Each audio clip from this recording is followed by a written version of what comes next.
"Sir, would you like to know about fitness?" Lin Xu got out of the car, and a young girl holding flyers approached him. He was about to refuse. But when he saw the girl's face, clearly his expression became dazed. The girl's exquisite features reminded him of a buried memory. She was the only woman he had ever wronged in his life. "How much does your gym membership cost?" Lin Xu took the flyer from the girl. Seeing that Lin Xu seemed interested, the girl's tone became cheerful. "Our store is having an anniversary promotion. An annual membership is only 5,800, and we also offer 3 free personal training sessions." Lin Xu said, "I'm going to have lunch now. Why don't you leave me your contact information? They'll contact you when I decide to sign up." The girl hesitated for a moment, then thinking of the handsome commission she would get from signing up a client, she gave him her number. Lin Xu saved the number in his phone and asked, "What's your name, young lady?" The girl said, "My surname is He Nianlin." He Nianlin. Lin Xu looked at the familiar face and couldn't help asking, "Do you know He Fei?" He Nianlin exclaimed in surprise, "Uncle, do you know my mother?" Realizing that the girl in front of him was He Fei's daughter, Lin Xu's expression turned into an icy look. So she was her daughter. No wonder she looked so much like her. "I know her. When we were young, your mother and I worked together at an electronics factory in Guang City."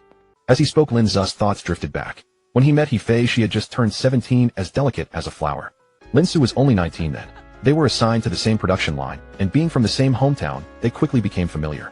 Soon they started dating. On He Fei's 18th birthday, they became intimate. Then they lived together for 2 years. Originally, Lin Xu planned to visit He Fei's parents and discuss marriage after she turned 20. But before that, Lin Xu had a miraculous encounter. He acquired a super entrepreneur system. With the system's help, Lin Xu amassed in a short time wealth that an ordinary person could not earn in a lifetime. Having money, Lin Xu became arrogant. He began frequenting various upscale venues surrounded by all kinds of beautiful women. He Fei could not accept Lin Xu's infidelity and left him. Lin Xu still had deep feelings for He Fei. Naturally, he did not want her to leave and repeatedly promised not to make mistakes again. He Fei forgave Lin Xu twice, but he disappointed her twice. Finally, unable to bear it, she left decisively. After He Fei left, Lin Xu completely indulged him. With the help of the super entrepreneur system, he earned more and more money. His career grew larger. His lifestyle became even more decadent. When Lin Xu was 35, the Rising Sun Group he founded became the No. 1 company in the Fortune Global 500. His directly or indirectly controlled assets reached tens of trillions of US dollars. He even secretly controlled several small countries. Just after Rising Sun Group became the world's top, the system directly left Lin Xu to seek new hosts in. The departure of the system left Lin Xu feeling lost. Fortunately, the simulated humans the system gave him were still there, ensuring he could fully control his assets. Without the system, Lin Xu grew tired of the decadent lifestyle and thought of finding true love. So he returned to his home country and lived as an ordinary person. However, to his disappointment, he searched for 3 years but found no so-called true love. Without the backing of money and status, beautiful women ignored him. Even ordinary women looked down on him for his age. This broke Lin Xu's composure. To hell with true love, I'm not looking anymore. So Lin Xu returned to a wealthy lifestyle. He did some aerobic exercise, tasted various foods, and occasionally sought companionship from a couple of young and attractive women. He no longer thought about marriage. No rush to have children. He was in good health. At age 50, he would pick a lucky girl to bear him children to inherit his estate. His thoughts returned. Lin Xu looked at He Nianlin with emotion. So alike. So alike. This girl was practically a younger version of He Fei. If he hadn't gotten the system back then, he would probably have married He Fei. Maybe their child would be this age too. What a pity things are different now. Hearing Lin Xu's words, He Nianlin was surprised. "Uncle, what's your name?" Lin Xu smiled. "My name is Lin Xu. You haven't had lunch yet, have you? How about I treat you to lunch?" Curious about his first love, Lin Xu wondered what life she was living now. Seeing her daughter distributing flyers, he knew the man she married was certainly not as accomplished as him. But thinking that He Fei married another man, Lin Xu felt a pang of bitterness. Hearing the name, He Nianlin was momentarily stunned.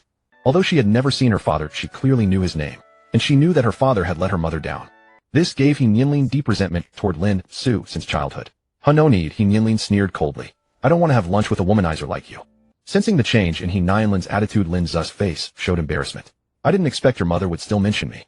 Since He Nianlin could call him a womanizer after hearing his name, it was clear that He Fei had told her.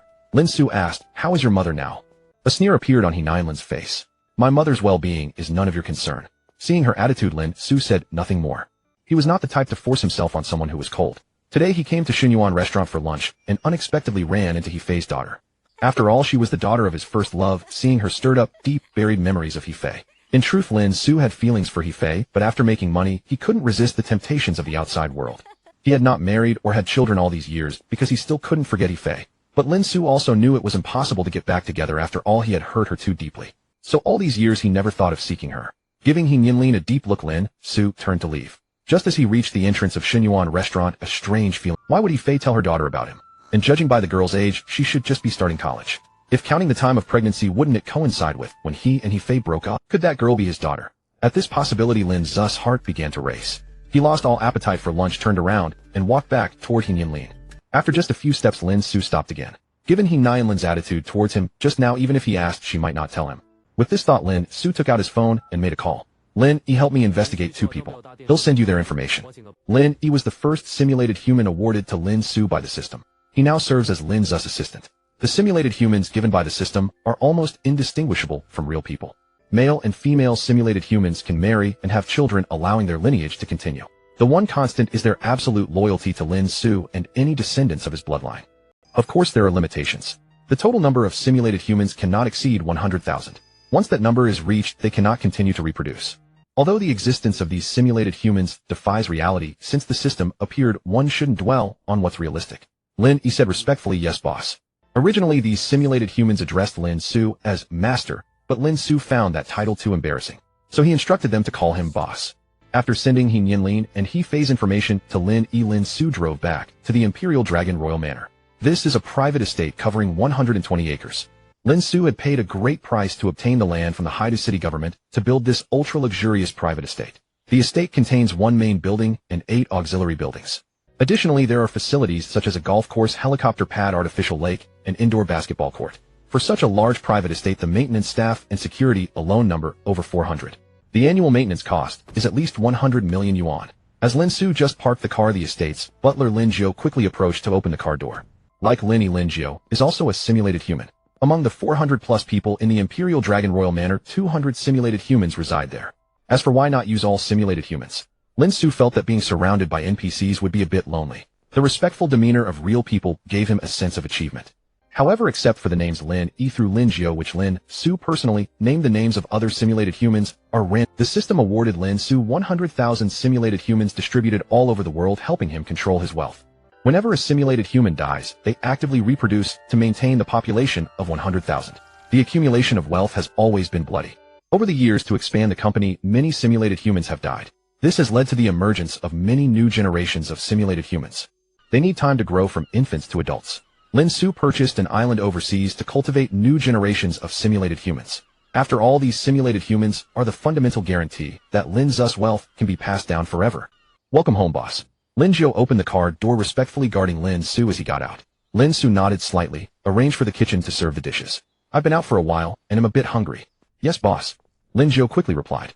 After resting at home for a while, Lin Jiu came to inform Lin Xu that lunch was ready. Lin Xu arrived at the dining room. The table was already set with 12 dishes: braised lion's head, stir-fried shrimp, steamed yellow croaker, steamed egg, with crab roe, white-cut chicken. The rice was beef rice bowl with thinly sliced beef. This single meal cost tens of thousands of yuan, and this was just a normal meal for Lin Xu. With so many dishes, he definitely couldn't finish them alone. But there was no need to worry. With so many people in the estate, leftovers wouldn't be wasted. Even though Lin Xu's leftovers, the servants would. Although the servants' meals were quite good, they were far from what Lin Xu, the employer, ate.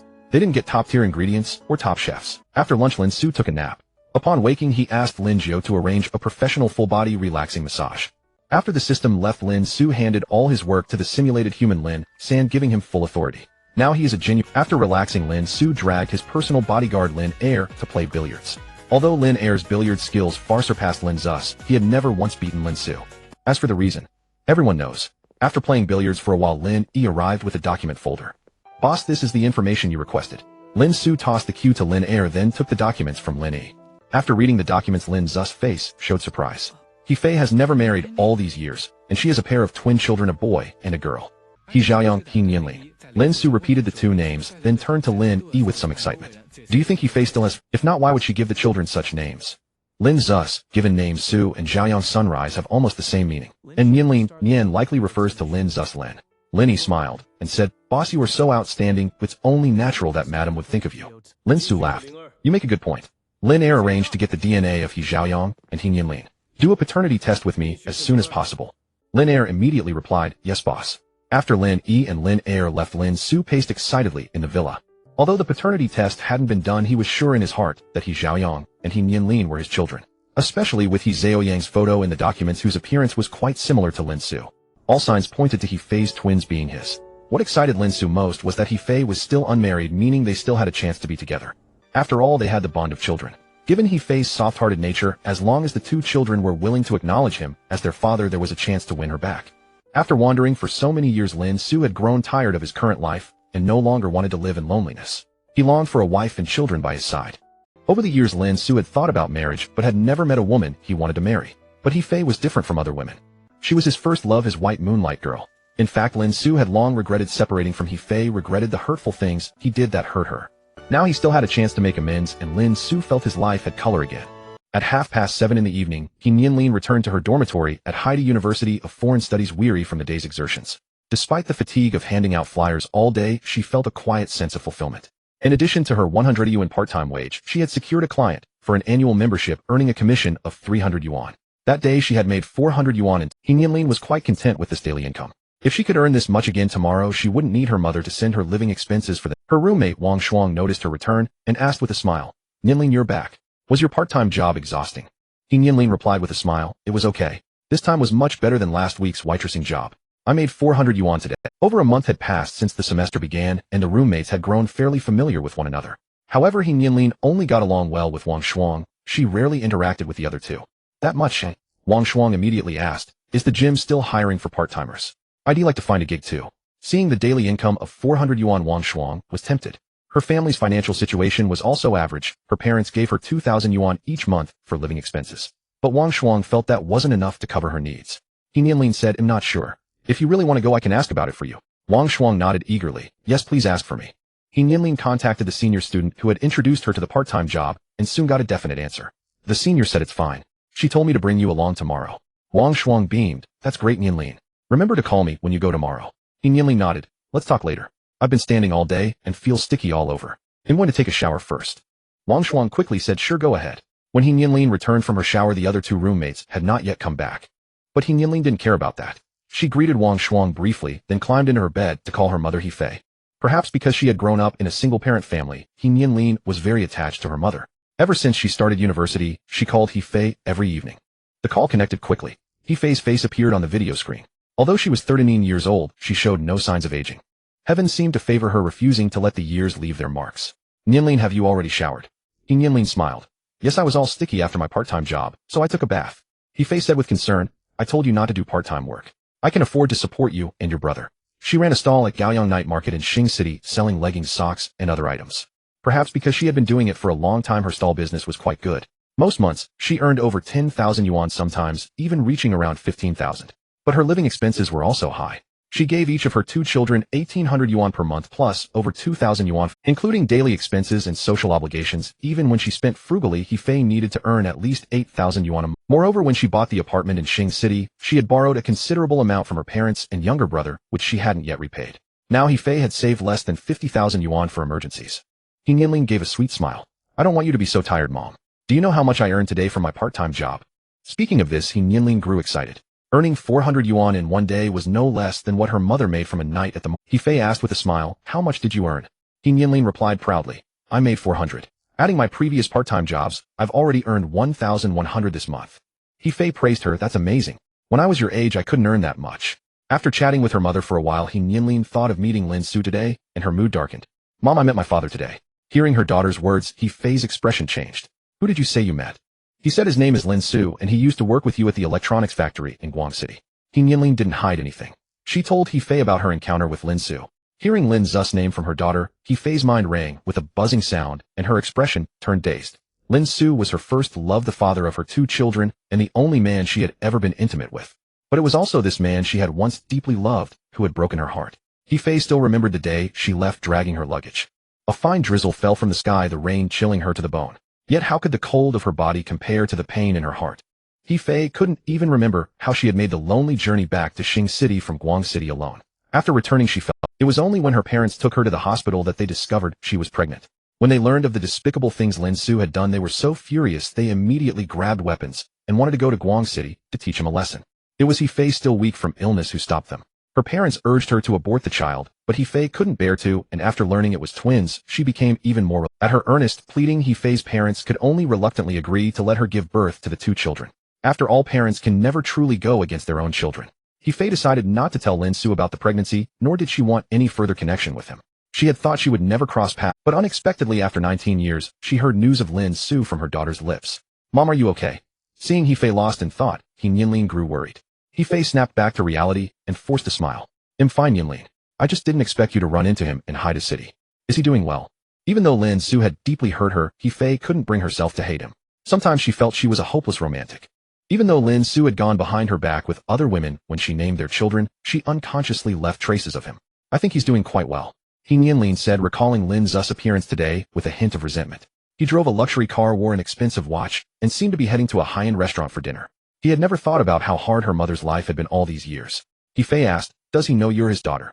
Nianlin shook her head, probably not. I only exchanged a few. He Fei admonished, don't tell your brother or your grandparents about meeting him. From now on our family will live our own lives. Treat it as if you never met him. Nianlin nodded, I understand. Alright, a customer is coming. I have to go now, He Fei said hurriedly upon seeing a customer approach. Nianlin said, okay mom, take care. Bye. At the Gaoyang night market in Xing City, He Fei sat idly by her stall after finishing a transaction.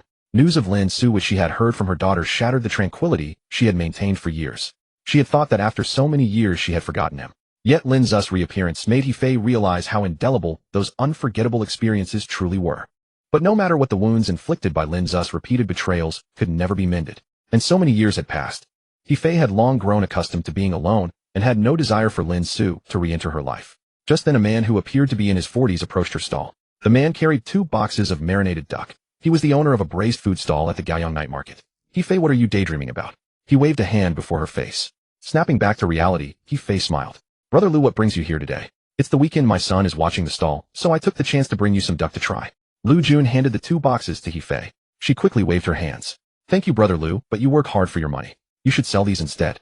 Take them, I insist. We've known each other for years, why be so formal? Lu Jun placed the boxes directly on her stall. They had indeed known each other for years. When He Fei first set up her stall 6 years ago, Lu Jun was already an established vendor there. Lu Jun had been divorced for 7 years, raising his son alone. Upon learning that He Fei was a single mother, he began to pursue her. After all, He Fei's striking beauty was renowned throughout the Gaoyang night market. Many had coveted her, but Lu Jun was the only one who persisted.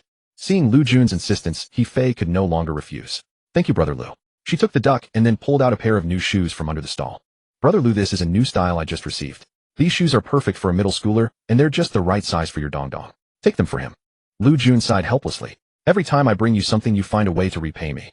Must we be so clear-cut? He had pursued He Fei for nearly 6 years, and seemed to be on good terms with her, but only he knew the truth. She always kept a proper distance, making him want to give up several times. Yet every time he saw her beautiful face and perfect figure, he couldn't bring himself to abandon the pursuit. Moreover, He Fei's gentle nature made her the epitome of a virtuous wife and loving mother in his eyes. This only made Lu Jun more reluctant to let go. Courtesy calls for reciprocity, He Fei insisted. If you won't accept my gift, then I won't accept yours next time. Fine, I can't argue with you. Lu Jun had no choice but to accept the shoes for his son. After chatting with He Fei for a while, he turned. As Lu Jun walked away, a neighboring stall owner who sold clothes teased with a grin. Xiao He, when are you and Xiao Lu going to tie the knot? He Fei replied, sister, Xiao, don't joke. Brother Lu and I are just friends. In truth, He Fei was aware of Lu Jun's intentions, but he had never openly expressed them. Thus she found it hard to actively refuse. Xiao Tao tried to play matchmaker. I think Xiao Lu is a good man. Now that your 2 children are in college, it's time to think about your own future. He Fei shook her head. Don't play Cupid. I've grown used to being single. Ooh, I wouldn't adapt to having a partner. Xiao Tao leaned closer. Don't you feel lonely sleeping alone at night? Having a man by your side is much better. He Fei's face flushed slightly, and she glared at Xiao Tao in mock reproach. Sister Xiao, you're going too far. Even though she was the mother of 2 college students, she was still unaccustomed to married women telling her. Xiao Tao chuckled. She loved teasing He Fei with such jokes. Seeing He Fei blush like a shy girl always gave her a great sense of satisfaction. Xiao He, tell me, when you're alone at night, do you ever take care of things yourself? He Fei's cheeks burned, and she rolled her eyes at Xiao Tao. Go away, don't bother me while I'm working. Seeing He Fei too embarrassed to respond, Xiao Tao didn't press further. Just then a customer approached Xiao Tao's stall, so she returned to attend to business. After Xiao Tao left, He Fei sat back in her stall lost in thought. Lin Xu's reappearance unsettled her. So many years had passed, perhaps he was already married with children. At that thought, He Fei gritted her teeth in fury. That rotten womanizer. After hurting her so deeply, how could he marry someone else with a clear conscience? At 3 in the morning outside the female dormitory of Haidu Foreign Languages University, a petite woman dressed in black stood hidden in the shadows. She lowered her head and whispered into the microphone at her collar. Black Cat, are the cameras near the female dormitory all taken care of? A teasing voice soon came through. They're all down, Spirit Fox. Just make sure you're not spotted when you sneak in. Spirit Fox scoffed. You underestimate me. This isn't a heavily guarded facility. With that, she agilely climbed up the building using the pipes, reaching the balcony of the dormitory. After confirming it was the right room, Spirit Fox carefully surveyed the interior. Seeing that everyone was asleep, she quickly picked the lock on the balcony door and slipped into the dormitory. The entire process was nearly silent. Soon she reached He Nianlin's bed, parted the bed curtains, and using the dim light from outside confirmed the sleeping figure. That's her, the young Miss Spirit Fox thought to herself. She swiftly plucked a few strands of He Nianlin's hair, ensuring the follicles were intact, then placed them in a plastic bag. In her sleep, He Nianlin frowned slightly, probably feeling a twinge of pain. Spirit Fox clasped her hands together and said, "Young miss, I'm sorry for hurting you. Please don't hold it against me when you find out." With the hair secured, Spirit Fox quickly erased any traces and slipped out of the dormitory. Throughout the operation, no one in He Nianlin's room noticed. A similar scene played out at the male dormitory of Shuangdan University, where a nimble man carried out the task. The two parties soon rendezvoused at a private hospital under the Shiri Group, where doctors expedited a paternity test using the collective. At 7 in the morning, Lin Xu awoke from his slumber. His long-standing healthy lifestyle habits ensured he would wake at this hour every day. Donning loose sportswear, Lin Xu jogged around the artificial lake within the Yulong Imperial Manor. After his run, he practiced some boxing drills with Billionaire. Combat was an innate skill for every synthetic human, one could say they were the world's greatest fighters. Lin Xu had trained in combat techniques with Billionaire for over a decade. Although he was far inferior to these synthetic humans, he could still hold his own against several unarmed, ordinary people. Of course that was the case. With synthetic bodyguards discreetly following him, Lin Xu rarely needed to take action himself. After finishing his boxing practice, he took a shower and headed to the dining room. Breakfast was equally lavish, but Lin Xu had long grown accustomed to this. While eating, Lin Yi approached him holding 2 paternity test reports.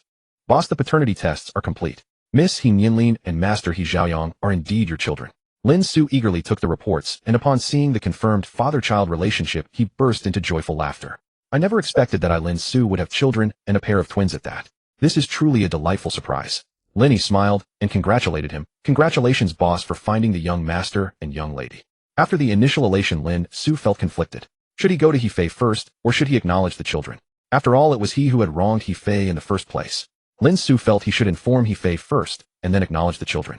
He Nianlin and He Xiaoyang had been raised by He Fei. Given his past actions, without He Fei's consent, it was likely the children would not accept him.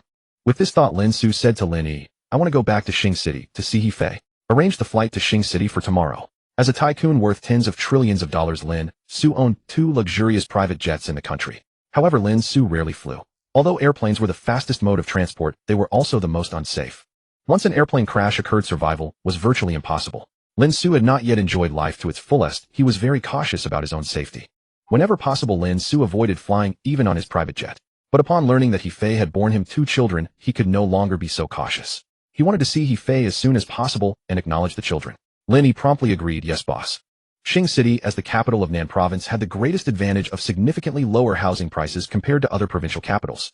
Otherwise, given He Fei's financial situation, she would not have been able to buy a house in Xing City. Lin Xu was also from Nan Province, but his hometown was a rural village in Tan City, not Xing City. Originally planning to marry He Fei, Lin Xu's parents had gritted their teeth to provide a down payment for a small 2-bedroom apartment in Xing City as a wedding home. However, the two never ended up getting married. After the new apartment was renovated, Lin Xu never lived in it. Once he became wealthy, he bought hundreds of houses and shops in Xing City, including villas and penthouses. After renovating these properties, Lin Xu set up a real estate agency and rented out most of them. Of course, he kept some well-located villas and penthouses for his own use. But to escape his parents nagging about marriage, Lin Xu rarely returned to Nan Province all year round. He hardly ever stayed in these reserved properties. Even when he came back to Xing City, Lin Xu mostly stayed in the presidential suite of the Shiri Grand Hotel owned by the Shiri Group, located in Xing City. At 11 in the morning, a luxurious private jet landed at Xing City Airport. After disembarking, Lin Xu directly got into a low-key Mercedes Maybach and left. Soon the car arrived at Fenglin Garden in Xing City. Lin Xu had investigated thoroughly. He Fei had taken out a mortgage to buy a small 3-bedroom apartment here. Moreover, this place was very close to Gaoyang Night Market. Carrying some gifts, Lin Xu arrived at He Fei's door. Thinking about meeting his first love, his heart suddenly tightened with nervousness. He wondered if He Fei would be as excited to see him as he was. Taking a deep breath, Lin Xu knocked on the door. Soon footsteps sounded from inside, and then the door of He Fei's home swung open. Seeing He Fei, whose face still looked young, Lin Xu's previously withered heart instantly revived. Over the years, though he had possessed many beautiful women, only He Fei had ever truly entered his heart. The other women were all after Lin Xu's money. Only He Fei had stayed by his side without complaint during his most difficult times. Yet Lin Xu had hurt her again and again. Thinking of the terrible things he had done in the past, he wished he could travel back in time and slap his former self. Why not slap his current self? Well, forget it. It would hurt. Besides, the despicable deeds of his past self had nothing to do with his present self. He was also a victim. Of course, this shameless thought Lin Xu only entertained in his mind. If he said it out loud, he feared someone would beat him to death. Fei Fei, it's me, Lin Xu said excitedly as he stepped forward. I've been thinking about you all these years. You. Before he could finish, He Fei interrupted him. He Fei glared at Lin Xu through gritted teeth. You heartless bastard, why are you still alive? Lin Xu gave an awkward smile. Didn't die. Then go die. Don't appear before me. He Fei cursed hatefully, then slammed the door shut. Lin Xu hurriedly stepped back too. Fortunately, he had retreated in time, or his nose might have been flattened by the door. Staring at the closed door, Lin Xu felt helpless. He Fei's resentment toward him was strong. But strong resentment was better than calm indifference. It showed that she hadn't, yet Lin Xu knocked on the door again. Fei Fei opened the door. I have something to tell you. He Fei replied bitterly. I have nothing to say to you. Of course there is, Lin Xu said loudly. You secretly gave birth to my children. When He Fei remained silent for a long time. Lin Xu continued. I didn't know before, but now that I do, I must let the children acknowledge their roots. As soon as he finished speaking, the door was flung open. He Fei's eyes cut like knives as she coldly stared at Lin Xu. The children are mine. What do they have to do with you? Have you ever fulfilled a father's duty for even a single day, eh? He Fei did not deny that Lin Xu was the father. She was not a heartless scoundrel like him.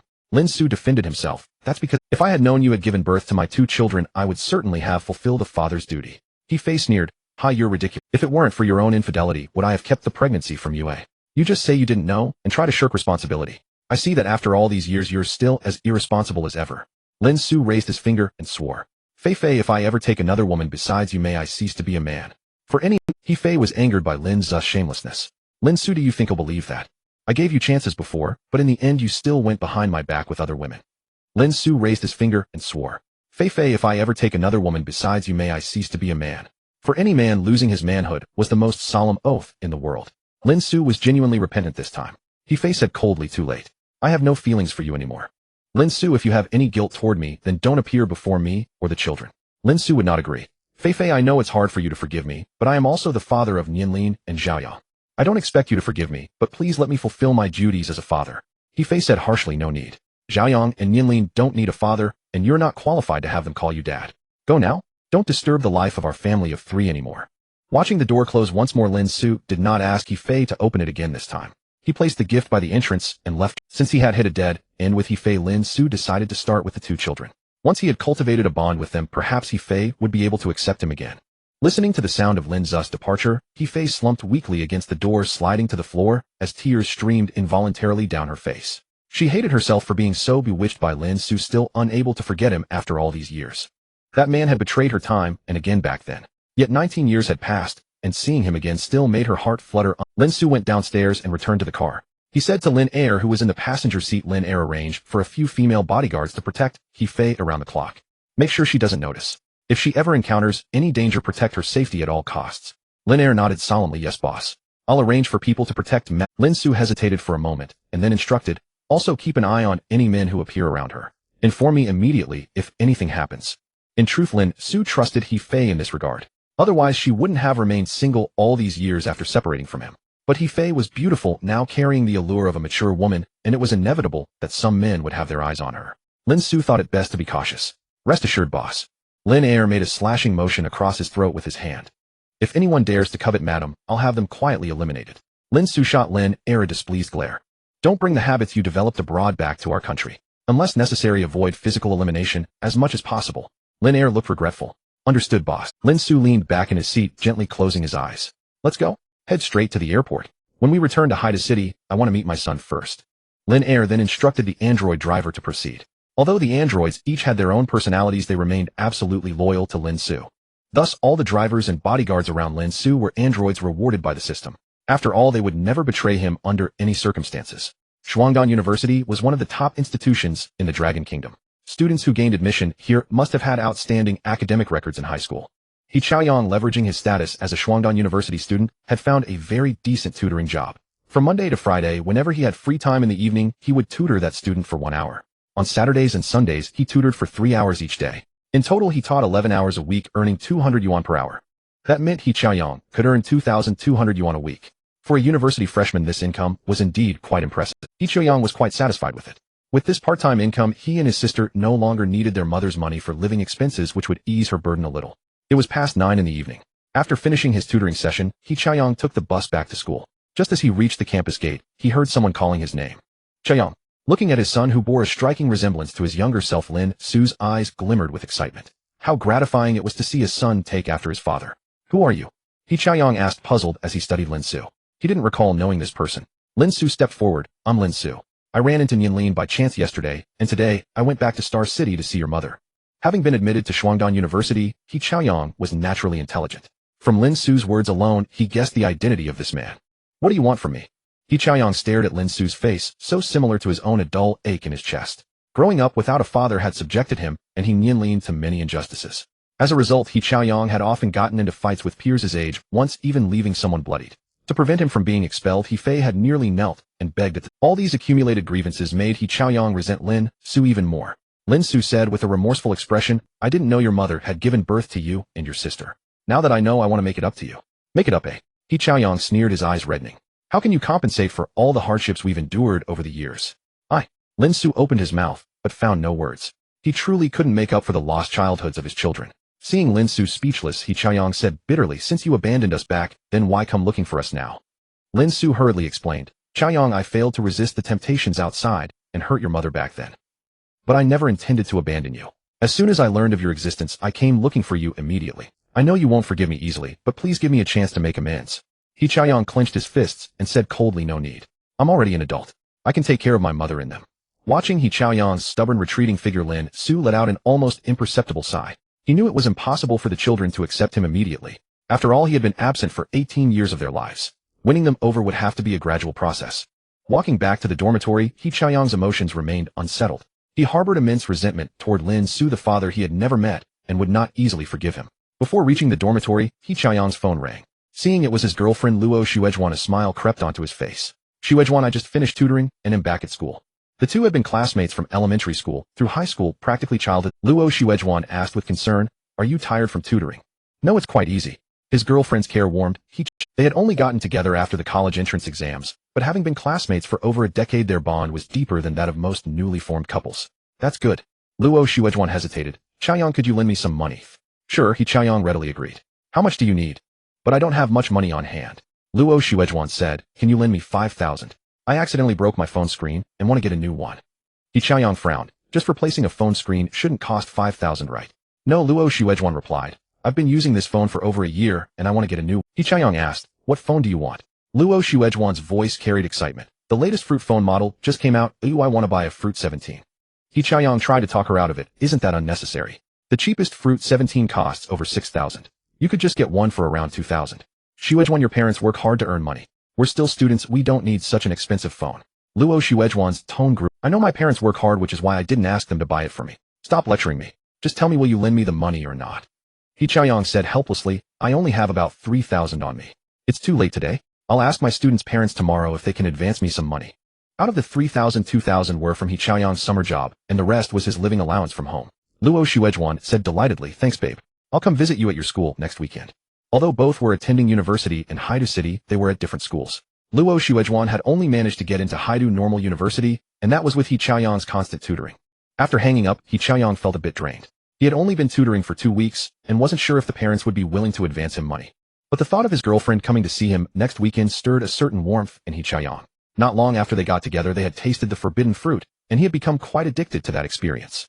As He Chaoyang's figure vanished from sight, Lin Air swiftly drove the car to Lin Xu's side. After boarding, he instructed the driver to head directly back to the Yulong Imperial Manor. Leaning back against the leather seat, Lin Xu asked, have all the bodyguards for He Fei and the others been arranged?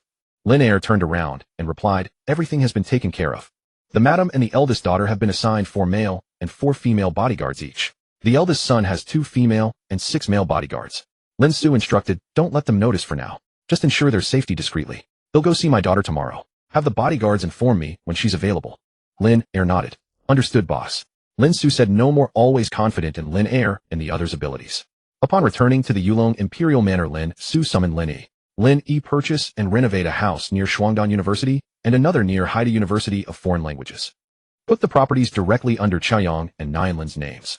With Lin Xu's connections, he could register the houses under their names without needing their consent. For those in the upper echelons of Blue Star, it was easy to conduct affairs under others' names. Lin E immediately agreed. Additionally, have several sets of seasonal clothes tailored to Chaoyang and Nianlin's measurements and mail them over. Although the 2 children were unwilling to acknowledge him now, Lin Xu couldn't just do nothing. The human heart is not made of iron.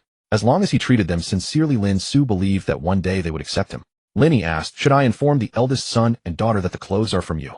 Lin Xu nodded matter-of-factly. Place my business card inside the package when you mail it. And don't forget to send a few pairs of shoes as well. Yes, boss.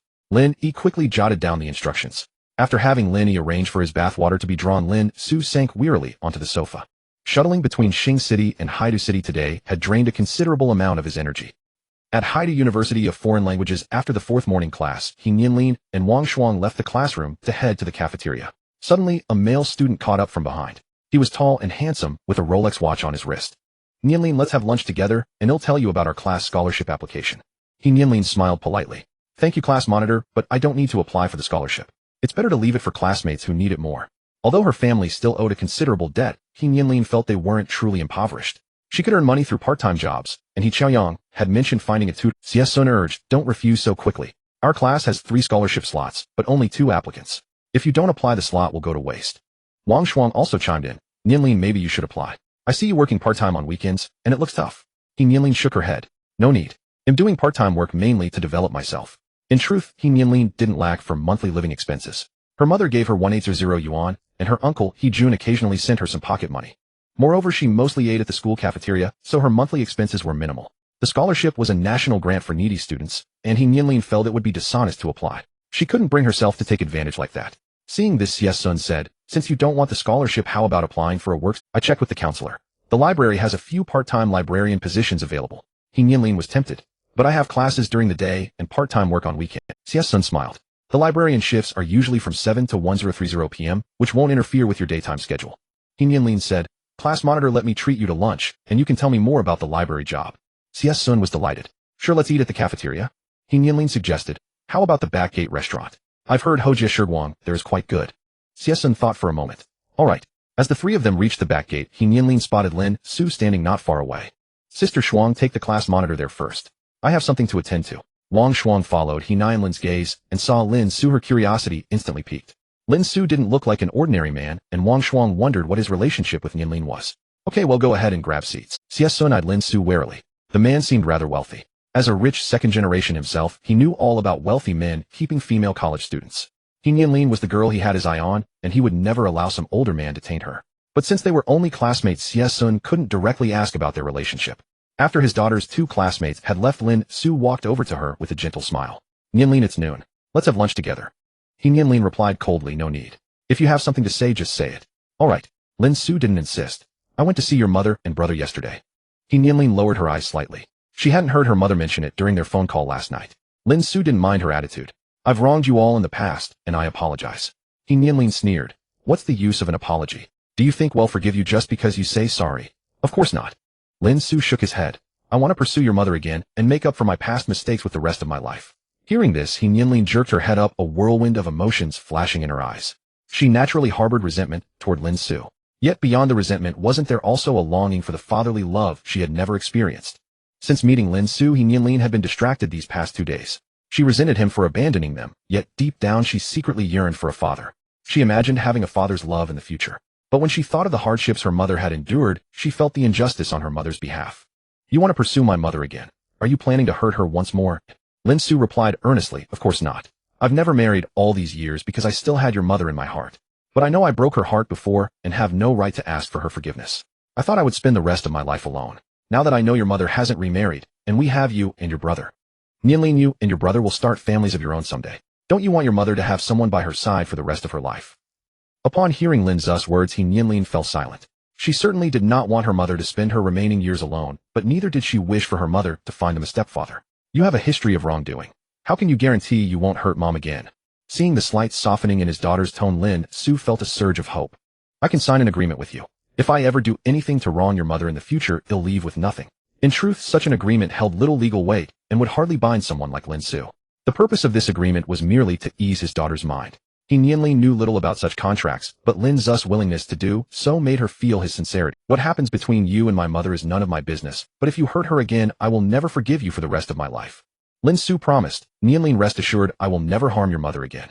Though his daughter had not yet accepted him, he could sense that she was no longer as hostile toward him. No wonder people said daughters are their father's little cotton-padded jackets.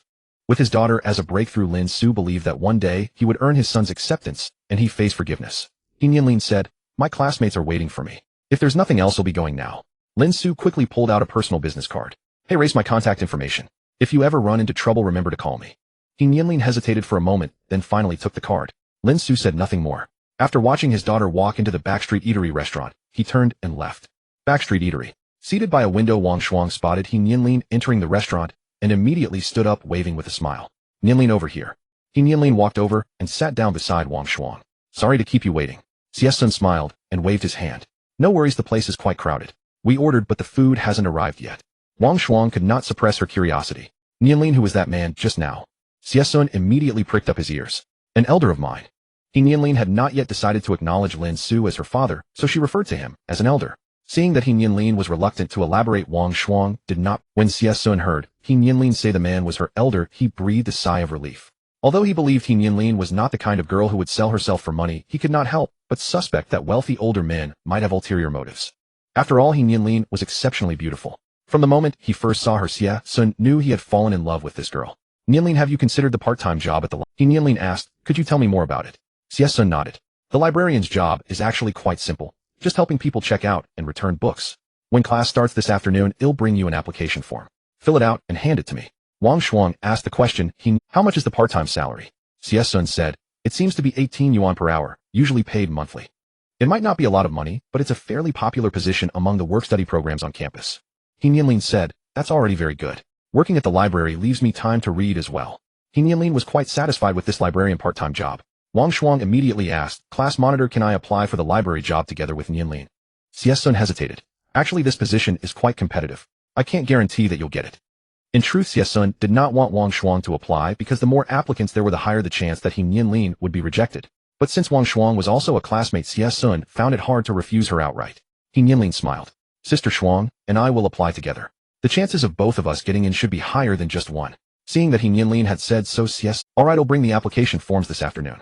You two fill them out and hand them to me together." Wang Shuang teased with a smile. "Looks like our Nianlin's words carry more weight. Sister Shuang, if you keep talking nonsense, I'll tear your mouth off." Nianlin blushed and punched Wang Shuang lightly. She did not like Xie and Wang Shuang's matchmaking could easily lead to misunderstandings. "Nianlin, I'm sorry." Wang Shuang knew that some jokes should not be taken too far, so she apologized to Nianlin. Xie smiled, but said nothing. For now, he did not plan to confess his feelings directly to Nianlin, but he wanted her to sense that he treated her differently from other girls. "Nianlin, I remember you're from Nan Province, right?" Nianlin nodded. "Yes, Xing City, Nan Province." Xie smiled. "Then you must be able to handle spicy food. The dishes we ordered should be a bit spicy." "I can handle spicy food pretty well." Nianlin also enjoyed spicier dishes. It was a habit she had developed since childhood. Her family practically couldn't eat a meal without chili. Especially her grandfather and uncle, who loved spicy food, and He Fei also liked to add chili when cooking. Naturally, this influenced Nianlin and He Xiaoyang. Xie laughed heartily. "Then we're quite alike. I'm also someone who can eat spicy food." Wang Shuang teased with a smile, "Class monitor, that makes you a bit of an inauthentic Haidu native." Xie smiled. "Actually, I'm not originally from Haidu. My parents' hometown is in Chuan Province. They settled here because they run a business in Haidu City. Luckily, I can handle spicy food too, otherwise I wouldn't be able to eat with you too." Wang Shuang was from Sunan City. People in Sunan City also enjoyed spicy food, but they preferred chili oil. The three chatted, and soon the dishes they ordered arrived. The food at Backstreet Eatery was quite good. Nianlin had been studying in Haidu City for nearly 2 months. This lunch was the most delicious meal she had had so far. The meal lasted nearly an hour. Since they had classes in the afternoon and needed to go back to the dormitory to get their books, the three prepared to leave after eating. Nianlin was about to go to the cashier to pay, but Xie paid first. Nianlin quickly said, "Class monitor, I said I would treat you. How can I let you pay?" "How much was it?" "We'll transfer the money to you." Xie smiled. "It's the same whoever pays. We're all classmates, no need to be so particular. Don't worry about the money. If you really feel bad, you can treat me to a meal next time." Nianlin had no choice but to nod. "Okay, but it's settled. Next time you can't fight to pay." "Deal." Xie smiled and agreed. Either way, he had already arranged a next meeting with Nianlin, and then he would find another excuse to settle the bill. After returning to campus, the three soon parted ways. Once Xie had left, Wang Shuang teased with a smile, "Nianlin, I think the class monitor has his eyes on you. He definitely wants to pursue you." Nianlin shot Wang Shuang a glare. "Don't talk nonsense. If the class monitor hears that, he'll think I'm being conceited."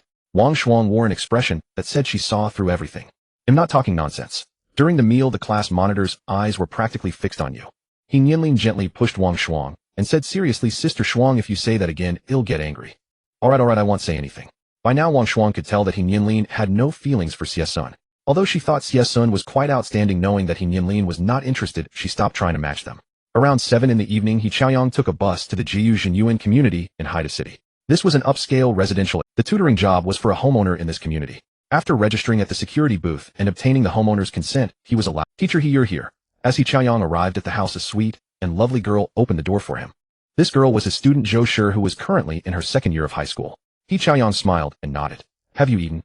Just finished, Zhou Shi replied with a gentle smile, handing him a pair of slippers. Your shoes. Thanks. He Chaoyang changed into the slippers and entered the house. Zhou Shi's home was a lavishly decorated large flat, and besides her there was a maid present. Her parents, who were in business, typically returned home late in the evening. Having tutored here for 2 weeks, He Chaoyang had rarely met Zhou Shi's parents. After greeting the maid, he followed Zhou Shi to an open-plan study. Given the differences between genders, her parents naturally wouldn't allow him to be alone with their daughter in a private room. They had initially wanted a female tutor, but He Chaoyang's perfect score in the college entrance exam math section ultimately convinced them. After all, their daughter's math grades were the weakest. An hour of tutoring ended, and He Chaoyang assigned Zhou Shi some homework. Alright, that's all for today. Your school should be having a monthly exam soon, right? Zhou Shi nodded. Yes, in 2 days. He Chaoyang said, they'll review with you over the next 2 days, hoping you can score a bit higher this time. Zhou Shi grinned. Teacher, if I do well, will there be a reward? What reward do you want? He Chaoyang asked with a smile. Zhou Shi thought for a moment. If I improve this time, can you take me to the amusement park? He Chaoyang hesitated. I'm afraid not. Your parents probably wouldn't allow me to take you out.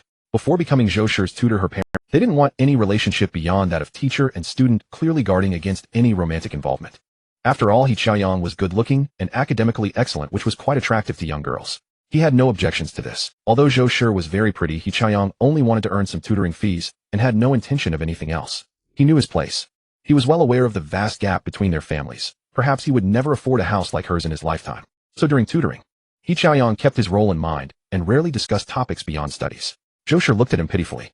Teacher, please take me. I haven't been to the amusement park in ages. He Chaoyang suggested, you could invite your classmates. Wouldn't that be more fun than going with me? Zhou Shi pouted. I don't have close friends at school. They don't want to hang out with me. He Chaoyang was surprised. Really? You're so pretty. Why wouldn't anyone play with you? Do you think I'm pretty? Zhou Shi blinked her big sparkling eyes. He Chaoyang honestly nodded. Apart from his younger sister, Nianlin, he had never met a girl in real life as beautiful as Zhou Shi. Even his girlfriend Luo Xuejuan was a notch below. Zhou Shi suddenly became excited. Teacher, how about I be your girlfriend? Are you kidding me? He Chaoyang was startled.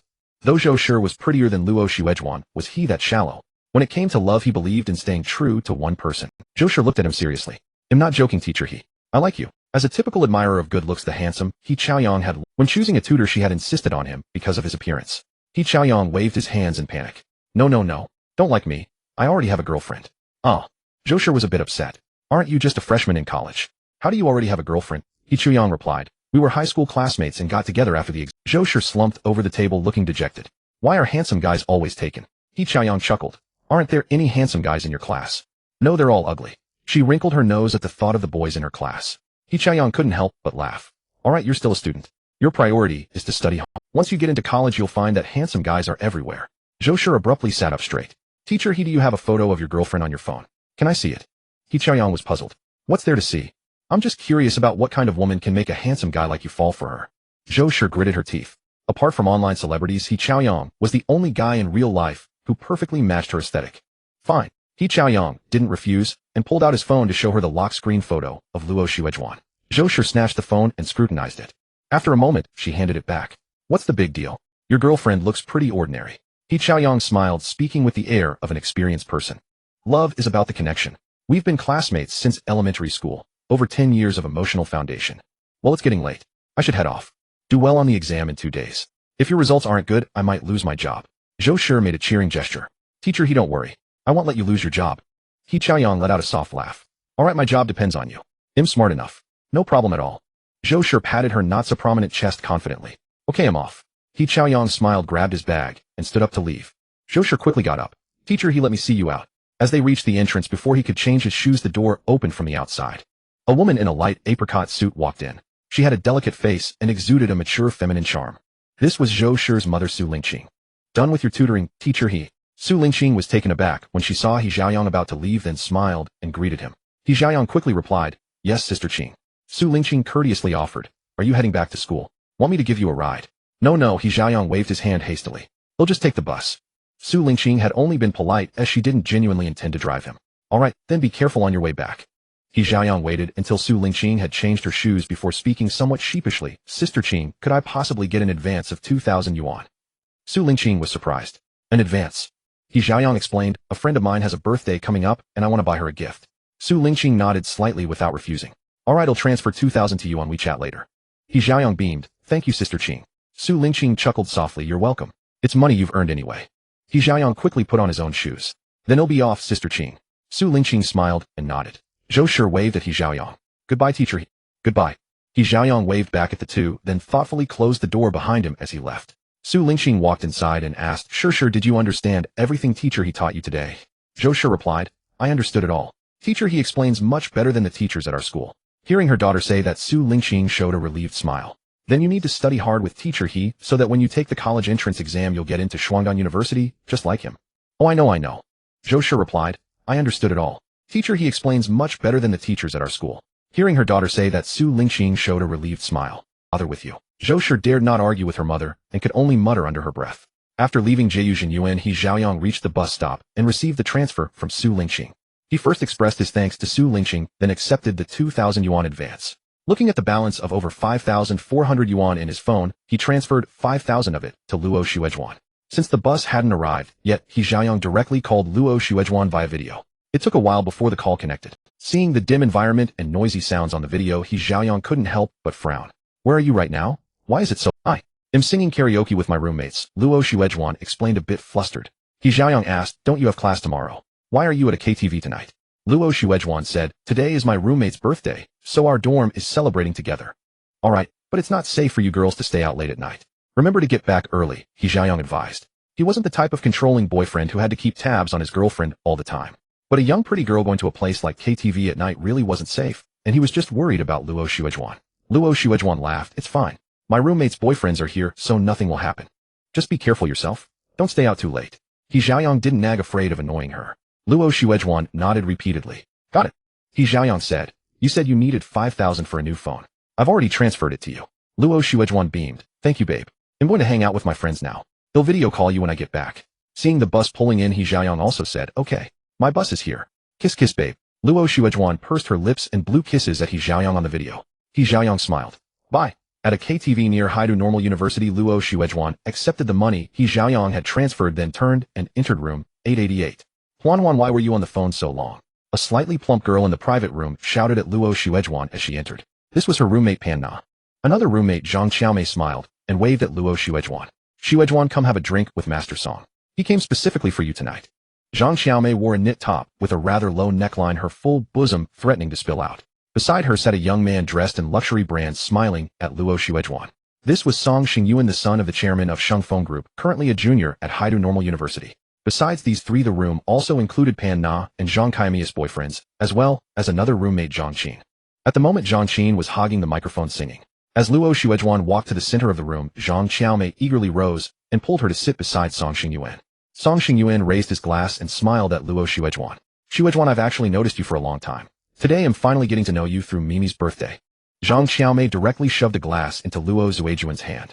Master Song has fallen for you at first sight. His father is the chairman of Shengfeng Group, with family assets worth several billion.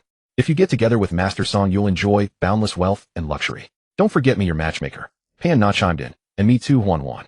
Don't forget me. Luo Xuezhuan blushed a little as she glanced at Song Xingyuan, then said to Zhang Xiaomei, Mimi, you know I have a boyfriend. Zhang Xiaomei belittled, that boyfriend of yours can't even afford to give you an iPhone.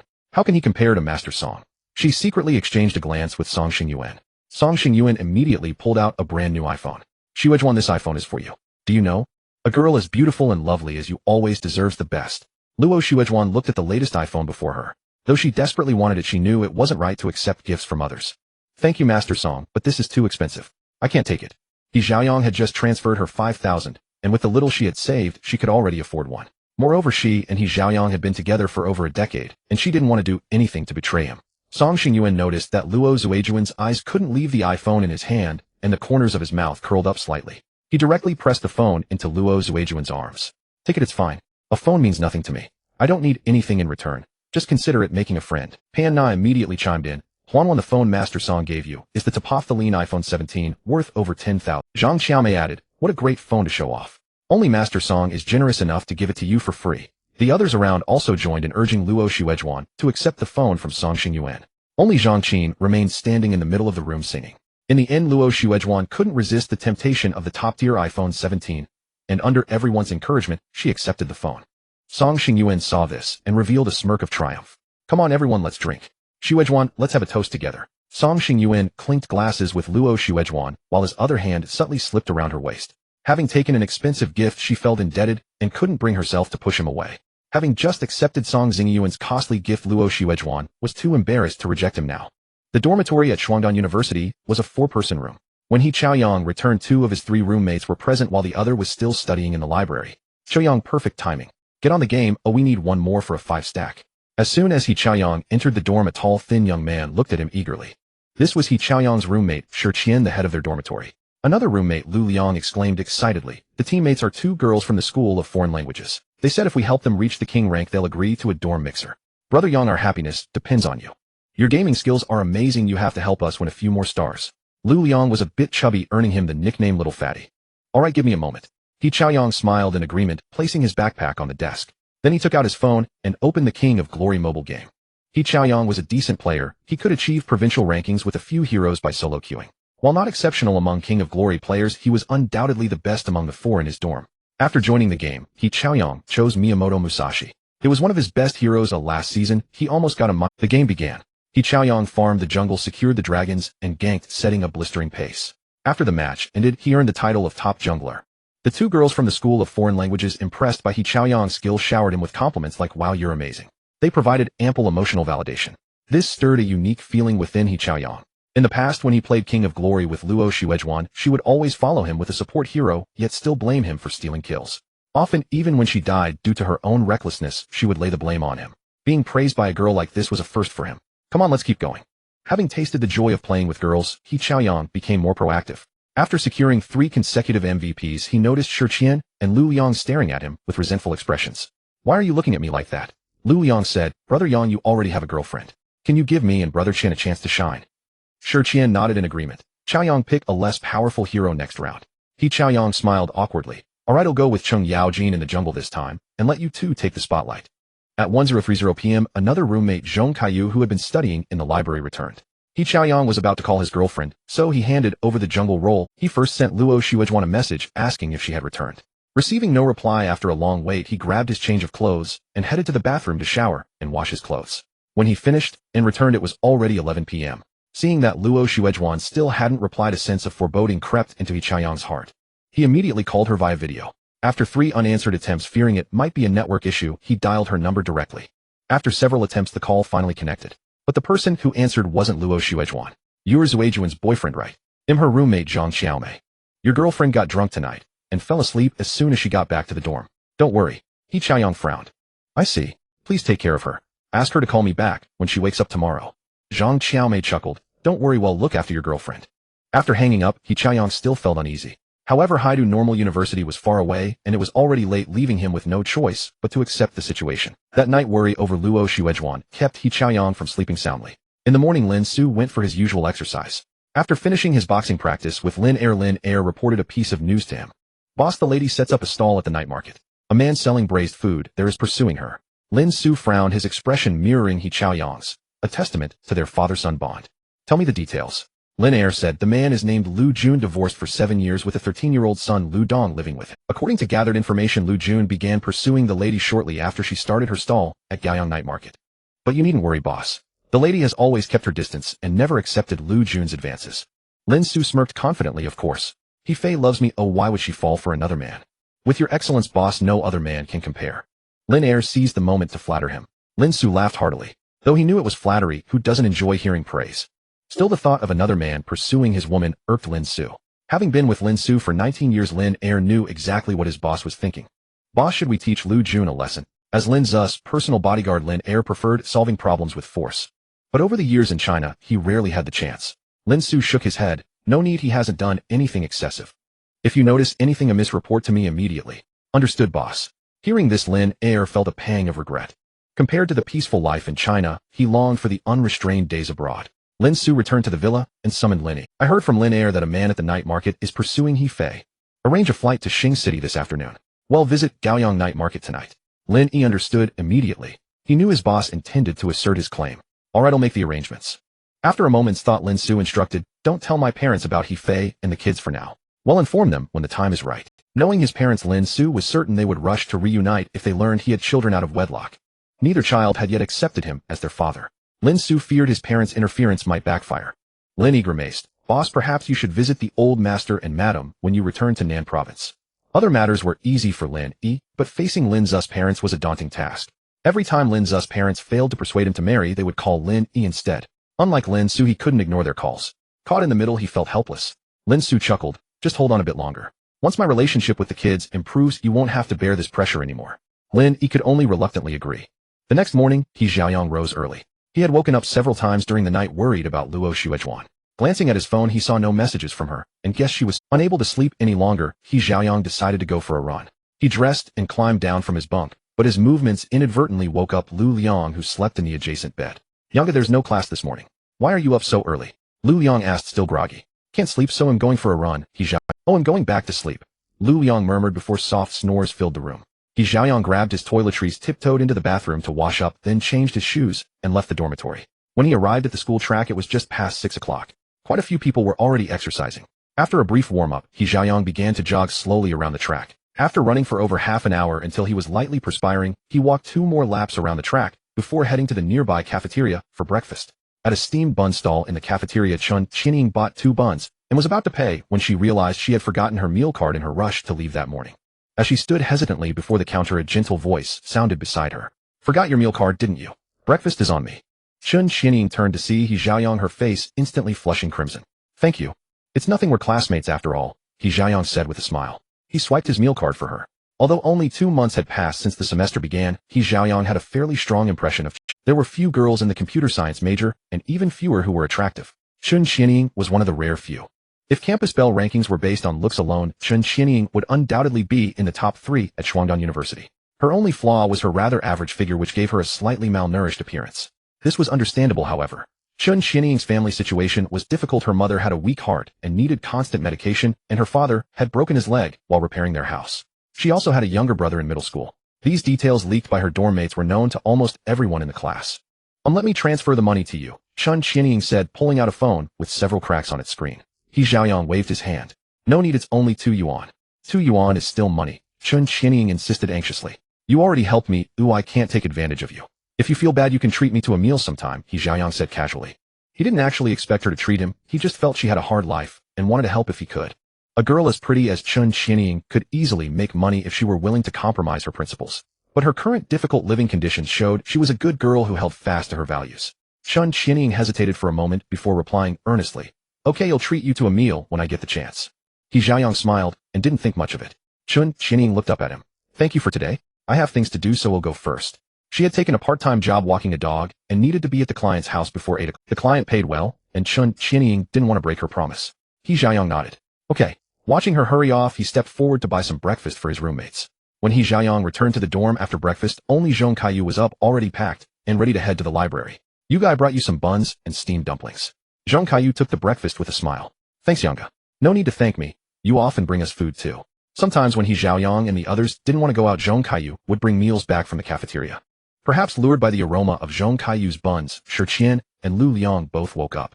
Shiqian at least got up to brush his teeth and wash his face in the bathroom. Lu Liang, on the other hand, simply asked He Xiaoyang to hand him the buns and started eating right in bed. After they finished breakfast, Zhong Kaiyu grabbed his bag and left for the library, while He Xiaoyang took out his phone and invited his other 2 roommates to play games. He wasn't in the mood to go to the library with Zhong Kaiyu today. He was waiting for Luo Xuejuan to wake up and message him.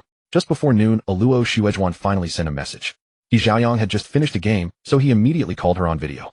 Xuejuan, are you okay from last night? Luo Xuejuan felt guilty facing He Xiaoyang. I'm fine. I just drank a lot and went straight to sleep when I got back to the dorm. She had been plied with drinks at the KTV the night before and had been taken advantage of by Song Xingyuan while half-conscious. If she hadn't held on to a shred of awareness, she might have been taken to a hotel. But of course, she wouldn't tell He Xiaoyang about this.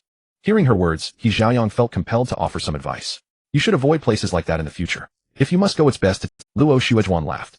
Okay, I know. Baby, do you have time this weekend? He'll come to your school to hang out. He Zhaoyang's heart raced. How about I come to you after class on Friday? I only have 2 classes in the afternoon.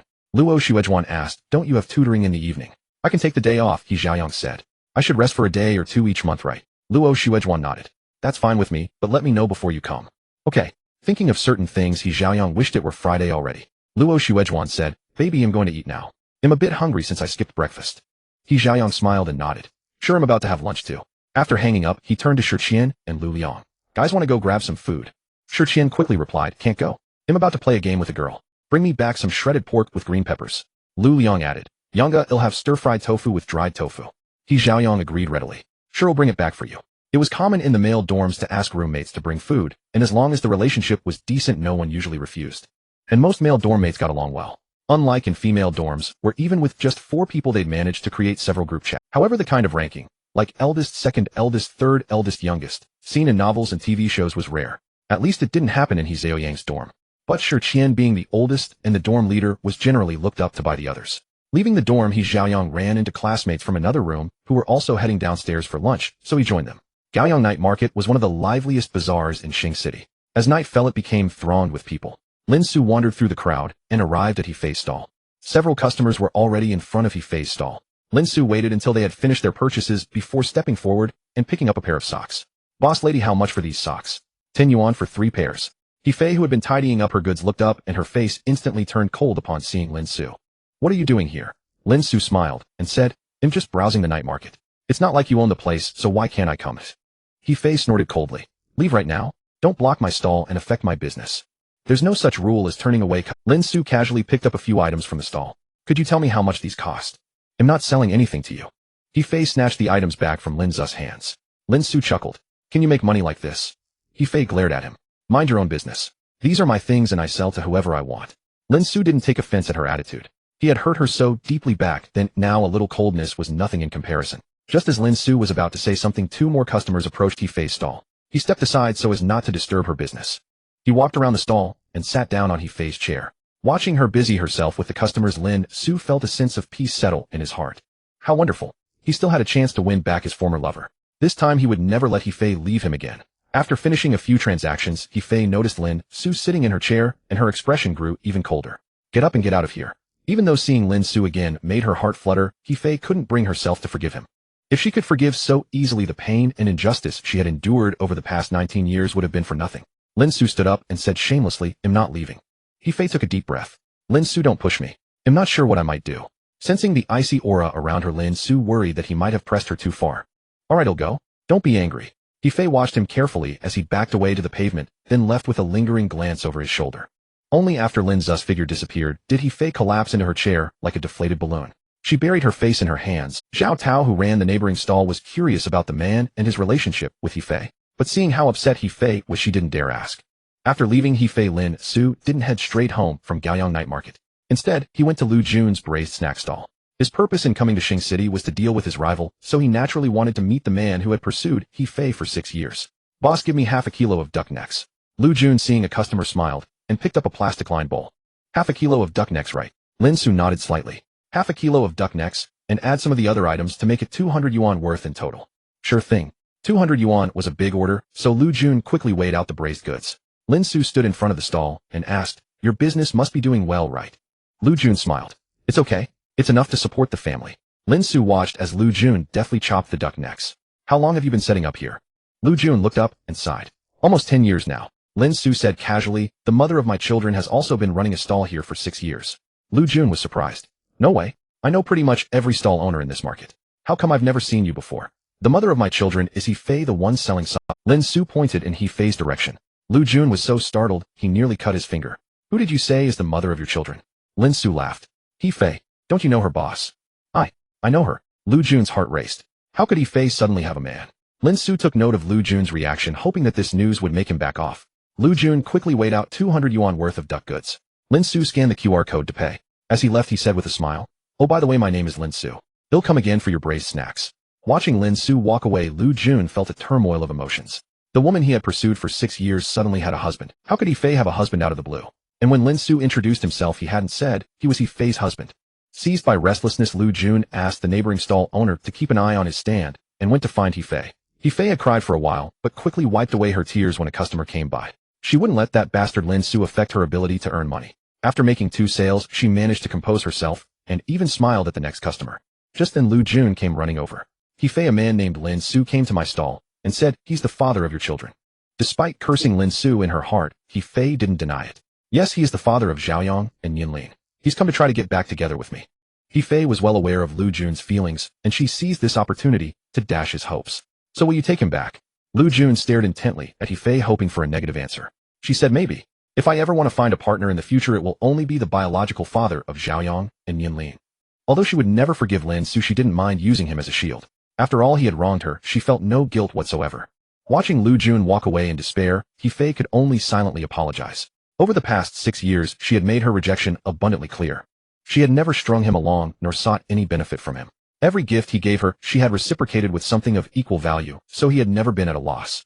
Thus He Fei believed she had nothing to reproach herself for. Zhao Tao, the neighboring stall owner, had observed everything and, driven by gossip, sidled up to He Fei. Was that man really the father of your children? He Fei nodded matter-of-factly. Yes. Haven't you noticed how much Xiaoyang looks like him? Upon hearing this, Zhao Tao thought it over and realized there was indeed a strong resemblance. Then why have you never mentioned him?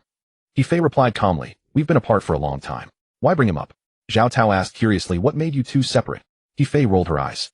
Sister Zhao, can you stop being so nosy? Zhao Tao chuckled sheepishly, and seeing that He Fei wasn't willing to talk, dropped the subject. Lin Xu emerged from Gaoyang night market carrying duck delicacies, as the driver was already waiting for him at the entrance. After getting into the car, Lin Xu instructed the driver to pull over at a spot that wouldn't obstruct traffic. While eating the duck, Lin Xu asked, what time does He Fei usually close her stall? Lin Air in the passenger seat turned back and replied, Madam typically works until after midnight. Lin Xu shared some duck with Lin Air, and the driver then took out his phone and called Lin Yi. Lin Yi, buy a house for me in Maple Garden as soon as possible on the same floor as He Fei's home. Lin Yi chuckled, boss, I've already purchased the other 3 units on Madam's floor. However, time was tight, so I only had the soft furnishings replaced with new ones. When Lin Xu had instructed Lin Air to arrange bodyguards for He Fei, Lin Air had tasked Lin Yi with buying a house on her floor for convenient proximity protection. Anticipating that Lin Xu might need it, Lin Yi went ahead and bought all 3 units at a premium price. Lin Xu said indifferently, no matter, I won't be staying there permanently anyway. Buying the house is just to make it easier to approach He Fei. Whether in Star City or Seaport City, Lin Xu owned several villas and luxury penthouses. Once he managed to win He Fei back, he naturally intended to take her to live in a better home. With plenty of time left before He Fei closed her stall, Lin Xu didn't plan to wait idly here. Let's head to Maple Garden to rest first and come back when He Fei is about to wrap up. Since He Fei was under the watch of bodyguards, Lin Xu could keep tabs on her movements at any— Yes, boss. The driver, hearing Lin Xu's instructions, immediately set down the duck he was eating and started the car. The apartments in Maple Garden mainly featured two-bedroom living room and 3-bedroom living room layouts. The apartment Lin Yi had prepared for Lin Xu was a 3-bedroom unit. All the furniture and appliances were new, and the master bedroom was fully stocked with Lin Xu's change of. The study had been converted into a computer room and the second bedroom into a gym. After touring the apartment, Lin Xu headed to the computer room to play League of Legends. However, Lin Xu's gaming skills were mediocre. His favorite champion was Yasuo. Winning or losing didn't matter as long as he playing games made time fly. After midnight, Lin Xu returned to Gaoyang night market. The crowd had thinned and He Fei was busy packing up her stall. Lin Xu walked over. Fei Fei, let me help you. No need, go away. He Fei replied coldly and ignored him. Afraid of upsetting her, Lin Xu quietly stepped aside. He watched as He Fei stored the goods under the shelf, locked it, and covered it with. Once everything was packed, she grabbed her bag, mounted a small electric scooter, and rode away. Lin Xu shot a glare at Lin Air, who was not far off. He had wanted to accompany He Fei on foot, but she was on an electric scooter. After getting into the car, Lin Xu instructed, get me an electric scooter by tomorrow. Lin Air shrank his neck. Yes, boss. Though He Fei had left earlier on her scooter, Lin Xu's car got him home faster. He waited briefly for He Fei in the elevator lobby. Seeing her approach, Lin Xu entered the elevator first and waited for her. He Fei saw him and said coldly, Lin Xu is following me. Fun. Lin Xu flashed a grin. I just bought a house here and it happens to be on the same floor as yours. He Fei's mouth twitched slightly. Was this bastard just throwing money around? Then you go up first, I'll wait for the next one. Lin Xu quickly said, don't, I've been waiting for you. I have something to say. He Fei hesitated for a moment, then stepped into the elevator. Lin Xu immediately released the door open button and the elevator began to. Now only Lin Xu and He Fei were in the elevator. Lin Xu looked at his still young and beautiful first love, longing to pull her into his arms. But he could only dream of it for now. If he actually did that, it would only make earning her forgiveness even harder. Fei Fei, I know I broke your heart back then, and even saying sorry can't undo the hurt I caused. But I still want to apologize to you. I was too much of a jerk before, and I'll never hurt you again. Lin Xu's tone was sincere. People often fail to cherish what they have until they lose it. But life offers no second chances. Lin Xu thought he and He Fei had no future but the appearance of his daughter. Even if the hope was slim, Lin Xu would hold on tight. He Fei said calmly, what's the point of saying this now? I can never forgive you. Lin Xu's voice dropped low. I don't seek your forgiveness, just a chance to make it up to you. Fei, I've never been able to forget you. When we were together, I didn't realize it. Only after losing you completely did I understand how important you are to me. I haven't married or had children because the only person I've ever wanted to marry is you. He Fei sneered. If you wanted to marry me so badly, why did you cheat? No matter how sweet your words are, the fact remains that I forgave you twice, and you broke your promise both times. Lin Xu was rendered speechless. Ding. The elevator arrived. As the doors slid open, He Fei gave Lin Xu a long look before stepping out. Snapping back to reality, Lin Xu quickly chased after her. Just before she entered her home, he called out, Fei, no matter how hard it is to earn your forgiveness, I will never give up. If I can't marry you in this life, I'll grow old alone with you. Hearing this, He Fei paused in her steps. Then she walked into the house. Watching the door close, Lin Xu let out a long sigh. He could sense that He Fei still had feelings for him, but she was too hurt to trust him again. Once trust is shattered, rebuilding it is difficult. What Lin Xu had to do was to use his actions to piece together the broken trust once. This time he would never let He Fei down again. As soon as the door closed, He Fei's tears burst forth. She leaned against the door, slowly crouching down, her body trembling from holding back her sobs. Lin Xu's words about growing old alone with her had truly struck a chord in He Fei's heart. Perhaps this time Lin Xu really had. They say things should not be done more than twice. When she forgave him twice, and then left, wasn't she preserving that last shred of hope for reconciliation? Though her heart had softened, He Fei was terrified. If she forgave Lin Xu again, and he broke his promise once more, she wouldn't have the courage. At Haidu City Foreign Language University, He Nianlin received a phone call from a courier while having lunch with Wang Shuang in the cafeteria. Is this He Nianlin? You have a package. He Nianlin asked in confusion. A package for me. But I didn't order anything online. The courier replied, I'm not sure about that. I'm waiting for you downstairs at the female dormitory. Please come as soon as possible. Alright, I'll be right there. He Nianlin had no choice but to agree. After hanging up, she said to Wang Shuang's sister, Shuang, the courier is waiting for me at the dormitory. I need to go. Aren't you going to finish your meal? Wang Shuang asked in surprise, noticing that He Nianlin had only taken a few bites. He Nianlin shook her head. I'm done. I've eaten enough, and it's not good to keep others waiting. After excusing herself, He Nianlin put away her tray and quickly left the cafeteria. Soon she arrived at the female dormitory. A young courier in uniform was waiting on a tricycle delivery vehicle. He Nianlin hurried over. Hello, you called me earlier about a package. You're He Nianlin, right? The courier jumped off the vehicle and unloaded a large cardboard box. He then handed her a pen. Just sign your name on the delivery slip. Instead of signing immediately, He Nianlin examined the sender information on the slip. When she saw the sender was Lin Xu, a look of understanding crossed her face. After signing the slip, she thanked the courier and returned the pen. The courier smiled, said you're welcome, and rode away on his tricycle. He Nianlin looked at the large box with curiosity, wondering what he had sent her. The box wasn't very heavy, and He Nianlin had no trouble carrying it. When she entered the dormitory, her other two roommates, Su Jing and Wan Mingxia, were both there. Nianlin, what did you buy? Su Jing asked curiously, noticing the large box. Although their relationship was ordinary, they still greeted each other normally. He Nianlin shook her head. I didn't buy it. It was sent by my family. Placing the box at her spot, she found a small pair of scissors and began to open it. She was also curious about what Lin Xu had sent. Cutting through the tape with the scissors, the contents of the box were revealed to He Nianlin. At the top were two handbags, one black and one white. In the middle were brightly colored clothes, and at the bottom were two shoeboxes. Su Jing had been watching the unboxing. Seeing the two handbags in the box, she exclaimed and rushed over. Wow, these are the latest Chanel bags. I've been eyeing this style for a long time. Without asking for He Nianlin's permission, Su Jing picked up the black bag. Wan Mingxia, who had been on her phone, heard Su Jing's exclamation and came over curiously, confirming it was indeed Chanel. Wan Mingxia put down her phone and walked over. Nianlin, can I take a look at your things? Of course. He Nianlin nodded generously. In truth, she wasn't very familiar with luxury brands.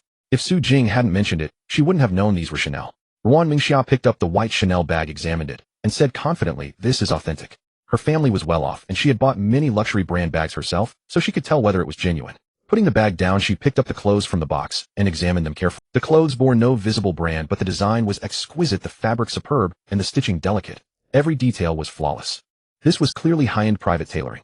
She didn't look at the shoes below, but needless to say, they wouldn't be cheap. Nianlin, I didn't know your family was so wealthy. Wan Mingxia put down the clothes and looked at He Nianlin with surprise. Ordinary people rarely choose high-end private tailoring. Only truly wealthy, yet low-key families would disregard the added value of luxury brands. It's just okay, He Nianlin replied with an awkward smile. She could guess that her father was relatively well off, but she didn't know exactly how wealthy. Of course, she wouldn't openly discuss her family situation with outsiders. Su Jing reluctantly put down the bag. Nianlin, your family treats you so well, buying you 2 Chanel bags at once. She really wanted a bag like that, but the price of tens of thousands stopped her. Although she had a monthly allowance of 5,000, that was barely enough for herself, let alone saving up for luxury goods. The reason she got along well with Wan Mingxia was that she could often mooch good food from her, saving money to buy better skincare products. He Nianlin gave a soft hum. Although she had only met Lin Xu twice, she could truly feel his kindness. She thought that if she had grown up with Lin Xu by her side, she would have been a child spoiled by her father's love. But there was no such path. Her childhood had been without a father. She put everything back into the cardboard box and stored it under her bed. Su Jing couldn't help but ask, aren't you going to put these things in your wardrobe? Nianlin replied, my wardrobe still has clothes.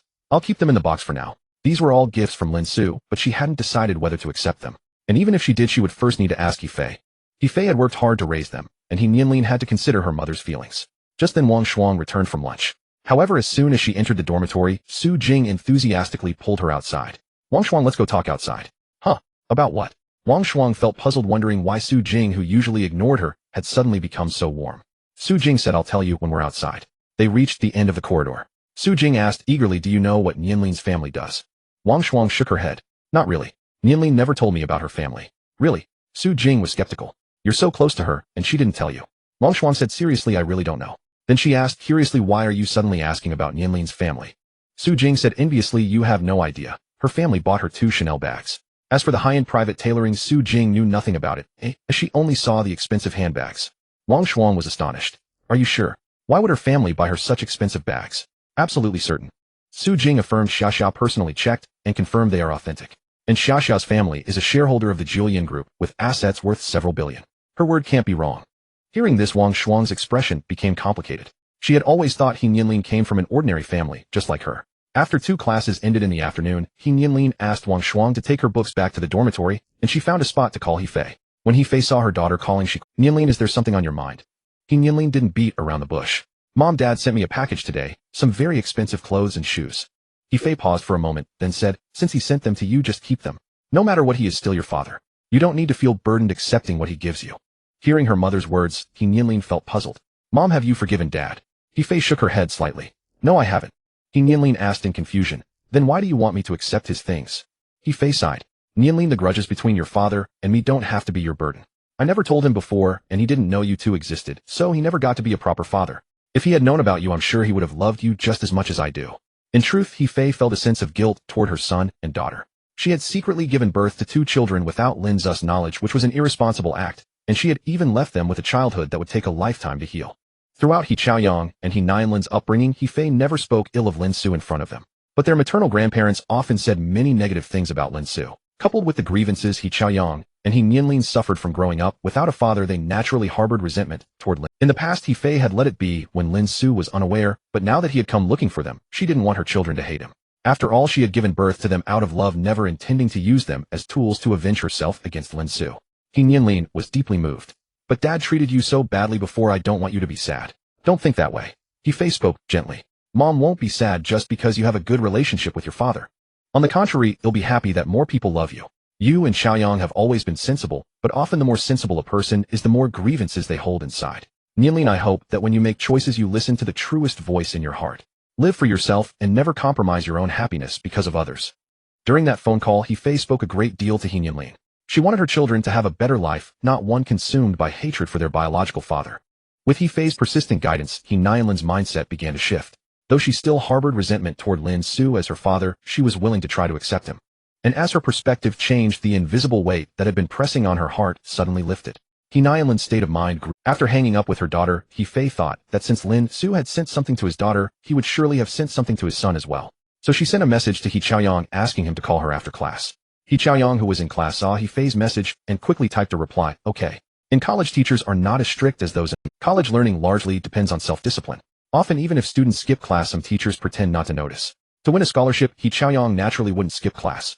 But occasionally he would glance at his phone during class or reply to messages. After class ended, He Chaoyang walked back to the dormitory with his roommates while calling He Fei. Mom, what did you want me to call you about? He Fei first asked about He Chaoyang's well-being, then told him about Lin Xu sending him a package. She also repeated the same words she had said to He Nianlin. Mom, I understand. Don't worry about me. He Chaoyang's tone was calm and unreadable. Compared to He Nianlin, He Chaoyang held a deeper resentment toward Lin Xu. Back then, because his classmates mocked him for not having a father, he lost his temper and beat someone until they were bleeding. To prevent being expelled from school, He Fei had nearly knelt down to beg, a scene that deeply traumatized him. That humiliating moment, He Chaoyang would never forget. He Fei knew her son well, and she could tell from his tone that he hadn't taken her words to heart. However, He Fei had no solution for this. She had said all she could, and some things could only be resolved by him thinking it through on his own. Well, Mom will hang up now. It's getting late, and I have to go set up my stall at the night market. He Chaoyang said. Okay, Mom, don't work too hard. I'm earning quite a bit from tutoring now. From now on, you don't need to give me and Nianlin our living expenses. He'll transfer Nianlin's share. No way, He Fei insisted. Whether you two can earn money or not, I'll still send you living expenses. It's my responsibility as a mother to support you both through college. He'll stop after you graduate. He Chaoyang felt a bit helpless. All right, Mom, remember to eat on time. Don't go to the night market on an empty stomach. He Fei laughed. Okay, you eat on time too. After hanging up with He Fei, He Chaoyang received a call from the courier. Arriving at the boys' dormitory entrance, He Chaoyang said to the courier, "Can I refuse this package?" "Why would you refuse it? The package is intact and undamaged." The courier was reluctant as it would increase his workload. He Chaoyang noticed the courier's reluctance and after a moment's thought decided not to cause him trouble. "Fine, give me your pen. He'll sign." After the courier left, He Chaoyang carried the large cardboard box he had just received toward the door. When passing a trash bin, he initially intended to throw it away, but recalling what He Fei had said to him earlier, he held back. His roommates saw He Chaoyang carrying a large cardboard box and curiously gathered around. "Chaoyang, what did you buy?" He Chaoyang said, "Some clothes and shoes." "Clothes, huh?" Lu Liang muttered. "I thought it was something good to eat." Hearing it was clothes and shoes, the roommates lost interest and went back to their chairs to play on their phones. Clearly the difference between boys and girls' dormitories is stark. He Chaoyang shoved the cardboard box into his wardrobe without any intention of opening it. He was unwilling to accept what Lin Xu had given him, even though he knew the clothes and shoes were not cheap. Shi Qian then said, "Want to play games? The two girls from the foreign languages college invited me again." "Then get on the game quick." Lu Liang was the most eager. Zhong Kaiyu stood up holding a book. "You guys go ahead. I'm going to the library to study." Shi Qian and Lu Liang both looked at He Chaoyang. He Chaoyang shrugged. "You know I have to go tutor in the evening." Seeing that He Chaoyang and Zhong Kaiyu had their own plans, Shi Qian and Lu Liang had to find another way to fill the 5-player team. At the Maple Garden apartment building, Lin Air handed a brand new electric scooter to Lin Xu. "Boss, do you know how to ride an electric scooter?" Having never seen Lin Xu ride one, Lin Air was somewhat worried. Lin Xu rolled his eyes at Lin Air. "Nonsense. When I worked in Guang City, I owned an electric scooter, alright." Back then, Lin Xu and He Fei rented a place outside, and to make commuting easier, they bought a second-hand electric scooter. Come to think of it, he was the one who taught He Fei how to ride. Lin Air reminded him, "Take it slow. Don't worry, I'm skilled at it." Lin Xu said as he got on the scooter, "He'll take a ride around first. When He Fei comes out, give me a call." Though nearly 20 years had passed since he last rode the skills, he had learned. Seeing that Lin Xu truly could ride, Lin Air felt relieved, but he still had 2 bodyguards follow Lin Xu from a distance on their own scooters. No matter the time or the country, Lin Air always kept Lin Xu's safety close to heart. After circling twice, Lin Xu slowly rode back to the apartment building. What time does He Fei usually go to set up her stall? Around 5 o'clock. Lin Air was quite familiar with He Fei's daily routine. After all, He Fei had bodyguards following her, but just a few days was enough to get a clear picture. Lin Xu glanced at his watch. The time. Just then a voice came through Lin Air's earpiece. "Second brother, the lady is about to come downstairs." "Copy that." Lin Air replied softly, then reported to Lin Xu, "Boss, the lady is coming down." Lin Xu nodded, signaling Lin Air to leave first. After waiting a while downstairs, He Fei emerged from the building carrying a large bag of goods. Seeing He Fei, Lin Xu quickly approached. Fei, let me help you carry that." Without waiting for her refusal, he grabbed the bag from her hands and headed toward his electric scooter. He Fei hurried after Lin Xu, saying coldly, "Give it back. I don't need your help. He'll take it to your stall." Lin Xu dodged her reaching hand and swiftly stuffed the bag onto the front of his scooter. He Fei tried to grab it again, but Lin Xu turned and threatened, "If you try again, he'll hug you." He made a gesture as if to embrace her. You scoundrel." He Fei's face flushed with anger as she quickly stepped back. Lin Xu laughed heartily and sped away on his scooter. "That bastard." Seeing Lin Xu had already left, He Fei had no choice but to go to the scooter shed to get her own. Lin Xu soon arrived at Gaoyang Night Market on his scooter. Zhao Tao saw Lin Xu carrying things to He Fei's stall and approached him with curiosity. "Young man, are you Xiao He's man?" Lin Xu was momentarily stunned, then his face broke into a wide smile. "Sister, you have a good eye? I only came here once yesterday, and you already recognized me." Zhao Tao smiled proudly. "Of course. I may be old, but my memory is sharp. I've watched Xiao He's 2 children grow up. Chaoyang is the spitting image of you." Lin Xu was even happier. "My son naturally looks like me. What should I call you, sister?" Zhao Tao said, "Just call me Sister Zhao. That's what Xiao He usually calls me." Lin Xu smiled. "Then call me Xiao Lin, Sister Zhao." Zhao Tao leaned in. "Xiao Lin, let me tell you, I have the best relationship with Xiao He in the whole night market. When Xiao He first set up her stall here, a thug tried to bully her, and I helped drive him away." Hearing this, Lin Xu expressed his gratitude. "Thank you so much, Sister Zhao. I've troubled you these past years to take care of my He Fei. As her man, I should express my thanks." Zhao Tao quickly waved her hand. No need. We all set up stalls here, we see each other every day. When there's trouble, we help each other." Lin Xu insisted. "Actually, I need to ask for your help. Our company is going to purchase a batch of down jackets for children in mountain areas. Since you sell clothes, Sister Zhao, you must have procurement channels. Please do me this favor." Zhao Tao's eyes lit up. "No problem. How many down jackets does your company need?" "At least a few thousand." Lin Xu didn't hold back. "They'll have someone call you later to discuss the details." The Rising Sun Corporation set aside some of its profits for charity every year. including donations to impoverished mountain areas. Lin Xu could allocate part of the funds to buy clothes. After all the money had to be spent anyway, it didn't matter who earned it. Zhao Tao exclaimed, "That's a lot. Several thousand down jackets. Even if she only made 10 yuan each, she could earn tens of thousands in profit. That was equivalent to half a year of selling at the night market." Lin Xu smiled. "Leave your contact info, Sister Zhao. If the cooperation goes well, we can continue next year." Sure. Zhao Tao quickly gave Lin Xu her phone number. Lin Xu wrote it down in front of her, then sent it to Lin Yi along with an explanation of the situation. Just then He Fei arrived on her scooter.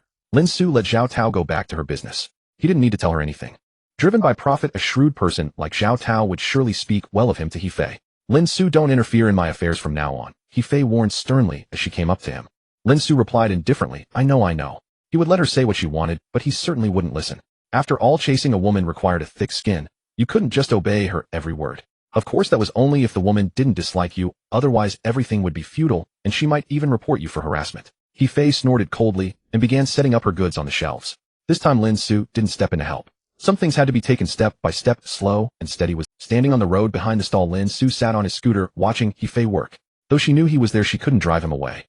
After all, the night market wasn't hers. Having set up a stall for 6 years, He Fei was well accustomed to arranging her goods.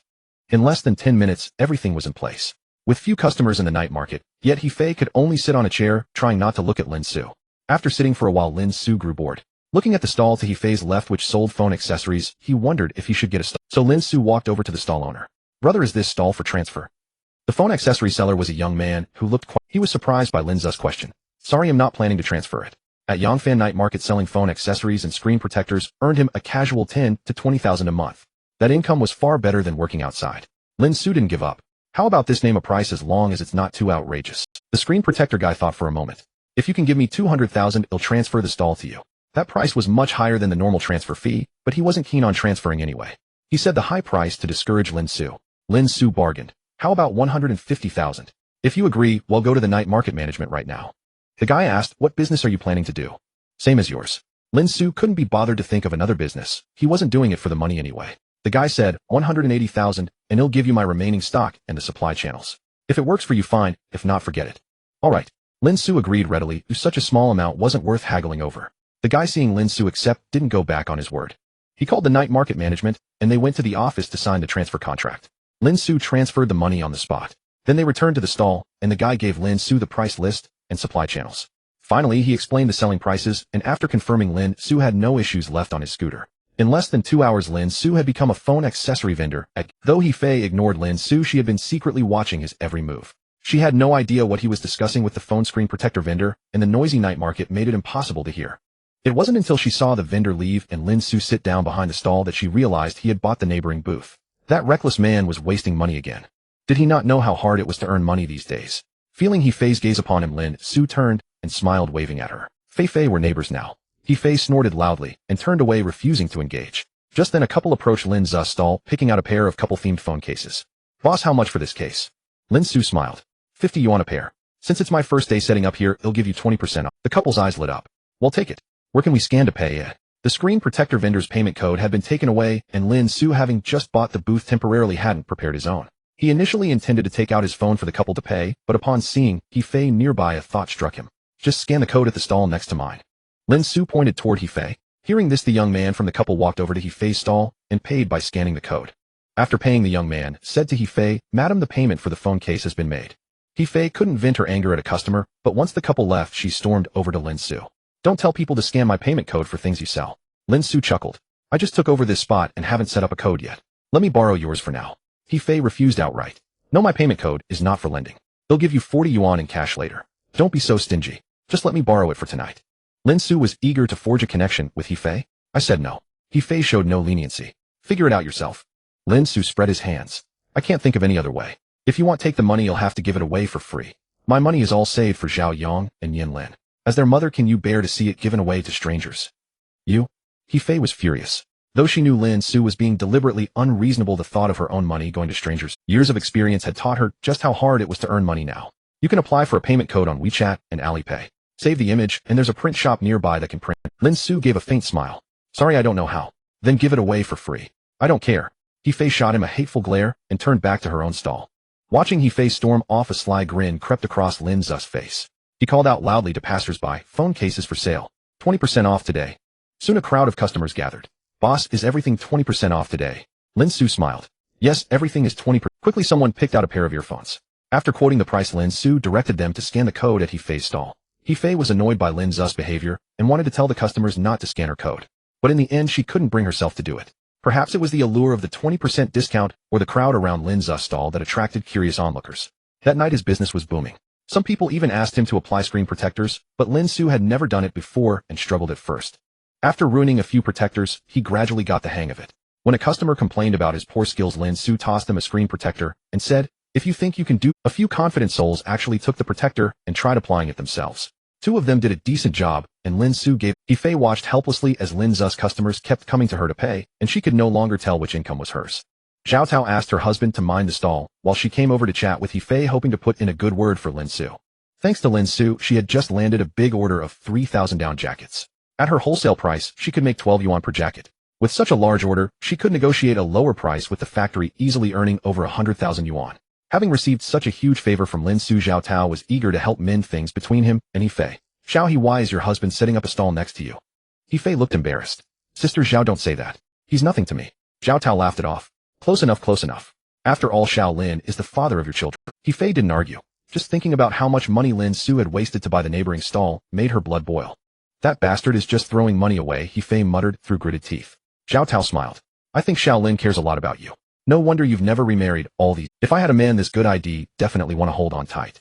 "It's not because of him." He Fei said, her cheeks flushing. The words came out with a distinct lack of conviction. In truth, He Fei had been under immense pressure over the years. Her parents constantly urged her to find someone new, but every time she thought about spending her life with another man, her heart felt like it was being torn apart. Once, without her consent, her parents brought a blind date to their home. He Fei was so enraged, she threatened to jump out of the window. That incident terrified her parents, and they never brought up the topic of marriage again. But behind her back, they cursed Lin Xu countless times. Zhao Tao, being a seasoned woman, could see right through He Fei's denial, but she didn't call her out. "Xiao He, what does your husband do? He seems quite wealthy." He Fei reiterated. "Sister Zhao, I told you he's not my husband." Zhao Tao chuckled. Fine, not your husband." Seeing that Zhao Tao was clearly convinced Lin Xu was her husband, He Fei knew her explanation had fallen on deaf ears. "I don't know what he does. I haven't seen him in years."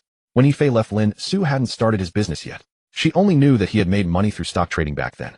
At the time of their breakup, He Fei knew Lin Xu had about 6 million yuan in hand. How did she know so clearly? Because when they broke up, Lin Xu transferred more than half of that money to her. But He Fei didn't accept it. When she left her bank card in the rented apartment they had shared. After chatting with Zhao Tao for a while, He Fei had a customer. Zhao Tao didn't want to interrupt her business and decided to wait for another chance to help bring them together. On the first evening of setting up his stall, Lin Xu had scarcely any spare time, spending most of it applying screen protectors for others. Yet he felt no fatigue. Instead, he found it quite fulfilling. After the Rising Sun Group became the world's top enterprise, Lin Xu gradually handed over all his work to Lin San. It had been over 5 years since he had retired. During those 5 years, there were no business dinners, no interactions with former partners, just indulging in pleasure every day. But such a life prolonged left him feeling hollow. Now possessing assets worth tens of trillions of dollars, Lin Xu had no further aspirations for wealth. Yet he also had no desire to bury himself in work again. Living an ordinary life with He Fei like this, Lin Xu experienced a sense of happiness he had never known before. Perhaps this was what life truly meant. Time quickly approached midnight, and Lin Xu finally found himself free. Turning to look at He Fei, he caught her leaning on the stall, with one hand supporting her head, her gaze dreamily. The moment their eyes met, He Fei's face flushed crimson, and she hastily turned away. Oh no. Oh no. How could this jerk suddenly turn around? She would never admit that she had been lost in staring at Lin Xu. Lin Xu couldn't help but smile at the sight. A woman nearly 40 years old, yet still so adorable. "Fei, you were sneaking a peek at me just now." Lin Xu walked over to He Fei and teased her with a grin. He Fei's cheeks instantly turned scarlet. I was not. Don't flatter yourself. What's there to see in an old... Lin Xu looked at He Fei's flushed cheeks, and his tone unconsciously became affectionate. Yes, an old man like me is certainly not as pretty as you. Heaven has been a bit partial to you. 19 years have passed, and you haven't aged a bit. You're still as young and beautiful as ever. He Fei's heart fluttered. Embarrassed and annoyed, she pushed Lin Xu away. "Get away. I'm closing up shop." Lin Xu chuckled softly, remembering how He Fei used to push him away like this whenever she was flustered and angry. No matter how much time passes, it's hard for a person's habits to change. Not lingering by He Fei, Lin Xu returned to his own stall to start packing up. He sorted the charging cables, phone cases, power banks, and other items into cardboard boxes, then locked them under the counter. Finally, he covered the entire stall with an oilcloth so he wouldn't have to worry about the items getting wet in the rain. By the time Lin Xu finished packing up, it was just past midnight. He Fei, who had claimed she was closing up, had yet to begin. She was now sitting in front of her stall holding a notebook and pen, calculating something while occasionally glancing at her phone.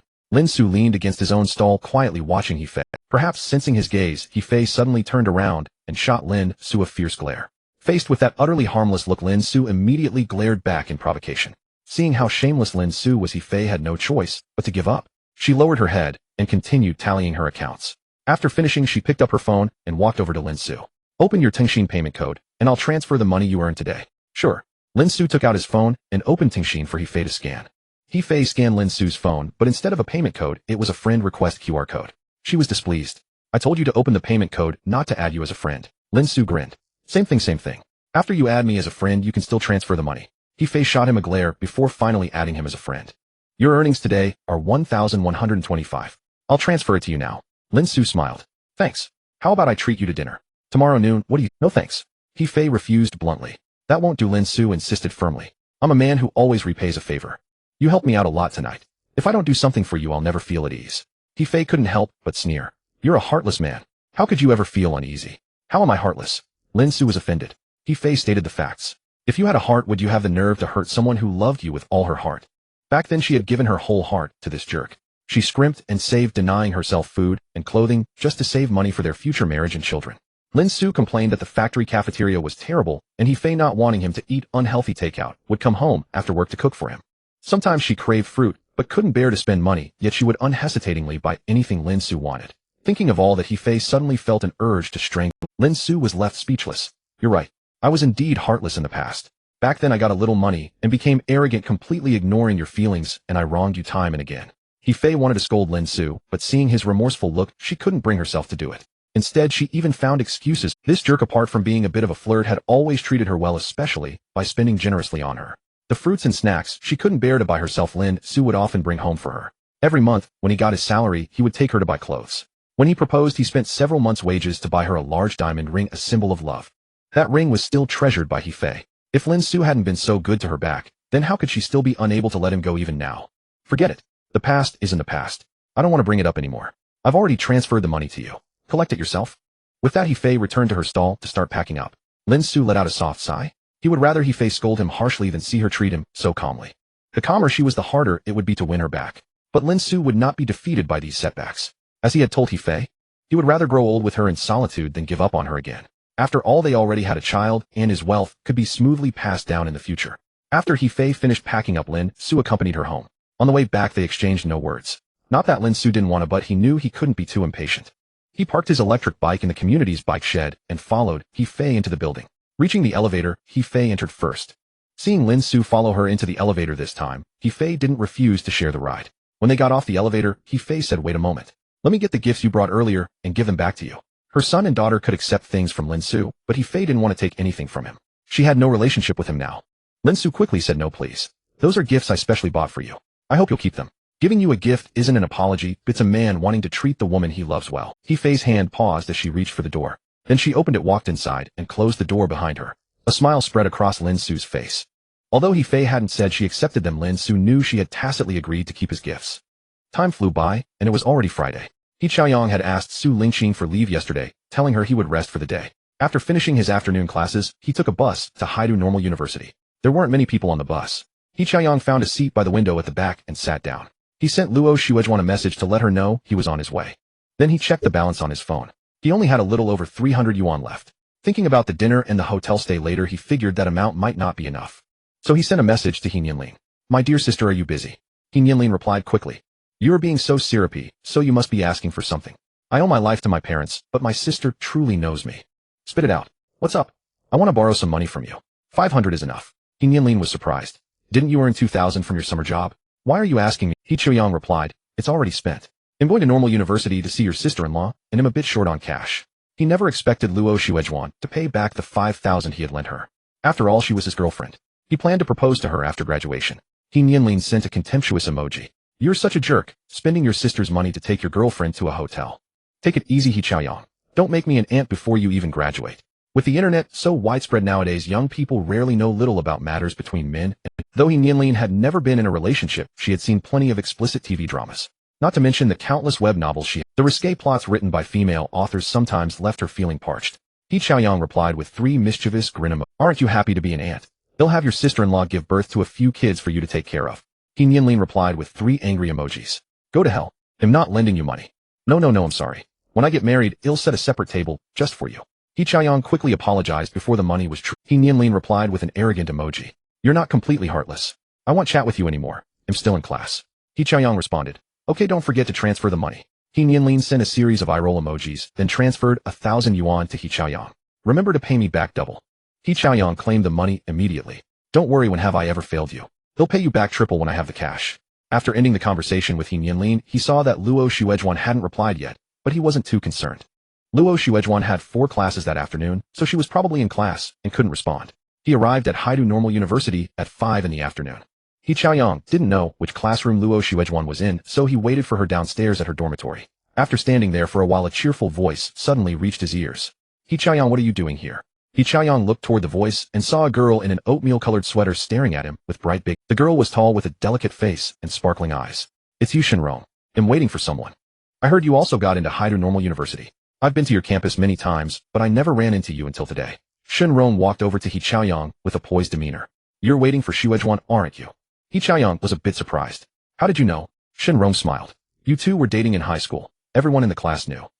He Chaoyang laughed. We were studying, not dating. Shenrong rolled her eyes at him. Who are you kidding? You two were flaunting your love every day. The sour smell of romance filled the entire classroom. He Chaoyang defended himself. Really, we only got together after the college entrance exam. Isn't that pretty much the same? Shenrong said enviously. But your relationship is really enviable. You're handsome and a top student, and Xuezhuan is gorgeous. Everyone says you're a match made in heaven. He Chaoyang laughed heartily. You're pretty too. I'm sure plenty of guys are chasing you in college, right? This wasn't flattery from He Chaoyang. During high school, Shenrong had been the class beauty and many boys in the class had secret crushes on her. He knew of at least a few. Shenrong felt a bit embarrassed by the compliment. Not at all. I'm very ordinary. No one's chasing me. He Chaoyang teased her. Shenrong, excessive modesty. Back then a lot of boys in our class liked you and privately said you were the prettiest girl in the class. Shenrong blushed shyly. That's just gossip. I heard plenty of girls in our class had a crush on you too. He Chaoyang laughed loudly. No way. I had no idea. Shenrong chuckled. Well, your eyes were only on Xuezhuan, so naturally, you couldn't see the other girls. He Chaoyang smiled, but didn't refute it. Because his father's philandering had hurt his mother, he took it as a lesson and resolved to be a devoted, faithful man. He didn't want his child to grow up without a father like he did. Although the online atmosphere was toxic these days with a foundation of over a decade of feelings, he believed he and Luo Xuezhuan could be a pure stream in the muddy waters. The two chatted downstairs at the girls' dormitory. From Shenrong, He Chaoyang learned news about quite a few high school classmates. Besides the 3 of them, 4 other classmates had enrolled in universities in Haidu City. 2 had entered Haidu Jiaodong University, 1 Haidu University of Finance and Economics, and another Haidu University of Technology. He Chaoyang and He Nianlin weren't in the same high school class, so Shenrong didn't know about He Nianlin's situation. She had only heard that He Chaoyang had a twin sister. After chatting for a while, they saw Luo Xuezhuan walking over with some roommates holding books. When she saw Shenrong beside He Chaoyang, a flicker of wariness crossed her eyes. What are you two doing together? Luo Xuezhuan's tone carried a hint of accusation. In truth, she harbored a bit of jealousy toward Shenrong. During high school, many boys privately said she wasn't as pretty as Shenrong, and Luo Xuezhuan happened to find out. So even though she and Shenrong entered the same university, they had basically never contacted each other. He Chaoyang hadn't noticed this. He smiled and said, I happened to run into Shenrong while waiting for you. Shenrong knew Luo Xuezhuan didn't really like her, so she smiled and said to them, since Xuezhuan's here, I won't be a third wheel and disturb you. She waved at them and left directly. After Shenrong left, Luo Xuezhuan's 3 roommates walked over to He Chaoyang and her. Zhang Kaimia's eyes sparkled as she looked at He Chaoyang. Xuezhuan, is this? She had always known Luo Xuezhuan had a boyfriend, but she never expected him to be so handsome. No wonder Luo Xuezhuan couldn't bear to break up with him. With a boyfriend this good-looking, what did it matter if he had no money? After all, they were just dating, not getting married. Luo Xuezhuan shot He Chaoyang a glare, then smiled and introduced him to her roommates. This is my boyfriend He Chaoyang. Chaoyang, these are my roommates, Zhang Xiaomei, Pan Na, and Zhang Qing. He Chaoyang nodded with a smile. Hello.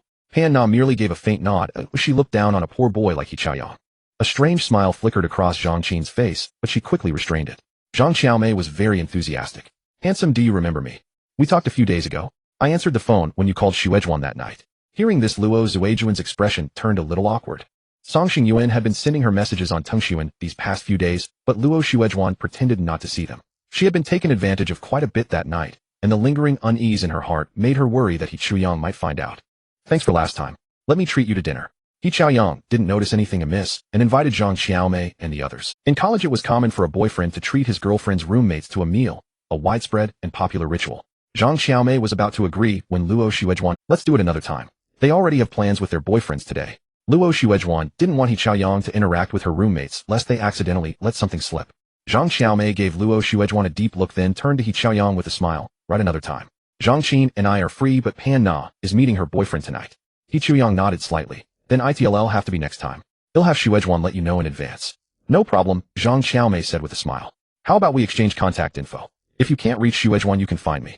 Sure, thanks. He Chaoyang took out his phone and added Zhang Kaimi as contact. It had worried him when he couldn't reach Luo Xuezhuan last time, so having an extra temporary contact was good. Luo Xuezhuan was a bit displeased, but she couldn't show it directly. After all, Zhang Xiaomei knew something about her that she didn't want to. After leaving Haidu Normal University, Luo Xuezhuan couldn't help but warn He Chaoyang, babe, Zhang Xiaomei has a boyfriend. He Chaoyang chuckled, jealous. Luo Xuezhuan hooked her arm through his and nodded. Yeah, who told you to be so handsome? He Chaoyang laughed. We've known each other for over 10 years. Don't you know me by now? I'm the most loyal man around. Luo Xuezhuan pouted. Then why did you add her? He Chaoyang explained. We live so far apart. I was worried I might not be able to reach you in an emergency. Luo Xuezhuan snorted. Then you're not allowed to chat with her. Otherwise he'll be really mad. Fine, He Chaoyang promised. I won't talk to her unless I can't get a hold of you. Xuezhuan, you know my heart only has room for you. Only then did a smile appear on Luo Xuezhuan's face. You say you only have me in your heart, but you never call me babe usually. He Chaoyang smiled and ruffled her hair. Alright, so what does my babe want for dinner?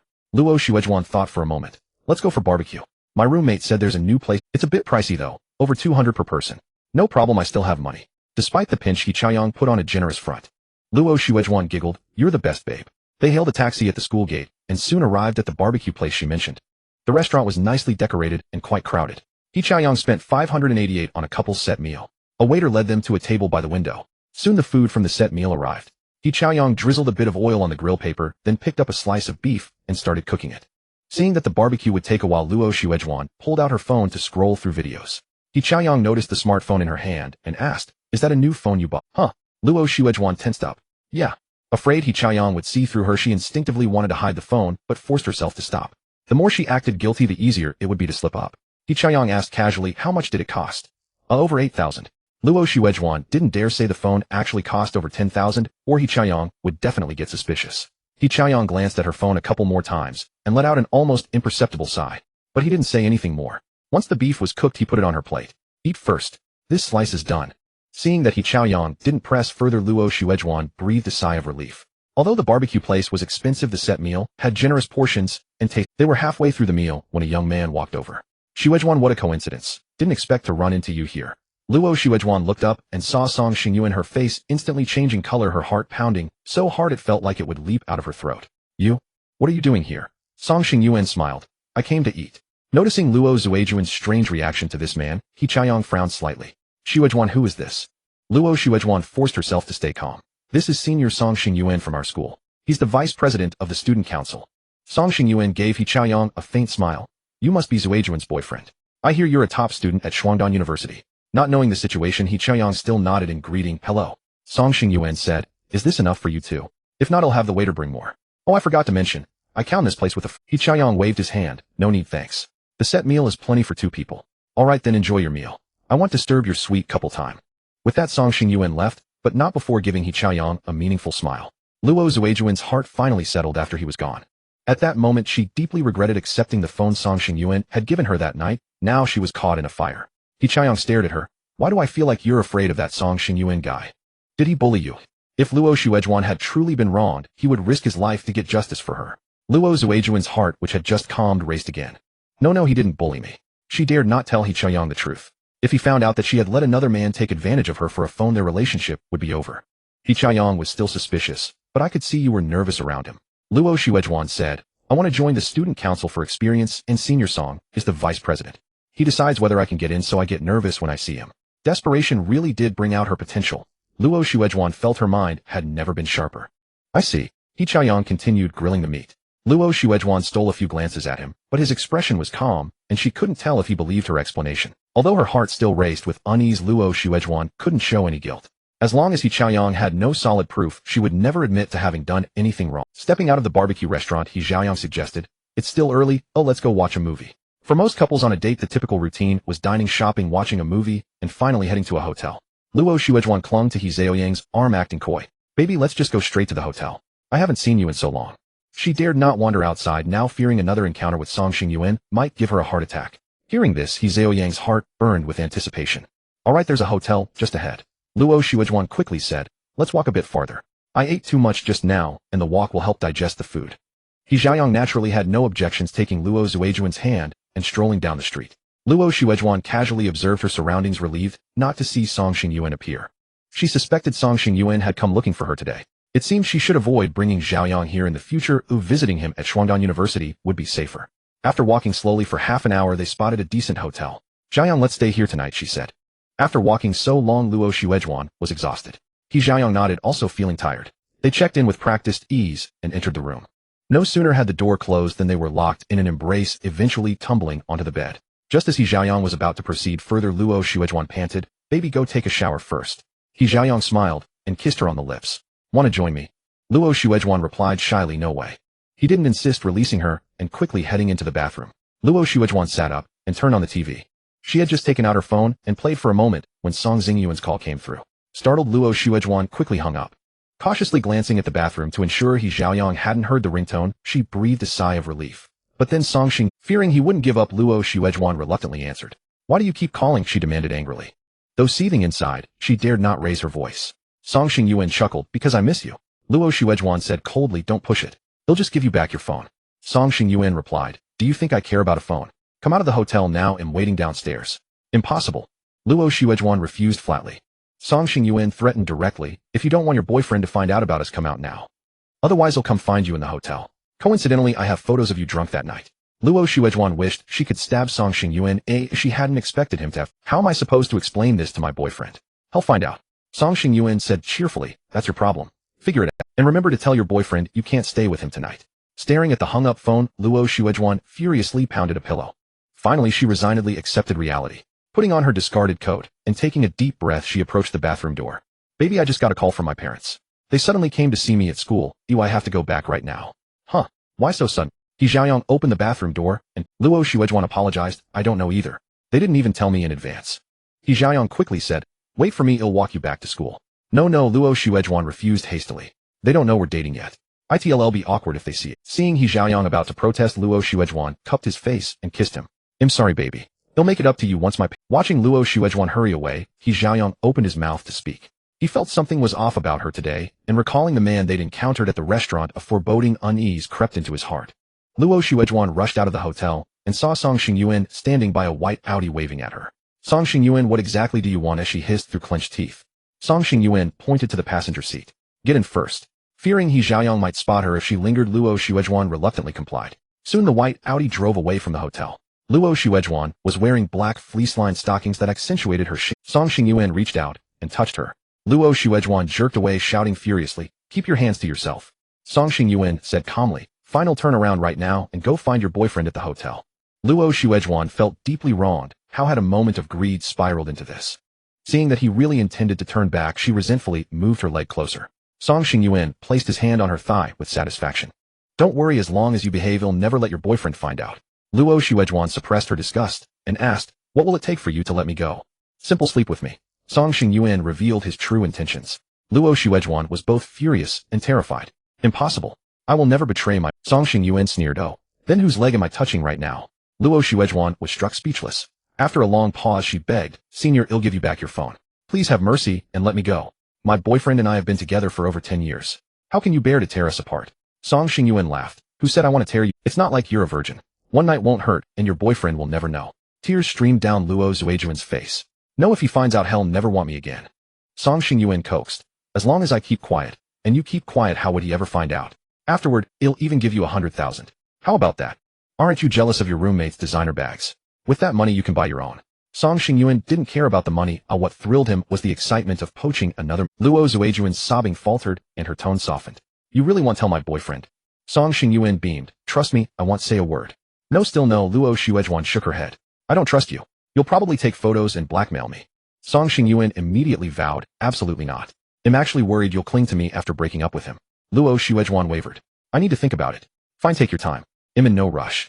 Song Xingyuan put on a magnanimous front. He too feared pushing Luo Xuezhuan too far and causing real trouble. Just before midnight, Lin Xu began packing up his stall. Over the past few days, accompanying He Fei at the stall had significantly improved her attitude toward him. After packing up, he approached He Fei. Fei, tomorrow is Saturday. I plan to go to Haida City to see Xiaoyang and Nianlin, so I won't be coming to the stall. But don't worry, I'll be back on Sunday. He Fei said insincerely, go if you want. Why tell me? I don't care where you go at all. Lin Xu said, you really don't care? Then I won't tell you next time I go somewhere. He Fei's face immediately darkened. As you wish. How could Lin Xu not notice the change in He Fei's attitude? He couldn't help but laugh. I'm just teasing you. From now on, no matter where I go, I'll tell you in advance. If you miss me, you can always check up on me. He Fei, enraged and embarrassed, pushed Lin Xu away. Get away from me, don't interfere with my business. Lin Xu was about to say something when he noticed Lin Air subtly giving him a signal from a distance. He gave Lin Air an almost imperceptible nod, then said to He Fei, alright, you do business. He'll go buy some food. Leaving He Fei's stall, Lin Xu walked toward the snack area of the night market. When he reached a corner, Lin Air followed. Boss, the young master is in trouble. What happened? The young master has a girlfriend named Luo Xuejuan. She's been having an affair with another man behind his back. Lin Air reported to Lin Xu what he knew. According to the information we've gathered, the man involved with Luo Xuejuan is Song Xingyuan, the son of Song Shun of Shengfeng Group. This Song Xingyuan enjoys stealing other people's girlfriends, usually through coercion and bribery. I had Lin Si hack Song Xingyuan's phone, and there are photos of him kissing Luo Xuejuan. Through deeper investigation, we found that Luo Xuejuan was gradually lured into a trap by her roommate. But ultimately, it's her own greed. The smartphone she's using now was given to her by Song Xingyuan. Lin Xu frowned. Does my son know about this? Probably not yet. Lin Air shook his head. Boss, should we inform the young master? Lin Xu took a deep breath. Not for now. It wouldn't be good if he misunderstands and thinks I'm spying on him. But my son Lin Zhe's son can't be bullied by anyone. Inform Lin San to gather intelligence on Shengfeng Group and secretly prepare a countermeasure against them. Also collect evidence of criminal activities by Song Shun and his son, and see if we can use it to put them behind bars. Lin Air suggested, Boss, we could also send someone to infiltrate their circle. If necessary, we can resort to physical elimination. Lin Xu looked at the eager Lin Air with exasperation. Did he need to eliminate someone over such a trivial matter? Just make the arrangements for now. We'll see how Xiaoyang feels about it. Lin Air's enthusiasm surged. Don't worry, boss. He'll handle it discreetly. No one will suspect it. After Lin Air left, Lin Xu went to the snack area and packed 3 boxes of spicy crawfish. He then stopped by Lu Jun's braised meat stall. Boss, give me 2 duck necks, 2 duck frames, and some tofu skin and edamame. Lu Jun looked uneasy upon seeing Lin Xu. He had learned over the past few days that Lin Xu was setting up a stall next to He Fei. Now many stall owners in the night market knew that He Fei and Lin Xu were truly a couple. The twins she gave birth to were Lin Zhe's. Just a moment, ITLL, be ready soon. Lin Xu smiled. No rush, take your time. Lu Jun didn't want to face Lin Xu, so he quickly took out 2 duck necks and began chopping, his hand moving so fast, it was almost a blur. In less than 2 minutes, he had chopped the duck necks and frames and neatly packed the tofu skin and edamame. Here you go. Lu Jun handed the items to Lin Xu. Lin Xu took the items and asked how much. Lu Jun said awkwardly, just give me 40. Lin Xu paid and left, not giving a second thought to Lu Jun, who had pursued He Fei for 6 years. Once Lin Zhe's figure disappeared, a nearby stall owner teased Lu Jun. Old Lu, you were chasing someone else's wife, and now he's come to confront you, huh? Lu Jun waved his hand as if shooing flies. Go away, go away. When did I ever pursue He Fei? I just felt sorry for a woman raising 2 kids alone. The stall owner laughed loudly. The widow Wang, who sells fruit up ahead, is also struggling, but I never saw you care about her. Lu Jun brandished his knife. Stop gossiping like a woman, or it'll make you a eunuch. Lin Xu returned carrying 3 boxes of crawfish and stopped at Zhao Tao's stall. Sister Zhao Hao's business tonight. Not bad, made a few hundred. Zhao Tao gave Lin Xu her warmest smile. He was her lucky charm. Lin Xu smiled. That's great. Selling clothes is much better than my phone screen protector business. Zhao Tao chuckled. You're a big boss. You surely don't care about this small business. She wasn't foolish. Lin Xu could casually give her a large order worth hundreds of thousands. How could he care about this small stall business? Zhao Tao knew very well that Lin Xu was only setting up the stall for He Fei. After chatting for a bit, Lin Xu generously gave her a box of crawfish to try. These past few days, she had spoken many kind words about him to He Fei. The Friday night market closed later than usual, and He Fei still had customers browsing. Lin Xu was eating duck necks behind her. After He Fei's customers finished and left, he brought the box of duck snacks to her. These duck necks taste pretty good. Try some. He Fei pushed it away. Take it away, I don't want any. Don't be shy. Or do you want me to feed you? Lin Xu said, picking up a duck neck and bringing it to He Fei's lips. He Fei pushed his hand away and glared at him angrily. Lin Xu, if you keep messing around, I'll get angry. Lin Xu said softly, Xiaoyang is in trouble. I guess you don't really care to know. What kind of trouble? He Fei asked anxiously. Lin Xu again brought the duck neck to her lips. Eat this first, then I'll tell you. He Fei glared at Lin Xu fiercely. She knew he wouldn't ignore their son's problems, but she still worried. You bastard. After cursing through gritted teeth, He Fei opened her mouth and ate the duck neck Lin Xu fed her. Lin Xu chuckled. See, I told you. You didn't want to take it yourself. You wanted me. Crunch. He Fei stared at Lin Xu as she bit down on the duck neck, bones and all. Seeing the look in her eyes that could kill, Lin Xu dared not tease her further. Do you know Xiaoyang is dating someone? To have more conversation with his wife Lin Xu immediately threw his son under the bus. He Fei looked surprised. Xiaoyang is dating. Lin Xu was a bit smug. That's right. Seems like I as his father knew about our son's affairs before you his mother. He Fei spat out the bones from her mouth and asked doubtfully, how did you find out? Eat first. Lin Xu picked up another duck neck. Eager to know about their son, He Fei didn't argue about eating this time. However, having learned from her previous embarrassment, she first took it with her hand before starting to eat. Lin Xu didn't mind. I arranged bodyguards to protect you all. The bodyguard discovered it and told me. He didn't want to hide the fact about the bodyguards from He Fei to avoid misunderstandings later. He Fei said angrily, you're spying on us. Seeing that He Fei was genuinely angry, Lin Xu quickly explained. Fei, you misunderstand. I arranged bodyguards for you to protect you, not to spy on you. He Fei clearly did not believe him.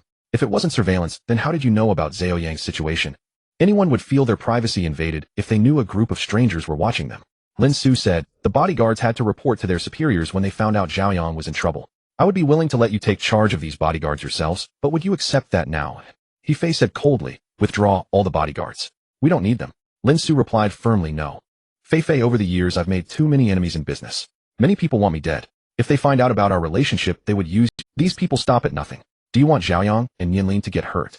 In truth, the situation was not as dire as Lin Xu. He had withdrawn from the public long ago. Only the most powerful factions and nations knew his true identity. Before Lin Xu became an international powerhouse, those people would use any means to prevent him from seizing resources. Now that Lin Xu's foundation was solid, and he had the strength to counter them, they had no choice but to accept his existence. They were all wealthy and influential, capable of shaking the international landscape with a single move. Who would be foolish enough to abandon a comfortable life and drag others into destruction? How many of the wars in the world were truly just? They were merely struggles for resources among nations and factions. And how many of those who died in wars were wealthy? The dead were always the common people, without power or money. At Lin Xu's level, there were unspoken rules in the circle. No one would go after each other's family and friends. If everyone did that, the game would be over. Lin Xu still insisted on assigning bodyguards to his family, mainly to prevent accidents. There were always incomprehensible madmen in this world. He Fei fell silent. Of course, she didn't want her son and daughter to be harmed. Lin Xu grabbed her shoulders. Fei, believe me, I'm not spying on you. I never intended to pry into your privacy. Otherwise, why would I have told you all this? He Fei pushed his hands away. I don't believe you. Who knows what you're really thinking? In truth, she was already convinced by his words. If Lin Xu truly wanted to spy on her secretly, he could have chosen not to tell her, and she would never have discovered the bodyguards. He Fei trusted Lin Xu on many matters, but when it came to women, she found it hard to believe him. However, she had her own secret. Her sense of smell was exceptionally keen. Whenever Lin Xu had contact with other women, most of the time, she could smell their perfume on him. That was why she always caught him when he cheated in the past. And she had never told anyone this secret, not even Lin Xu, who was once the closest person to her. Lin Xu said sincerely, Fei, I promise you that from now on I will only contact the bodyguards when you are in danger. When we get back to Maple Garden, I'll tell you everything about the bodyguards assigned to you. He Fei stopped pressing and asked, what exactly happened? Lin Xu said, the bodyguards discovered that his girlfriend was involved with another man while protecting him. Since it affected Xiaoyang's interests, they reported it to me. Technically, they should have reported to Xiaoyang, but given our current situation, you understand. He Fei snorted. It's all because of you. Otherwise, why would Xiaoyang and the others refuse to acknowledge you as their father? Yes, it's my fault. Lin Xu had no choice but to admit his mistake. He Fei asked worriedly, did you tell Xiaoyang? As a mother, she was naturally furious that her son was being deceived by another woman. Especially knowing that Xiaoyang was a sentimental person, he would be devastated to learn of his girlfriend's betrayal. Lin Xu shook his head. Given my current relationship with Xiaoyang, how could I tell him? Besides, being cuckolded by his girlfriend is a disgrace for any man. I think Xiaoyang wouldn't want too many people to know either. Hearing this, He Fei couldn't help but pinch the soft flesh on Lin Xu's waist hard. You know it's disgraceful, so why were you so heartless as to cuckold me back then? Hiss. Lin Xu winced in pain. He Fei had really gone all out this time. But since he was the one who had wronged her, he deserved it. It's my fault. Do you want to pinch me a few more times? Seeing his pained expression, even though He Fei wanted to, she couldn't bring herself to. I can't be bothered to pinch you anymore. It's all in the past. Lin Xu, I advise you not to waste your efforts on me. No matter what you do, I will never forgive you. Lin Xu said calmly. I know, and I never expected you to forgive me. Now all I want is to be by your side. Just seeing you every day is enough for me. He Fei was taken aback. She knew that Lin Xu was sincere now, but who knew how long this sincerity would last? The previous 2 times he had repented, he had been equally earnest, but before long he had reverted to his old ways. He Fei was afraid that Lin Xu would disappoint her again. But now wasn't the time to dwell on that. Her son was more important. What should we do about Xiaoyang? Lin Xu thought for a moment. I think it's better for him to discover it himself. We'll just pretend we don't know. He Fei was unhappy. Are we supposed to just watch Xiaoyang be deceived? No. Lin Xu comforted her, of course not. He'll find a way to let our son discover it himself. Besides, he's smart. He might have already noticed something. Hearing this, He Fei reluctantly accepted. Lin Xu picked up a duck neck and fed it to her. Do you know what the most important issue we need to consider is? What is it? Distracted, He Fei unconsciously opened her mouth and ate the duck neck. Lin Xu smiled subtly. It's our son's state of mind after he learns the truth. He Fei was also deeply worried. She feared that He Xiaoyang might do something foolish after learning of his girlfriend's betrayal. A mother knows her son best. When he was young, his father's infidelity had caused him much suffering. Now if his beloved girlfriend betrayed him again, it might shatter his faith. Lin Xu reassured her, don't worry too much. With me here, our son will be fine. He Fei sighed, having no better solution. She unconsciously bit into the duck neck, then realized something was wrong. That bastard had fed her again. She shoved the half-eaten duck neck into Lin Xu's hand. Get lost. I'm closing up. Lin Xu chuckled. All right, you close up. Then right in front of her, he put the half-eaten duck neck into his mouth. He Fei looked at him with disgust. Lin Xu, you're disgusting. Lin Xu shamelessly replied. What's the big deal? Can't let it go to waste. I don't mind eating what you've already bitten. He Fei ignored him, wiped the grease off her hands with a tissue, and began to close the stall. Lin Xu didn't bother her by helping. Instead, he sat on her chair and leisurely gnawed on a duck neck. By the time He Fei finished packing up her stall, it was nearly 1 a.m. For those who set up stalls at the night market, this was a relatively normal time to call it a day. Fei, do you want to go to Haidu City to see Nianlin and the others? I have a private plane and can go directly. He Fei fumed indignantly. Heaven really Fei, do you want to go to Haidu City to see Nianlin and the others? I have a private plane and can go directly. He Fei fumed indignantly. Heaven really has no eyes. How could it let a heartless scoundrel like you make money? Fei, do you want to go to Haidu City to see Nianlin and the others? I have a private plane and can go directly. He Fei fumed indignantly. Heaven really has no eyes. How could it let a heartless scoundrel? He Fei ignored Lin Xu and simply sped up. Seeing this, Lin Xu quickly accelerated to catch up. Back at Fenglin Garden, they parked the electric scooter in the shed and Lin Xu walked beside, He Fei carrying 2 boxes of crawfish and some leftover braised snacks. Fei, I've arranged 8 bodyguards to protect you. They'll have you meet them when we get home. He Fei was a bit speechless upon hearing about 8 bodyguards. I'm not some important figure, why would I need so many people protecting me? Although she said she wouldn't easily forgive Lin Xu, He Fei didn't stubbornly refuse his offer of bodyguards. She might be a bit lovesick, but she wasn't brainless. Lin Xu had clearly explained the dangers to her. Was she supposed to act like those heroines in romance novels who court death? With the internet so developed nowadays, He Fei had come across many dark incidents while scrolling through videos. The real world was not as safe as one might imagine. Lin Xu looked deeply into He Fei's eyes. Fei, in my heart you are the most important person. He Fei rolled her eyes. Those sweet talk lines you use to coax young girls don't work on me. I'm no longer a girl. Watching He Fei walk into the elevator with a look of proud aloofness, Lin Xu broke into a genuine smile. The fact that He Fei could show a little temper in front of him meant his efforts over the past few days hadn't been in vain. Soon the elevator reached the floor. 10 people were lined up in 2 rows at the elevator entrance to greet them. Boss, madam, welcome home. He Fei was startled by the sight and looked at Lin Xu with some alarm. Lin Xu gave He Fei a reassuring look, then took her hand and led her out of the elevator. Fei, let me introduce you. This is Lin Yi, my assistant. Lin Yi respectfully greeted He Fei. Greetings, madam. I hope you will take good care of me in the future. Lin Xu then introduced Lin Air. This is Lin Air, my personal bodyguard. Greetings, madam. Lin Air revealed the kindest smile, completely hiding the fact that he was the type who enjoyed physically sending people to their doom. Lin Xu pointed to a woman who looked quite ordinary. This is He Liangyu, the captain of the security team responsible for protecting you. If you encounter danger, contact her immediately. He Liangyu respectfully said, Greetings, madam. Finally, Lin Xu briefly introduced the other 7 people who would be protecting her. He Fei really couldn't adapt to this situation. Throughout the whole process, she could only manage awkward smiles at those greeting her. Lin Xu waved his hand at the group, and soon the bodyguards quickly entered their respective rooms. 2 others retreated into the stairwell. Lin Xu smiled and said to He Fei, Come on, let's go to your place, and he'll explain everything in detail. He Fei didn't object. She walked to the door, opened it, then took a pair of men's slippers from the shoe cabinet. These are Chaoyan's slippers. You can wear his for now. Okay. Lin Xu changed his shoes and entered the house. This was his first time in the apartment He Fei had bought. A standard 3-bedroom, 1 living room unit with appliances and furniture that still looked fairly new. Lin Xu knew that He Fei had bought this apartment over 6 years ago, and it was clear she took good care of it. Fei, I'm a bit hungry. I haven't had your egg noodles in a long time. Could you make me a bowl now? You're so demanding. Despite her look of annoyance, He Fei turned and headed to the kitchen. Lin Xu followed her in and handed her the 2 boxes of crawfish. These crawfish are a bit cold. Could you heat them up? He Fei pointed to the microwave nearby. The microwave is over there, and the bowls are in the sterilizer. Lin Xu took out a large bowl from the sterilizer, poured 1 box of crawfish into it, and placed it in the microwave to heat. We only need 1 box for tonight. They'll put the other one in the fridge for you to eat tomorrow. He Fei said, I don't want it. Who told you to buy so much? Take it back with you later. I have to fly to Haidu City tonight. Lin Xu replied, then asked, Do you want to come with me? No. Although He Fei missed the children, she didn't want to go with Lin Xu. He who eats from others becomes soft, and he who receives from others becomes indebted. If she kept taking too much from Lin Xu, how could she later have the face to give him attitude? Lin Xu didn't press the matter. The fact that he could come to He Fei's home today showed that their relationship had already improved significantly compared to when they first met. After the crawfish was heated, Lin Xu quickly took a cloth and carried the bowl to the dining table, also bringing over the leftover braised snacks. Soon He Fei finished making 2 bowls of noodles, each topped with a beautifully golden fried egg. Lin Xu wisely helped to bring them out. "You eat this bowl," He Fei said, pushing the bowl with 2 fried eggs toward Lin Xu. Lin Xu felt warm inside. "Back then you always fried 2 eggs for me. You still remember?" He Fei said hypocritically. "I don't remember at all. I just accidentally." Lin Xu smiled without exposing her lie, picked up his chopsticks, and started eating heartily. "These egg noodles are really delicious. Still the same taste as before." He Fei struggled to suppress the upward curl of her lips. "You've been eating expensive things outside all these years. You're probably thinking my humble egg noodles are cheap." Lin Xu looked up seriously. "How could I ever dislike it? I could eat your egg noodles for a lifetime and never get tired of them. I don't believe." He Fei lowered her head, poking at the fried egg in her bowl with her chopsticks, a faint sweetness spreading in her heart. Lin Xu swallowed the noodles in his mouth. "Fei, if I could be with you, I would trade all my wealth for it. To be honest with you, the happiest time of my life was when I worked at the electronics factory with you.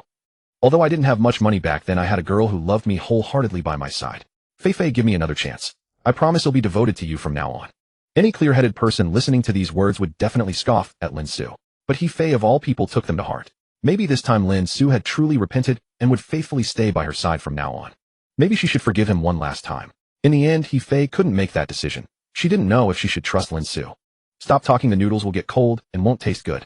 Lin Xu knew what He Fei was worried about, but he couldn't exactly cut open his heart to show her. Building trust was thousands of times harder than destroying it, especially when the trust had been shattered. "All right, let's eat the noodles first. I'll peel the crawfish for you." He Fei refused. "No need, just eat your noodles." Lin Xu insisted on peeling several crawfish for He Fei until she held up her bowl. After finishing the meal, they cleaned up the dishes together.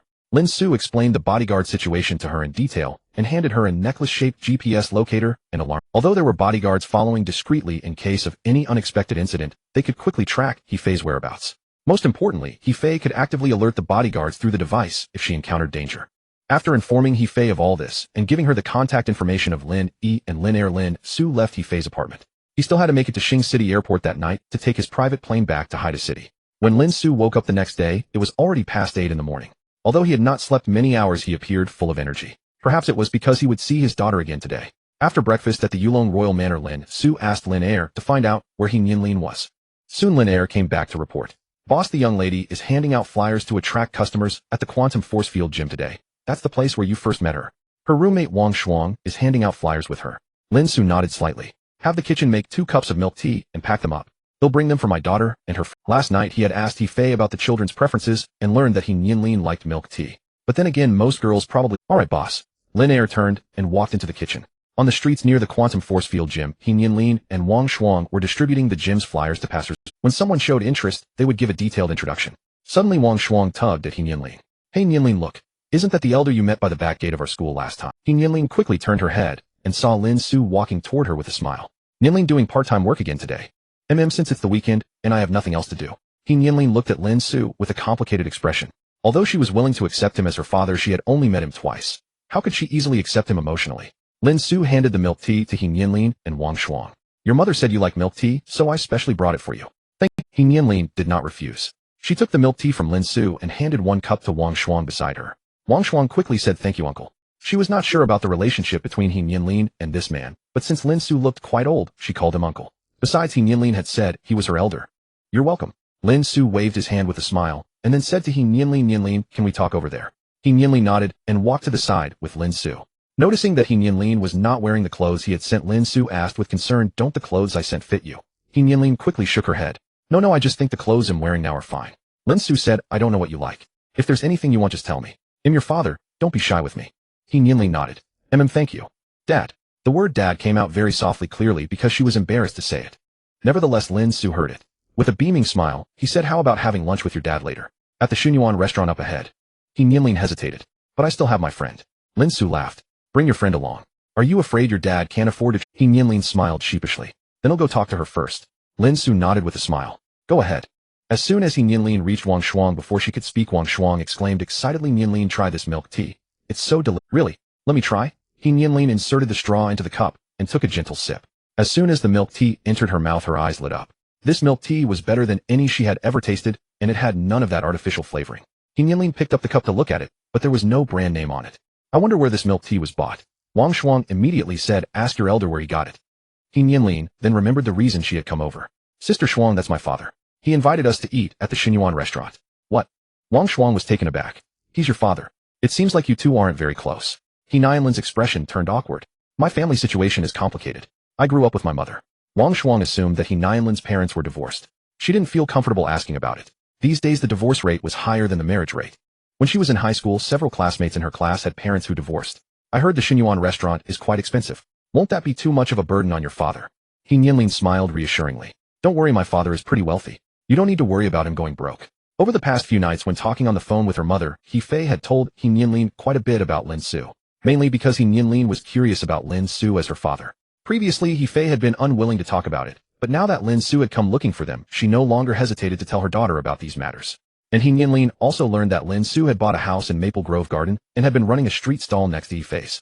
Coupled with the luxury car he drove when they first met and the designer bags and high-end custom clothes he had sent her, He Nianlin naturally guessed that her father was rich. Wang Shuang laughed. Since you say so, I won't hold back. It's a good chance to see what a high-end restaurant is like. Lin Xu had planned his timing when coming to see his daughter. By the time he arrived, it was already 11 in the morning. After He Nianlin and Wang Shuang had discussed it, Lin Xu took them to the nearby Xinyuan restaurant. It was a restaurant specializing in classic Haidu local cuisine. Looking at the opulent decorations inside the restaurant, both He Nianlin and Wang Shuang felt a little nervous. In truth, this nervousness came mainly from having little money. Gives one courage and also serves as the backbone of the poor. When you become very wealthy, you won't feel intimidated in most places that once seemed upscale. Under the waiter's guidance, they arrived at a private dining room.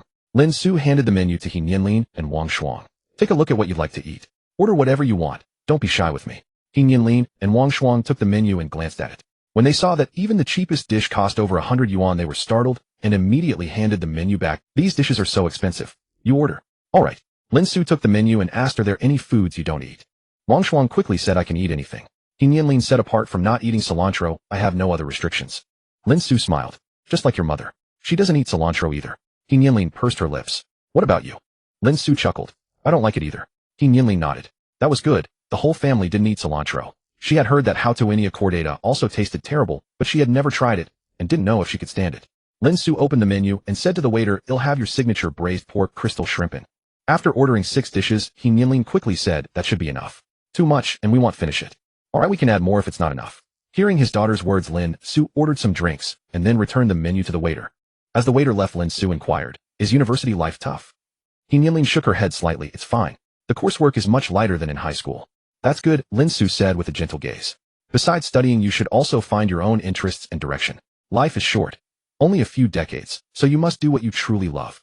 As his daughter, He Nianlin never had to worry about financial matters. The money he earned could last her 10 lifetimes. He Nianlin fell into thought. Actually, I don't know what I like. I've never thought about it before. For ordinary people, choices were indeed limited. He Nianlin had a talent for languages, so she chose a foreign language university, planning to become a translator or teacher. Both professions were respectable for a woman. But did He Nianlin truly enjoy it? Even she wasn't sure. Lin Xu smiled reassuringly. You're still young. You have plenty of time to think it over. He Nianlin nodded softly. Lin Xu didn't dwell on the topic and asked about her daily life. Of course, while chatting with his daughter, he didn't neglect Wang Shuang. Since she was a close friend of He Nianlin, paying attention to her friend was also a way of showing care for his daughter. Soon the waiter began serving the dishes. Lin Xu immediately urged He Nianlin and Wang Shuang to eat. Their braised pork belly is excellent. Try it and see if it suits your taste. Okay. He Nianlin nodded slightly, picked up a piece of braised pork and took a bite. The pork was tender and soft, rich, but not greasy. It's delicious, even better than my grandmother's. If you like it, eat more, Lin Xu said, smiling as he served his daughter some food. Wang Shuang, please don't be shy. Help yourself to whatever you like. I won't serve you. Wang Shuang quickly replied, thank you, uncle. I'll serve myself. The portions at Xinyuan restaurant were quite generous. They ordered 6 dishes but couldn't finish them all. Lin Xu settled the bill and left with the 2 girls. Nianlin, we also have a house in Haidu. Would you like to come home and see it? The home referred to was the Imperial Dragon Manor. Besides the Imperial Dragon Manor, Lin Xu owned multiple villas, properties, and shops in Haidu. These assets totaled over 50 billion yuan. Initially, Lin Xu feared the system might disappear, so he used spare cash to buy properties and shops everywhere. He thought that if the system vanished, he could still live carefree as a landlord. To diversify risk, besides Haidu, Lin Xu also purchased a large number of properties and shops in first-tier cities like Beijing, Guangzhou, and Shenzhen. Additionally, he bought hundreds of properties in his hometown Xing City. All his real estate holdings together were worth nearly 300 billion, and that was only within the country. His overseas properties were even more numerous. Yet these real estate assets were merely a drop in the ocean compared to his vast wealth. After all, he was once the owner of the system. Over the years he had wronged his 2 children too much, and Lin Xu wished he could give them everything to make up for it. He had no intention of hiding his wealth from his children. Nianlin hesitated. I have a part-time job this afternoon. Lin Xu said with concern, part-time jobs are too tiring. I've earned a little money over the years and can fully support you. Just focus on your studies at school. There's no need to work part. Nianlin replied lightly, I don't think it's hard at all. In fact, it's a good way to gain experience. Seeing his daughter's attitude, Lin Xu didn't insist further. All right then. If you ever find it too tiring, just quit. He'll come pick you up for dinner tonight. Nianlin smiled and nodded, okay. Watching Lin Xu drive away in a Bentley, Wang Shuang couldn't help asking curiously, Nianlin, what does your father do? Although she didn't know many luxury cars, she recognized the Wingman logo. A Bentley costs at least several million yuan. Only those with assets worth tens of millions or hundreds of millions would dare buy such. Nianlin shook her head slightly. I'm not sure either.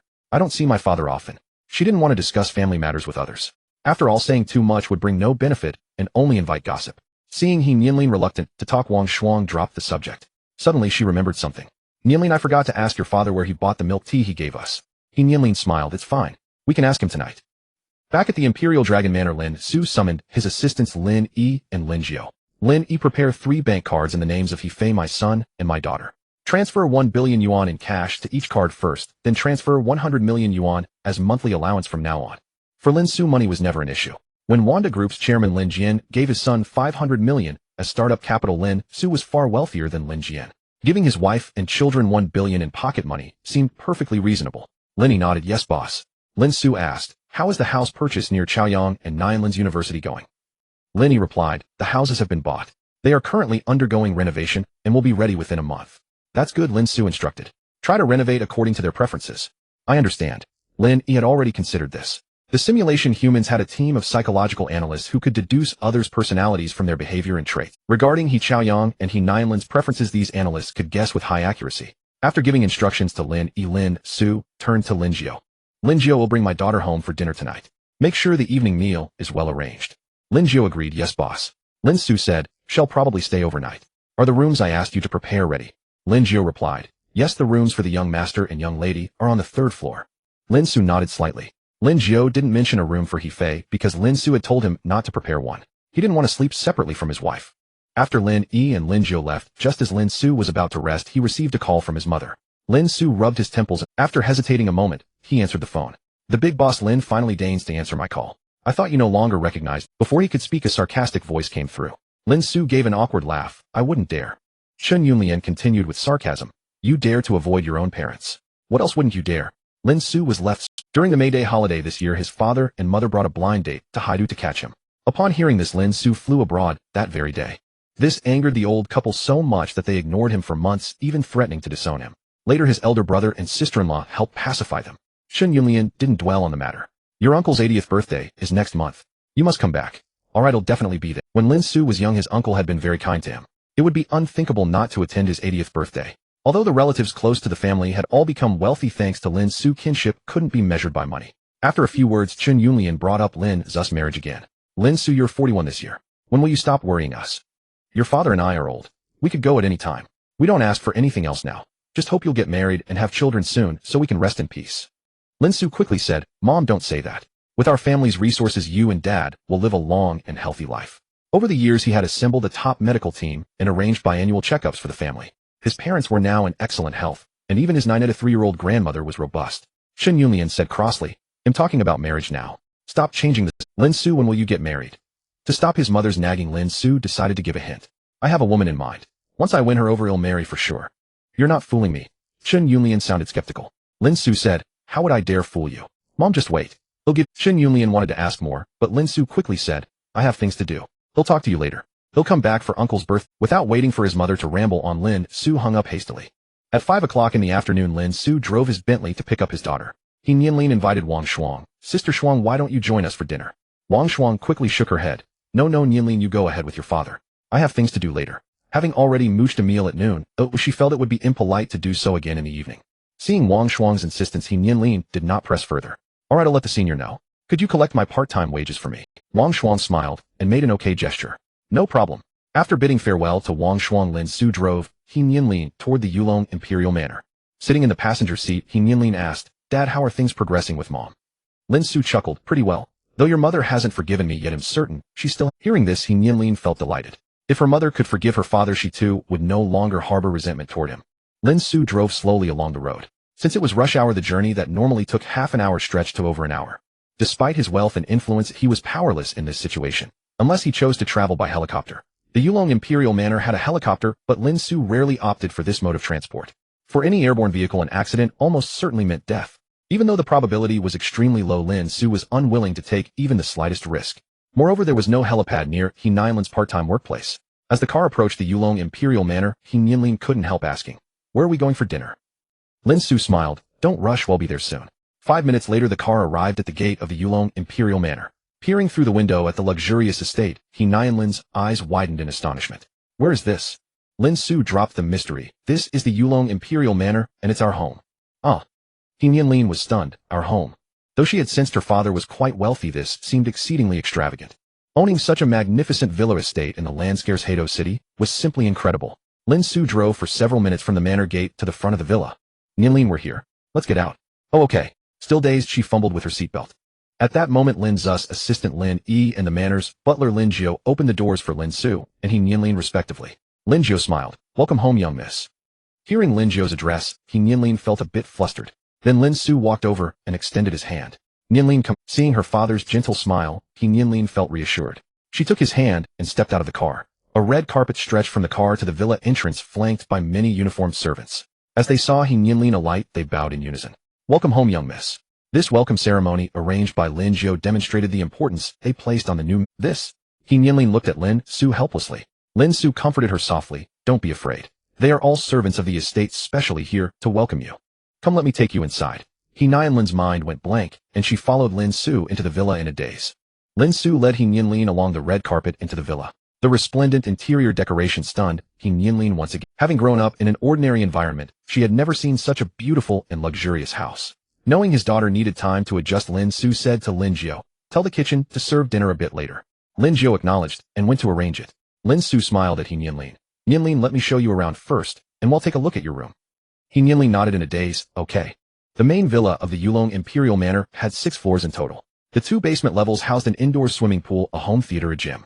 The 4 above-ground floors contained the living room, dining room, study bedrooms. Lin Xu gave He Nianlin a quick tour and finally led her to a room on the 3rd floor. "This is your room. See if you like it. If not, I'll have someone prepare another one for you."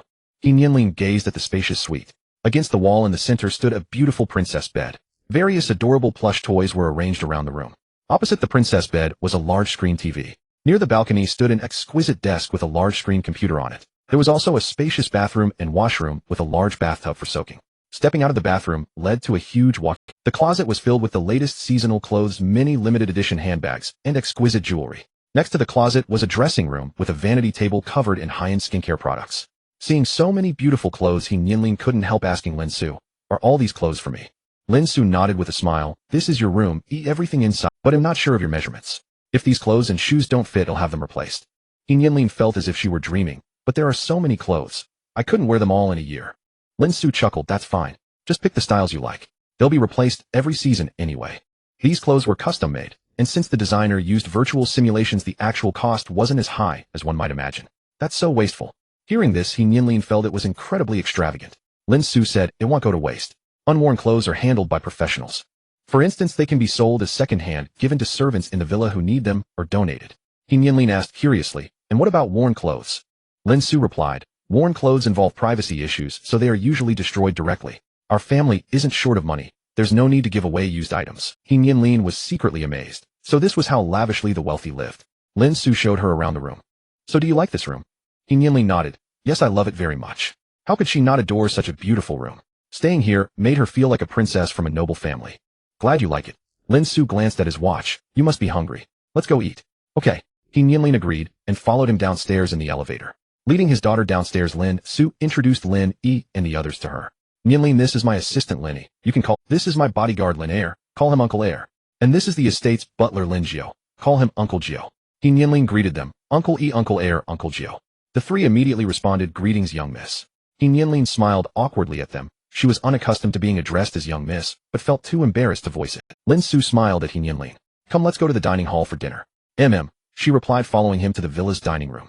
Since it was He Nianlin's first meal at home, the dinner was exceptionally lavish. Every ingredient was unavailable outside. Lin Xu chuckled. Since this is your first meal home, I asked the kitchen to prepare more. Though she felt it was extravagant, Lin Xu chuckled. Since this is your first meal home, I asked the kitchen to prepare more. Though she felt it was extravagant, she sensed the importance he placed on her.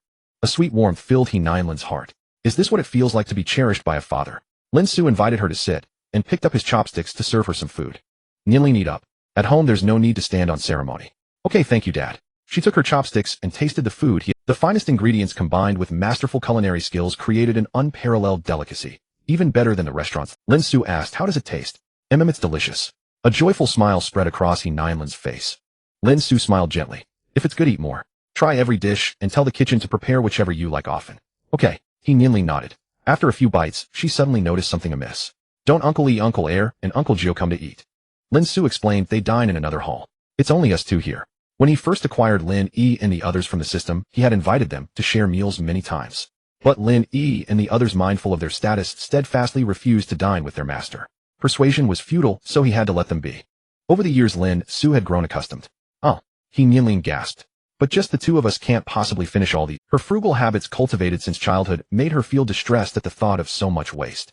Lin Xu comforted her, don't worry. Even if we can't finish, there won't be much. There are many servants in the estate. They'll take the leftovers that are still edible, and only a small amount will be discarded.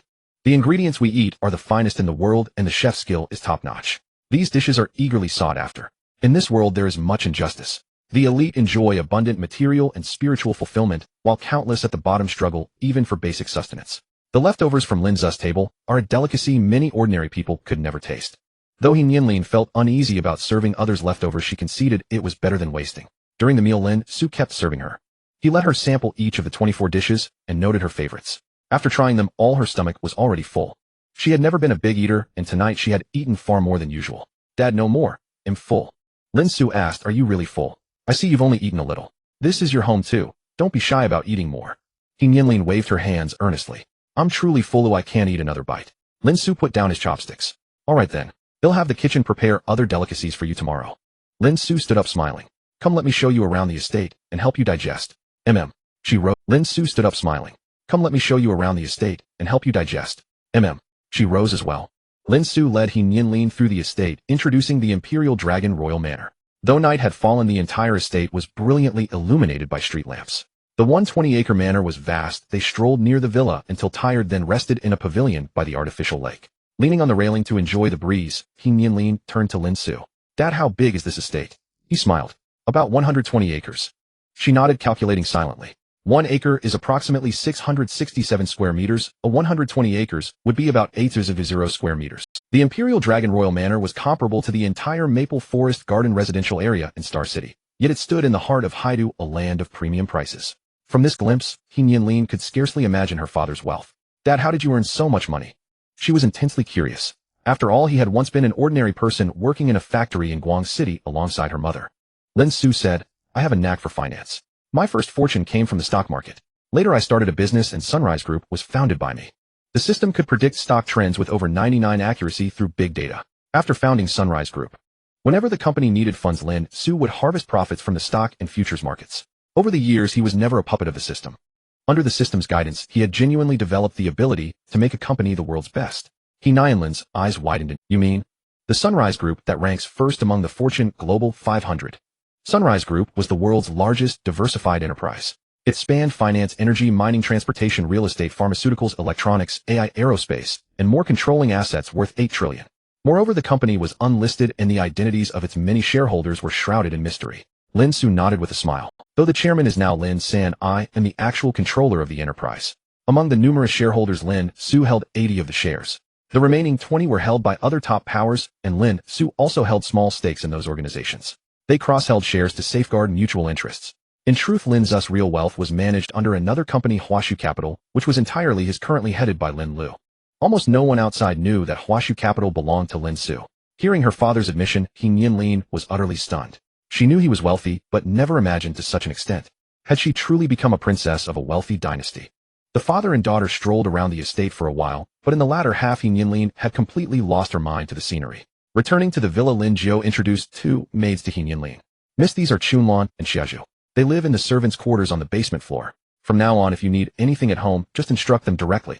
Chunlan and Xiaozhu respectfully greeted He Nianlin. Hello, miss. You? Hello. Hearing this title, He Nianlin still felt a bit unaccustomed. Lin Xu patted his daughter's shoulder and said gently, don't feel burdened, Dad pays them wages. In fact, Chunlan and Xiaozhu were androids originally given to Lin Xu as accessories by the system.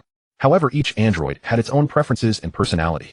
Apart from their absolute loyalty to Lin Xu, they were not much different from normal humans in other aspects. Thus, Lin Xu treated them like normal people, giving them the respect they deserved. He also paid each android a salary, granting them the right to take vacations like ordinary individuals. He Nianlin pursed her lips. She was unfamiliar with everything here and did not reject her father's arrangement. Lin Xu said to Chunlan and Xiaozhu, take the young lady to her room to rest first. Chunlan and Xiaozhu responded simultaneously, yes, boss. He Nianlin followed them to the room. Chunlan asked respectfully, miss, would you like to take a bath now? He Nianlin nodded. Chunlan said, then he'll draw the bath for you, and Xiaozhu will prepare your pajamas. Xiaozhu agreed and walked into the dressing room. He Nianlin quickly said, no, just teach me how to draw the bath water. I can do it. Chunlan smiled. Miss, please don't be shy. This is what we are supposed to do. Watching the two enter the bathroom and dressing room, He Nianlin stood awkwardly in place. She had never been waited on like this before. Seeing others busying themselves for her, she couldn't help but feel a sense of guilt. Just then, Nianlin's phone rang. Seeing it was her roommate Wang Shuang calling, she walked to the balcony to answer. Sister Shuang, what's up? Wang Shuang asked with concern. Nothing much, just calling to ask if you're coming back to the dorm tonight. He Nianlin felt a warmth in her heart. Thanks, Sister Shuang. He'll stay at my dad's place tonight and won't be back. Wang Shuang wasn't surprised by this. Nianlin the senior gave me cash for your part-time job pay today. Should I give you cash or transfer it via Tingshuan? He Nianlin said, if it's convenient, just transfer it. Few people use cash nowadays, most pay directly with their phones. They'll transfer it to you now. Wang Shuang opened Tingshuan and quickly sent the money to He Nianlin. He Nianlin accepted the money. Thanks, Sister Shuang. Wang Shuang said, no need, it's just a small favor. By the way, Nianlin, did you ask your dad where he bought that milk tea? He Nianlin replied, that milk tea wasn't bought, it was made by my dad's chef at home. Wang Shuang felt a bit disappointed. It's not available outside. He Nianlin smiled. It's okay, I'll bring you some when I go back to school. Wang Shuang didn't stand on ceremony. Thank you, Nianlin. Have a great time with your dad. Ooh, I won't disturb you. After hanging up, He Nianlin returned to her room. Xiaozhu brought a set of silk pajamas. Miss, would you like to wear these tonight? He Nianlin quickly said, yes, thank you, Sister Xiaozhu. Just call me Xiaozhu, miss. Xiaozhu emphasized before adding, they'll put the pajamas in the bathroom for you. He Nianlin said, they'll come with you. In the large bathtub of the bathroom, water was still being drawn and Chunlan was preparing towels and toiletries. Seeing He Nianlin enter, she quickly greeted her. He Nianlin looked curiously at the bathtub filling with water. Sister Chunlan, how long does it take to fill this? Chunlan smiled. About 10 minutes, miss. Please test if the water temperature is suitable. Although the bathtub was large, it was equipped with a top-tier water supply system, and thus the filling time was even shorter than that of an ordinary bathtub. He Nianlin quickly walked to the edge and tested the water. It was exactly the temperature she found most comfortable. The temperature is just right. Chunlan silently noted this temperature, and then showed He Nianlin where the toiletries were placed. Once everything was ready, the water in the bathtub had reached the perfect level. Chunlan said, Miss, the bath is ready. Would you like us to stay and scrub your back?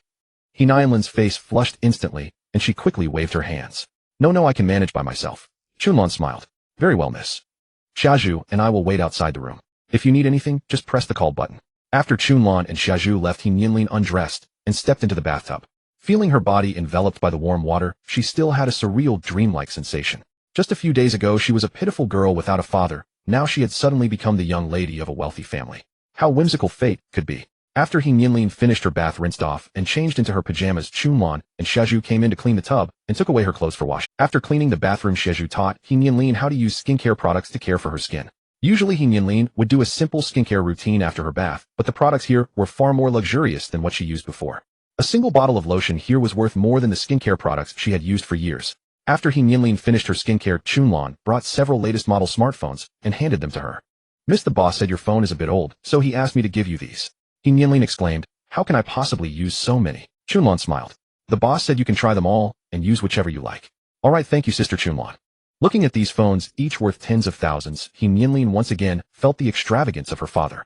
Chunlan waved her hand. Miss, please don't be polite. If you need anything, just tell us directly, otherwise we won't feel right about earning our wages. He Nianlin nodded. Okay. Seeing that He Nianlin had no other requests, Chunlan and Xiaozhu returned to the servants' quarters on the basement floor to rest. Lying on the soft and comfortable princess bed, He Nianlin felt that everything she had experienced today was too dreamlike. However, when she came back to reality, a wave of guilt surged in her heart. Her mother and brother had never enjoyed such a life, and she alone was enjoying the comforts with her father, which made her feel apologetic toward them. But He Nianlin quickly adjusted her mindset. She would strive to help her father gain her mother's forgiveness so that their family could live happily together. Although she was reluctant to admit it, He Nianlin realized that she was somewhat enjoying this princess-like life. She didn't know if this counted as being vain. But Lin Xu was her biological father, not a stranger. A daughter enjoying the material comforts provided by her father should be perfectly fine in normal circumstances. After browsing through several phones, He Nianlin finally settled on the Longwei Pura 70 Ultra, a device crafted for photography.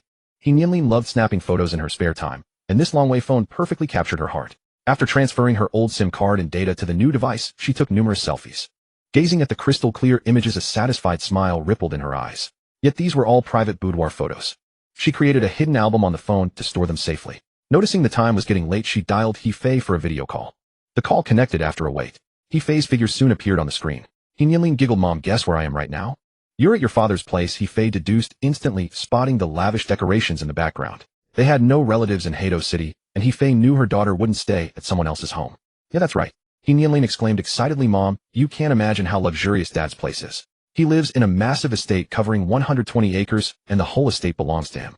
Hearing her daughter's words, He Fei was equally stunned. "Is your father that wealthy?" He Nianlin didn't hide the truth. "Dad said he founded the Shiri Group." "Mom, do you know the Shiri?" "Of course I've heard of it," He Fei replied, deeply astonished that the Shiri Group was founded by Lin Xu. When the Shiri Group became the world's #1, it had gone viral online for a while. After all, it was the first time a Dragon Country enterprise had reached the pinnacle of the world. People online had studied the Shiri Group, but no one had ever exposed the founder's identity. The truth was that Lin Xu had all his information sealed. Lin Xu's network technology far surpassed this world, and there were many simulant hackers like Lin Xu. Thus no trace of Lin Xu ever appeared on the internet. Since learning that the Shiri Group was created by Lin Xu, He Nianlin had grown somewhat admiring of him. "My dad is truly amazing. He built a world-class company from scratch through sheer hard work. Anyone who reaches the top in their field deserves respect."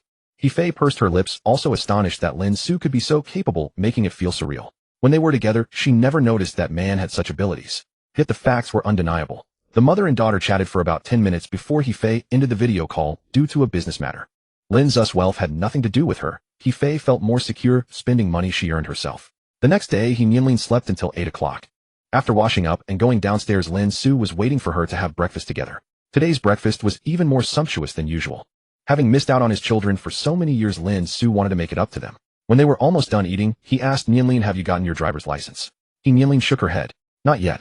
I wasn't 18 when I finished the college entrance exam, so I didn't go for it."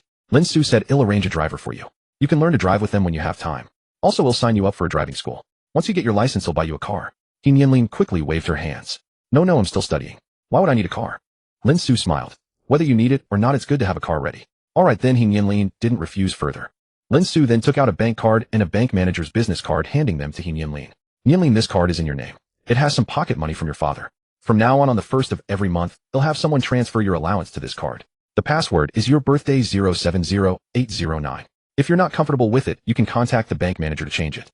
The card had a balance of 1 billion yuan, and the bank had assigned a dedicated manager to He Nianlin. They also opened a private banking service for her through which she could fulfill any needs. He Nianlin took the card, which gleamed with a noble black luster. With the internet so developed, she had heard of some banks offering black cards, but never imagined she would own one. "Dad, how much pocket money did you give me?" Lin Xu held up both hands in a cross. He Nianlin was a bit surprised. 100,000. Lin Xu smiled and shook his head. "It's 1 billion.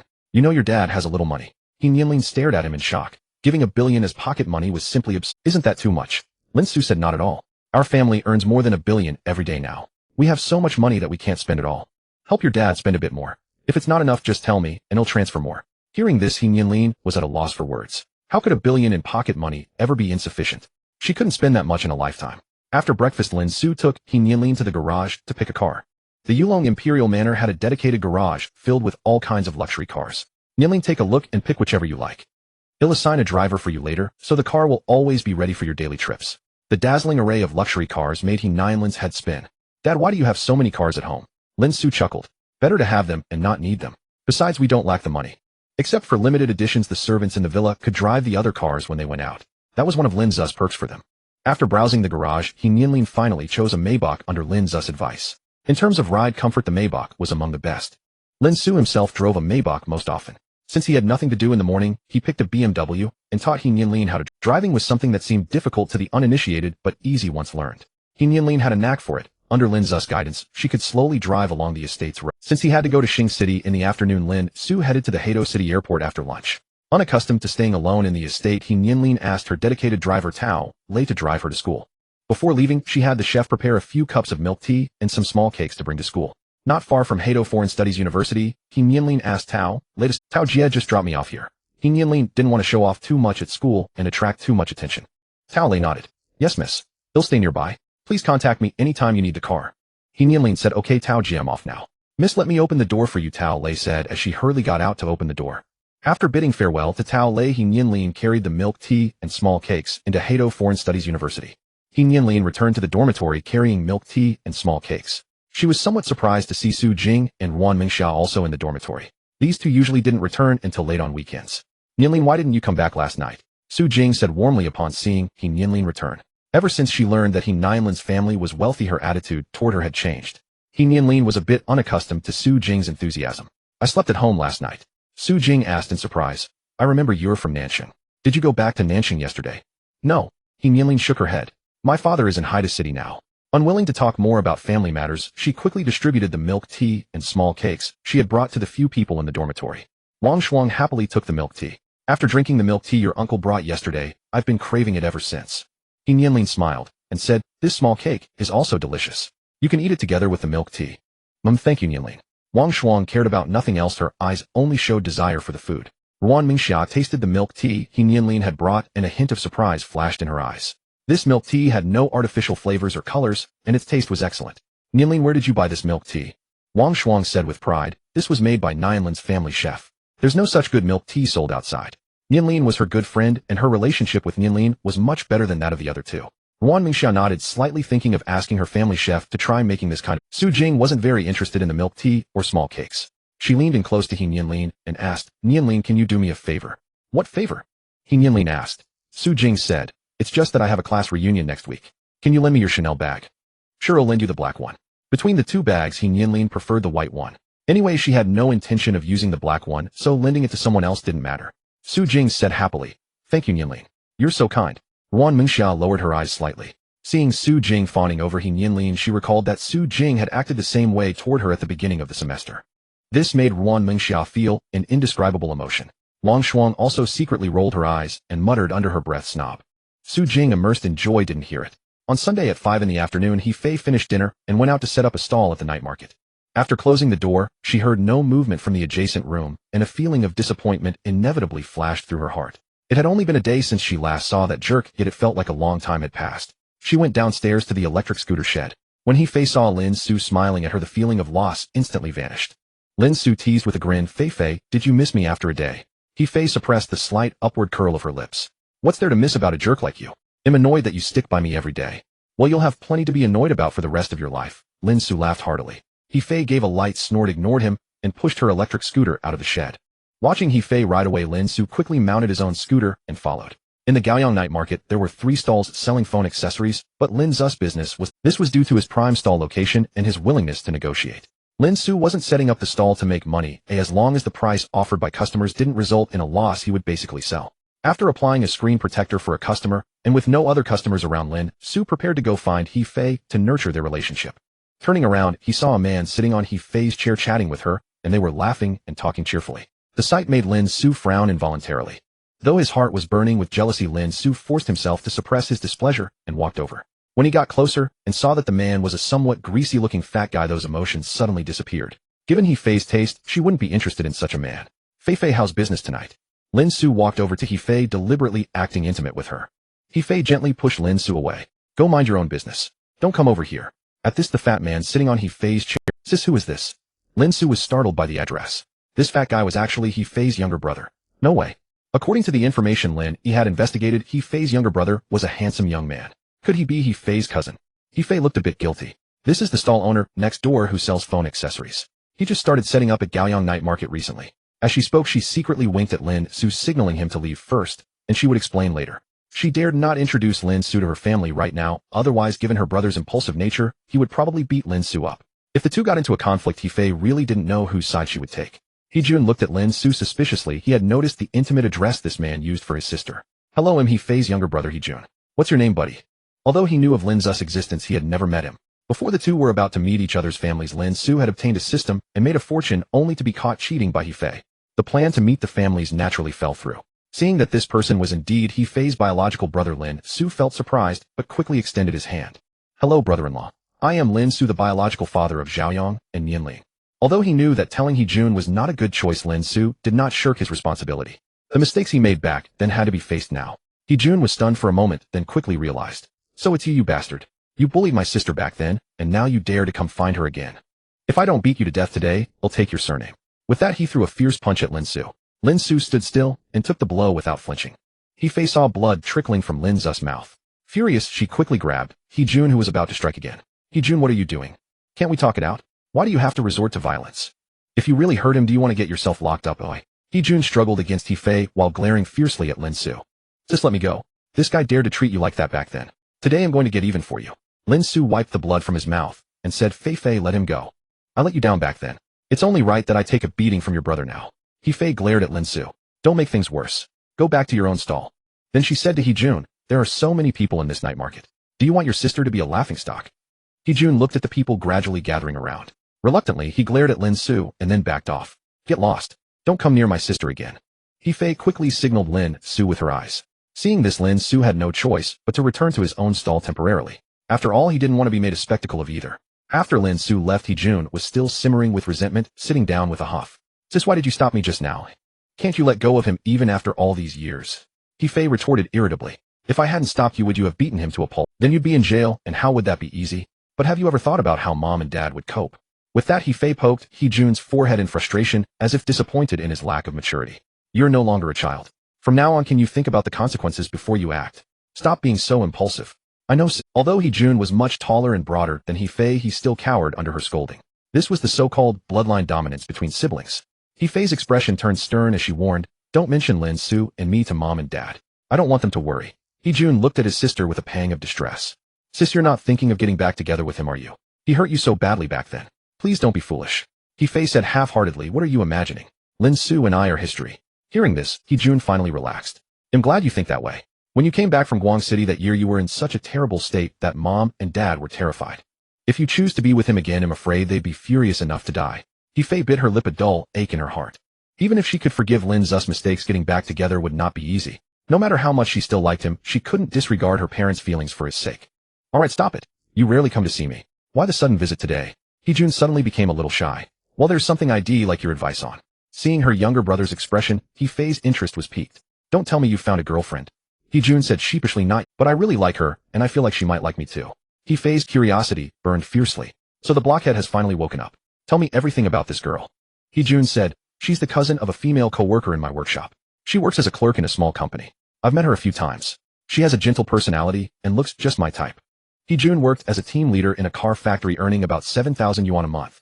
In Xing City, where living costs were high but wages low, his situation was actually quite decent. What's more, he owned a house and a car and had nearly 100,000 yuan in savings. He Fei asked, how old is she? She's only 26.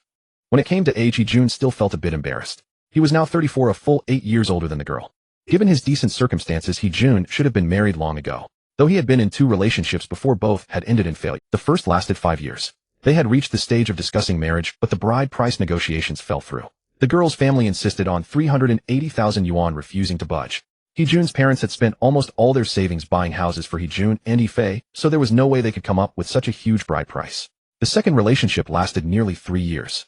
Their personalities and habits clashed. The girl loved traveling everywhere and had no immediate plans to get married. He Jun felt she wasn't the type for a stable life, so he broke up with her. After that, He Jun went on many blind dates, but never found the right one, which dragged on until now. He Fei said in surprise, bro, are you sure you're not imagining things? A girl that young, would she really be interested in you? He Jun retorted indignantly, why wouldn't she be? I was a handsome lad back then, you know. That was back then, He Fei said disdainfully. I really think you should lose some weight. He Jun gave an awkward laugh. I'm working on it. He had talked about losing weight for ages, but this time, he was truly determined. He Fei steered the conversation back. So what do you need my advice on? He Jun said, the girl I like has a birthday coming up. I want you to help me figure out what gift to give her. After thinking for a moment, He Fei said, I think you could get her a custom necklace matching her zodiac sign. On her birthday, prepare a bouquet, maybe sunflowers or daisies, and write a card by hand. He Jun's eyes lit up. That's a great idea. They'll do just as you say, sis. Seeing a customer approaching, He Fei said, if there's nothing else, you should head back. You have work tomorrow, right? He Jun waited until she finished serving the customer before saying, I'm on the night shift tomorrow anyway, so I'll stay at your place tonight. I need to keep an eye on you to make sure that jerk doesn't shamelessly come around to bother you. He Fei said crossly, don't call him that. He is after all the father of Qiuyang and Nianlin. Cursing him like that also insults Qiuyang and Nianlin. Though Lin Xu was a despicable scoundrel, He Fei couldn't stand anyone bad-mouthing him, even if it was her own brother. He Jun opened his mouth to argue, but seeing his sister's anger, he swallowed his words. Fine, I won't call him names anymore, okay? He Fei's expression softened slightly. Alright, go do what you need to do. Don't meddle in my affairs with him.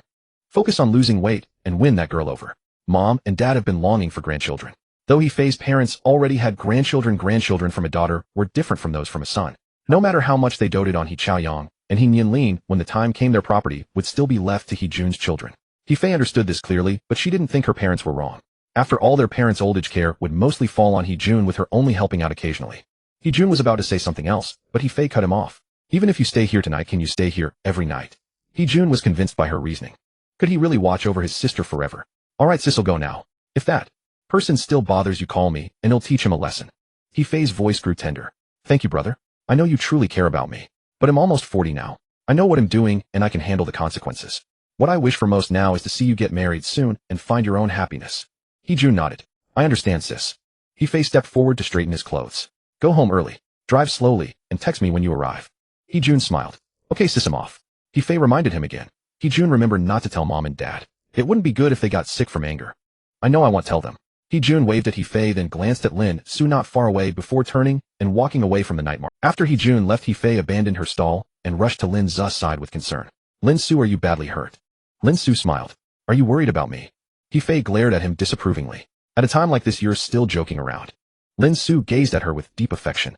It hurt a lot, but with your concern it doesn't hurt anymore. If you keep talking nonsense. He Fei looked away awkwardly, avoiding his eyes. Lin Xu took her hand and said, as long as it makes you and your family feel better, I'd gladly take any number of blows. Held by his warm hand, He Fei's heart fluttered. I have a customer. I need to go. She quickly pulled her hand free and fled. Lin Xu watched her retreating figure, a serene smile spreading across his face. A punch in exchange for He Fei's concern made him wish He Jun had hit him a few more times. Maybe if he got beaten a few more times, He Fei might forgive him out of pity. Monday. After 4 morning classes, Sun blocked He Nianlin and Wang Shuang, who were about to leave. Nianlin, I have great news for you. Your part-time job application at the library has been approved.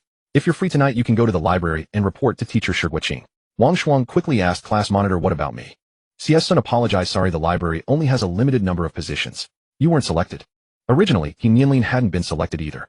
It was Sun who had put in a good word with the counselor to secure an extra spot. I guess I'm just unlucky. Wang Shuang looked a bit dejected. He Nianlin said to Wang Shuang's sister Shuang, actually, I'm not really keen on the library job. Earlier she had wanted to ease the burden on her family, which was why He Nianlin had been looking for a stable part-time job. But now there was no need for that anymore. The card her father had given her still held a cold billion yuan with an additional million in monthly allowance. Without financial pressure, He Nianlin no longer wanted to work part-time. Wang Shuang hesitated, that doesn't seem right. Since her monthly allowance from home barely covered her expenses, Wang Shuang really wanted the library job. She was just worried that swapping the position might cause trouble for He Nianlin. He Nianlin turned to Sun, class monitor, can I transfer my library job to Sister Shuang? Well, Sun hesitated, I'll try to explain it to the counselor. If he had known He Nianlin didn't care about the job, he wouldn't have gone through. He Nianlin said gratefully, thank you, class monitor. I'm sorry for the trouble. Sun waved his hand with a smile, it's nothing. As the class monitor, it's my duty to serve everyone. Wang Shuang seized the moment, it's lunchtime. Class monitor Nianlin, let me treat you both to a meal at Backstreet Eatery. He Nianlin naturally had no objection. In fact, she was a foodie at heart. In the past, she had held back out of sympathy for her mother's hard-earned money. Now that her father had given her such a generous allowance, she no longer had to be so frugal. Great, let's go. Sun was more than happy to have a meal with He Nianlin, and he readily agreed. The three of them walked to Backstreet Eatery. After ordering, He Nianlin immediately went to the cashier and paid the bill. Class monitor, I said I'd treat you to a meal last time. Today is a good chance to make good on that, so I won't have to keep thinking about it. Sun was a bit helpless. When you go out with me, how can I let if others found out, they'd say I'm not a gentleman at all. He Nianlin replied, we're all spending our parents' money. What does being a gentleman have to do? Besides, we're classmates. It's not fair to only let the boys treat when we eat out. Then she turned to Wang Shuang, sister Shuang, I stole the chance to treat this time. Don't mind, okay? I don't mind. Wang Shuang smiled. I'll treat you next time. As He Nianlin's close friend, Wang Shuang understood that He Nianlin wanted to draw a clear line with Sun. Sun's pursuit of He Nianlin was too obvious. Both girls could see it. If He Nianlin had feelings for Sun, she could let him use this as an excuse to get closer. But unfortunately, He Nianlin didn't feel that way about him. He Nianlin had her principles. Since she didn't like him, she wouldn't string him along. She didn't want to give him false hope and waste his time and energy. Sun, who was both intelligent and emotionally perceptive, could clearly see He Nianlin's stance, but he had no good solution. Still, he wasn't willing to give up easily. He Nianlin's appearance simply matched his aesthetic preferences. After lunch, Xie Sun took the initiative to leave. He knew that with a girl like He Nianlin, excessive pestering would only make her dislike him more. At least he could tell that He Nianlin didn't hate him, which left a glimmer of hope in his heart. At 7 in the evening, He Xiaoyang arrived at Jeyuzhen Yuan. Zhou Shi placed her math test paper in front of He Xiaoyang, looking at him with an expression that begged for praise. Teacher, how did I do on this monthly exam? He Xiaoyang looked at the score of 92 on the paper and gave Zhou Shi a thumbs up with a smile. Great. I didn't expect you to pass this time. Zhou Shi said proudly, of course. I improved by nearly 40 points this time. Even the teacher praised me. Before He Xiaoyang started tutoring her, Zhou Shi had always scored just over 50 in math. Very consistent. He Xiaoyang smiled. You've made huge progress. It's not been in vain that I've been giving you my all during these lessons. Zhou Shi giggled. Teacher, you've worked hard. When my parents get back, I'll ask them to give you a raise. He Xiaoyang couldn't help but chuckle. Then I'll thank you in advance. When I get my salary, I'll treat you to something delicious. Zhou Shi looked at him expectantly. Will you take me to the amusement park? I've never been to an amusement park in my whole life. As she spoke, Zhou Shi gazed at He Xiaoyang with a pitiful expression. He Xiaoyang was skeptical. That can't be. Haida City has amusement parks, doesn't it?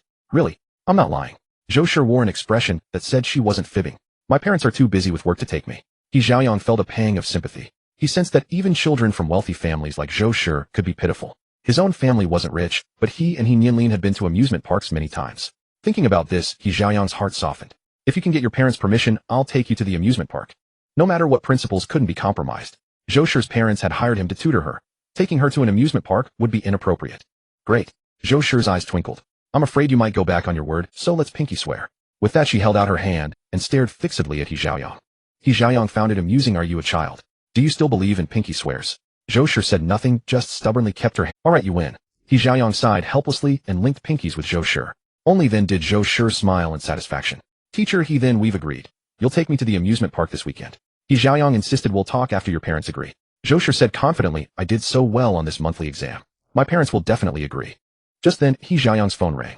Seeing that it was He Nianlin calling, he excused himself to Zhou Shi and walked aside to answer. What brings you to call me today? He Nianlin asked. Are you doing your tutoring now? Yes, why? He Xiaoyang sounded puzzled. He Nianlin laughed. Nothing special.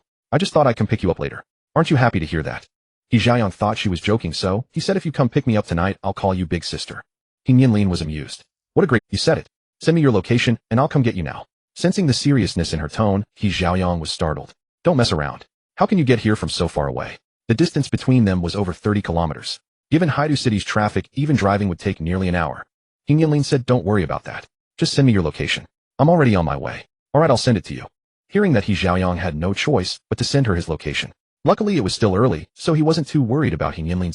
After hanging up, he returned to the study. Zhou Shi asked with some displeasure, was that your girlfriend calling?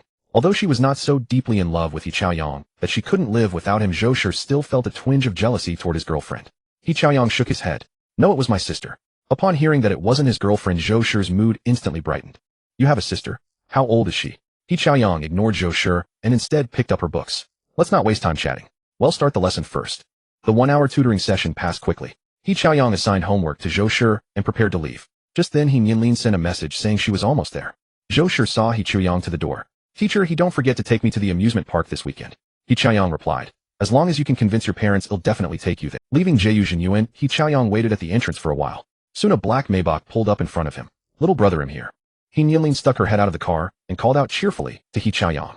Although they were twins, he was only a few minutes older, which made her, as the younger sister, quite discontent. Now that she had a chance to make He Xiaoyang call her big sister, He Nianlin felt as refreshed as drinking a glass of ice water on a scorching summer day. He Xiaoyang looked at her in surprise. Where did you get such a nice car? Let's talk about that later.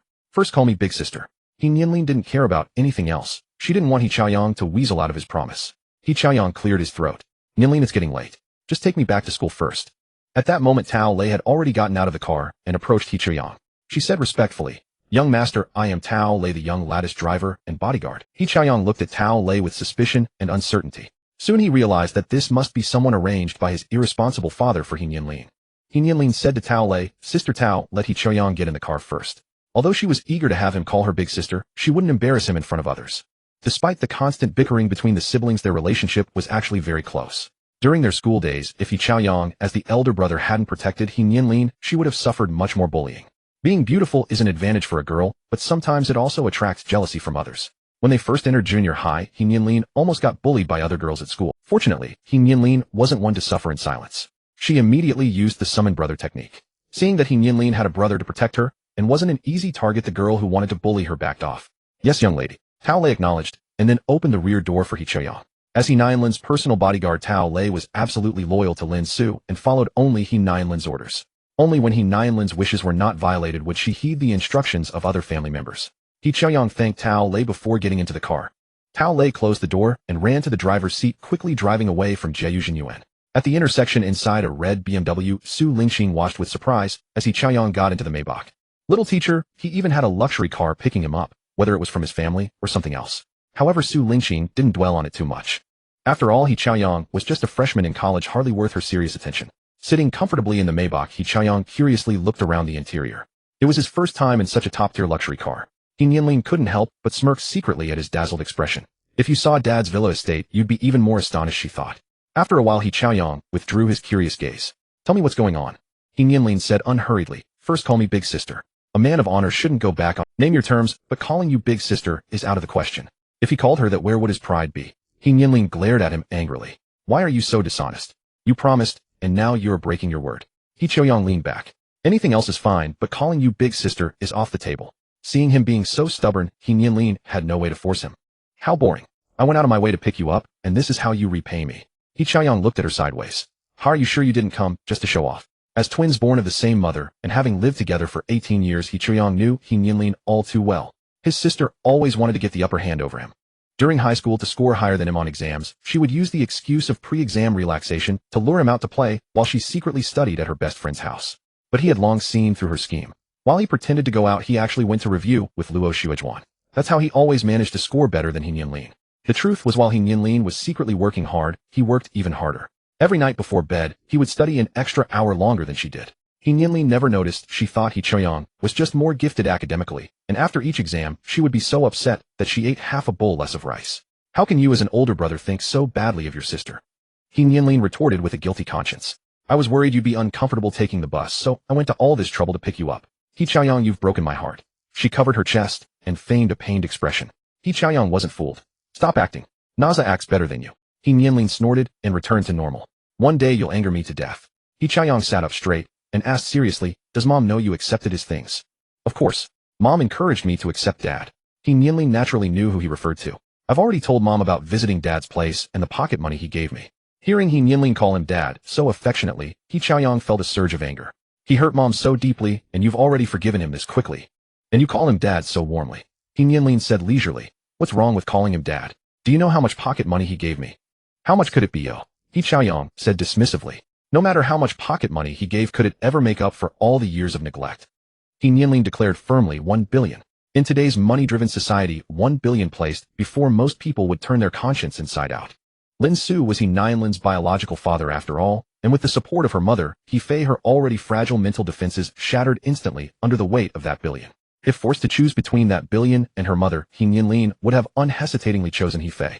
But now she wasn't being forced to make a choice. Since she could have both, why not enjoy it? How much did you say? He Chaoyang couldn't believe his ears. He Nianlin took out the latest Longwei phone, opened the banking app, and showed the balance to He Chaoyang. Count it yourself. He Chaoyang dryly counted, ones, tens, hundreds. Billions, 10 billions. There really are 10 billion. He Nianlin put away her phone and looked at He Chaoyang seriously. There's an opportunity before you now. If you call him Dad, he'll give you 10 billion as pocket money. Most importantly, he is your real father, and from now on you'll get another 100 million in monthly allowance. He Chaoyang, wouldn't you want such a great deal? He Chaoyang stammered, but he made us suffer all our childhood. He felt his voice growing weaker, no longer as confident. Faced with the colossal sum of 10 billion, He Chaoyang couldn't hold out. He Nianlin said, Brother, I know Dad did wrong by Mom, but he never wronged us. He just didn't know Mom gave birth to us. I can truly feel that Dad loves us from the bottom of his heart. If he had known we existed from the moment we were born, he would have cherished us just like any other father cherishes his children. Most importantly, Mom encourages us to accept Dad, and Dad is also seeking Mom's forgiveness. Hearing He Nianlin's words, He Chaoyang recalled the phone call he had with He Fei earlier. Mom had indeed told them to accept Dad, but He Chaoyang couldn't get past his own mental block. Don't say anymore. Even if he gives me 10 billion, I won't forgive him so easily. He Chaoyang feared that if He Nianlin continued, he might really succumb to the temptation of 10 billion. After all, the money wasn't illusory. It was tangible money that could be easily obtained, especially their mother's encouragement, which could become the final breach in He Chaoyang's. But emotionally, He Chaoyang couldn't easily forgive Lin Xu as his father. Calling him Dad just for 10 billion made him feel like a... Seeing He Chaoyang's conflicted expression, He Nianlin understood his feelings perfectly. Alright, I won't say anymore. Think it over yourself. But one last thing I want to tell you, Mom has feelings for Dad. If Dad truly repents this time, I believe Mom will eventually forgive him. Brother, we've grown up in a single-parent family. Don't you really want a complete family? He Chaoyang closed his eyes, his mind racing with. He had originally planned never to forgive Lin Xu, but now he was wavering. However, rushing to call Lin Xu Dad, just for money, was something he still couldn't bring himself to do. The siblings didn't speak again until the car arrived at the gate of Shuangdan University. Nianlin shook He Chaoyang, who was sitting next to her with his eyes closed, perhaps asleep. He Chaoyang, you're here. He Chaoyang opened his eyes. They'll get off now. Be careful on your way back. Don't worry, I'm very safe. Dad arranged 8 bodyguards just for me. He Nianlin continued to provoke He Chaoyang. When arranging a driver for his daughter, Lin Xu had also mentioned the bodyguards. He had been slightly vague about the timing. He Nianlin knew that wealthy people were often targeted, and Lin Xu arranged bodyguards so she accepted it easily. After all, these bodyguards only protected her from the shadows and wouldn't interfere with her daily life. He Chaoyang's mouth twitched. I feel like all these years of being good to you have been wasted. You've betrayed me for just this little money. This little money. He Nianlin pouted. If you're capable, don't accept Dad's money from now on. He Chaoyang wanted to retort fiercely, but it was a full 10 billion after all. Just then Tao Lei helped open the car door. He Chaoyang took the opportunity to back down. I'm getting off. Your school is far away, so head back early. With that, he got out before He Nianlin could react. He Nianlin shook her fist at his retreating back, thinking, so you're not completely unmoved after all. Sister Tao, please take me back to school. Yes, miss. Tao Lei replied, and immediately got into the driver's seat, driving away. He Chaoyang watched the Maybach disappear before turning around and walking into school with his backpack slung over one shoulder and his other hand in his pocket. He returned to the dorm. Declining his roommate's invitation to play games, He Chaoyang quickly washed up and sat on his bed. He took out his phone with a yellowed case and opened Tingxin to send a message to Luo Xuejuan. Are you busy? After a long wait, Luo Xuejuan replied. Yeah, reading with my roommate in the library. They'll chat with you when I get back. Seeing this message, He Chaoyang didn't reply. He was skeptical of what Luo Xuejuan said. They had been classmates from elementary to high school. When had he ever seen her study volunteer? Ever since Luo Xuejuan left the hotel last time, He Chaoyang had begun to suspect. In the past few days, she always found excuses to refuse video calls, deepening his suspicions. Thinking of this, He Chaoyang found Zhang Xiaomei on Tingxin. Classmate, do you know where Luo Xuejuan went? I can't get through to her. In the female dormitory of Haidu Normal University, Zhang Xiaomei received He Chaoyang's message with an amused expression. She glanced at Luo Xuejuan's bed and quickly typed a reply. I'm not too sure either, but... He Chaoyang immediately asked, but what? Zhang Xiaomei, if you treat me to a meal, I'll tell you what I've noticed about Xuejuan recently. He Chaoyang, no problem. They'll treat you next time. Zhang Xiaomei, since you're so generous, I'll kindly tell you. Xuejuan has been getting close to a guy lately. As her boyfriend, you'd better keep an eye out. He Chaoyang was stunned and pressed further. Do you know who that guy is? For some reason, the image of Song Xingyuan from the barbecue restaurant flashed through He Chaoyang's mind. Zhang Xiaomei, I'm not sure, but I think he's the vice president of our student council. He Chaoyang's face darkened. That Song Xingyuan seemed to be the vice president of the student council at Luo Xuejuan's university. He replayed that night's scene in his mind and soon reached a shocking conclusion. Being able to get into Shuangdan University, He Chaoyang was no fool. Luo Xuejuan's parents ran a breakfast shop. How could they have time to come visit her in Haida City? At the time, He Chaoyang subconsciously didn't want to dwell on it. But Luo Xuejuan's recent odd behavior combined with Zhang Qiamia's words finally woke him up. His girlfriend of over a decade might be having an affair. That night, Luo Xuejuan hadn't been visited by her parents, but she had been called away by another man. At this possibility, He Chaoyang's face turned as dark as ink. On Lover's Hill at Haida Normal University, Song Xingyuan sat with Luo Xuejuan in a shadowy spot, his hands restlessly roaming over her body. Senior, I need to go back, Luo Xuejuan said reluctantly, blocking his wandering hand. A message from He Chaoyang had just rekindled her guilt to its peak. She didn't know how to face her boyfriend. Though she desperately kept the final line from being crossed by Song Xingyuan, it was nothing but self-deception. Wasn't it still cheating if the last step hadn't happened? Song Xingyuan's face darkened. What? You just accepted the bag I gave you today, and you can't even spare a little more time. In truth, he wasn't particularly fond of Luo Xuejuan. With his background, he never lacked women. But the fact that Luo Xuejuan was pretty and had a boyfriend made it all the more enticing. The thrill of stealing another man's girlfriend was an addiction Song Xingyuan couldn't resist. He relished the process, so he wasn't in a hurry to fully claim Luo Xuejuan. Luo Xuejuan glanced at the Hermes bag beside her, and the pang of guilt that had just surfaced quickly faded. She couldn't resist the allure of such luxury. No, I'm just feeling a bit unwell. Sensing the lack of conviction in her voice, Song Xingyuan couldn't help but smirk. Is it because of that message from your boyfriend? Feeling uncomfortable, are you? Luo Xuejuan remained silent. Song Xingyuan leaned close to her ear and whispered, don't worry. I won't interfere with your relationship with your boyfriend. As long as you behave, I'll not only buy you these luxuries, but also give you 10,000 in pocket money every month. He wasn't bluffing. As the son of a wealthy family with billions in assets, his mother had given him a supplementary card. As long as his monthly spending didn't exceed $500,000, the family rarely questioned. Of course, that was only if he didn't lose interest in Luo Xuejuan. She immediately gave in. As long as you don't break up my relationship with my boyfriend, I'll do as you say. Song Xingyuan laughed and kissed her cheek. I'm a kind-hearted person. I'll never force you to break up with your boyfriend. After all, he hadn't had his fill of fun yet. Breaking them up so soon would be boring. In the end, women were just like that once you had them. Ever since He Jun punched him, Lin Xu had seized the opportunity to use the injury as an excuse to eat at He Fei's place. His reasoning was that He Fei's younger brother had hurt him, so she, as the elder sister, had to nurse him back to full health. Before 10 in the morning, Lin Xu knocked on He Fei's door. Fei, hurry up and open the door. I'm hungry. After a long wait, He Fei finally came to the door, yawning. Seeing Lin Xu holding a pair of slippers, she asked, "Why are you bringing slippers over?"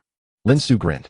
"Since I'm going to be coming for meals often, I can't keep wearing your son's slippers, so I brought my own." He Fei rolled her eyes. "I never agreed to let you come over regular. Your brother injured me. You have to take responsibility." Lin Xu pointed at his head. "I think I might have a concussion. I'm not trying to extort you too. Just include me in your meals every day and he'll drop the matter." He Fei looked speechless. "Isn't that exactly extortion?" Lin Xu ignored her and slipped on his shoes, walking into her home. Fei, you should register my fingerprint later. Otherwise I'll have to bother you every time I come." He Fei flatly refused. "Dream on. Why would I let an outsider register their fingerprint on my door?" "How am I an outsider?" Lin Xu argued indignantly. "Aren't Xiaoyang and Nianlin my kids?" He Fei closed the door. "Just make yourself comfortable in the living room. I'm going back to bed." With that, she ignored Lin Xu's reaction and walked into her bedroom, shutting the door behind her. Lin Xu didn't follow her in. Though they had done everything together before, and even had 2 children who were now in college, 19 years were enough to erase many to He Fei, he was no longer her most intimate partner. This was Lin Xu's second time at her place, the last time it was night, so he hadn't looked around much. The apartment was a standard 3-bedroom layout, not particularly spacious, but spotlessly clean. From this, it was easy to see that He Fei was a good homemaker. Of course, Lin Xu didn't need to look. He knew better than anyone what kind of person He Fei was. After a stroll around the house, he settled on the living room sofa and played on his phone. The doors to He Xiaoyang's and He Nianlin's rooms were open, but Lin Xu only glanced in from the doorway without entering. He had no habit of prying into his children's privacy. If he wanted to understand them, he wouldn't use such methods. Back in her room, He Fei couldn't sleep. With Lin Xu outside, how could she? She strained to listen. First there were faint footsteps, then silence. But she didn't hear the sound of the door, so she knew he was still in the house. After sitting on the bed for a while, she grew restless. She decided to change out of her pajamas and leave the room. In November, Star City had already entered winter. Looking at the old clothes in her wardrobe, He Fei frowned in frustration. Nothing suitable to wear. I should have bought 2 new outfits last weekend. Normally she wouldn't care about wearing old clothes. But today, with Lin Xu around, she wanted to look her best. With no other options, she finally settled on a light pink fleece jacket and black trousers she had bought last year. She combed her hair, checked for dark circles, and then opened the door to step out. Lin Xu looked up at the sound and was pleasantly surprised to see her in a different outfit. Fei, so your nap was actually a wardrobe change. And I have to say, this outfit really brings out your beauty." He Fei snorted. "Sweet talk. Don't think you'll get me to register your fingerprint just because you say that." Despite her harsh tone, the barely suppressed smile at the corners of her mouth betrayed her true feelings. Lin Xu stood up sincerely. "I'm not sweet-talking you. You're naturally beautiful. I used to think beauty that topples cities and nations was an exaggeration, but now I see you embody those words perfectly." Feeling her composure about to crack, He Fei shot Lin Xu a glare and hurried into the kitchen. Only when she was out of his sight did joy leap from her heart to her face. That bastard, always saying sweet things to win me over. Seeing He Fei walk into the kitchen, Lin Xu immediately followed. Fei, what are we having for lunch?" "Stir-fried smoked tofu with pork and sautéed cabbage." He Fei took out fresh pork, smoked tofu, and cabbage from the refrigerator. "If you think these dishes are too humble, you can always go out and spend your own money to eat elsewhere. After all, you're so rich you don't care." Lin Xu immediately flattered. "Nothing from outside tastes as good as yours. You know I love your stir-fried smoked tofu with pork the most." Back when they rented a place together in Guangzhou, the dish they ate most often was stir-fried smoked tofu with pork. And Lin Xu really did enjoy eating tofu-based dishes. He Fei shoved the fresh pork into Lin Xu's hands. "Since you want to eat, don't just stand there. Cut this meat first." "Leave all the cutting to me," Lin Xu said cheerfully. Back when he was with He Fei, whenever he had time, he would join her in the kitchen to cook. But his stir-frying wasn't very good, so he took on the task of cutting ingredients. In the kitchen, He Fei washed the vegetables while the 2 of them seemed to have returned to that shabby rented room in Guangzhou. After Lin Xu finished cutting, He Fei shooed him out of the kitchen. "All right, you're done here. Get out, don't take up my—" Lin Xu didn't insist on staying in the kitchen with He Fei. Cooking together today was already a good breakthrough. It didn't take much time to make. Once the rice was cooked, He Fei heated the oil in the wok and finished frying both dishes in less than 10 minutes. Lin Xu hadn't been idle either. He had already prepared the rice and was waiting.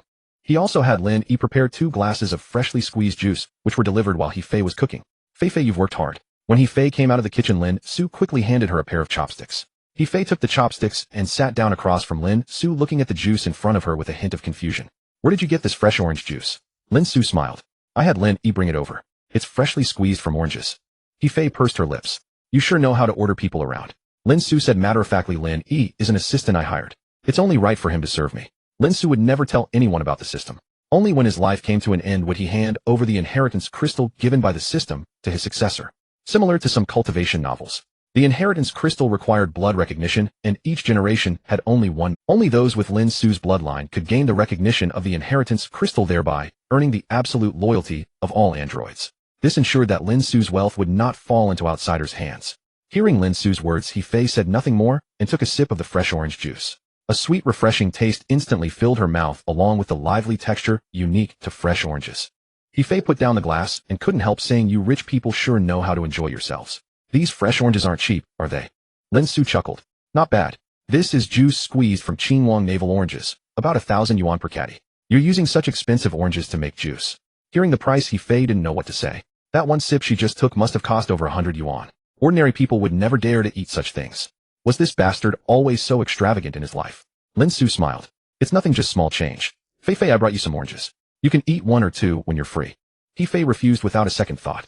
Take them back. I can't afford such expensive fruit. Lin Xu started being cheeky. I've already brought them. If you don't eat them, just throw them away. I'm not taking them back. I put the oranges on the coffee table. Do whatever you want with them. I'm eating now. Ignoring He Fei's round, glaring eyes, Lin Xu picked up his chopsticks and started eating. Fei, your cooking has improved a lot.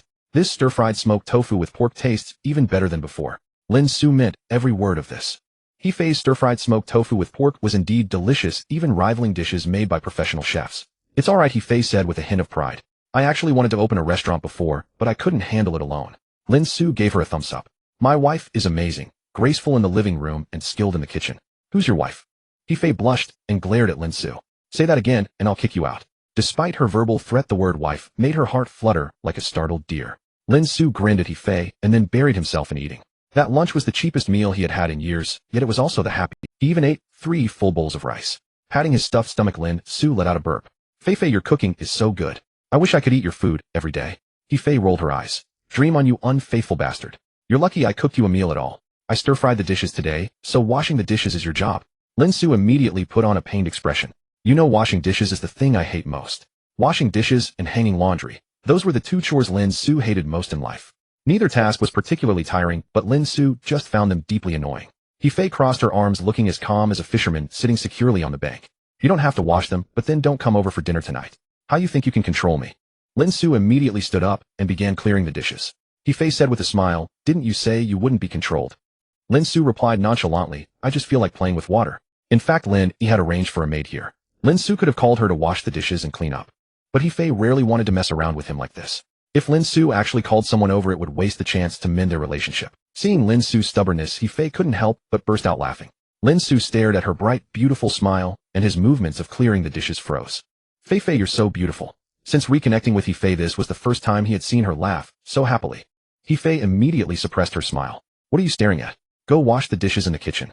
I said I'm not washing dishes. I'm playing with water. Lin Xu replied with feigned stubbornness. Watching Lin Xu take the clean dishes into the kitchen, He Fei's face bloomed again with a radiant smile. Without watching Lin Xu wash the dishes, He Fei hummed a cheerful tune as she walked to the living room. When she saw the oranges arranged into a heart shape on the coffee table, her mood became even brighter. Where did that bastard learn so many tricks? At 7 in the evening, He Xiaoyang arrived at Jiu Yuan as usual to tutor Zhou Shi. As soon as they met, Zhou Shi excitedly said, Teacher, my parents agreed to let you take me to the amusement park this weekend. Really? He Xiaoyang was somewhat skeptical. When he first started as Zhou Shi's tutor, her mother Su Lingqing had warned him. If he had any relationship with her daughter beyond that of teacher and student, she would fire him immediately. Given that attitude, how could they possibly allow him to take their daughter to the amusement? Zhou Shi nodded firmly. Of course. It's mainly because I did well on this month's exams that my parents agreed. In truth, Zhou Shi had never even asked her parents. She knew they wouldn't agree if she did. Anyway, her parents were always busy. Even if she secretly went to the amusement park with He Xiaoyang, they wouldn't find out. Seeing Zhou Shi's complete lack of guilt, He Xiaoyang finally believed her. Alright, since your parents agreed, they'll take you to the amusement park for a day this weekend. Thank you, teacher He.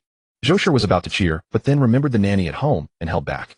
The nanny had been working in their household for years and would tell Zhou Shi's parents everything that happened at home. He Xiaoyang took out the prepared lesson plan from his backpack. Alright, let's start class now. Zhou Shi quickly pulled out her books and sat up. The 1-hour tutoring session passed quickly. He Xiaoyang then assigned Zhou Shi some homework. Take some time to do these exercises. I have to take a day off tomorrow. He'll come the day after to explain them. Zhou Shi asked curiously, Teacher He, what are you going to do tomorrow that you need to take a day off? He Xiaoyang packed up as he replied, I'm taking a day off for something important. Why are you a kid so nosy? Zhou Shi puffed out her chest defiantly. I'm not a kid anymore. The young girl was quite developed, appearing larger than many adult women. He Xiaoyang glanced down and quickly averted his gaze. I was referring to your age. Zhou Shi sidled up to him with a mischievous look. Teacher He, you're a bit naughty, aren't you? A flicker of embarrassment crossed He Zhaoyang's face. I have no idea what nonsense you're talking about. Stop pretending. I don't believe you've never touched your girlfriends. Zhou Shi wore a look of disdain. He Xiaoyang was about to defend himself when suddenly the door to Zhou Shi's home opened and Su Lingqing walked in. The two instantly resumed normal expressions, understanding each other without words. Little teacher, he is today's tutoring finished. Su Lingqing changed her shoes and entered the study. He Xiaoyang quickly replied, just finished. I was about to head back to school.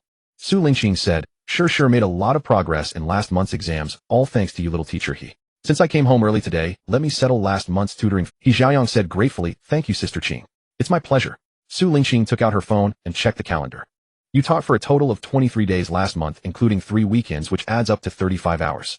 I should pay you 7,000 yuan, but you already withdrew 2,000 in advance, so I still owe you 5,000, correct? He Xiaoyang nodded. Yes, Sister. He Xiaoyang had already calculated last month's earnings more than once. Su Lingqing transferred the money to him. Little teacher, the money has been transferred. Please continue to take good care of my daughter Sure in the future. He Xiaoyang praised, it's my duty. Actually, Zhou Shi is quite smart. She just wasn't focused on her studies before. Hearing He Xiaoyang compliment her daughter's intelligence, Su Lingqing was pleased. That's right. She's just too scatterbrained. We're usually too busy to discipline her. She even shot a glare at Zhou Shi standing beside He Xiaoyang. Zhou Shi said indignantly, all you care about is work. When have you ever cared about what I want? Which child doesn't want their parents by their side? She wasn't studying hard precisely to attract her parents' attention. Seeing her daughter talk back, Su Lingqing's expression darkened. Your father and I worked so hard just to provide you with a better life. Zhou Shi's eyes reddened and her tone turned sharp. You always say it's for my own good, but is it really for my sake? Su Lingqing said angrily, if not for you, then who? You're our only daughter. Sensing the tension, He Xiaoyang quickly stepped. Sister Qing, Zhou Shi has really been working hard lately. Look how well she did on this month's exams. He even shot Zhou Shi a meaningful glance, signaling her not to anger her mother. Zhou Shi stubbornly turned her face away to keep her tears from falling. Su Lingqing took a deep breath and said to He Xiaoyang, little teacher, it's getting late. You still need to get back to school, don't you? He Xiaoyang took the hint and slung his backpack over his shoulder.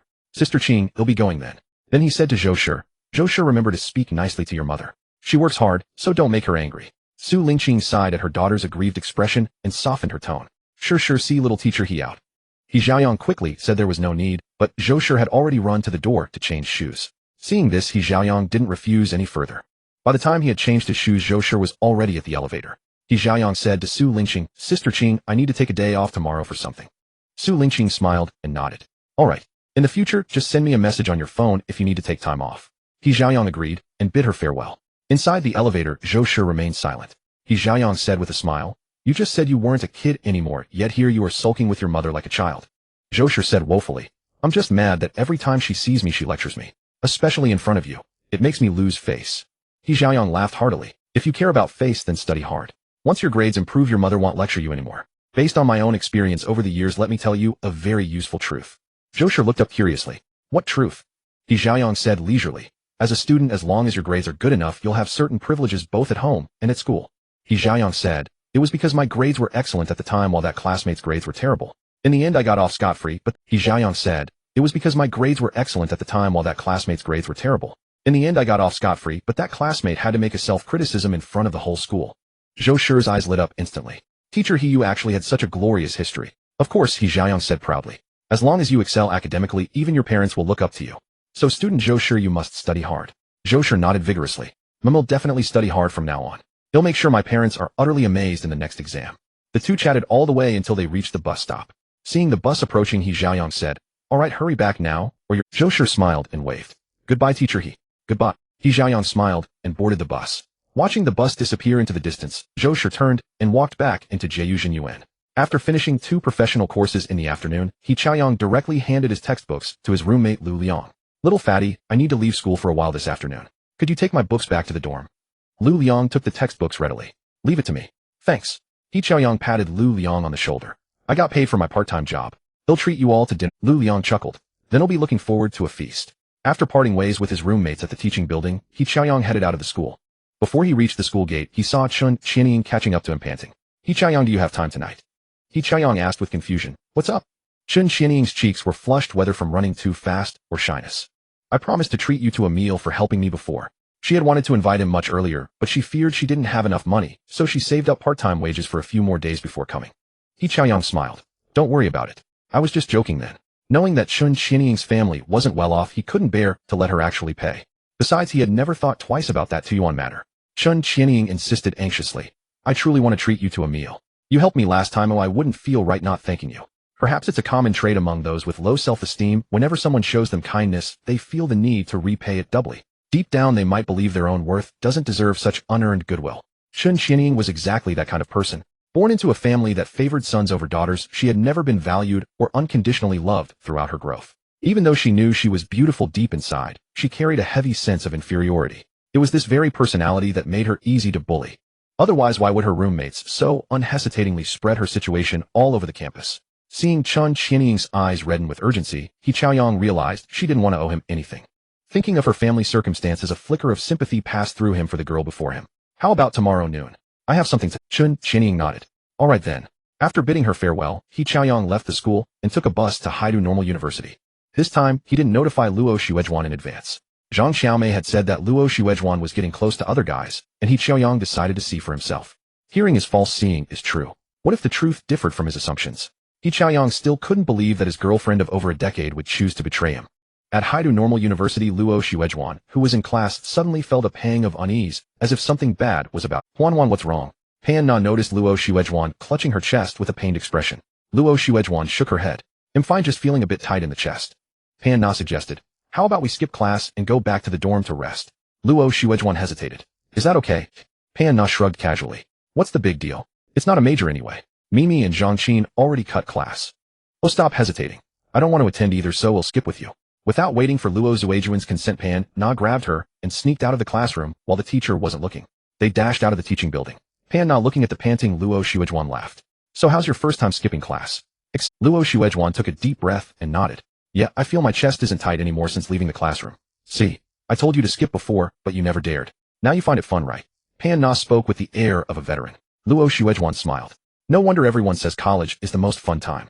I truly understand now. Pan Na agreed wholeheartedly. You bet. But it's only fun if you have money. Without it, you just stay in the dorm all day. Lucky you, Huan with Master Song doting on you. He gave you a 10th Sandiyuan smartphone and bought you a Hermes bag worth tens of thousands. Unlike my boyfriend who's so stingy, he wouldn't even buy me a Chanel outfit. Sensing the envy in Pan Na's gaze, an overwhelming sense of vanity surged within Luo Xuejuan. If only He Qiaoyang's family were rich. But thinking that her boyfriend's family was not only poor, but also a single-parent household, a hint of resentment stirred in Luo Xuejuan's heart. Let's go back to the dorm first. Later he'll treat you to barbecue at Senior Song's barbecue place. Pan Na's mood lifted instantly. Great. With your relationship with Senior Song, we can probably eat for free at his barbecue joint, right? Luo Xuejuan didn't deny it. Song Xingyuan had given her a membership card for the barbecue place, allowing her to charge meals directly. Thinking of all the benefits she had gained from Song Xingyuan, these days Luo Xuejuan felt her resolve waver. Since he had already taken so many liberties with her, taking some perks in return was only fair. He Qiaoyang arrived at the female dormitory building of Haidu Normal University. He was wondering whom to ask about Luo Xuejuan's whereabouts when he happened to see her walking toward the dorm with her roommate. He Qiaoyang marveled at his good luck. But fearing Luo Xuejuan might spot him, he quickly found a place to hide. He was here to gather evidence of Luo Xuejuan's infidelity. If she caught him, all his efforts would be in vain. After Luo Xuejuan and Pan Na entered the female dorm, He Qiaoyang found a more suitable spot to keep watch. Since he didn't have an early class tomorrow, he decided to stake out the place all night. In truth, He Qiaoyang himself couldn't quite understand his part of him hoped to catch evidence tonight, while another part wished everything was just his imagination. In short, he was deeply conflicted. Not long after waiting near the female dormitory, He Qiaoyang saw Luo Xuejuan and her roommate come out again. Seeing them head toward the school gate, he quickly followed. But he didn't dare get too close, keeping a safe distance. Luo Xuejuan and Pan Na hailed a ride-sharing car and left the campus. He Qiaoyang was frustrated that he hadn't called a car in advance when a taxi happened to pull up. My luck seems pretty good tonight. He muttered to himself, quickly hailed the taxi, and gave chase after Luo Xuejuan. What he didn't know was that the taxi had been arranged by the bodyguards tailing him. When the bodyguards saw He Qiaoyang surveilling Luo Xuejuan, they had anticipated this scenario. After all, when it came to tracking, they were professionals. Without such skills, how could they protect He Qiaoyang from the shadows? He Qiaoyang hailed a taxi and asked the driver to follow the ride-hailing car, carrying Luo Xuejuan and her companion. The two vehicles arrived at the barbecue restaurant. Watching Song Xingyuan usher the two women into the restaurant, He Chaoyang's face instantly darkened with fury. Though he hadn't witnessed any overtly inappropriate gestures between Luo Xuejuan and Song Xingyuan, his masculine sixth sense told him something was amiss in their relationship. In truth, the taxi driver was a simulated human rewarded by the system. However, he was not He Chaoyang's bodyguard, but a genuine. He Chaoyang thought for a moment before saying, "Just until midnight will do. Then 500 will be fine." The driver replied, worried that asking for too little might arouse He Chaoyang's suspicion. In truth, the taxi driver was a simulated human rewarded by the system. However, he was not He Chaoyang's bodyguard, but a genuine taxi driver. Yet his combat prowess was no less than that of those bodyguards. After all, as simulated humans granted by the system, their practical abilities hardly differed. These taxi drivers were all arranged by Lin Air stationed in the cities where Lin Xu and his family resided. For instance, over 100 taxi drivers were deployed in Haidu City alone. This arrangement was meant to prevent all kinds of sudden emergencies. When there were tasks, they carried them out, otherwise they drove and picked up fares. Although this driver was meeting He Chaoyang for the first time, he had seen his photo before. Moreover, the bodyguard protecting He Chaoyang had, thus he naturally recognized He Chaoyang. However, unless danger arose, these simulated humans hidden among the masses would not reveal their identity to anyone except Lin Xu. He Chaoyang took out his phone. "Alright, I'll scan and pay you." Though he felt the price was a bit steep, he still transferred 500 yuan to. After chartering the car, He Chaoyang asked the driver to find a parking spot where they could keep an eye on the barbecue restaurant. However, he couldn't see inside from the car. So he asked the driver to go into the restaurant and keep watch for him, and he transferred another 300 yuan to treat him to barbecue. Inside the restaurant, Song Xingyuan ushered Luo Xuejuan and Pan Na and then put his arm around Luo Xuejuan and sat down opposite Pan Na. "Order whatever you like. This restaurant is just a little hobby of mine. I don't intend to make any money from it. You know, my family is very wealthy. I don't care about such petty cash." Though he claimed not to care about profit, that was merely a boast to show off in front of the women. If he didn't need to make money, why would he have gone to the trouble of opening this place? Pan Na smiled and flattered him. "Master Song is so generous.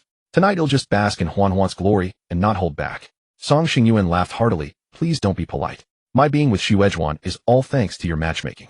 Luo Xuejuan felt a pang of discomfort upon hearing these words.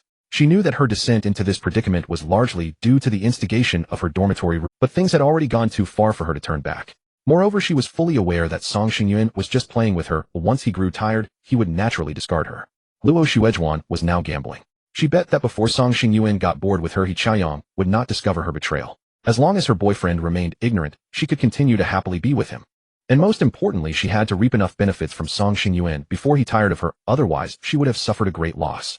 Seeing Luo Xuejuan silent, Song Xingyuan asked, "Xuejuan, are you feeling unwell today?" Luo Xuejuan forced a smile. "No, I just ate a bit too much at lunch. I'm not very hungry yet." "Then eat less," Song Xingyuan said, patting her head with a smile. "After we finish, I'll take you to the mall." "Okay, thank you, senior." Hearing this, Luo Xuejuan's smile suddenly became much more genuine. She voluntarily picked up her cup and poured a glass of water for Song Xingyuan. Sensing the change in her attitude, Song Xingyuan smiled on the surface, but felt nothing but contempt inside. She pretended to be deeply devoted to her boyfriend, but in the end she succumbed to the temptation of money. Meanwhile, He Chaoyang sat in the taxi feeling a surge of bitterness. The thought of his girlfriend secretly being with another man ignited a destructive impulse within him. After waiting for over half an hour, the driver returned. He Chaoyang urgently asked, "How did it go?" The driver replied, "Let me send you a few photos. You'll understand after seeing them." As the saying goes, when the master is insulted, the servant suffers.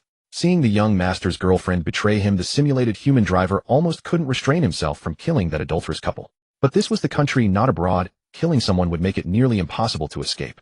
Of course, the simulated human driver didn't care about his own life, but he wouldn't act without orders from his master. He Chaoyang added the driver on Tengxin and soon saw intimate photos of Luo Xuejuan feeding Song Xingyuan. That pair of dogs. He Chaoyang gritted his teeth and punched the back seat several times in fury.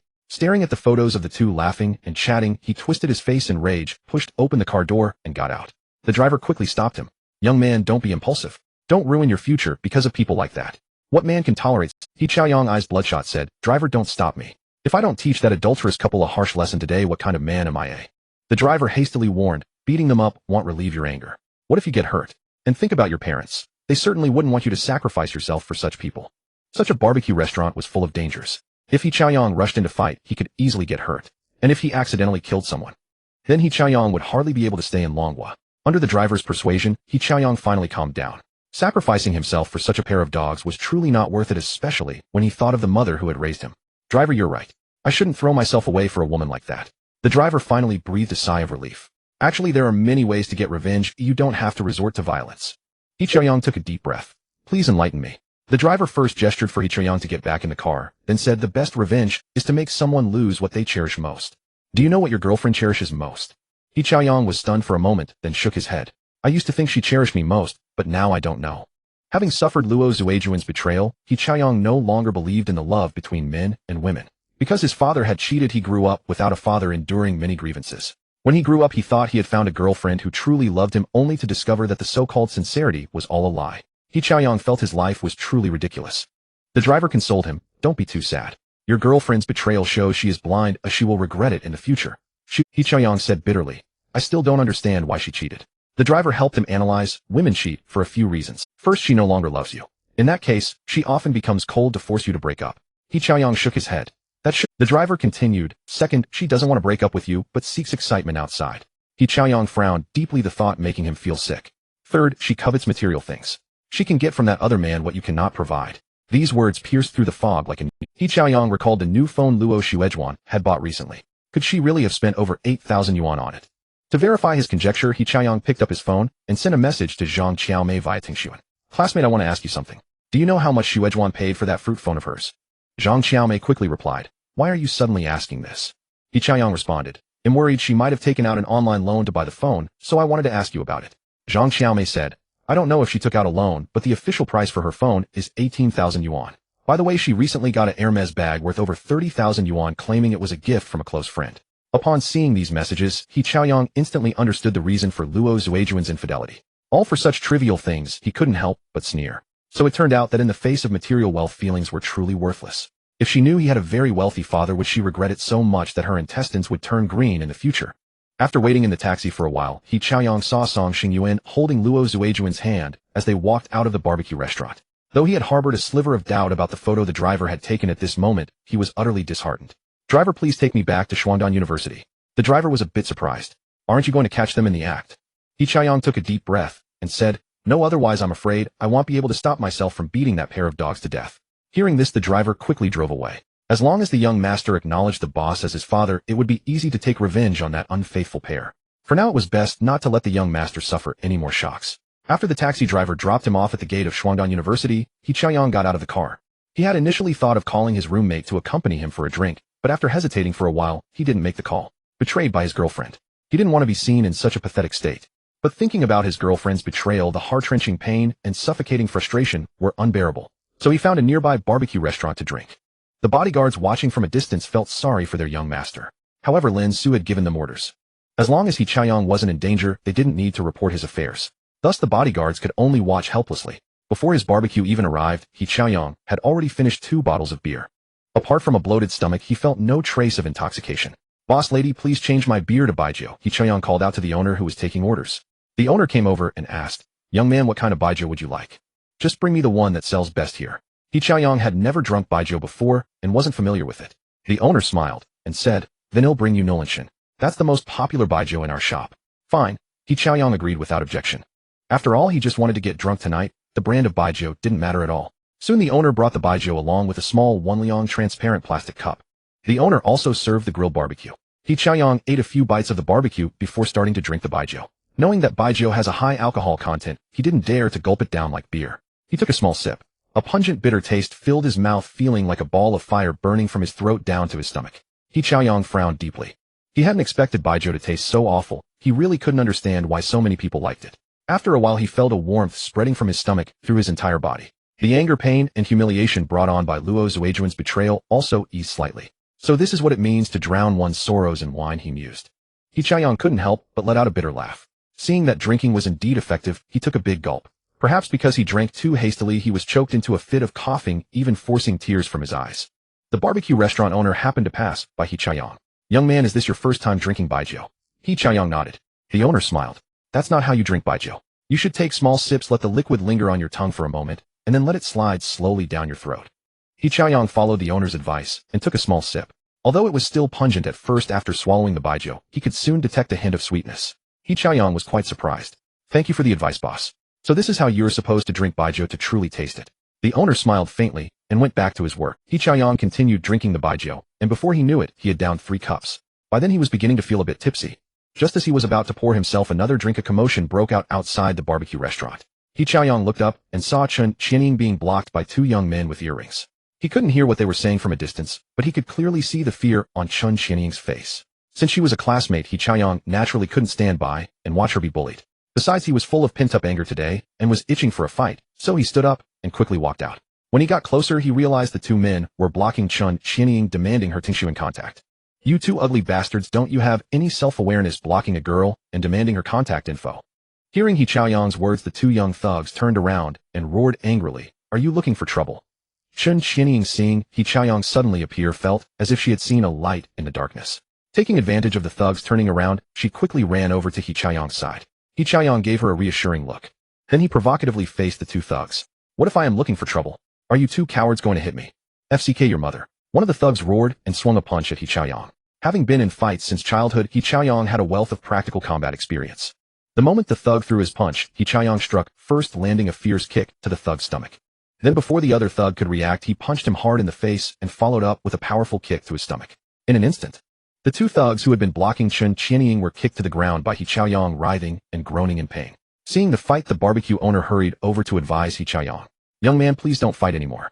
If something happens, my small business can't afford the consequences." He Chaoyang said coldly, "Why didn't you step in when those two thugs were blocking my classmate for her contact info?" Looking at the box of egg fried rice in Chun Qianying's hand, He Chaoyang added, "She's a customer of your restaurant too. Aren't you responsible for what happens to her?" Knowing he was in the wrong, the owner smiled apologetically. "I was busy grilling and didn't notice. How about this? Your bill tonight is on me, but since you hit someone, you need to leave your contact information." He Chaoyang said coldly, "I don't need you to comp my meal. Just tell me how much I owe and he'll scan the code to pay." Seeing He Chaoyang insist on paying, the owner was happy to comply and quickly called his wife over to calculate the bill. The owner's wife tallied it up quickly. He Chaoyang paid and was about to leave with Chun Qianying. The owner quickly blocked them. "Young man, you haven't left your contact information yet." He Chaoyang wasn't afraid of facing the consequences. Although he was reluctant to acknowledge Lin Xu as his father, Lin Xu's presence still gave him a certain sense of confidence. If those two want to cause trouble, tell them to look for He Chaoyang, a freshman in the computer science department at Shuangdan University. With that, he pushed past the barbecue owner and holding Chun Qianying by the wrist left the place. The two beaten thugs, one clutching his stomach and the other holding his face and stomach, stood to the side, glaring resentfully as the pair left. The kicks He Chaoyang had delivered still throbbed with pain. They were intimidated by his ferocity and dared not block He Chaoyang again, fearing another beating. The bodyguards in the shadows saw He Chaoyang leaving with the girl. Two stayed behind to handle the aftermath, while the others quietly followed. Leaving the barbecue restaurant, He Chaoyang felt a sense of relief.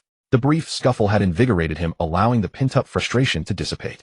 It was a pity the two thugs were nothing but bullies. Cowed into submission after being struck, they dared not retaliate, leaving He Chaoyang somewhat unsatisfied with the fight.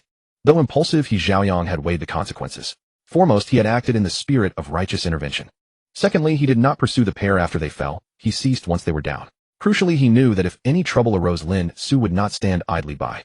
For a super-rich man who could casually give his daughter $1 billion in pocket money, his influence was beyond measure. He Chaoyang speculated Lin Xu's fortune might exceed $100 billion. With such immense wealth, Lin Xu would rank among the few dozen on the long war rich list, each wielding terrifying influence. Yet his despicable father had hidden his fortune, perhaps even more formidable than those on the public list. It was these considerations that emboldened He Chaoyang. Otherwise, he would have simply taken Chun Qianying away without provoking the thugs. Chun Qianying, her cheeks flushed, followed behind, held by He Chaoyang. Gazing at his broad back, she felt a sense of safety mixed with trepidation. For as long as she could remember, no one had ever stood up. Chun Qianying did not know how to repay He Chaoyang's kindness, for she truly possessed nothing. After walking a distance, He Chaoyang released her hand. "Are you all right?" She shook her head, then mustered the courage to look up and say, "He Chaoyang, thank you for helping me again." He waved dismissively. "It was just on the way. I happened to feel like a fight." Chun Qianying let out a startled gasp. He Chaoyang chuckled. "So don't take it to heart. But you did save me," she insisted, regardless of his motives. Seeing her earnestness, he said, "Aren't you treating me to lunch tomorrow? That should be thanks enough." Chun Qianying nodded sincerely. He continued, "If you really want to thank me, let's have the small hot pot from the cafeteria tomorrow." A small hot pot cost only about 30 yuan, not too heavy a burden for her. "How about we eat outside the school?" she suggested weakly. Having been helped twice, she felt eating at the cafeteria was insufficient. Whenever someone showed her kindness, Chun Qianying always wanted to repay doubly, as if only then she wouldn't feel indebted. He Chaoyang quickly refused. "No, outside food isn't good. Ooh, I'd rather have the cafeteria's small hot pot." Knowing her family's financial strain, he couldn't bear to let her overspend. Before He Fei started her night market stall, their family had lived in real hardship. Without the support of their grandparents, his mother's meager income as a restaurant waitress could barely raise the two siblings. He Chaoyang understood Chun Qianying's plight. "All right then," she agreed. He escorted her back to school. "I won't walk you to the dorm. Don't want classmates gossiping about you." She opened her mouth as if to say she didn't mind, but feared he might misunderstand. "I thank you for today. It's nothing," He Chaoyang replied with a wave. You go ahead. Oh, I'll take a stroll around the sports field. Watching him turn toward the field, Chun Qianying bit her lip with concern. She didn't know why, but at that moment she sensed a wave of sadness enveloping him. He Xiaoyang reached the school track, saw people running, and joined them. He wanted to exhaust himself completely, so he wouldn't dwell on the woman who had betrayed him. 1 lap, 2 laps, 3. He lost count of how many until he could run no more and collapsed onto the grass. The sky was overcast with no starlight piercing the clouds. A phone notification buzzed in his pocket. He pulled out his phone and saw a message from Luo Xuejuan. Baby, what are you doing? Why haven't you contacted me all day? The term baby made him nauseous. Was she calling him baby while lying in another man's arms? Screw you. Ignoring the message, he turned off the phone and lay spread-eagled on the lawn. The winter wind howled. Though his sweating body felt cold, he didn't care. The chill in his heart was far worse. So the beautiful vision of a lifelong exclusive love truly didn't exist. Was there any happy marriage in this world? Having drunk heavily and run for so long, he dozed off on the grass. A loud ringtone startled him awake. He saw it was Shi Qian calling. Xiaoyang, the dorm is about to close. Aren't you coming back tonight? He sat up. I'll be right there. After hanging up, he noticed only a few lingering couples remained on the field. A gust of wind made him sneeze. He quickly stood and hurried to the dorm. Back in the room, he greeted his 3 gaming roommates and grabbed a change of clothes for a hot shower. After washing, Lu Liang invited him to play games. He Xiaoyang declined. I'm feeling a bit off. You go ahead, or I'll sleep. Seeing him actually lie down, Shi Qian said, let's keep it down. After this round we'll sleep too. Lu Liang and Zhong Kaiyu agreed. As roommates they couldn't be selfish. Besides, it was already bedtime. The next morning Shi Qian woke him. Seeing his pale face, Shi Qian asked Xiaoyang, are you okay? He Xiaoyang rubbed his aching forehead. I'm fine. What's up, Qian? Time for class. You look terrible. I'll ask for leave for you. Thanks, Qian. He Xiaoyang didn't insist. He wouldn't be able to focus. Shi Qian shook his head. Rest well. I'll bring you lunch when I come back. He Xiaoyang said thanks, but I have a lunch appointment, so no need. Shi Qian didn't press. Alright, we'll go to class. Call me if anything comes up. After he left, He Xiaoyang took out his phone and added Chun Qianying on WeChat from the class group. The friend request was quickly approved. He messaged, after class I'll wait for you at the cafeteria entrance. She replied promptly, okay. He didn't reply further, set an alarm, and went back to sleep. He Xiaoyang was awakened again by the alarm clock. The resilience of youth was remarkable. After enduring the biting wind for so long the previous night, a good night's sleep had sufficed to restore him fully. After washing up, changing clothes, and finishing his morning routine, He Xiaoyang left the dormitory and headed toward the agreed-upon cafeteria. He stood at the entrance for a short while before spotting Chun Qianying rushing over with books in her arms. Watching Chun Qianying, who was panting heavily from running, He Xiaoyang chuckled lightly. Why are you in such a hurry? After a brief pause to catch her breath, she replied, I was afraid you'd be waiting too long. He Xiaoyang felt a touch of warmth in his heart. In the past, whenever he went to see Luo Xuejuan, she had never once cared whether he had once believed that Luo Xuejuan truly cared about him, but now looking back he realized how laughable that notion was. Let's go. While it's still not too crowded, we can order. Chun Qianying nodded repeatedly. The two of them walked to the cafeteria window that served small hot pots. Perhaps because it was winter, quite a few people were already queuing for the dish. After waiting in line for a while, it was finally He Xiaoyang and Chun Qianying's turn. He Xiaoyang turned to her and asked, do you want the spicy broth or the tomato broth? Chun Qianying quickly replied, either is fine for me. He Xiaoyang nodded. Then I'll go with spicy. I remember you're from Sichuan, so you should be able to handle the heat. Chun Qianying smiled sheepishly.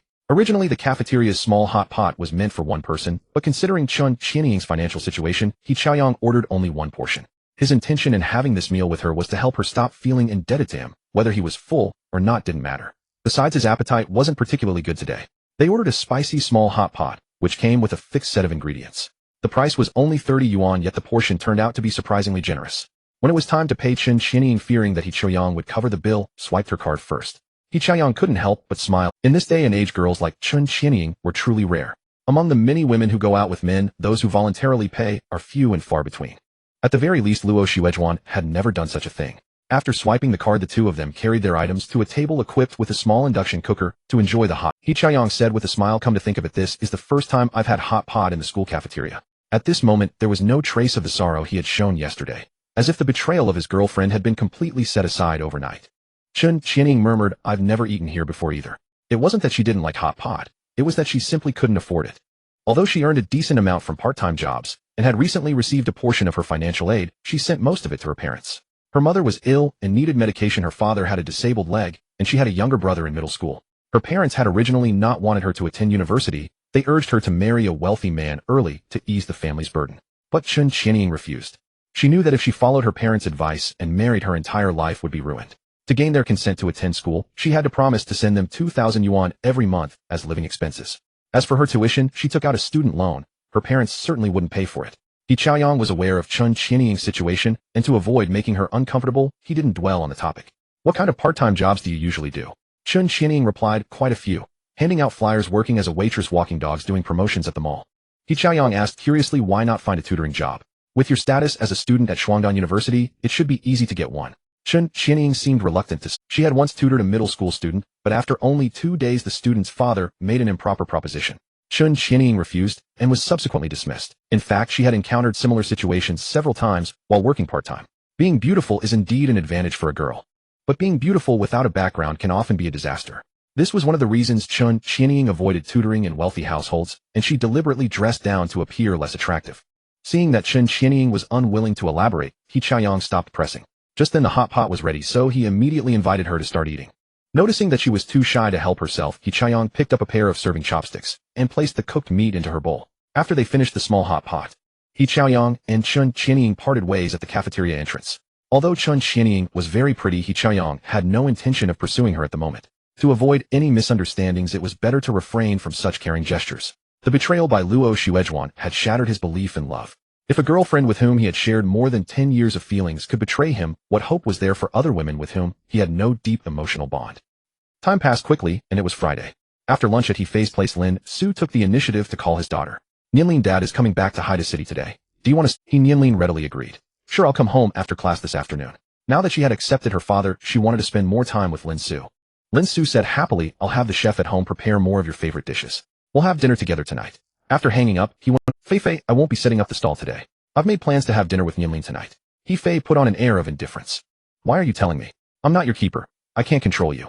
In truth, after having meals with Lin Xu these past few days, He Fei had grown accustomed to his presence around her. Suddenly hearing that Lin Xu was going back to Haida City, she felt an inexplicable surge of dissatisfaction. Though she knew he was doing it to bond with his daughter, a hint of jealousy still stirred in her heart. She was aware that she had a touch of a Yandere tendency. She wanted Lin Xu to belong entirely to her alone. Of course, this tendency wasn't severe. Otherwise, when Lin Xu was unfaithful, she would have chosen to end his life rather than leave him. Lin Xu seized the moment to take He Fei's hand. Anyway, I have a private jet. Why don't you come with me? Don't you miss Qiaoyang and Nianlin? He Fei hesitated. She hadn't seen her son and daughter for months, and she did miss them. Forget it. He Jun is coming this weekend. In the end, He Fei declined. She wasn't ready to forgive Lin Xu yet. All right then, maybe next week. Knowing that He Fei still harbored a grudge, Lin Xu didn't press her. At that moment, He Fei noticed that Lin Xu was still holding her hand and shook it off with feigned anger. When you talk, just talk. Stop groping me. Lin Xu chuckled. I couldn't help myself. I'll be more careful next time. He Fei shot him a glare, fully aware that he was doing it on purpose. He said he'd be careful, but his actions suggested he'd do it again. Get out of here now. Stop annoying me. Knowing that He Fei had a hard exterior but a soft heart, Lin Xu didn't take her attitude to heart. I'll head to the airport now. When I come back, I'll bring you your favorite chocolate. He Fei snorted, I don't like it. Lin Xu put on his shoes and opened the door, then catching He Fei off guard, ran back and planted a kiss on her cheek. Before she could react, he swiftly made his escape. He Fei scolded in annoyance, Lin Xu, you bastard. You've dirted my floor. At Haida Foreign Studies University, as the bell for the last class of the day rang, Nianlin quickly packed her books. Sister Shuang, are you going back to the dorm after dinner? Wang Shuang shook her head slightly. No, I'll head straight to the library after eating. I need to start my shift there at 7 in the evening. Nianlin said disappointedly. All right then. Su Jing, who was nearby, quickly asked, Nianlin, I'm heading back to the dorm anyway. Is something up? Nianlin beamed. Su Jing, could you please take my books back to the dorm? Sure, give them to me. Su Jing readily agreed. Ever since she learned that Nianlin came from a wealthy family, she had been eager to curry favor, so how could she refuse such a small request? Besides, she was already planning to return to the dorm to drop off her books. Wan Mingxia chimed in, Nianlin, I'm going home today too. I can give you a ride. As the daughter of a shareholder in the Nine Union Group, Wan Mengxia's family had assets worth billions. When she got into university, her parents rewarded her with a Porsche sports car. She usually drove that car to school as well. Nianlin pursed her lips. No need to trouble yourself. Someone is coming to pick me up. Wan Mengxia smiled. Cars from outside can't enter the campus. My car is parked right outside the teaching building, so I can take you to the school gate. Wan Mengxia was quite curious about Nianlin's family background. Although she wore haute couture and carried luxury handbags, her daily habits were no different from those of an ordinary student. More importantly, she seemed to know almost nothing about the upper circles of Haidu. This made Wan Mengxia feel a bit suspicious. Was Nianlin really a daughter from a wealthy family? All right, thank you, Mengxia. Thinking that the teaching building was quite far from the school gate, Nianlin decided not to refuse. Wan Mengxia smiled and shook her head. Don't mention it. We're roommates after all. I still had your milk tea and cake last weekend. Soon the four of them left the teaching building. Wang Shuang headed straight to the cafeteria, while Su Jing took the books of Nianlin and Wan Mengxia back to the dorm. Wan Mengxia led Nianlin to a white Porsche sports car, a Porsche 911. Once inside the car, Nianlin curiously looked around the interior. Ruan Mingxia asked with a smile. Nianlin, what do you think of my car? Well, it's pretty. For he, Nianlin appearance was the only criterion for judging. As for the car's performance and such, she didn't care at all. Ruan Mingxia said this car with all the custom options cost about 3 million. It was a reward from my parents for getting into. As she said this, she kept a close watch on He Nianlin's expression. Seeing that He Nianlin's expression didn't change, Ruan Mingxia began to wonder if she was overthinking. Of course, He Nianlin wouldn't be shocked by 3 million, not when she had a cool billion lying in her bank account. Staring at such a huge balance every day would make anyone numb to, and she didn't notice Ruan Mingxia's probing. Feeling that it would be awkward not to respond, she asked curiously, do you have to pre-order a car like this? Although she had never bought a luxury car herself, He Nianlin had seen videos online and had some understanding. Ruan Mingxia nodded. Yes, it usually takes about half a year from ordering to delivery. My mom ordered this car for me before the college entrance exams. I waited almost 7 months to get it. He Nianlin said. That's all. Ruan Mingxia smiled. It's not that bad. By the way, Nianlin, where do you live? Is it far from Zidu Jingyuan? He Nianlin looked a bit embarrassed. I don't know where Zidu Jingyuan is, but I live on Yulong Road. She had only arrived in Haidu 2 months ago and wasn't familiar with the area, and she also had a bit of a poor sense of direction. She had never even heard of the place Ruan Mingxia mentioned. Yulong Road. Ruan Mingxia thought for a moment. There's only one villa area there, the Yunqi Villa. Is your home in Yunqi Villa? He Nianlin shook her head. No, my home is at Yulong Royal Manor. Since Ruan Mingxia was her college roommate, He Nianlin didn't hide it from her. Hearing this name, Ruan Mingxia had almost no impression. As a wealthy heiress, Ruan Mingxia had many friends from rich families. Therefore, she was familiar with most of the luxury estates in Haidu. But the Yulong Royal Manor that He Nianlin mentioned, she had indeed never heard of it. However, it wasn't a good time to ask more questions as they had arrived at the school gate. Nianlin, do you want to get off here? He Nianlin nodded. Yes, right here is fine. Mingxia, thank you for giving me a ride. Ruan Mingxia smiled and waved. Don't mention it. I was heading this way anyway. After saying goodbye to Ruan Mingxia, He Nianlin walked forward a short distance, and soon a black Maybach pulled up beside her. Ruan Mingxia watched as He Nianlin drove away in the Maybach, her curiosity growing even stronger. She pulled over to the side of the road. Taking out her phone, she called a friend. Jir, do you know about Yulong Royal Manor? That's the #1 luxury estate in Haidu. Xia, you haven't heard of it. The voice on the other end said in surprise. This was Ruan Mingxia's best friend Gao Jie, whose family was even wealthier than Ruan Mingxia's. Ruan Mingxia was astonished. The #1 luxury estate in Haidu. Gao Jie said that's right. Yulong Royal Manor covers 120 mu, and the entire estate belongs to one mysterious billionaire. Someone estimated that the manor villa is worth about 15 billion. Hearing this, Ruan Mingxia was dumbfounded. Her roommate was that rich. All of her family's assets combined were probably worth less than the villa estate owned by He Nianlin's. Jir, what if I told you that villa estate belongs to one of my college classmates? Would you believe me? Oh my god, you have such an amazing class. Gao Jie's voice shot up an octave. Bestie, you have to introduce me to your classmate. I've always wanted to visit Yulong Royal Manor. We'll see. Ruan Mingxia hung up, ignoring the barrage of messages from Gao Jie on WeChat. Originally, she hadn't taken He Nianlin very seriously, but now it seems she would need to get along with her as well as possible. To thrive in this world, one cannot do without money, power, and connections. The older generation has its own network, and the wealthy second generation builds their own circle. Being able to bring a powerful heiress into her circle would be very beneficial to Ruan Mingxia. As for whether He Nianlin was lying, Ruan Mingxia thought it was unlikely, because such a lie would be easily exposed. By the time He Nianlin returned to the Yulong Imperial Manor, Lin Xu had already been home for over an hour. Dad, I'm back. He Nianlin greeted him cheerfully. During this period, Lin Xu had been sending her messages to check in, which had rapidly strengthened the bond between father and daughter. Lin Xu smiled and said, it's good to have you back. School must have been tiring, so now you can truly relax at home. That evening, the chef prepared 24 dishes, half of which He Nianlin had never tasted before, while the other half were her favorites. Half of which He Nianlin had never tasted before, while the other half were her favorites. During the meal, Lin Xu frequently served. Nianlin, eat more. You must not have been eating well at school. I feel like you've lost some weight this week. He Nianlin protested. Where did I lose weight? I weighed myself yesterday, and I actually gained 2 gene. If I keep eating like this, I'll turn into a fat lump. Lin Xu comforted her. Nonsense, you're still too thin. You need to eat more and nourish yourself properly. He Nianlin said, I weigh 105 gene now, which is exactly within the international standard. At 168 centimeters, the healthy range per international standards was about 52 to 68 kilograms. Lin Xu, still concerned, said, they'll have the family nutritionist check you later and draw up a proper diet plan. He Nianlin had no objection. After all, her father was looking out for her health. Dad, how are things between you and Mom? Lin Xu shared with a smile, progress is great. When I came home today, I stole a kiss from your mother. Having missed 18 years of his children's lives, Lin Xu couldn't bring himself to play the stern father. He also disliked putting on airs of authority before them. According to the psychologist's advice, it was better for Lin Xu to build a friendship with his children. He Nianlin covered her mouth and giggled. Was Mom angry? Lin Xu laughed. Tonight you can help me find out if your mother is upset. All right, He Nianlin agreed happily. When parents' relationship improves, few things make children happier. After all, which child doesn't wish to grow up in a harmonious and loving family? After dinner, Lin Xu and He Nianlin took a stroll together. The Yulong Imperial Manor had a tennis court, and after the walk he taught his daughter how to play tennis. They played until 9 in the evening, when He Nianlin, tired, finally returned to her room to prepare for a bath. The tasks of drawing the bathwater were handled by Chunlan and Shezhu. Using this free moment, He Nianlin video-called He Fei. Seeing her mother rubbing her hands together against the cold while tending her stall, He Nianlin said with concern, "Mom, if you're cold, why don't you wear another layer?" He Fei smiled. "I've already put on plenty of clothes. Besides, the weather is quite nice today, and it's not that cold in the evening. Are you at your father's house now?" He Nianlin excitedly replied, "Yes. I was just playing tennis with Dad outside. He also has a golf course here, and he said he'll teach me how to play golf tomorrow." He Fei's tone turned slightly sour. "I see you're having so much fun at your father's place you might forget all about coming home. Mom, you can come too. Just forgive Dad, already alright." He Nianlin couldn't help but plead. Seeing her mother and brother still struggling, she was eager for the family to live together. That way everyone could enjoy a better life. He Fei chuckled. "It's only been a short while, and your father has already bought you over." He Nianlin giggled. "That's right. Dad gave me 1 billion yuan. He Fei pretended to be angry. "You little rascal, you're completely blinded by money." He Nianlin knew her mother wasn't genuinely upset. "With so much money, I simply couldn't resist the temptation." He Fei asked, "If you had to choose, would you pick your mother or your father?" "I'd definitely choose Mom." He Nianlin answered without hesitation, "But I don't want to abandon Dad either." Of course, she didn't voice the last part.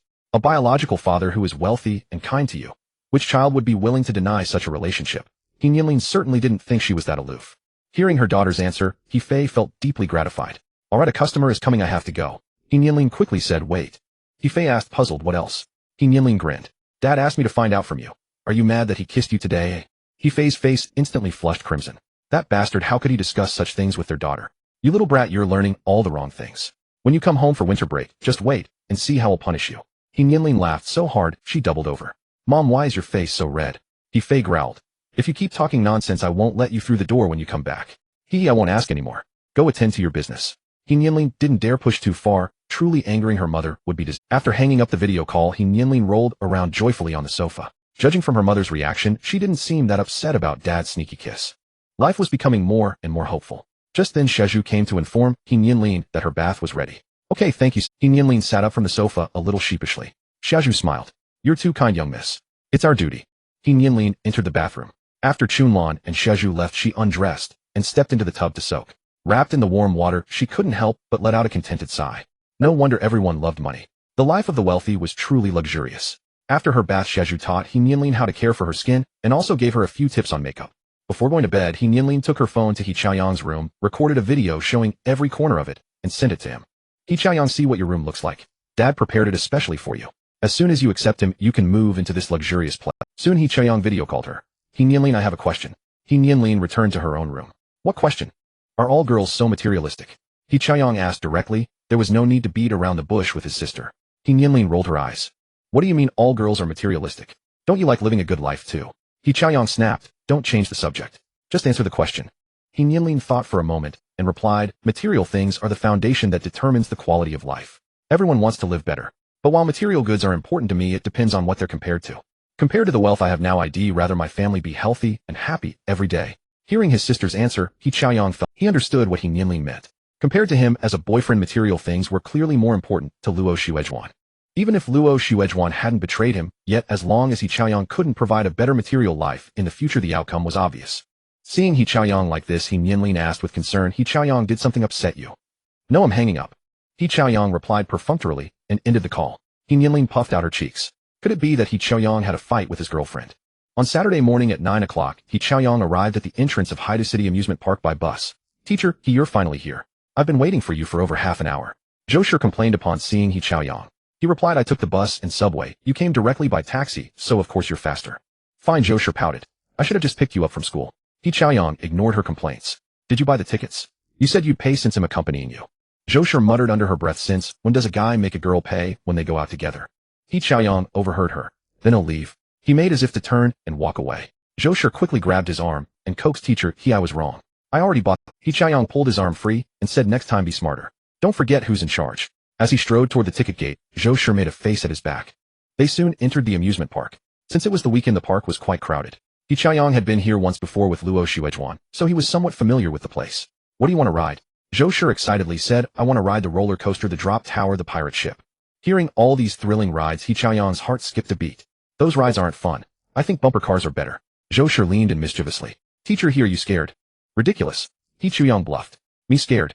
I'm just worried you won't be able to handle it. You'll be fine. Zhou laughed, took He Chaoyang's hand, and ran toward the roller coaster. Teacher, let's hurry. There's not much of a line now. Soon they were seated on the roller coaster. He Chaoyang nervously said, Zhou, this ride is too dangerous. Let's pick something else. Truth be told, He Chaoyang felt very uneasy about such thrilling rides. He had seen many accident reports while scrolling through his phone.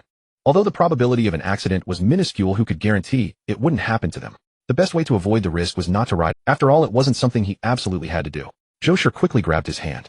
Teacher, don't even think about escaping. I'm scared to ride alone too. If you're scared, why ride? He Chaoyang sighed helplessly.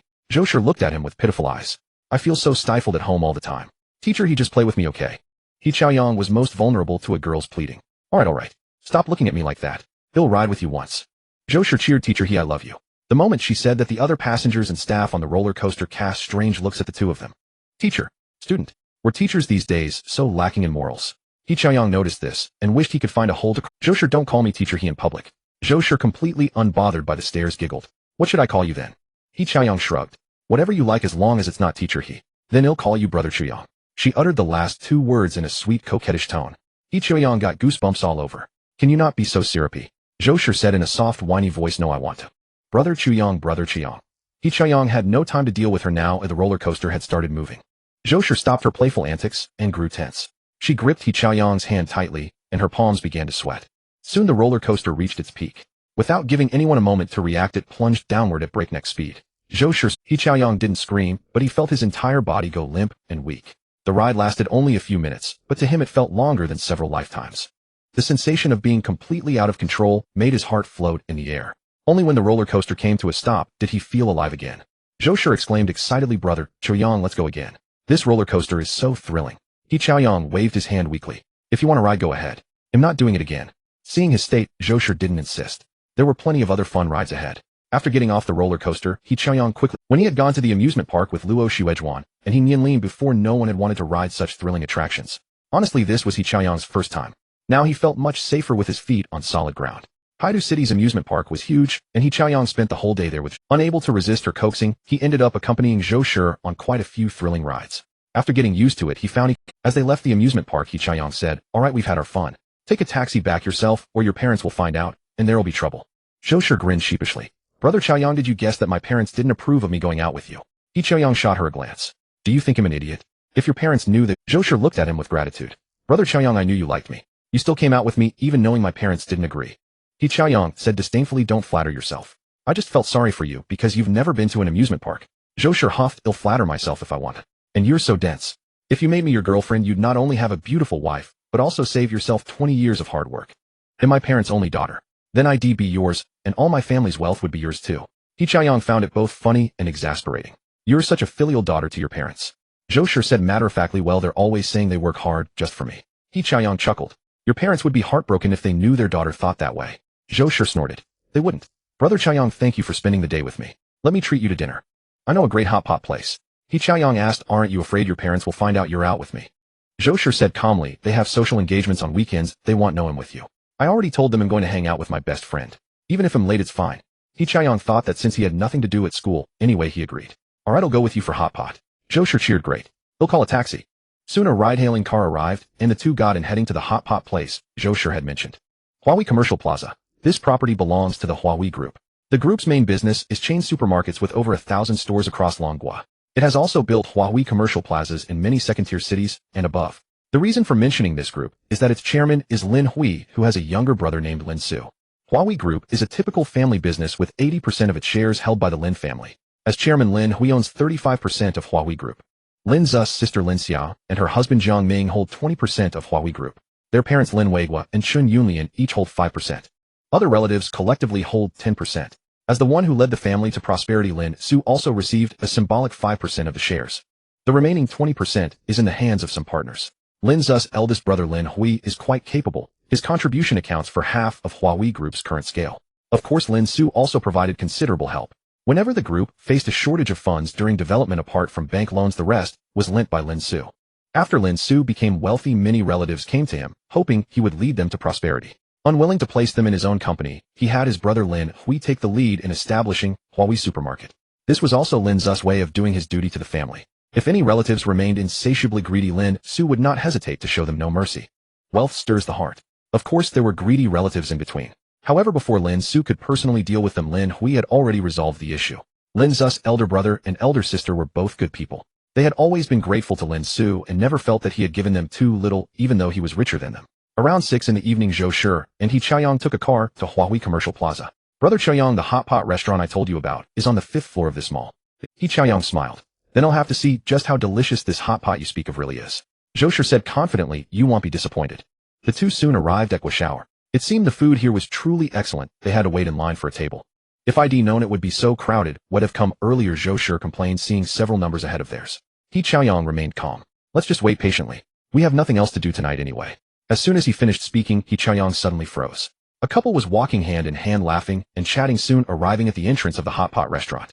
As luck would have it, this couple was exactly the pair He Chaoyang had referred to as the adulterous duo. Luo Xuejuan also spotted He Chaoyang, and her smile instantly froze. He Chaoyang, you. Why are you here? He Chaoyang sneered. If you can come, why can't I? Luo Xuejuan, we grew up together. How come I never realized how shameless you were all these years? Luo Xuejuan rushed forward to grab He Chaoyang's hand. Baby, let me explain. It's not what you think between me and the senior. Don't call me baby. It makes me sick. He Chaoyang threw off her hand with undisguised disgust. Song Xingyuan stepped forward, wrapping his arm around Luo Xuejuan, and laughed. He Chaoyang, right? How dare you accuse Xuejuan? Aren't you out on a date with another girl? You're both as bad as each other. Reminded Luo Xuejuan noticed Zhou Shi standing beside He Chaoyang. Now she felt justified. Oh, so that's why you've been ignoring me these days. You found another woman. Reminded Luo Xuejuan noticed Zhou Shi standing beside He Chaoyang. Now she felt justified. Oh, so that's why you've been ignoring me these days. No, you've misunderstood. Zhou Shi didn't want her brother Chaoyang to be troubled and began to explain, but He Chaoyang stopped her. He Chaoyang looked at Luo Xuejuan with sarcasm. Don't waste your breath explaining to her. She doesn't deserve an explanation from me. Luo Xuejuan flew into a rage. He Chaoyang, what makes you different from me? How dare you look down on me? He Chaoyang didn't argue, just looked down at her condescendingly. I don't want to waste words. Let's break up. Hearing the word break up, Luo Xuejuan panicked. Chaoyang, I was wrong. Forgive me just this once. I promise I'll never do it again. It was undeniable that Luo Xuejuan was a vain woman, but she did have genuine feelings for He Chaoyang. If she had known that He Chaoyang had a wealthy father, she would never have betrayed her boyfriend. Unfortunately, she didn't know. He Chaoyang said calmly, there is no us anymore. Once certain things are done, there's no turning back. Who could understand the pain He Chaoyang had endured these past few days? Compared to Luo Xuejuan's trivial sincerity, he had truly regarded her as his wife from the bottom of his heart. If Luo Xuejuan hadn't betrayed him, He Chaoyang would have spent his whole life with her, only her. But Luo Xuejuan destroyed all of that with her own hands. Though He Chaoyang was deeply hurt, he would never soften toward a woman who betrayed him. The reason he hadn't broken up with Luo Xuejuan sooner was that he needed time to let go of his remaining love for her. Luo Xuejuan cried, Chaoyang, forgive me. I really know I was wrong. Please, just this once, okay? Song Xingyuan was annoyed by the scene. He didn't understand what magic He Chaoyang had. He had been so good to Luo Xuejuan recently, yet her heart was still with He Chaoyang. Xuejuan, let's go. Give your boyfriend some time to cool off. Maybe he'll come around. With that, Song Xingyuan pulled Luo Xuejuan away forcibly. Luo Xuejuan dared not vent her anger at Song Xingyuan. She had not only accepted many gifts from him, but also had some embarrassing videos that he used to control her. He Chaoyang watched silently as Song Xingyuan led Luo Xuejuan away. He didn't want any further entanglement with that betraying woman. As Song Xingyuan passed by He Chaoyang, he stopped and whispered smugly, Bro, gotta say your girlfriend is quite something. But I have to admire you. You've got an even hotter one by your side. This time you'd better keep a close watch so she doesn't get stolen again. He Chaoyang's anger exploded. He couldn't hold back any longer and punched Song Xingyuan fiercely. Even after knocking him down, he didn't stop kicking the bastard viciously. Luo Xuejuan was terrified by the sudden violence. When she came to her senses, she rushed to hold He Chaoyang back. He Chaoyang, stop. If you keep hitting him, you'll kill him. Do you want to end up in jail? Zhou Shi, who had already been displeased with Luo Xuejuan for betraying her brother, Chaoyang, now saw her taking sides. She grabbed Luo Xuejuan's hair. You wicked woman, let go of brother Chaoyang. Luo Xuejuan screamed in pain and let go of He Chaoyang, then started fighting with Zhou Shi. Though He Chaoyang was furious, he knew that killing someone would land him in prison. He had beaten Song Xingyuan badly, but he avoided hitting any vital spots. Bystanders called the police, and the restaurant manager rushed out to break up the fight. After all, if someone got seriously hurt, it would affect business. Soon several police officers arrived. They sent Song Xingyuan to the hospital and took the others to the police station. Yulong Royal Manor. Lin Xu was having dinner with his daughter. Just as they were about to finish, Lin Air suddenly approached and whispered into Lin Xu's ear. Boss, the young master has been taken to the police station for fighting. Lin Xu asked with concern, what happened? Was my son injured? The young master is fine, Lin Air replied. He was the one who beat someone up, and the victim has been sent to the hospital. However, according to the young master's bodyguard He Fei, the young master is quite experienced in fighting and didn't strike any vital point. The victim looks badly beaten, but it's mostly superficial injuries, probably not affecting bones or internal organs. Hearing that his son was unharmed, Lin Xu exhaled in relief. Although most of his influence was abroad, his domestic connections were not to be underestimated. As long as He Xiaoyang didn't kill anyone. Given Lin Xu's capabilities, it was hardly a major issue. Among the androids rewarded by the system, many held official positions, but for certain reasons their identities could not be revealed. What caused the conflict? Billionaire said. It was Song Xingyuan, the son of Song Xin, chairman of the Shengfeng group, who provoked the young master. The young master couldn't stand it and struck him. But the girl beside the young master was impressive. She helped him teach that traitorous woman a lesson. Lin Xu nodded slightly. Go tell Lin E to contact the higher-ups and have my son released from the police station. Billionaire, boss, you could personally go to the police station to pick up the young master. This might be an opportunity to mend your relationship. I know. Lin Xu certainly wouldn't miss this chance to reconcile with his son. After Billionaire left, He Nianlin immediately asked, Dad, did something happen to He Xiaoyang? Though He Nianlin often bickered with her brother, she was always the most anxious when he was in trouble. Lin Xu smiled reassuringly. Don't worry, your brother just got into a fight and ended up at the police station. Dad has already asked Lin E to make some calls. I'm sure he'll be out soon. Hearing that He Xiaoyang was in the police station, He Nianlin lost all appetite. Then let's go to the police station quickly to see He Xiaoyang. What if he gets bullied in there? Lin Xu nodded. Alright, let's go now. At the police station, He Xiaoyang didn't hide anything during the interrogation and explained why he had beaten Song Xingyuan. Since he had already lost face, he decided to just go with it. Besides, even if he didn't speak, the police could find out from others. By confessing the reason now, he could paint himself as a pitiable figure. In his account, Song Xingyuan was a bully who exploited his power, while he was a pathetic wretch whose girlfriend had been stolen. It was already pitiful enough that his girlfriend was taken. Yet Song Xingyuan still wouldn't let him go, threatening to steal every girlfriend he would ever have. Driven to the edge, he couldn't help but throw a punch. Though the facts were largely as He Xiaoyang described, his dramatic rendition made the female police officer listening beside him slam the table in anger. Outrageous. Absolutely outrageous. I can't believe that in this bright world there are still such arrogant bullies in our long kingdom. He Xiaoyang, rest assured. We police will uphold justice and never let a good person like you be bullied. He Xiaoyang looked at the female officer with a moved expression. Thank you, officer sister. You are truly kind. I heard that Song Xingyuan's family is very wealthy, and they will surely use their power to put me in prison. The female officer said with a righteous air, Don't worry, as long as I'm here, that won't happen. The male officer beside her quickly tugged at her sleeve. Siheng, don't meddle. Su Siheng was about to say something when the interrogation room door suddenly swung open. A stern-faced, middle-aged man entered.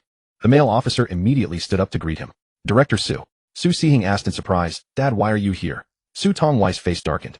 Dad, what dad? Address me by my title during work hours. Su Siheng said resentfully, Yes, Director Su. Su Tongwei's expression softened. I'm here to inspect the police station's work and see if any authority is being abused during law enforcement. The male officer immediately stood at attention and saluted. Report, Director Su. We strictly fulfill our police duties and will never abuse our authority. Su Tongwei nodded slightly. All right, the two of you continue with the interrogation. Do not tarnish the uniform you wear. With that, Su Tongwei gave He Xiaoyang a deep look, then left the interrogation room with his hands behind his back. After he left, Su Siheng and the male officer continued taking He Xiaoyang's statement. Once the statement was complete, the two officers temporarily left. He Xiaoyang sat in the interrogation room for nearly an hour before someone came to inform him. He Xiaoyang, according to our investigation, your actions meet the criteria for self-defense. You are free to go now. He Xiaoyang was surprised by the outcome, but he was more concerned about Zhou Shi's situation. Officer, how is my friend Zhou Shi? The officer replied amiably, She's fine too. She's probably waiting for you outside the station. He Xiaoyang breathed a sigh of relief. Thank you, officer. As he walked out of the police station, he was about to look for Zhou Shi when she rushed into his arms sobbing. Brother Xiaoyang, I was so scared. I thought we were going to jail. He Xiaoyang didn't push her away. Today Zhou Shi had stood up for him and fought, which truly moved him. Don't worry, we're fine now. Zhou Shi choked. I'm still scared. If I went to jail, what would my parents do? Rebellious as she was, it was just a way for Zhou Shi to get her parents' attention. But when it came to real trouble, she couldn't help but care about. He Xiaoyang smiled wryly. Since you knew you'd be scared, why did you have the nerve to throw a punch? Zhou Shi muttered. I just couldn't stand that wicked woman Luo Xuejuan. How could she betray a handsome guy like you? Hearing Zhou Shi's words, He Xiaoyang, who had been somewhat attracted to her, immediately crushed that thought. She only liked him because he was handsome, not for who he truly was. If she met someone even more handsome in the future, she would naturally fall for them. Having experienced betrayal once was enough. He Xiaoyang was unwilling to develop genuine feelings for any other girl. However, for her act of fighting for him today, He Xiaoyang was willing to treat her like a little sister. All right, you've hugged me long enough. You've taken advantage of me for quite a while. I haven't had enough yet. Zhou Shi reluctantly let go of him. A beauty like me hugging you, and you're complaining. Other men would be dying for such a chance. He Xiaoyang chuckled. You've got some thick skin calling yourself a beauty, huh? Zhou Shi pouted. I'm not just claiming it. I'm so beautiful. How could I not be a beauty? Just then a crisp laugh rang out. He Xiaoyang, looks like we came at the wrong time. He Xiaoyang and Zhou Shi turned to see He Nianlin and Lin Xu walking over together. The laughter and teasing had come from He Nianlin. Seeing He Nianlin and Lin Xu, He Xiaoyang asked, "Why are you here?" In truth, he had already guessed that Lin Xu was the reason he could leave the police station so quickly. Otherwise, given his behavior at the mall, it would have been impossible to be let off so easily. Earlier alone in the interrogation room, He Xiaoyang had felt a lingering fear, realizing he had been too impulsive. But when faced with a man's provocation, any man with a shred of pride would not choose to be a coward. He Nianlin walked over to He Xiaoyang. "We're here to pick you up from the police station, of course. If Dad hadn't asked Uncle Lee to put in a word, do you really think you could have gotten out so easily?" Now more than anything, He Nianlin wanted the family to reunite. Whenever she had the chance, she would speak well of her father in front of her. Lin Xu smiled warmly at his son. "Xiaoyang, did they give you any trouble at the police station?" He Xiaoyang shook his head. No, he was not ungrateful. This time Lin Xu had indeed helped him. Since he had received a favor, he had no right to put on a cold face. Lin Xu nodded slightly. "Good, no trouble then." Then he turned to Zhou Shi with a gentle smile. "You must be Zhou Shi, right? Thank you for helping our Xiaoyang today." Zhou Shi was uncertain about the relationship between He Xiaoyang and them, so she looked to him for guidance. After a moment of hesitation, He Xiaoyang introduced, "He's my dad, Lin Xu, and she's my sister, He Nianlin." Learning that these two were He Xiaoyang's father and sister, Zhou Shi promptly greeted them politely. "Hello, uncle." "Hello, sister Nianlin." Lin Xu smiled and nodded at Zhou Shi. He rather approved of this young girl who seemed to have a close relationship with his son. He would not oppose them getting married in the future. Lin Xu did not care about traditional notions of social status matching. Although his wealth far surpassed that of many aristocratic families, he was in truth just a nouveau riche. After all, it had been less than 20 years since he made his fortune, and his family lacked the historical depth of those established clans. He Nianlin smiled and took Zhou Shi's hand. "I've heard Xiaoyang mention you. You're the student he tutors." Zhou Shi was a bit excited. "I've heard brother Xiaoyang say he has a sister, but I didn't expect sister Nianlin to be so. What should I do? I really want to get close to sister Nianlin. No wonder she's brother Xiaoyang's sister. She's absolutely stunning." He Nianlin's cheeks flushed slightly. "You're the beautiful one. I've never met a girl as lovely and adorable as you in real life." "Really?" Zhou Shi's eyes lit up. "But brother Xiaoyang doesn't think I'm pretty." He Nianlin glanced at He Xiaoyang. "Ignore." Zhou Shi giggled.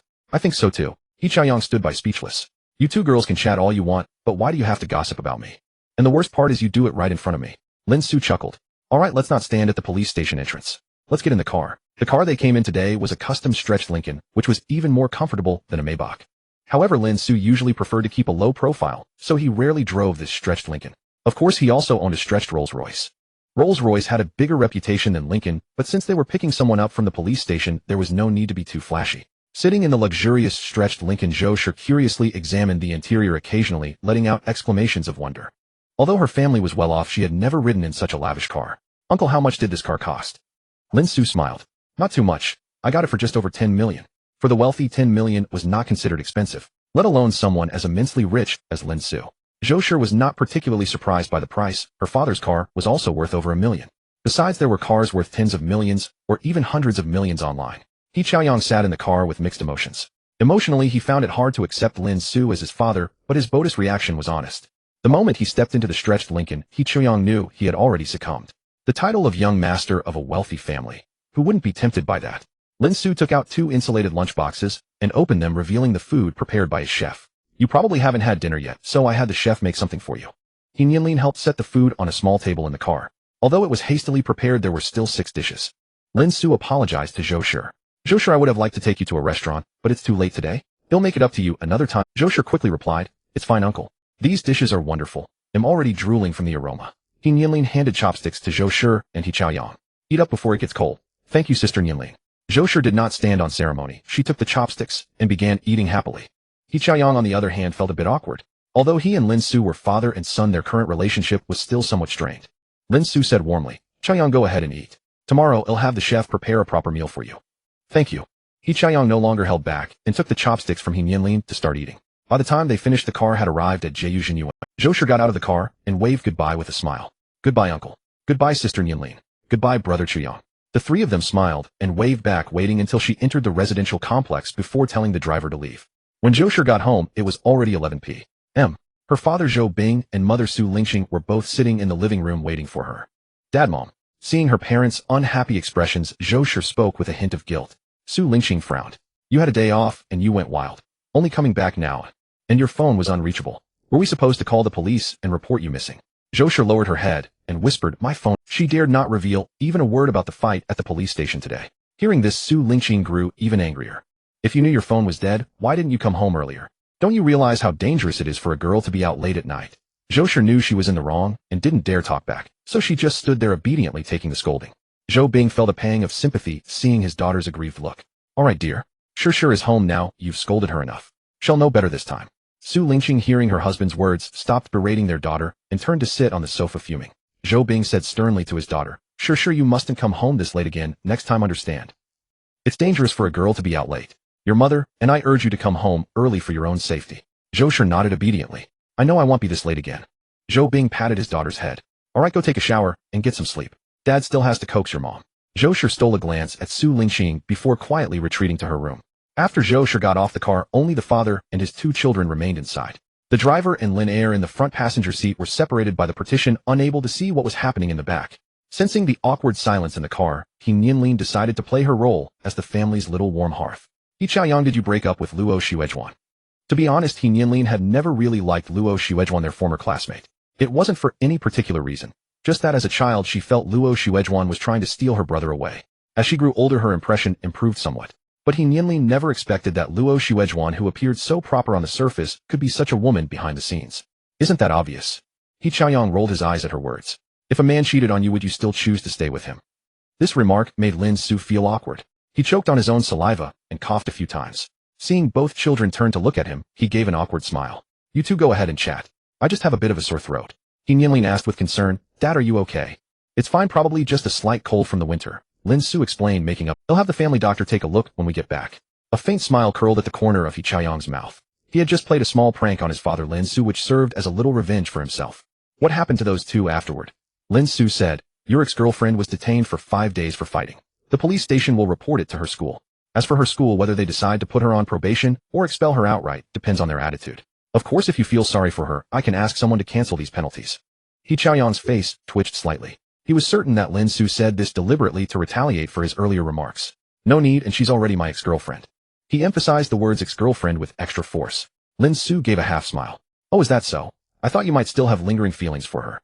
He Chaoyang's expression turned wooden. He suddenly regretted getting into the car with this petty father of his. What about that Song Xingyuan?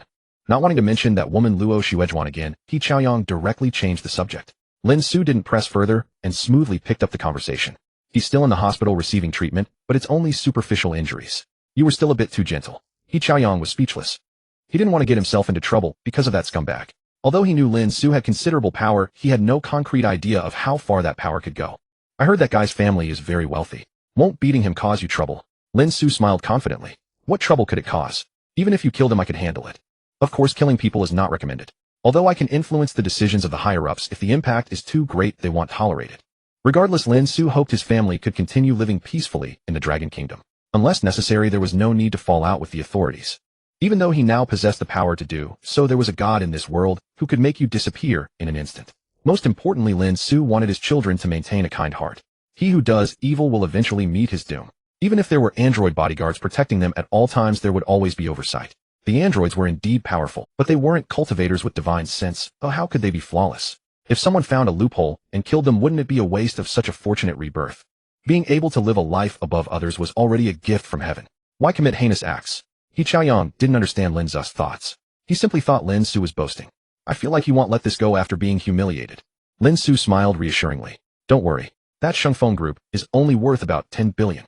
Although Song Xingyuan's father is the chairman, he actually only owns 30% of Shengfeng Group's shares. With the resources and channels I control, I can easily devalue Shengfeng Group's market cap and then buy up its shares at a low price. Once I acquire enough shares, I can call a shareholders meeting and propose replacing the chairman. According to my investigation, the chairman of Shengfeng Group, Song Shun, has been cooking the books. As long as I can oust him unexpectedly, I can get the evidence and send him to prison. Song Xingyuan could be so arrogant and steal your girlfriend only because of his father. Without his father, he's nothing. Although Lin Xu made it sound simple, in reality, it was not. Reality is not a CEO novel. He couldn't just say a word and easily bring down a listed company worth tens of billions. You can't treat the country as if it's useless. Even someone as powerful as Lin Xu only dared to target individuals. If he actually brought down a listed company worth tens of billions, how many people would lose their jobs? Lin Xu admitted he couldn't bear that consequence nor that heavy karmic burden. Nianlin finally found a chance to speak. She said proudly, Dad is the founder of Sun Group, the world's #1 company. Hearing this news, He Chaoyang looked at Lin Xu in shock. Lin Xu put on a modest expression. Being #1 in the world isn't that big a deal. It's just a tiny achievement. Watching Lin Xu show off, He Chaoyang really wanted to mock him. But ironically, having a father who didn't act like a typical elder made it easier for him to accept him. Is it really that easy to deal with Song Xingyuan? He Chaoyang certainly wanted to retaliate fiercely against that scumbag who stole his girlfriend. But he didn't have the ability himself. Fortunately, he had a father who did. However, He Chaoyang didn't want to affect Lin Xu's company since Lin Xu only had 2 children, him and He Nianlin. In the future, all this property would be theirs anyway. Now that He Chaoyang had thought it through, since he could enjoy a good life, why bother making things difficult for himself? He couldn't let He Nianlin enjoy the good life alone, could he? Lin Xu said that's a legal approach. There are also some less legal options. If you want to get revenge on the man who stole your girlfriend as quickly as possible, I can tell you about the less legal ones. No. He Chaoyang quickly waved his hand. The legal approach is fine. Illegal methods could easily land him in prison. He Chaoyang had yet to witness the true darkness of this world. Compared to his father, who was a seasoned old fox, he was still a knight. Lin Xu asked again, are you sure you don't want to hear about it? He Chaoyang shook his head firmly. No, really. Song Xingyuan likes to play games, doesn't he? He'll play with him properly. There was no traffic jam on the way back, and the car soon drove into the Yulong Royal Manor. Although it was quite late, after all, it was He Chaoyang's first time home, so Lin Xu still arranged a grand welcome ceremony. The servants in the villa estate stood in 2 rows before the red carpet, bowing respectfully to He Chaoyang as he alighted from the car. Welcome home, young master. He Nianlin giggled and patted He Chaoyang on the shoulder, a hint of teasing in her expression. Isn't it stunning? He Chaoyang ignored his sister's banter. He was indeed overwhelmed by the sight before him. What man wouldn't dream of holding power under heaven? Facing so many people bowing in respect, a surge of majestic ambition swelled within He Chaoyang's heart. He almost couldn't resist telling them to rise. Lin Xu smiled at his children and said, come, let's go home first.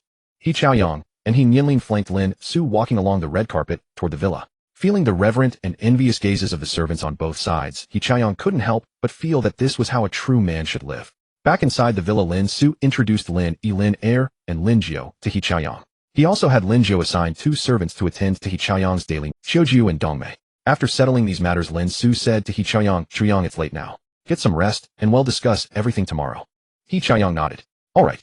Lin Xu then smiled at He Nianlin. Nianlin, you should head to your room too. He Nianlin replied with a smile, okay, good night, Dad. Lin Xu bid his children good night and returned to his own room. He Nianlin held up her phone like a microphone and cheerfully approached He Chaoyang for an interview. Student, He Chaoyang, how does it feel to live in such a luxurious and beautiful house? He Chaoyang tapped her on the head. My feeling is that I want to give you a good beating. All the kindness I've shown you before gone. You abandoned your dear brother and enjoyed this wonderful life all by yourself. He Nianlin rolled her eyes at him.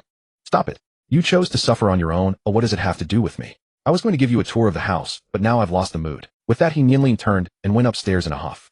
Xiuju stepped forward and asked, young master, would you like a tour first, or shall we head to your room now? He Chaoyang said, let's go to the room.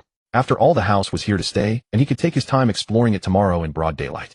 Very well, Xiuju replied, then led the way with Dongmei. They took the elevator to the 3rd floor, and soon He Chaoyang arrived at his. Compared to the cute style of He Nianlin's room, He Chaoyang's room was vibrant and modern. Entering the room, Xiuju said, young master, let Dongmei prepare your bathwater while I give you a tour. He Chaoyang nodded. Okay. To the left of the room were the bathroom and walk-in closet. To the right was a study with a splendid view. The study was equipped with a high-end computer and an ergonomic chair, and the bookshelves were filled with many volumes. The walk-in closet housed everything from casual wear to suits, shoes in various styles, and even a number of limited editions. There was also a dedicated watch winder containing dozens of timepieces from tens of thousands to tens of millions in value. Many items in the room were beyond the imagination of ordinary people. As He Chaoyang listened to Kuju's introductions, his own humble knowledge expanded rapidly. After touring the room with Xiuju, Dongmei approached. Young master, the bathwater is ready for you. He Chaoyang nodded. Good, thank you. Dongmei replied with a gentle smile, it's my duty. She led him into the bathroom and pointed out the toiletries. Then she asked, young master, would you like Xiuju and me to assist you? As absolutely loyal simulants, they would obey any command from their master unconditionally. He Chaoyang felt awkward. I'll manage on my own. Sensing his discomfort, Dongmei left the bathroom with Xiuju. Soaking in the warm water, He Chaoyang played with his phone contentedly. No wonder He Nianlin had accepted Lin Xu so quickly as her biological father. Now he truly, perhaps that was reality. The wealthy always found it easier to earn forgiveness than the poor. If Lin Xu had been an ordinary man, neither he nor He Nianlin would have accepted him so readily. At Haida City First Hospital, Song Shun glared darkly at his son, who lay in bed with a battered and swollen face. He asked his assistant, Wen Kai, did you find out who beat Xingyuan? Wen Kai shook his head. I only know he's a freshman in the computer science department at Shuangdan University with a very ordinary family background. Ordinary? Song Shun laughed bitterly. He managed to mobilize the Haida City Public Security Bureau director, and you call that ordinary? As a municipality directly under the Long Kingdom, the Haidu City Public Security Bureau director held a bureau-level position. Moreover, Su Tongwei was about to be appointed deputy mayor of Haidu City, elevating his rank from bureau level to deputy provincial level. Although Song Shun was chairman of a conglomerate worth tens of billions, he was nothing compared to a heavyweight like Su Tongwei. Confronted by the furious Song Shun, Wen Kai could only grumble inwardly. My abilities only go so far. Yelling at me won't accomplish anything. If you've got the guts, go after him yourself. But Wen Kai dared not utter such words aloud, or after all he was just a voiceless employee. Song Shun took a deep breath to suppress his prepare some gifts and find out the dormitory number of that He Chaoyang. He'll take Xing Yuan to apologize tomorrow. Though furious that his only son had been beaten so badly, Song Shun didn't let anger cloud his judgment. After all, Xing Yuan had started the trouble. Getting beaten up was his own fault. Very well, Chairman, Wen Kai quickly agreed and left the ward. Xing Yuan was displeased upon hearing this. Dad, he was the one who hit me, and you want me to apologize to him? Song Shun held back his temper. Xing Yuan, I know you're resentful, but if you hadn't tried to steal his girlfriend, none of this would have happened. Until we know the relationship between He Chaoyang and Su Tongwei, don't even think about revenge. Someone like Su Tongwei is beyond our reach. If he targets us in secret Shengfeng group, we'll suffer. Worse still, he might even send me to prison. Song Shun had always indulged his only son. He knew Xing Yuan enjoyed poaching other men's girlfriends, but he had never worried about it. He knew his son well. He would never recklessly provoke someone with connections. But this time he had fallen into a trap. I understand. He'll go with you to apologize tomorrow. Though reluctant, Xing Yuan agreed. He wasn't foolish. He knew that going after someone with powerful backing would be unwise. Song Shun was relieved to hear his son's response. I'm glad you think that way. There are plenty of men with girlfriends out there, you don't have to fixate on just one. Xing Yuan had come to terms with it. That I understand. I want overreach and create enemies for you. A little past 7 in the morning of the second day, He Chaoyang awoke from his slumber. It was the first time he had slept in such a luxurious room on such a comfortable bed. The quality of his sleep was exceptionally good. Moreover, the entire villa was equipped with a constant temperature and humidity system, so even in the cold winter there was no difficulty. After playing on his phone for a few minutes in the cozy bed, He Chaoyang threw off the covers and got up to wash up. Then he changed into a brand new custom-tailored outfit and slipped on a pair of comfortable white flat shoes. Before leaving, he walked over to the watch winder and selected a watch worth over 600,000 yuan to wear. Although the winder contained watches worth tens of millions, He Chaoyang felt a heavy psychological burden wearing them. After all, it was his first day as a wealthy young master, and he had not yet adapted to this lifestyle. Looking at his radiant reflection in the mirror, He Chaoyang felt a surge of emotion. The saying money gives a man courage was indeed true. Since becoming the young master of a wealthy family, his confidence radiated from him. He even appeared more handsome than before. Leaving his room and descending to the ground floor, Lin Xu saw He Chaoyang and hurried over to greet him. Good morning, young master. Good morning to you too, Uncle Nine. Although he was curious about why Lin Xu and the others had such names, He Chaoyang felt it was not appropriate to ask at the moment. After all, he was still unfamiliar with many things, and casually prying into others' privacy would seem ill-mannered. Lin Xu inquired, young master, would you like to have breakfast now, or wait until the boss finishes his workout? He Chaoyang asked in surprise, does he exercise regularly in the morning? Yes, Lin Xu replied.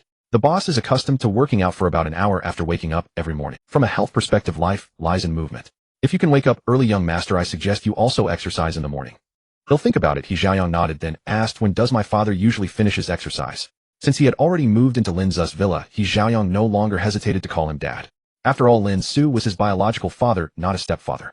There was no psychological barrier for He Chaoyang to call him dad. Lin Xu glanced at his watch and said about 20 more minutes. The boss usually starts exercising at 7 in the morning and finishes around 8. It's now past 7:40. He Chaoyang said, I'll wait and have breakfast with him. Lin Xu gave a slight nod. Very well, young master. You can rest for a while, and he'll come to inform you when breakfast is ready. After Lin Xu left, He Chaoyang walked out of. He hadn't paid much attention the night before when he returned, but now he realized just how vast the villa estate truly was. An artificial lake, a golf course, a helicopter landing pad. Being able to acquire such a large piece of land in the premium location of Haidu City to build a villa estate was something ordinary wealthy individuals could not achieve. It seemed his father's status as the founder of the Rising Sun Group did carry a certain weight after all. As he strolled around the villa, he happened to see Lin Xu and Lin Air practicing. This piqued He Chaoyang's interest. Most men are fascinated by martial arts, and He Chaoyang was no exception. When he was a child, he once found a very straight branch, and with that branch he became the king of the children in his grandfather's hometown. At that time he had more than a dozen followers. If he had time traveled to the end of the Yuan dynasty, he might have contended with a man named Zhu Chongba. Dad, uncle, what kind of boxing are you practicing? He Chaoyang walked over to the two and asked. Just then they finished a set of boxing moves. Lin Air withdrew his fists and greeted He Chaoyang with a young master. Lin Xu smiled and said, this is called the Songfeng Wenjin Quanah boxing method that coordinates breathing to exercise the entire bodice muscles and bones. This set of boxing has two forms, the practice form and the combat form.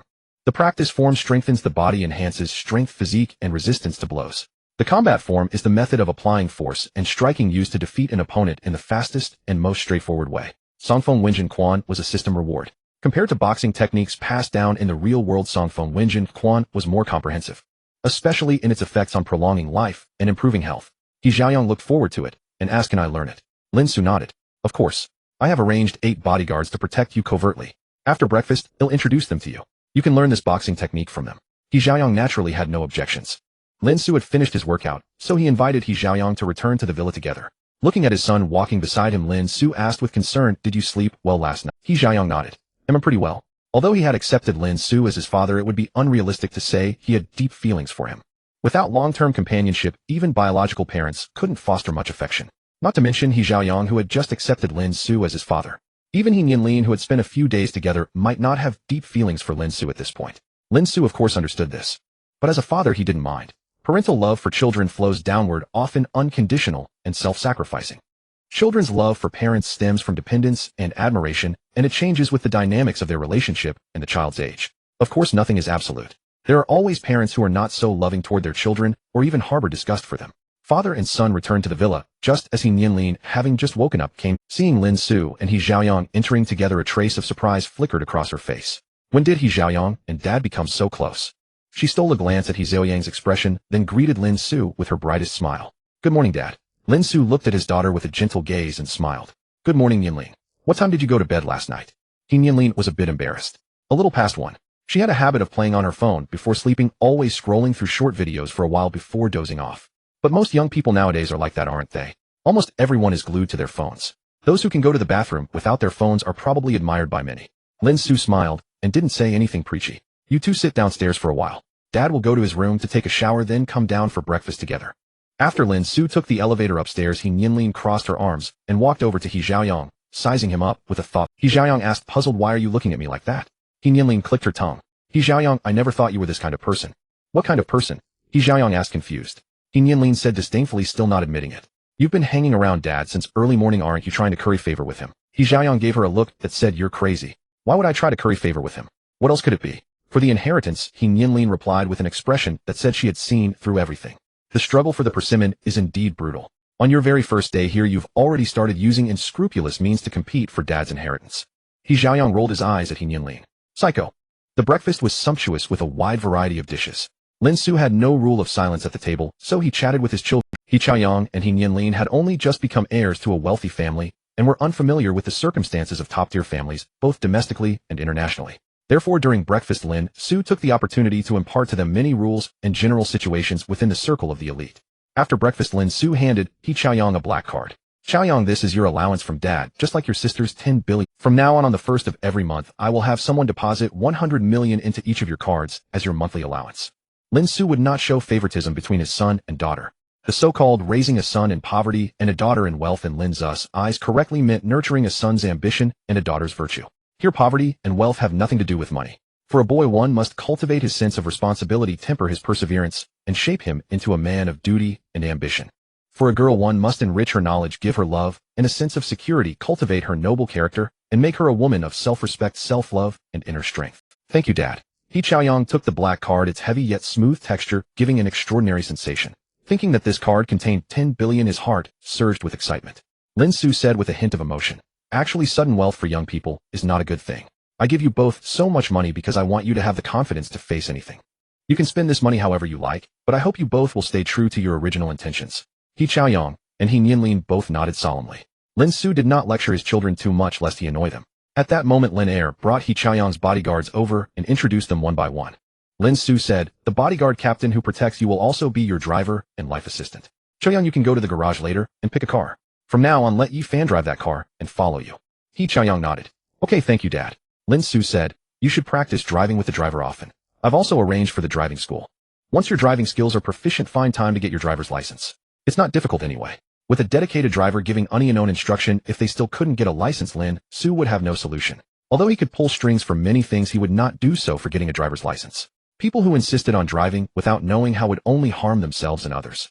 He Xiaoyang and He Nianlin both agreed. Then Lin Xu asked, "What kind of cars do you two like?" He'll contact the manufacturers directly to have them custom made. Lin Xu had varying shares in major luxury car brands both domestically and internationally. Perhaps because he had envied others for having cars in the past, he had developed a hobby of collecting luxury cars.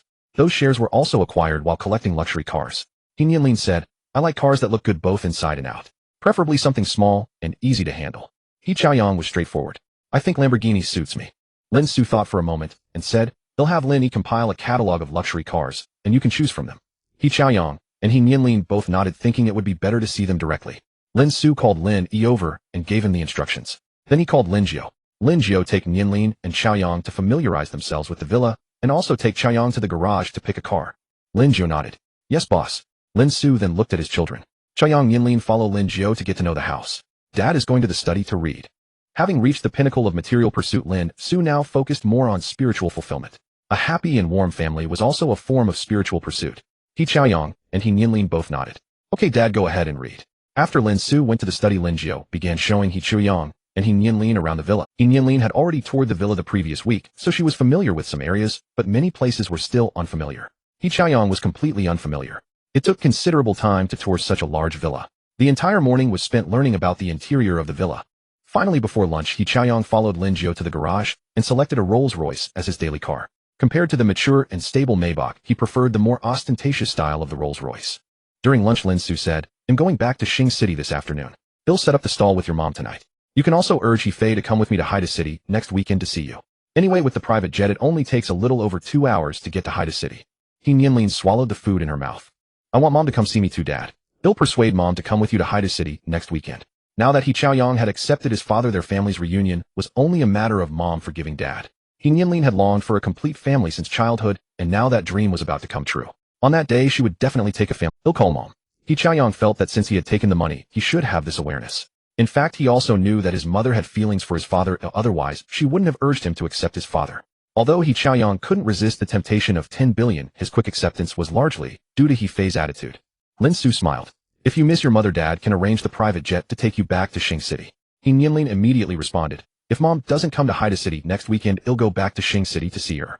This was the first time she had been away from her mother for so long, and He Nianlin already missed her deeply. She had originally planned to go back during National Day.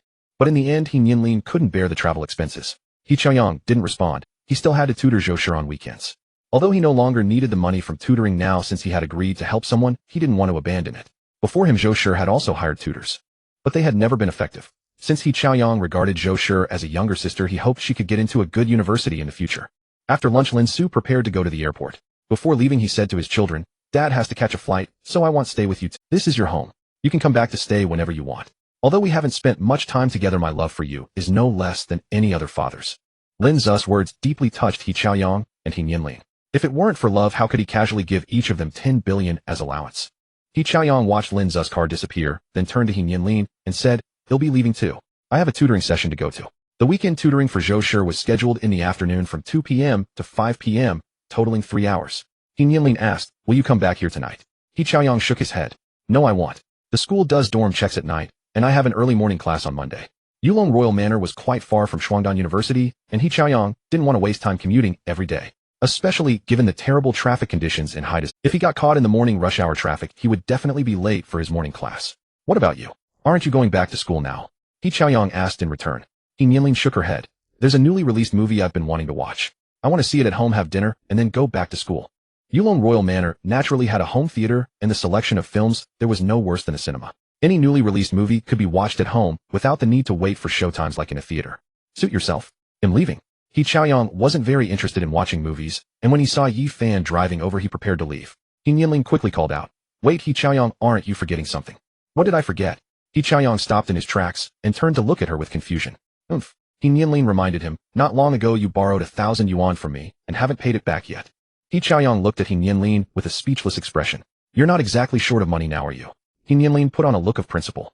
Whether I'm short of money or not is my business. You borrowed money from me, so you have to pay me back. It's not just the 1,000 from last time. During the summer vacation you took 300 from me, saying you wanted to buy a birthday gift for Luo Xuejuan.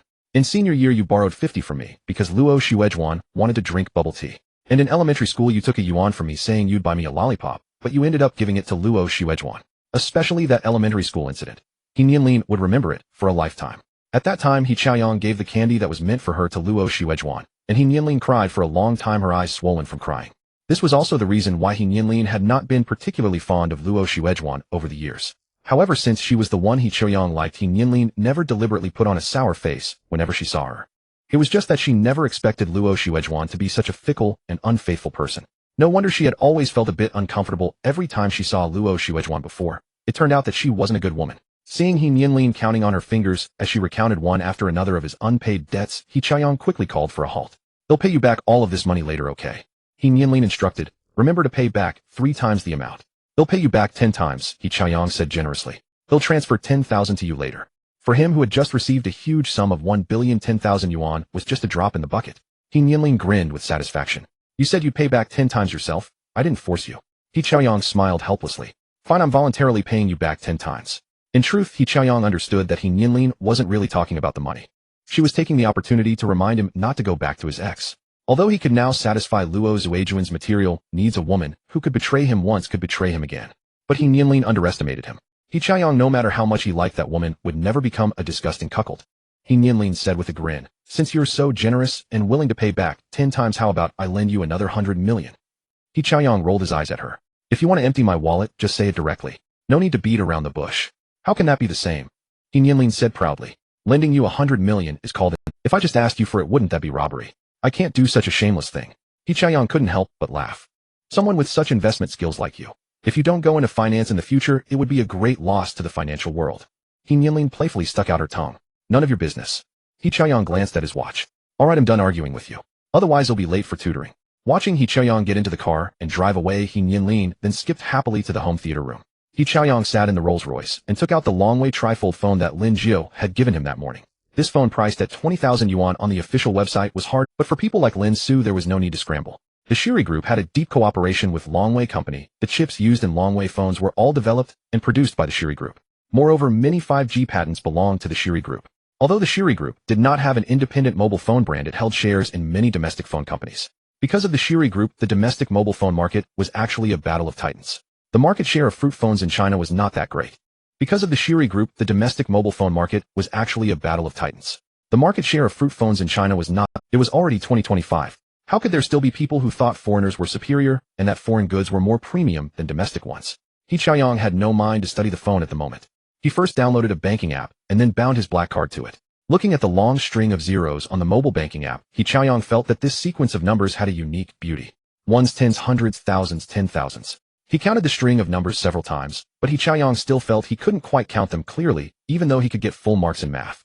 After staring at the string of numbers for a while, He Choyang transferred 1 million yuan to Tingxin. Watching the balance in the mobile banking app drop by 1 digit, he felt as if he had lost a huge amount of money. He closed the mobile banking app. He Choyang didn't forget to transfer 10,000 to He Nianlin. He had also thought about transferring some money to his mother, but after hesitating for a while, he decided not to. It wasn't that He Choyang was reluctant.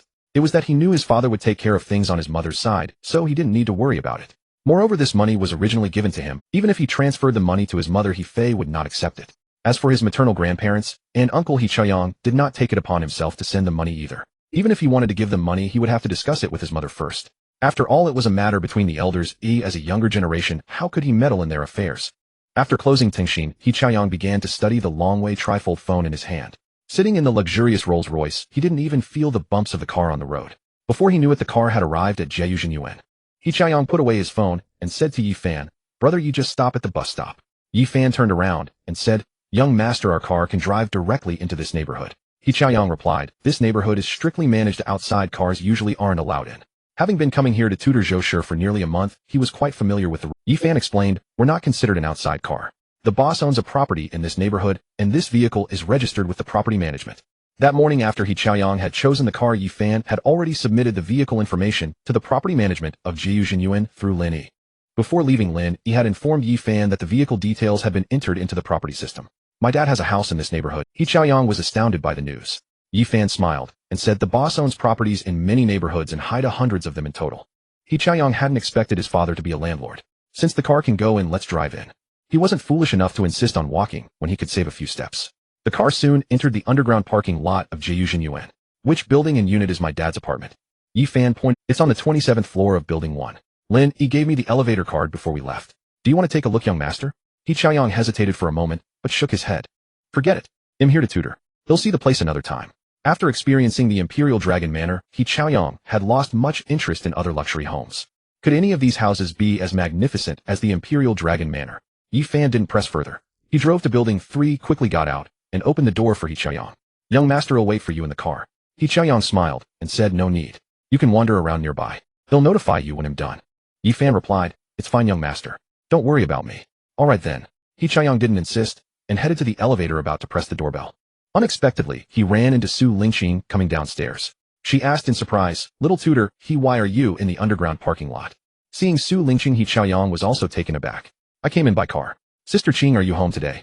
Su Lingqing gave him a long, thoughtful look, recalling the evening she had seen him getting into a Maybach. I came back to pick up something. You don't need to use the doorbell. They'll just swipe the elevator card for you to go up. He Chaoyang nodded. Thank you, Sister Qing. Watching He Chaoyang ascend in the elevator, Su Lingqing walked to her BMW with a contemplative expression. Today He Chaoyang seemed different to her, yet she couldn't quite pinpoint what it was. Forget it. Why bother thinking so much? He's just a tutor for sure. Muttering softly, she got into the car. Soon the red BMW drove out of the parking lot. When He Chaoyang arrived at Zhou Shi's home, she was playing Honor of Kings on her phone. Seeing He Chaoyang, Zhou Shi abandoned her teammates without a second thought, put down the phone, and ran over. Tutor He, you're here. Because there was a maid at home, she worried about her family noticing anything, so she still called him Tutor He. But in places where the maid couldn't see, she preferred to call him Brother Chaoyang. He Chaoyang glanced at the phone on the sofa, which was still emitting sounds from the game, and teased. I always wondered why there were so many noobs in Honor of Kings. Turns out it's because of teammates like you. Zhou Shi giggled. I was about to lose anyway. Tutor He, could you finish the game for me? He Chaoyang waved his hand. I'm here to tutor you, not to rank up in Honor of Kings. Okay, let's go to the study. Zhou Shi didn't mind, as she was just killing time. He Chaoyang greeted the maid first, then followed Zhou Shi to the study. Putting down his backpack, he asked with concern, you came home so late last night. Did your parents scold you? No. Zhou Shi smiled. They just told me not to come back so late anymore. Hearing that, He Chaoyang felt relieved. Thinking of the events last night, Zhou Shi asked curiously, Brother Chaoyang, since your family is so wealthy, why do you still work as a tutor? Though she seemed innocent, she wasn't foolish. Her father could afford a luxury car worth tens of millions, probably even more than her own family. After all, her father wouldn't spend that much. He Chaoyang smiled and asked, do you remember what my father's surname is? It's Lin. Zhou Shi realized. Brother Chaoyang, you're surnamed He. Do you take your mother's surname? Because she cared deeply about He Chaoyang, she remembered his family members' names clearly. She recalled that his sister also had the surname He. He Chaoyang nodded slightly. My sister and I used to live with our mother. We only recently acknowledged our father. When I started tutoring you, I didn't know I had such a wealthy As someone He Chaoyang trusted, he didn't mind sharing some family background with Zhou Shi. I see. Zhou Shi looked enlightened. But she wasn't interested in his family background, as she only cared about him. He Chaoyang picked up her textbook. Alright, your curiosity is satisfied. Now let's start the lesson. Wait a moment. Zhou Shi suddenly became shy. Brother Chaoyang, can you be my boyfriend now? He Chaoyang tapped her head with the textbook. What boyfriend? Focus on your studies. Zhou Shi rubbed the spot where he had tapped her, dissatisfied. You've already broken up with your girlfriend. Why can't you be my boyfriend?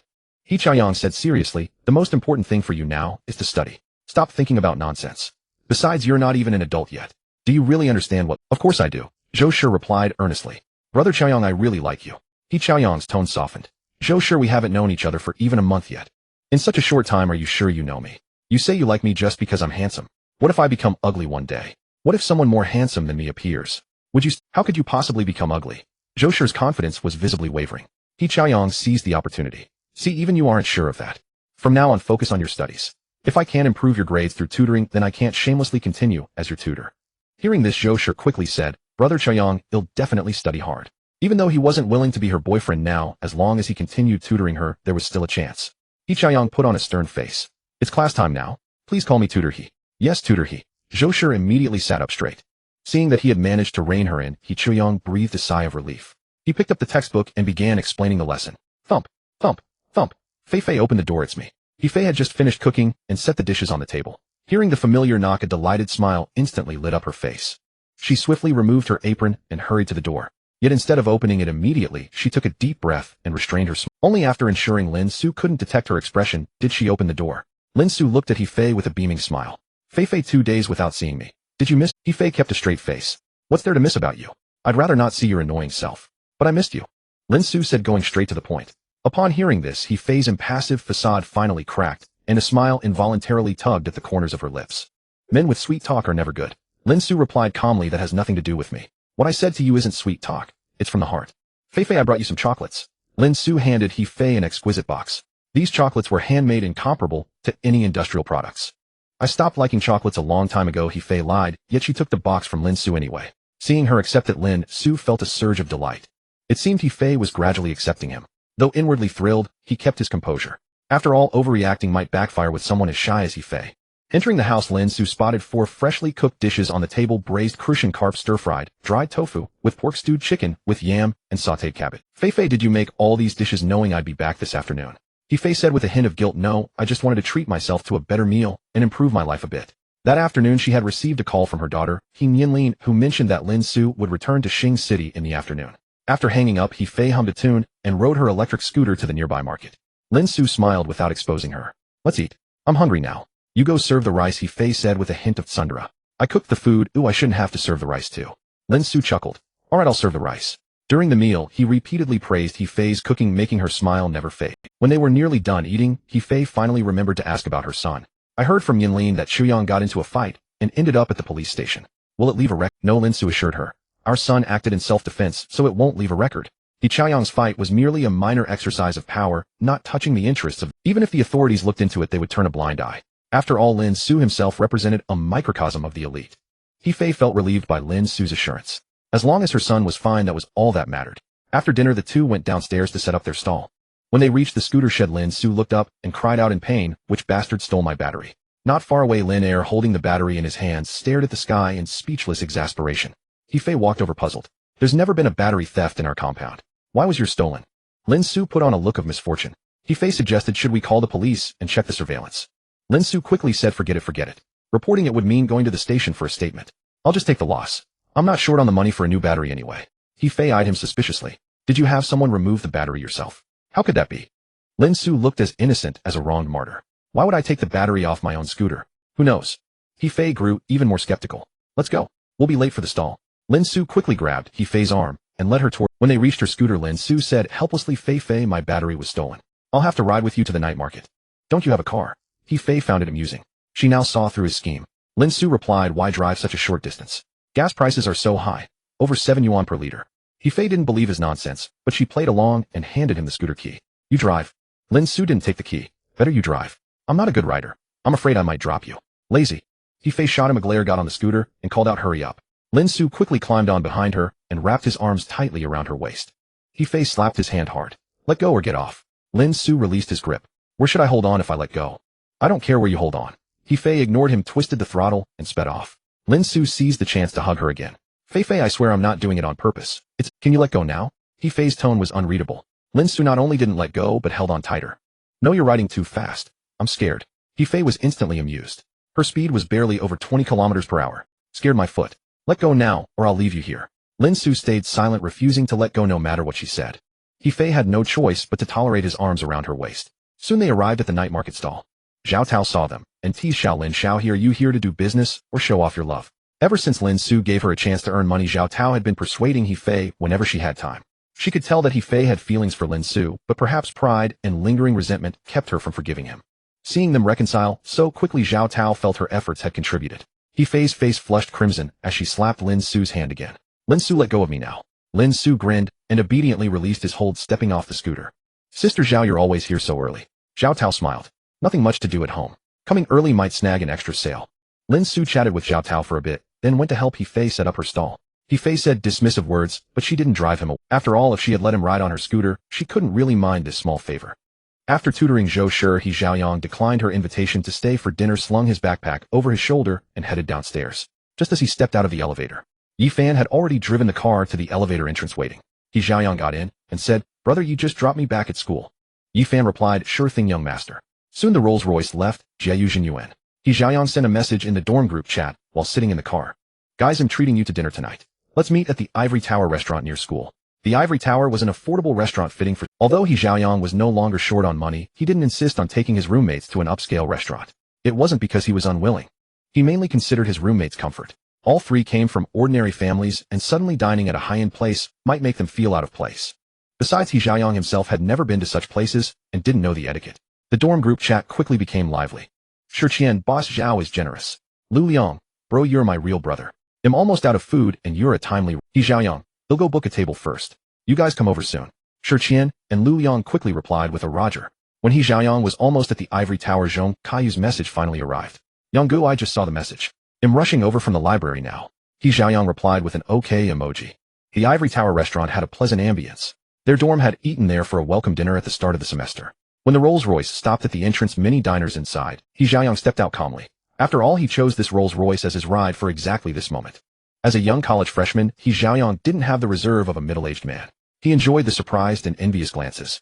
Sir, how many in your party? The young waitress at the entrance greeted He Xiaoyang with utmost enthusiasm. Handsome and wealthy. Even knowing it was impossible, she couldn't help daydreaming about a CEO stepping into reality. He Xiaoyang smiled for. Please arrange a private room. Sure, follow me. The waitress led the way, stealing glances at He Xiaoyang. Once in the room, he immediately sent the location to the dorm. The waitress held the menu. Sir, would you like to order now, or wait for your guests? Order now. He Xiaoyang knew his roommates' tastes well, as they often ate together in the cafeteria. Soon after ordering, his roommates arrived. As soon as they entered, Lu Liang exclaimed, "Wow, why are the waitresses here so friendly today?" Zhong Kaiyu observed more carefully. It started after we mentioned the room name. He Xiaoyang knew why, but just smiled without explaining. Have a seat, I've already ordered. Shi Qian sat next to He Xiaoyang. Xiaoyang, did you order any drinks? He Xiaoyang shook his head. Not yet, I was waiting for you guys to decide. Shi Qian suggested, how about some baijiu? It warms you up in winter. Lu Liang and Zhong Kaiyu agreed. He Xiaoyang called the waitress. What's the best baijiu you have?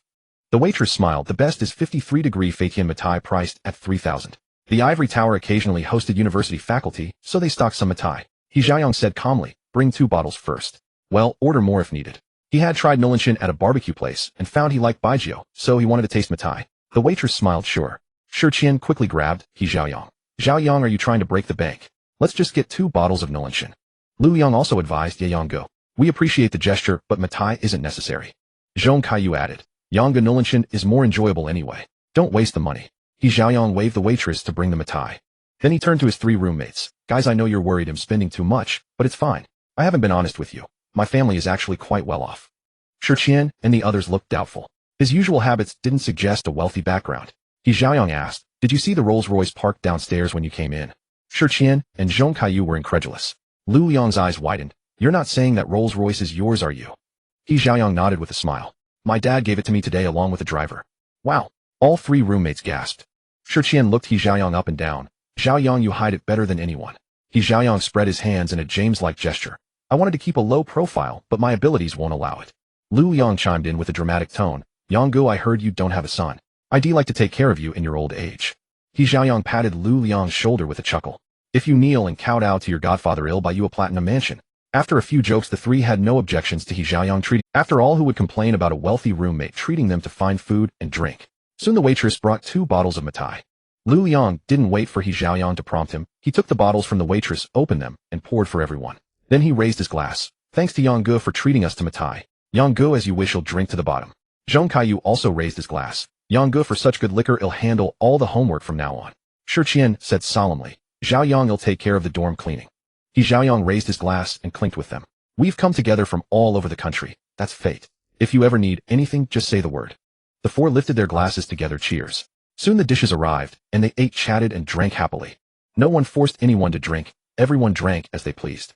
The meal lasted from 6:30 to 8:30 p.m., and they finished only 1 bottle of Matai. After dinner, as they left the Ivory Tower, Lu Liang and the others expressed a desire to experience riding in the Rolls-Royce. So He Xiaoyang asked He Fei to drive them around the neighborhood, and they didn't return to school until after 9. At the entrance of the male dormitory at Shuangdan University, Song Xingyuan rubbed his hands and complained to Wen Kai beside him. This damned weather is so cold. When on earth will He Xiaoyang come back? Wen Kai comforted him. It should be soon. Just wait a little longer. We've been waiting for over an hour. How long do we have to wait?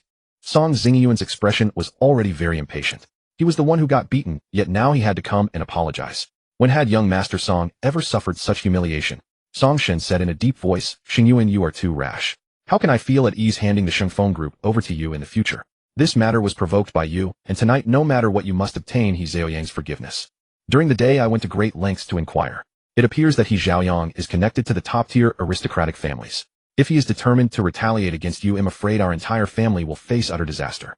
As the chairman of a group worth tens of billions, Song Shen knew far more than ordinary people. He was aware of a group of super aristocratic families hidden beneath the surface, both domestically and internationally. These people usually keep a low profile, but if they stomp their feet, the entire world's landscape would change. The wealthy exposed to the public were like mice compared to elephants when set against these super aristocratic families. Song Shen suspected that He Xiaoyang was from such a super aristocratic family. Although there was no evidence to prove this, his businessman's intuition told him it was highly likely. This was why Song Shen insisted on Song Xingyuan coming to apologize. Even if there was only a 1 in 10,000 chance, Song Shen did not want to gamble with his family's fate. If he later found out he was wrong, he could always find a chance to retaliate. To achieve success, one must not be overly concerned with temporary gains and losses. A true man knows when to bend and when to stand. Seeing how serious Song Shen was, Song Xingyuan dared not act spoiled anymore. It was just an apology. What was so big about it? Compared to losing his current life, this little grievance seemed trivial. He's back, Wen Kai said happily. Song Shen and his son Song Xingyuan quickly looked over and saw 4 male students walking toward them, laughing and chatting. When they reached the dormitory entrance, He Xiaoyang also noticed the 3 people standing at the door. Seeing them walking quickly toward him, He Xiaoyang said to the 3 from before, "Brother Qian, you guys go back to the dorm first. I have something to take care of." The 3 also noticed that someone was looking for He Xiaoyang, so they left first. But before leaving, Shi Qian said, "Xiaoyang, call us if." Lu Liang and Zhong Kaiyu also nodded in agreement.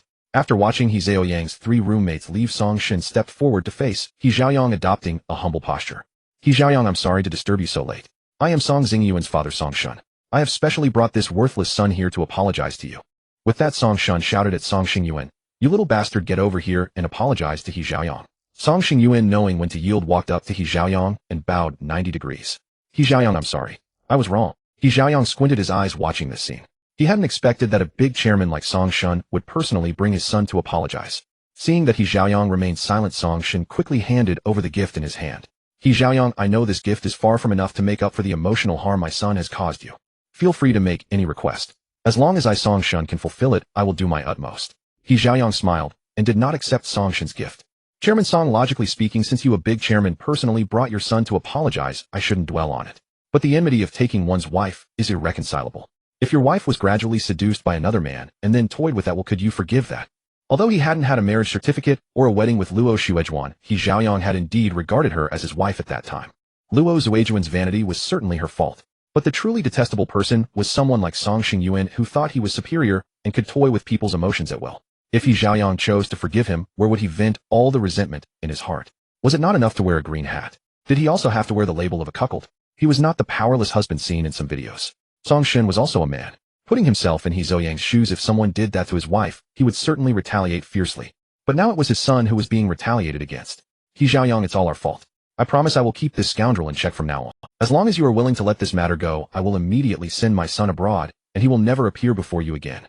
Song Xingyuan opened his mouth to say something, but Song Shen shot him a fierce glare, causing him to shut up. He Xiaoyang no longer wanted to engage in hypocritical pleasantries with Song Shen. "Chairman Song, don't waste your efforts. Some things once done leave no room for regret. Since your son dared to steal my girlfriend, he must be prepared for my retaliation." After saying this, He Xiaoyang stepped into the dormitory. As he passed by Song Xingyuan, he paused, mimicking the way Song Xingyuan had stopped in the mall the night before. "Song Xingyuan, aren't you fond of playing games? This time he'll play with you to the very end. I hope this time you'll have fun." Song Xingyuan could no longer suppress his anger. "Who the hell do you think you are to play with me? He Xiaoyang, as long as you get a girlfriend in the future, I'll do everything I can to steal her away." Knowing that the situation was irreparable, Song Shen no longer stopped Song Xingyuan. He Xiaoyang smiled faintly, not angry. "Hey, you won't have that chance again." Watching He Xiaoyang disappear into the dormitory building, Song Xingyuan, furious, snatched the gift from Song Shen's hands and smashed it violently to the ground. "I told you I didn't want to apologize to that dog. You forced me to come. Now look, both father and son have been humiliated by that bastard." Song Shen waited until Song Xingyuan had vented his anger before saying, "It's useless to talk about this now. Stay low-key during this period." He Xiaoyang acted so calmly, which means he must have some backing. "I don't know how he plans to retaliate against you, but he'll arrange for 2 bodyguards to follow you." Although he didn't think He Xiaoyang would resort to physical violence, Song Shen had to be prepared. "Better get me more than 2 bodyguards." Song Xingyuan also worried that He Xiaoyang might take desperate measures and come after him with a knife. As a man, he knew how crazy a cuckolded man could become. Song Shen sighed. "Let's go." He needed to quickly deal with some issues in the Shengfeng group to avoid being investigated later. After all, if Su Tongwei was willing to go all out to back him, and even his own backer was helpless against He Xiaoyang, Song Shen feared that various departments might jointly investigate the Shengfeng group. If some problems were uncovered, even with his backer, he would definitely be sent to prison. Perhaps his backer, to distance himself, would even shift all the blame onto him. At the Gaoyang night market, Lin Xu first helped He Fei set up her stall before returning to his own, leisurely taking out the goods from underneath and casually placing them on the shelves. After the initial novelty wore off, Lin Xu's interest in running his stall waned significantly, and he became rather lackadaisical in his business dealings. Unlike others, he wasn't doing this to make a living, nor did he need the meager profits. Before he had even finished arranging his wares, a young couple approached. After browsing through a pile of phone cases, the girl picked out a cute one and asked Lin Xu for the price. Lin Xu glanced up. 20. It was clear the girl liked the case, and she tried to haggle with a sweet coaxing tone. Boss, can you make it cheaper? Lin Xu was easygoing. Alright, since you're my first customer tonight, I'll knock off $2. But the price still didn't meet her expectations. Boss, you're so handsome. How about a little more off? Lin Xu couldn't help but chuckle. For your keen eye, I'd be remiss not to give you a better deal. They'll take 15. Satisfied, the girl nudged her boyfriend to pay. Just then Lin Xu noticed He Fei at the neighboring stall tucking a strand of hair behind her ear, her mature feminine allure on full display. Smiling, he said to the couple, want this phone case for free. Really? You'd give it to us for free? The girl's interest was piqued. Lin Xu gave a slight smile. Of course, and it's very just go tell that lady boss next door that she's the most beautiful girl in the world to me. Wow. The girl's eyes sparkled. Boss, you're so romantic. Lin Xu laughed. Go on, you and your boyfriend each say a line, and he'll give him a case too.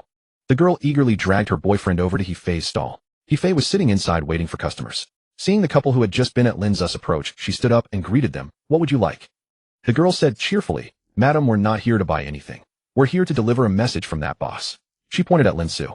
He Fei looked puzzled. What message? The girl replied with a smile. He said you'll always be the most beautiful girl in the world to him. Hearing this, He Fei's face flushed crimson. She glanced at Lin Xu, shy and delighted, and saw him smiling back at her.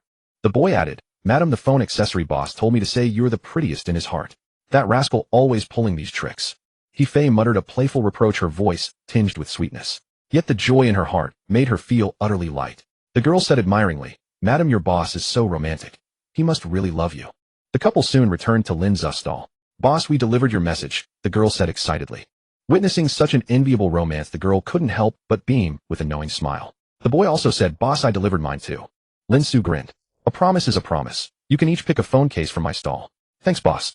The couple happily chose their cases and left. Seeing the customers go, He Fei walked over to Lin Xu. Why can't you just run your business properly instead of all these flashy antics? Though her words were scolding, the smile in her eyes was impossible to hide. Lin Xu took her hand with a laugh. Do you like it, eh? I don't like it at all. He Fei shyly pulled her hand away, afraid he might say something more embarrassing, and hurried back to her own stall. Watching He Fei so lost in love, Lin Xu felt as if they had returned to the days when they first dated. Initially, coming back to reconcile with her might have been more about reclaiming his child. Of course, it also had to do with the fact that He Fei had never been with another man and hadn't aged much. But now he genuinely wanted to fall in love with her all over again. Perhaps someone you once loved, if you meet them again after a breakup, you'll fall for them once more. Just then Lin Yi approached Lin Xu. Boss, all arrangements for the acquisition of Shangfeng Group are in place. Should we proceed now? Lin Xu's eyes turned sharp. Start. First, secretly acquire shares of Shangfeng Group. Once we have enough voting power, convene an extraordinary general meeting to remove Song Shun from his chairmanship. The acquisition must be swift, completed before Song Shun catches on. Lin Yi nodded. Understood, boss. We've secretly allied with many shareholders in Shangfeng Group. They'll turn against him. In this world with enough profit at stake, even kin can betray, let alone merchants who only care about money. Though achieving the goal might incur some losses, those losses were negligible to Lin Xu. Not to mention that after acquiring Shangfeng Group, those losses could easily be recouped through the massive resource integration of Shiri Group. Make sure the two companies are of equal value. I don't want my children to think I'm playing favorites. Lin Yi immediately agreed. Also consolidate the foreign trade companies under Huashu Capital's control. After that, I'll give them to my daughter. Make sure the two companies are of equal value. I don't want my children to think I'm playing favorites. Lin Yi immediately agreed, understanding that the boss was preparing to groom his heirs. But using companies worth tens of billions for his children to practice on, only a boss as wealthy as Lin Xu would do that. He waved his hand. All right, get to work. Don't forget to inform Chaoyang about the Shangfeng Group matter. Over the years, Lin Xu had gained a deep understanding of human nature. Why do villains in TV dramas die from talking to? But using companies worth tens of billions for his children to practice on, only a boss as wealthy as Lin Xu would do that. He waved his hand. All right, Song Xingyuan had brought him such humiliation. Didn't he want to see Song Xingyuan's despair with his own eyes? Only by witnessing the enemy's regret could he fully vent his pent-up grievance. Though the power of love is great, it's far less unforgettable than the power of hatred. Yes, boss. Lin Yi bowed slightly. He'll call the young master right away to inform him. As Lin Yi left, the sharpness in Lin Xu's eyes faded, and he returned to his usual detached, easygoing demeanor. Before midnight, Lin Xu had already packed up all his stall goods. Seeing that He Fei still had no intention of closing up, Lin Xu walked over and said, Fei, it's about time to pack up. There's hardly any business at this hour. Besides, it's so cold at night. There's no need to stay here and risk catching a cold. He Fei didn't argue with Lin Xu this time. Help me pack up those shoes first. She didn't stand on ceremony with him anymore. After all, that rascal had taken quite a few liberties with her on the electric scooter when they came to the night market tonight. All right, Lin Xu agreed. Working together, they quickly packed up He Fei's stall goods. Grabbing her money bag, He Fei handed the electric scooter keys to Lin Xu. You drive on the way back. Lin Xu again used the excuse that his driving skills were poor. He Fei wouldn't indulge him. If that's the case, then you can walk back yourself. I'm not giving you a ride anymore. Seeing that He Fei was about to abandon him, Lin Xu quickly took the scooter keys from her hand. I suddenly feel like my driving skills have improved. Hearing such a flimsy excuse, He Fei could barely stifle a laugh. Lin Xu was already seated on the electric scooter. Seeing He Fei still standing there, he called out, "What are you standing there like a fool for? Hurry up and get on." "You're the fool," she retorted. He Fei shot back irritably before holding onto Lin Xu's shoulder and sitting down. Once she was seated, Lin Xu said, "You need to hold on to me, or you'll fall off later." He Fei wasn't falling for his trick. No need him holding onto the backrest. Lin Xu suddenly twisted the throttle, lurching forward, and He Fei was startled. She angrily punched him in the back. "What are you doing? Drive properly." Lin Xu stopped the scooter with a grin. "See, I told you it's dangerous like that. Holding onto my waist is the—" Without waiting for her to refuse, he took her hands and wrapped them around his waist. When He Fei tried to pull away, Lin Xu held them firmly in place. "You scoundrel, why are you so shameless?" Unable to free herself from his grip, He Fei pinched his waist. Since his winter clothes were thick and it didn't hurt, Lin Xu just took it as He Fei tickling him. "Hold tight, we're off now." Seeing Lin Xu let go, He Fei gave a light snort, but didn't pull her hands away. The electric scooter moved forward at a snail's pace. Though the cold wind occasionally blew, He Fei felt no chill at all sitting behind him.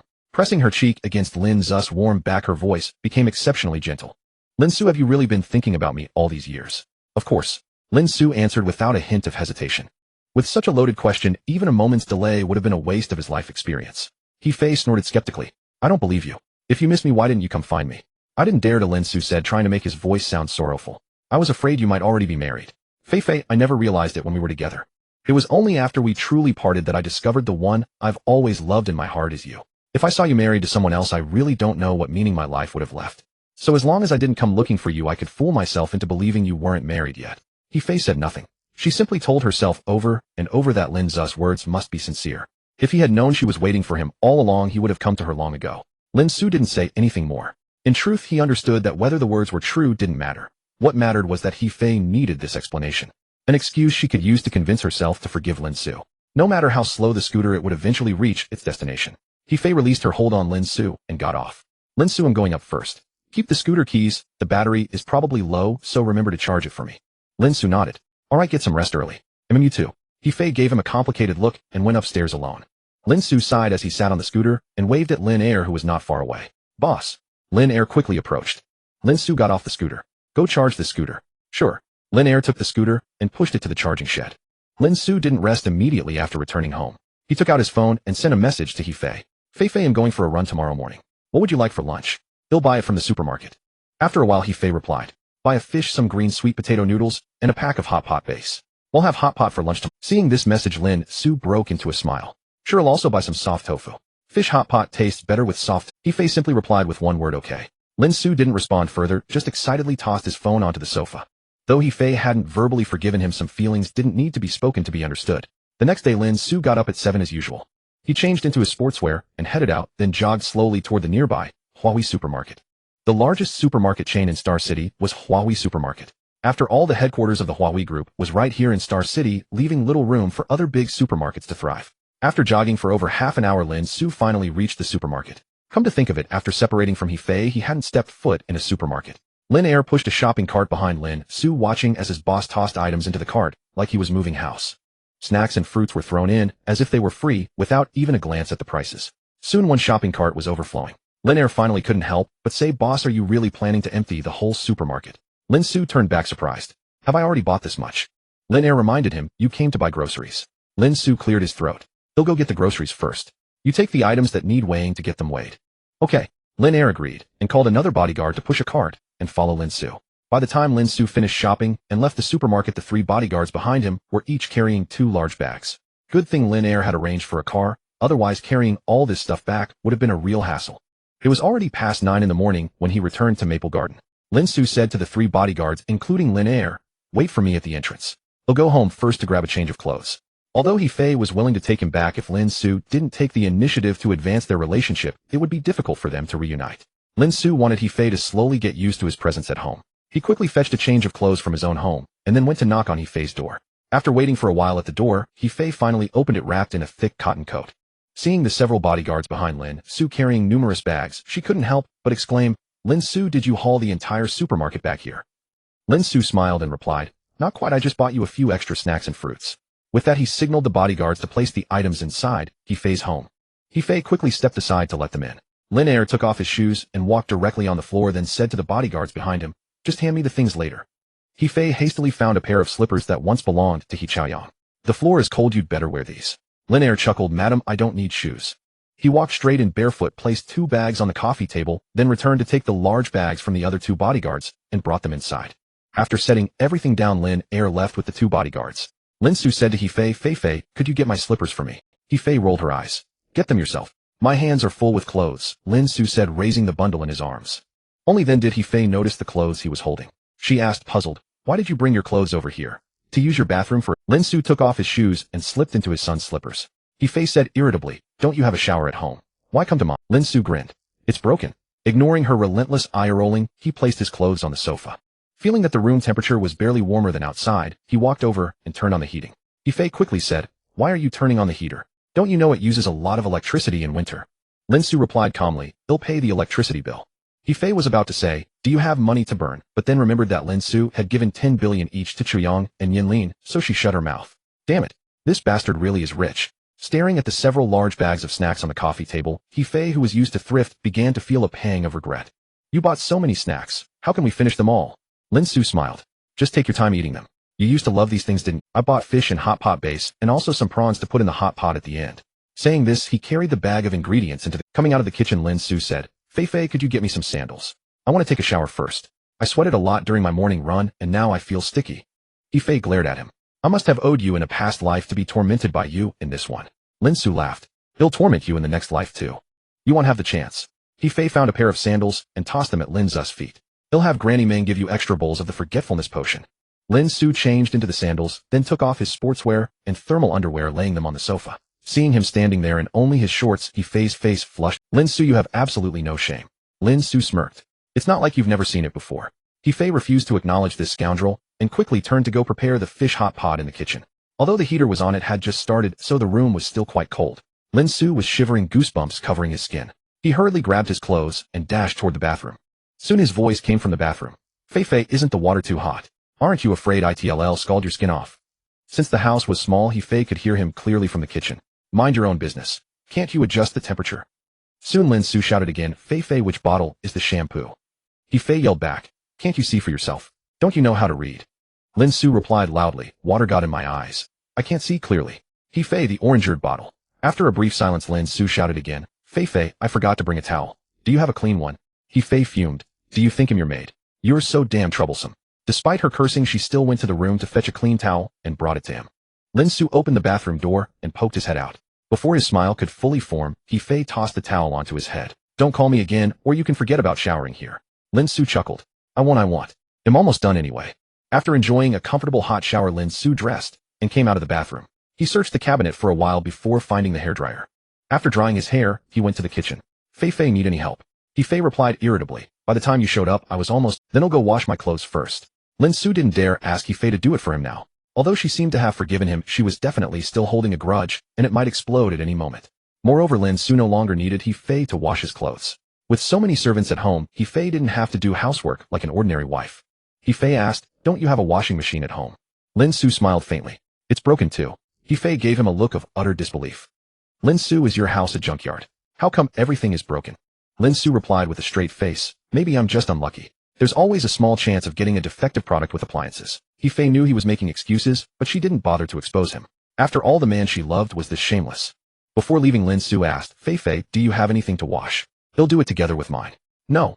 He Fei didn't want to stay angry, but then she remembered something and warned him seriously. "If you dare put your socks and underwear in the washing machine together like you used to, don't ever come here to Lin Xu laughed awkwardly. "That's ancient history. I've corrected that habit under your guidance, remember?"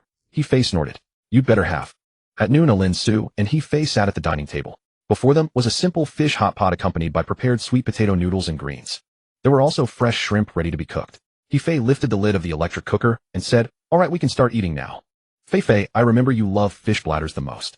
Lin Xu picked the only fish bladder in the pot and placed it in He Fei's bowl. He Fei did not refuse, "Thank you." Lin Xu smiled gently, "You don't need to be so polite with me." He Fei remained silent, simply picking up the fish bladder and beginning to eat. Lin Xu also picked a piece of fish and started eating. Perhaps He Fei's cooking could not compare to that of a professional chef, but it carried a unique warmth and homeliness. "Remember the winters when we used to eat hot pot together in that rented room?" Though years have passed, whenever I think of it, I feel a special kind of warmth. He Fei put down her chopsticks and drifted into memory. Yes, we were so happy back then. At that time you didn't earn much, but you were willing to give me everything. Lin Xu was taken aback and quickly said, Fei, I'm still willing to give you everything now. He Fei looked up with a smile and said, Lin Xu, do you know why I forgave you time and again in the past? Why, oi? Lin Xu asked. He Fei sighed softly. It's because I was too foolish, easily believing in the empty promises you painted for me. Every time you painted a grand and tempting pie, I was like a moth drawn to a flame, knowing full well the pie was poisoned, yet I still swallowed it. Most women love sweet words. During the 3 years she was with Lin Xu, He Fei listened to his sweet talk every day. So much so that even after nearly 20 years, she still couldn't forget it. Just like now she knew Lin Xu was saying nice things to coax her forgiveness, yet she still rushed in like a moth to a flame. Lin Xu looked at He Fei seriously. Fei, I've truly changed this time. I'll prove it to you with the rest of my life. He Fei smiled faintly. Let's eat first, or the tofu will become too soft. After we finish eating, will you accompany me shopping? I haven't been out for a long time. Sure. Lin Xu agreed with a smile. The heater had been running for a while, and the room had warmed up. The two of them ate the steaming hot pot, driving away the last traces of chill in their hearts. After finishing the hot pot, Lin Xu and He Fei cleaned up together. He Fei dried her hands. I'm going to change in the bedroom, then we'll go shopping. Wait a moment. Lin Xu took He Fei's hand. Come to my place to change. I've prepared many clothes for you. He Fei was surprised. You've prepared clothes for me. Lin Xu nodded. Yes, but I was worried you wouldn't accept them, so I kept them in my apartment. Saying this, he took He Fei's hand. Lin Xu's apartment had a similar layout to He Fei's, but the furniture and appliances were several grades higher. Though no one was home, as soon as they entered, they felt no cold. He Fei said, You're not even home, isn't it wasteful to leave the heater on? Only those who have experienced hardship truly understand the value of things. He Fei's long-standing habits made her think of frugality first. Lin Xu smiled. It is indeed a bit wasteful. But earning money is meant to make life better, otherwise there's no point. Although their current lifestyles had a gap, Lin Xu did not criticize He Fei for it. Some things take time to adjust to. He believed that once they lived together for a while, He Fei's habits would naturally change. He Fei, thinking of how wealthy Lin Xu was, chose not to say more. After all, she wasn't naturally stingy. Life had just forced her to be. How much did you spend on this apartment? She asked while looking around. Lin Xu replied, I had Linny buy it for me. I never asked about the exact price. In this world, no one was more loyal to him than Lin Yi and the other simulacra. To be honest, Lin Xu trusted them more than he trusted his own parents. He Fei nodded without further questions. She was just an ordinary person, while Lin Xu had built a company ranked first among the global. She didn't think her intelligence or social skills could compare to Lin Xu's. Since he trusted Lin Yi so much, he must have his reasons. She wasn't qualified to teach him. Seeing the second bedroom converted into a gym, He Fei was surprised. You have a gym at home? Lin Xu laughed. Health is the foundation of everything. I've always kept a good fitness routine. Fei, the door code to my apartment is your birthday. He'll set up your fingerprint later. He Fei pretended not to understand. Why would you set my fingerprint? Lin Xu smiled and put his arm around her waist. Because you're my wife, so this apartment is also yours. It's only natural to set your finger. He Fei blushed and pushed him away. You jerk, keep your hands to yourself. Lin Xu chuckled. Come on, let me show you the master bedroom. Unlike the villa at Imperial Dragon Manor, this apartment had no walk-in closet, only wardrobes in the master bedroom. The wardrobe was divided into 2 compartments. One compartment held Lin Xu's clothes, the other was for He Fei's. Lin Xu opened the door to He Fei's compartment. Fei, these are all your clothes. The wardrobe is too small, so I only prepared 6 sets for you to change into. Try them on to see if they fit. If not, I'll have someone replace them. He Fei touched the fabric. Just by feel she could tell these clothes weren't. Seeing what Lin Xu had prepared, it would be a lie to say she wasn't touched. How could you be so sure I would forgive you? Lin Xu held her shoulders and said seriously, whether you forgive me or not, I've made up my mind, you're the one for me. Remember what I said. If you choose to live alone for the rest of your life, they'll stay by your side and grow old alone with you. Hearing these words, He Fei's gaze grew distant. You jerk, you just know how to sweet-talk me, knowing he'll soften toward you. Lin Xu seized the moment and pulled her into his arms. Because everything I say to you comes from the heart. It's my sincerity that makes you soften. Leaning once again against the chest she longed for, He Fei knew she could no longer stay angry. After staying in Lin Xu's arms for a while, He Fei pushed him away. All right, you can go out now. I need to change clothes. Lin Xu chuckled. Why should I leave? I've seen every you shameless scoundrel. He Fei blushed and shoved Lin Xu out of the master bedroom. Watching the locked door, Lin Xu yelled, Fei, you're going too far. Are you even guarding against your own husband? It's exactly you, this shameless rogue, that I'm guarding against. He Fei's voice came from inside the room, laced with delight. Lin Xu smiled softly. He had finally managed to appease his wife. He had expected a quick change, but Lin Xu waited nearly half an hour before He Fei emerged. She was wearing a winter plaid maxi dress, paired with a French-style tweed cape cardigan. Lin Xu was instantly captivated. Fei, you look absolutely stunning in this outfit. He stood up and offered his sincere praise. Dressed in that high-end bespoke attire, He Fei's aura elevated several notches. She herself was quite fond of the ensemble. Is it really that good? Lin Xu nodded affirmatively, incredibly beautiful. I don't think there's a better woman in the world than you. A charming curve tugged at the corner of He Fei's lips. Then let's go shopping now. Wait a moment. Lin Xu pulled out a black card and handed it to her. Take this card for now. The password is your birthday. Like he had done for his son and daughter, the card given to He Fei also contained a balance of 1 billion yuan. From now on, an allowance of 100 million yuan would be transferred monthly. He Fei didn't reach for the card. Lin Xu, take it back. I don't want it. Lin Xu was puzzled. What's wrong? I'm not an outsider. Isn't my money your money? He remembered that the old He Fei wouldn't be so. He Fei shook her head. Wait until you've gained my parents' approval. Lin Xu, I soften toward you because I love you, but my parents will never forgive you as easily as I do. I've owed them too much over the years. I don't want to put them in a difficult position because of these matters. Thinking about her parents' attitude toward Lin Xu, He Fei felt utterly uncertain. She didn't even dare tell them that she was back together with Lin Xu. If her parents found out, she feared they might actually fall ill from anger. With firm resolve, Lin Xu stepped forward and took He Fei's hand. Fei, you'll go back with you tomorrow to meet your parents. Whether they beat me or scold me, you'll earn their forgiveness. He Fei quickly interjected, don't be rash. Let me sound them out first. My parents aren't in good health. If something happens to them, it'll be consumed by guilt for the rest of my life. Lin Xu said earnestly, Fei, you'll listen to you. I just want you to know that I'm truly repentant this time. I believe you. He Fei continued, actually for my parents to accept you it also depends on Zhao Yang and Nianlin. They have a much bigger say with my parents than I do. In the Dragon Kingdom, grandparents often dote on their grandchildren. Since He Fei's parents don't have a grandson, yet their grandchildren are their greatest concern. Lin Xu smiled. That's how the older generation is. My parents haven't met Zhao Yang and Nianlin yet. If they knew, they'd probably rush to Haida City tonight to meet their. He Fei worried. I'm afraid your parents will resent me since I hid the pregnancy from you. No, they won't. Lin Xu comforted her. Even if my parents hold any resentment, it will only be directed at me. Fei, you've endured too much over the years. They'll never let you suffer again. Not even my parents can do that. He Fei's heart melted at Lin Xu's soothing words. She didn't know how long this phase of his would last. All she knew was that she no longer wanted to dwell on what the future held, even if it meant plunging off a cliff. For shopping in Star City, most people flocked to Wui Square in the city center. Worried that He Fei might feel uncomfortable with a driver around, Lin Xu chose to drive himself. Fei, do you have a driver's license? No, He Fei shook her head. I can't afford a car, so why would I get one? Lin Xu offered, I'll buy you one. What car do you like? No need, I don't really enjoy driving. He Fei had little interest in being behind. Lin Xu laughed. You don't have to drive yourself. Let He Liangyu be your chauffeur. Our family isn't short on money. You can't just take a taxi every time you want to go out, can you? With Lin Xu putting it that way, He Fei didn't refuse again. I don't know much about cars. Just pick one for me. Lin Xu nodded and dropped the topic, planning to arrange everything for her directly. Soon they arrived at Wui Square. Lin Xu parked at the IFC parking lot and took He Fei to browse luxury boutiques. When he first got the system, Lin Xu enjoyed wearing designer brands. But as his wealth grew, his interest in such luxuries gradually faded. Later, he only wore bespoke clothes without any labels. After strolling through several luxury stores, Lin Xu bought He Fei several outfits and 2 designer handbags. Knowing Lin Xu was wealthy, He Fei didn't refuse. In truth, for a love-struck woman like He Fei, Lin Xu's wealth was utterly irrelevant. As long as Lin Xu didn't find other women, she would gladly endure a frugal life with him.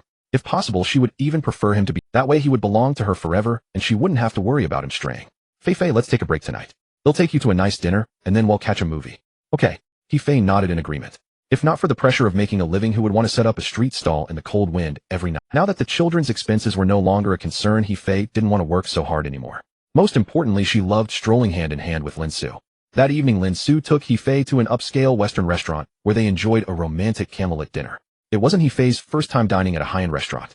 Back when Lin Xu first made a fortune, she had accompanied him to fine dining establishments. More than once. She had experienced luxury in her youth. If He Fei were a vain, materialistic woman, she would never have left Lin Xu back then. So dining at such a restaurant again, she remained perfectly composed. After dinner, they went to the cinema for a movie. It made He Fei feel as if she had returned to the early days of their romance, with sweetness permeating her heart. At Haida University of Foreign Studies, after having lunch with Wang Shuang, Mengxiao pulled He Nianlin to the dormitory balcony. Nianlin, do you have plans this Friday evening? I might go home, He Nianlin replied, puzzled. What's the matter?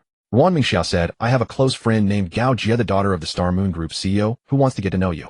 Star Moon Group is a major corporation primarily engaged in gold and jewelry, as well as cultural tourism and real estate projects. Though not a listed company, its assets amount to tens of billions, wielding considerable influence in Haida City. He Nianlin was taken aback. Get to know me. Wang Mengxiao apologized, sorry Nianlin. A couple of days ago, I accidentally mentioned you live at the Imperial Dragon Manor, and she's been eager to visit your home. Well, He Nianlin hesitated.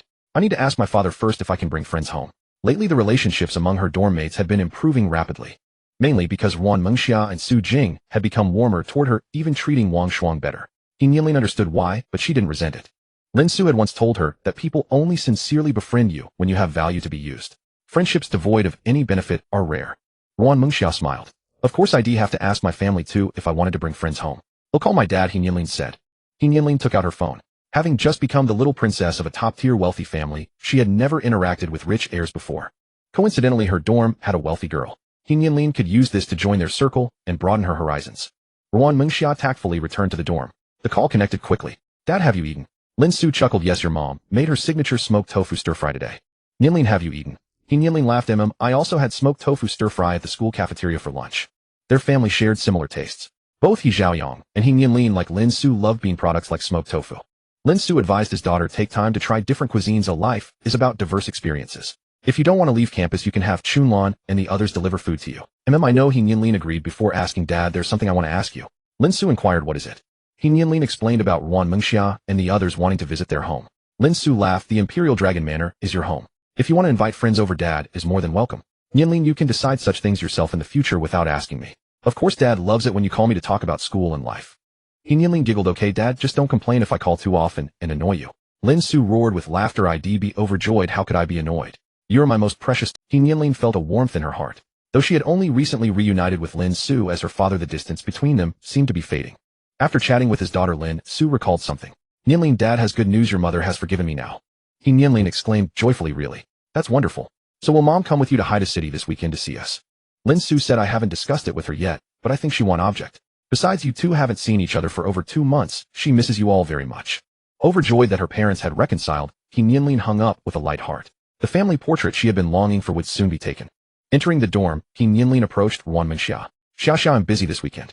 Can we schedule for next weekend instead? Of course, just let me know when you're free. Ruan Mengxia agreed with a smile. Su Jing nearby quickly asked Nianlin, Xiaxia, what are you planning next weekend?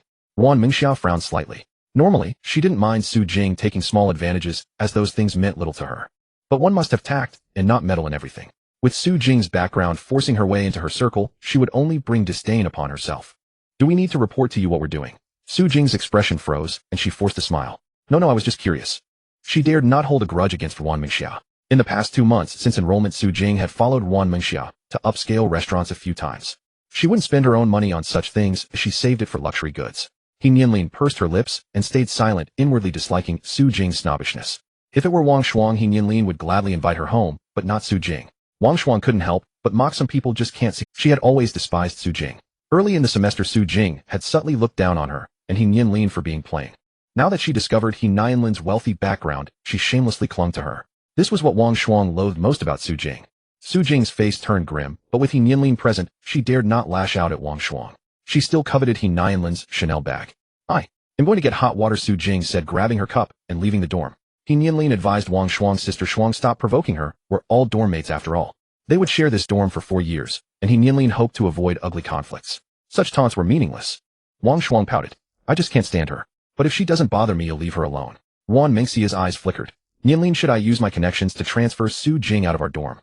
My uncle is the vice principal of our school. He can handle such a small matter. She didn't want Su Jing to affect her relationship. After all, Su Jing was of no use to her, while the mysterious He Nianlin could become a valuable connection. He Nianlin was startled, then shook her head. Better not. That would make an enemy of her. We're all classmates, no need for that. Lin Xu had told her, either don't offend someone to the core. If it came to that, never give them a chance for revenge. Ruan Mengxia nodded. Then we'll keep her for now. There were only 2 classes in the afternoon. After class, He Nianlin immediately called He Xiaoyang. Want to have dinner together tonight? My treat. He Xiaoyang asked in surprise. Did the sun rise from the west? Why are you being so generous? He Nianlin said irritably. Why so much nonsense? I'm just asking if you want to have dinner together or not. He Xiaoyang chuckled. Of course I will. Since my dear sister is treating, how could I dare not show face? Come find me. I still have 2 more classes. He Nianlin said. Alright, I'll send you the restaurant location later. You can come straight there after class. Knowing that He Xiaoyang had to tutor in the evening, He Nianlin hung up and hurried over to Shuangdan University. Ruijing Pavilion, an upscale restaurant near Shuangdan University. Before leaving, He Nianlin had already asked her assistant Tao Lei to reserve a table at this restaurant. After arriving at the private room of Ruijing Pavilion and ordering, she sent the location to He Xiaoyang and then sat in the room playing on her phone. After waiting over an hour, He Xiaoyang finally arrived. Nianlin, what made you think of treating me to dinner today? He Nianlin said. No particular reason, I just happened to have time today. Alright. He sat down beside He Nianlin and asked, have you ordered? She nodded. Yes, I have. As she finished speaking, a knock came at the door, and soon the waiter brought in the dishes. Regardless of the taste of this upscale restaurant, the service was truly impeccable. The siblings chatted as they ate. He Xiaoyang, I called Dad today. He told me Mom has forgiven him. He Xiaoyang was stunned. So soon? He Nianlin snorted displeased. What kind of talk is that? Isn't it good that Mom forgave Dad sooner? No. He Xiaoyang shook his head. I just didn't expect Mom to forgive Dad so easily. Thinking about it, it was laughable. His father had repeatedly cheated, yet his mother had forgiven him so easily. And she had remained faithful for the 19 years in between. But what about him? He had devoted himself wholeheartedly to Luo Xuejuan only to be betrayed by that woman. No wonder online, honest man, had become a derogatory. At that moment, He Xiaoyang had an epiphany. As long as a man had money and ability, even if he cheated, it was nothing serious. But if a man was poor and incompetent, no matter how devoted he was to a woman, she would never take him seriously. He Nianlin said, Mom has always had Dad in her heart. Isn't it normal for her to forgive him? Nianlin, let me ask you something. He Xiaoyang turned to look at her. He Nianlin asked curiously what? He put down his chopsticks, his expression serious. One is a poor, incompetent, but devoted man. The other is a rich, capable, but unfaithful man. If these two men were placed before you, which one would you choose, eh? He Nianlin glared at him. I won't choose either. He Xiaoyang, can't you wish something better for me? Why can't I find a capable boyfriend who is also devoted to me? He Xiaoyang gave an awkward smile. I was just giving an example. Although her answer differed from what he expected, he grasped the key point. A man must be capable. When a man has no money and no ability, he should not waste time on women, but focus on improving himself. Once you become outstanding enough, beautiful and devoted women will like you. He Nianlin did not dwell on this topic with him. Now that Mom has forgiven Dad, the next step is to make Grandpa and Grandma accept him. Only then can Mom and Dad get their marriage certificate. Although their mother had forgiven their father, the two had not yet obtained the marriage certificate, which made He Nianlin feel insecure. In her eyes, only when their parents were officially married could they be considered a true family. He Xiaoyang nodded. You're right. We need to get Grandpa and Grandma to accept Dad, and also let Mom and Dad get their marriage certificate soon. If Mom and Dad don't have that certificate, you and I will always be illegitimate children. Only with the certificate can we be legitimate. Currently Lin Xu had only the two of them, but who could predict the future? Their family had a vast fortune to inherit. If He Nianlin inherited the estate, it would be fine. Given the bond between them, neither would abandon the other regardless, but if it were other half-siblings, He Xiaoyang would have to worry about their lives.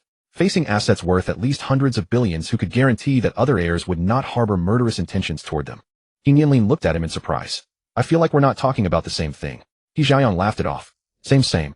He Nianlin didn't think much of it, and continued discussing how to get their grandparents to accept Lin Xu. He Xiaoyang suggested, how about we win over Uncle first? How do we win him over? He Nianlin asked. He Xiaoyang said confidently, there's no one that money can't sway. If there is, it's just not enough money. Of course there are, He Nianlin said. Among the older generation of revolutionaries, many were of noble character. Especially those two we will forever love and remember. You're right. He Xiaoyang picked up his chopsticks calm. But do you think our uncle is one of them? He Nianlin was momentarily speechless. Perhaps their uncle was good to them, but to claim he was highly virtuous. He Nianlin couldn't lie to her conscience. He Xiaoyang took a bite of food and said, when we go back for winter break, I'll handle Uncle and you handle Grandpa and Grandma. All right. He Nianlin agreed. With their plans settled, they focused on eating. The food at Ruijing Pavilion was indeed excellent, as expected of an upscale restaurant. After finishing their meal, He Nianlin called the waiter for the bill. The waiter entered with the check. Including service charge, the total is 2680 yuan. He Nianlin pointed at He Xiaoyang and said to the waiter, you can settle the bill with him. Me. He Xiaoyang pointed at himself, looking at his sister in disbelief. He Nianlin grinned. Of course. I treat you pay. You're amazing. He Xiaoyang couldn't help but give her a thumbs up. He Nianlin smiled smugly. Thanks for the compliment. You think I'm praising you? He Xiaoyang muttered, but finally pulled out his phone and paid. Having mooched a meal off He Xiaoyang, He Nianlin left happily in her own car. Watching her go joyfully, He Xiaoyang shook his head with amusement before getting into his Rolls-Royce to go tutor. Friday arrived in the blink of an eye. Lin Xu and He Fei sat at the dining table eating lunch together. He Fei, don't go to the stall tonight. Let's get up early tomorrow and fly to Haida City. He Fei shook her head. Once a person becomes lazy, it's hard to regain diligence. Lin Xu urged. Our family isn't short of money. Why put yourself through so much hardship? That's your money, He Fei insisted. I'm not yet part of your family. Lin Xu chuckled. That's easy. This afternoon we can go to the Civil Affairs Bureau and get married. Or if you find it troublesome, I could find a way to bring the Civil Affairs Bureau to our home. He Fei shot Lin Xu a glare. Is getting the certificate the issue? If I dared to secretly get the marriage certificate with you, I'm afraid my parents would disown me. Lin Xu suddenly recalled something. Last time you mentioned your parents aren't in good health. How about taking them for a checkup? I've built a private hospital in 10 cities staffed with highly skilled doctors. This private hospital was originally built by Lin Xu for his parents, recruiting top-tier physicians from home and abroad. Though initially intended for his parents' convenience, it had become a venue for Lin Xu's elder brother to cultivate connections. Most of those who came for checkups were the wealthy and influential of Nan province. He Fei's heart stirred. I'd like to take them for a checkup, but I'm worried they won't agree. They've been frugal all their lives, they'd never spend money on a medical exam. This was a helpless reality for many ordinary people in Dragon Kingdom. Many avoided checkups fearing they'd discover a serious illness they couldn't afford to treat. As long as they didn't get checked, they could pretend they were healthy. Sometimes living in ignorance allowed one to live peacefully. If a major illness was actually detected, the fear alone could kill them. Lin Xu laughed. Are you silly? Your parents are my parents too. I won't let you pay. He Fei shook her head. That's not it. I just don't know how to bring you up with my parents. If they found out you arranged it, they'd be even less willing to go. Not everyone bowed before money. For parents who truly love their children, they would never trade their child's future happiness for wealth. Lin Xu's achievements might stun He Fei's parents, but they would never accept him simply because he was rich. Lin Xu suggested, just tell them it's free. Since it costs nothing, they won't begrudge the expense. They'll arrange it after we return from Haida City. You can have a checkup too. He Fei said in surprise, I'm still so young. I don't need a checkups involve blood draws, and He Fei dreaded needles. Lin Xu said, what does age have to do with it? I get a full physical. In the future, not only you, but also Xiaoyang and Nianlin will have yearly checkups. It's about preventing serious diseases early. The sooner you detect, the easier to cure. He Fei felt a bit frightened. Twice a year. Lin Xu smiled reassuringly. Don't worry, I know you're afraid of needles. Just close your eyes when they draw blood. All right then, He Fei reluctantly agreed. After lunch, Lin Xu helped He Fei wash the dishes. Drying his hands as he came out of the kitchen, Lin Xu feigned a yawn. I didn't sleep well last night. He'll take a nap at noon. Seeing Lin Xu heading toward her room, He Fei rushed ahead to block him. If you want a nap, go to your own home. Why are you going to my room? Too far, I'm too lazy to go back. Lin Xu stepped forward and put his arm around He Fei's shoulder. Fei, why don't you take a nap too? He Fei blushed and broke free from his embrace. You pervert. Don't think I don't know what you're planning. Lin Xu put on a straight face. What could I be planning? Don't dirty your mind with those filthy thoughts. He Fei fumed. You're the one with filthy thoughts. Are you going to sleep or not? If not, don't block me. With that, Lin Xu walked into He Fei's room. He Fei dared not enter the room, for she would surely be devoured by that scoundrel Lin Xu. Though they had been intimate before, after such a long separation, she couldn't accept it so quickly. Seeing He Fei still standing at the door, Lin Xu smirked inwardly. He shed his outer clothes and lay on the bed. Getting under the covers, he took a deep breath and wore an expression of bliss. Fei, your bed smells so nice. Watching Lin Xu brazenly occupy her bed, He Fei stood at the door, grinding her teeth. You pervert, get out of there. Lin Xu crooked his finger, taunting. I'm not coming out. If you've got the guts, come in and drag me out. Faced with his rascally behavior, He Fei was at a loss. Lin Xu picked up the blanket and sniffed it, grinning mischievously. Fei, if you don't come and kick me out soon, I'm going to sleep. Sleep yourself to death. He Fei glared at him, then turned and walked toward the living room. Lin Xu called out, close the door for me. It's a bit cold in your room. I need to turn on the air conditioner. Close it yourself. He Fei huffed as she sat down on the sofa. No sooner had she sat down than she heard Lin Xu's voice again. Fei, where's the remote for your air conditioner? Is it in the nightstand? The mention of the nightstand made He Fei's expression change abruptly. She dashed frantically toward the Lin Xu, don't open it. But she ran in just in time to see Lin Xu pull open the nightstand drawer, exposing a toy. He Fei's face flushed a deep crimson. With the swiftest sprint of her life, she rushed over and slammed the nightstand drawer shut. Lin Xu was stunned for a moment, then a mischievous grin spread across his face. Fei, so you. He Fei immediately covered his mouth. Don't say a word. Lin Xu grabbed her arm and pulled her onto the bed, then rolled over to pin her down. From now on, having me is enough. When the two woke up from their nap, it was already past 4 in the afternoon. Lin Xu watched He Fei, who was pretending to sleep, and teased. I heard that if you pry open a sleeping person's mouth, it won't close on its own. He reached out as if to pry her mouth open. He Fei could no longer feign sleep. She rolled over, wrapping the blanket around herself. You pervert, go make dinner. Lin Xu laughed. It's still early. How about we do something else first? No way. Hearing this, He Fei quickly tucked the edges of the blanket under her body. Lin Xu tried to lift the blanket, but He Fei pressed it down so tightly that he couldn't budge it despite considerable effort. So he resorted to a sly trick. Fei, what was that in your nightstand just now? I didn't quite see it clearly. You bastard. Seeing Lin Xu reach for the nightstand, He Fei panicked, scrambled out, and pinned him down on the bed. Seeing his little trick had worked, Lin Xu chuckled, and pulling her clothes, flipped her under him again. Now where are you going to escape? The plan to go to the night market was naturally abandoned. It wasn't until Lin Xu had Lin Yi deliver food that they finally dressed and came out of the room to eat. After finishing lunch, He Chaoyang returned to the dormitory with his roommate and saw a familiar figure standing at the entrance of the male dormitory building. He would recognize that silhouette even if it were reduced to ashes. Luo Xuejuan looked haggard, having just been released from the detention center after 5 days. Upon seeing He Chaoyang, she rushed over, visibly agitated. Chaoyang, I'm sorry. I know I was wrong. Can you forgive me this once? He Chaoyang's expression remained impassive. Luo Xuejuan, if you had any self-awareness, you wouldn't have come to me today. We've known each other for over a decade. Don't you know my character by now? Tears immediately streamed down Luo Xuejuan's face. I truly realize my mistake. For the sake of our childhood bond, can you please forgive me? Chaoyang, I promise you I will never do anything to betray you again. I was locked up in the detention center for 5 days, and the school gave me a major demerit. I've already been punished. In the past, seeing Luo Xuezhuan sad and distressed would have made He Chaoyang's heart ache for her. But now he only found it laughable. You don't know you're wrong. You only say that because you got caught. Don't ever appear before me again, or I'm afraid I might not be able to resist seeking revenge. Having Luo Xuezhuan locked in a small room for a few days had somewhat eased He Chaoyang's resentment. All he wanted now was to completely forget this woman. Luo Xuezhuan wept as if her heart were breaking. I was framed by Song Xingyuan and my dorm mates, otherwise I wouldn't have done that. Noticing more and more people around them, He Chaoyang grew increasingly impatient. Get lost. Don't come looking for me again. I can have you locked up in the detention center for 5 days, and I can also get you expelled from your school. Luo Xuezhuan, if you're truly unafraid of the consequences, feel free to keep pestering me. With that, He Chaoyang quickly walked away. Seeing him leave without a second glance, Luo Xuezhuan's sobbing abruptly ceased. She hadn't expected He Chaoyang to be so ruthless. Realizing she could no longer rely on him, she decided to confront Song Xingyuan and settle the score. It was all Song Xingyuan's fault that she had ended up in this situation. If he didn't compensate her sufficiently, she would never let it go. Back in the dormitory, He Chaoyang's roommates looked at him with concern. Shiqian hesitated before asking, Chaoyang, are you okay? He Chaoyang shook his head slightly. I'm fine. You all saw what happened just now. That was my ex-girlfriend. She was messing around with another guy behind my back. Do you know why she did it? It's pretty ridiculous actually. All because of a single iPhone. Lu Liang wore an expression of sudden understanding. No wonder you pretended to be poor before. You were looking for true love. He Chaoyang was caught between laughter and tears. Back then he wasn't pretending to be poor, he really was poor. Hearing Lu Liang's words, Shiqian and Zhong Kaiyu both looked as if a light bulb had gone off. Chaoyang, what era is this? You rich second-generation kids still believe in true love. Shiqian pointed at himself. Look at me, a poor second-generation kid. I don't even believe in true love anymore. Zhong Kaiyu nodded in agreement. What's so good about women? They only distract us from studying and gaming. With that he turned to Shiqian and Lu Liang.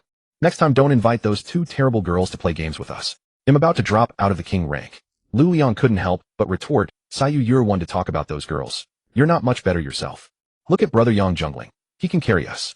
But when you jungle, your own jungle gets invaded and wrecked. If it weren't for brother Qian being classmates with one of the girls, they would have stopped playing with us long ago. Zhong Kaiyu immediately protested. How is that my fault? The support doesn't help me guard the jungle, and when the enemy invades the mid lane, girl doesn't rotate to assist. And you playing the marksman, you keep giving first blood. You're even worse than brother Qian in the solo lane. Shiqian cleared his throat. Yuzi, are you sure you want to offend? Seeing Shiqian and Lu Liang both staring at him with ill intentions, Zhong Kaiyu stepped back nervously. What? Can't handle a debate and want to resort to violence. Lu Liang glanced at Shiqian. Brother Qian, what do you say? Get him. Shiqian made the first move, grabbing Zhong Kaiyu's arm, and Lu Liang immediately seized the other. Zhong Kaiyu quickly caved. Brother Qian, brother Liang, I was wrong. I shouldn't have called you terrible. Lu Liang chuckled. Now you know you're wrong. Too late. He Chaoyang watched the scene speechless. Weren't they supposed to comfort him first? After giving Zhong Kaiyu a few smacks on the butt, Shiqian and Lu Liang finally let him go. Zhong Kaiyu looked at He Chaoyang with reproach. Brother Yang, you just watched them bully me like that. He Chaoyang laughed. I thought you were enjoying it. What a... Shiqian and Lu Liang exclaimed in unison, then looked at Zhong Kaiyu with horror. Sayu, you're not. Lu Liang leaped 3 zhong away from Zhong Kaiyu. Shiqian also stepped back warily. Zhong Kaiyu immediately defended himself. Bullshit. I'm a real man. He flexed his arm to show off his muscles. Unfortunately, he was wearing a winter down jacket, so it was hard to tell if he had any muscles at all. Shiqian was still unconvinced. Swear it. Lu Liang quickly added. Yet Sayu, swear. If you're lying, you're a little Japanese. To prove his innocence, Zhong Kaiyu immediately raised his hand and swore, if I'm gay, I'm a little Japanese. Hearing this, Shiqian and Lu Liang were relieved. As a citizen of the Dragon Kingdom, swearing such a vile oath, that one is a little Japanese, must be sincere. Shiqian smiled and put his arm around Zhong Kaiyu's shoulders. It was all a misunderstanding. He'll treat you to dinner at the cafeteria tonight to make it up to you. Zhong Kaiyu then looked at Lu Liang. Lu Liang grinned sheepishly. I'm almost out of allowance. Don't ask me to pay for dinner. Zhong Kaiyu said. Next time we play, let me steal a few minion waves from you. Otherwise I won't bring you food anymore. Lu Liang hesitated for a moment, then gritted his teeth. Fine, I'll let you steal 2 waves. Zhong Kaiyu countered 5. Lu Liang immediately objected. At most 3, or else how am I supposed to play? Deal. Zhong Kaiyu quickly pulled out his phone. We still have some time before class. Let's play a few rounds. Shiqian also took out his phone. Chuyang, login. We need your jungling to carry us. Knowing his roommates were trying to keep him from feeling down about Luo Xuezhuan, He Chaoyang smiled and joined them in the game. In the afternoon, the first 2 classes were major courses. He Chaoyang and his 3 roommates made their way to the classroom. Just as they reached the teaching building, they happened to encounter Chun Qianying, who was about to go upstairs with her head lowered. Sensing someone ahead, Chun Qianying lifted her head. When her eyes met He Chaoyang's smiling gaze, her pretty face flushed slightly, and she scurried upstairs like a startled rabbit. Lu Liang walking beside, He Chaoyang suddenly grew excited. Brother Yang, did you guys see that? Chun Qianying blushed when she saw me. Do you think she likes me? He Chaoyang looked at Lu Liang in surprise. Are you sure she was looking at you? Ever since his epiphany, He Chaoyang's mindset had changed. Rather than being devoted to one girl, he thought it better to be deeply affectionate towards several. Chun Qianying's temperament might be lacking, but her face was truly beautiful. Moreover, He Chaoyang could sense that she had feelings for him. Having been confessed to by girls since childhood, perhaps due to his experience, he was quite sensitive in this regard. He Chaoyang believed his intuition was correct. Even if he was wrong, it didn't matter. He would never take the initiative to confess to any girl again. Of course, Lu Liang said with a confident toss of his head. Don't you think I'm the kind of guy girls like? Shi Qian looked at him strangely. What gave you that illusion? He Chaoyang chuckled. Brother Qian, believe it or not, there are girls who actually like chubby guys. He had witnessed such a case himself. Back in high school, Nianlin had a close friend, a girl with good looks and figure who had many suitors. Yet she fell for a chubby guy. Worse still, that guy was average in grades, merely passable in appearance, honest in nature, and from an ordinary family. The two simply didn't match. In the end, it was Nianlin's friend who pursued him. Of course, this was an exception. For such a love that breaks into one's life like a robbery, guys shouldn't get their hopes up. Lu Liang's eyes lit up as if he had found a kindred spirit. Brother Yang, so you think Chun Qianying likes me too? He Chaoyang quickly diverted his attention. Aren't you chasing that support girl with a nice voice? Forget it, Lu Liang said helplessly. I haven't even seen what she looks like yet. We're stuck at star, and no matter how long we play, we can't reach king. No worries, He Chaoyang patted Lu Liang's shoulder. He'll help you guys rank up when I have time. Lu Liang beamed. Brother Yang, you're my godfather. With you carrying us, we're guaranteed to win. As they chatted, the group quickly arrived at the classroom. He Chaoyang subtly led his roommates to seats right behind Chun Qianying. Seeing He Chaoyang sit behind her, Chun Qianying, who had been keeping her head down, buried it even lower. Ever since He Chaoyang had saved her from two thugs and walked her all the way, for a girl who had never been in love or cared for, it was like being fed a deadly poison. Yet Chun Qianying felt deeply inferior. She believed she was not worthy of He Chaoyang and dared not reveal her heart. All she could do was hide like a mouse in a corner, secretly watching this increasingly dazzling boy. He Chaoyang sat behind Chun Qianying but didn't take the initiative to talk to her. He picked up his textbook and began reviewing the content for the upcoming lesson.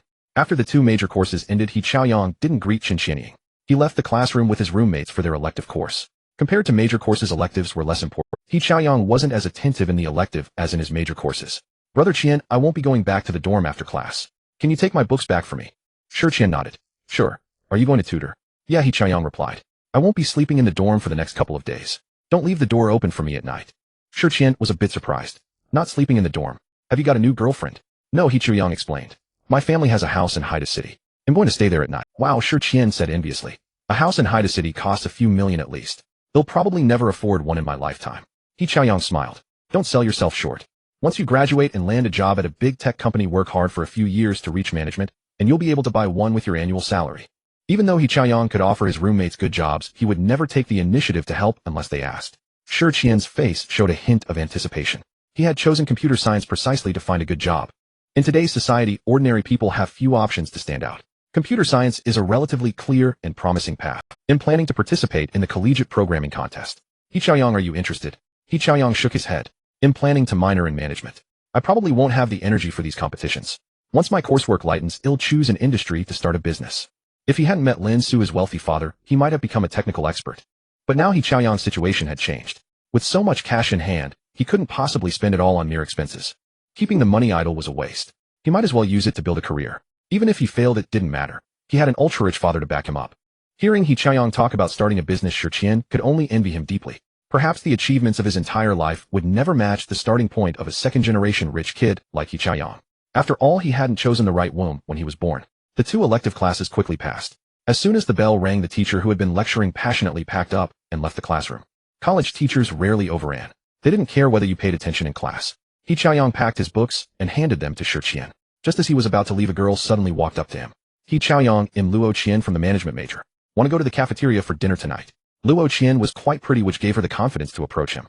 She had signed up for this elective course with her roommate and never expected to meet a boy who made her heart flutter. In fact, she had hesitated for a long time before deciding to make the first move. After all, she had always been the one pursued. It was her first time pursuing a boy. He Chaoyang smiled politely and declined.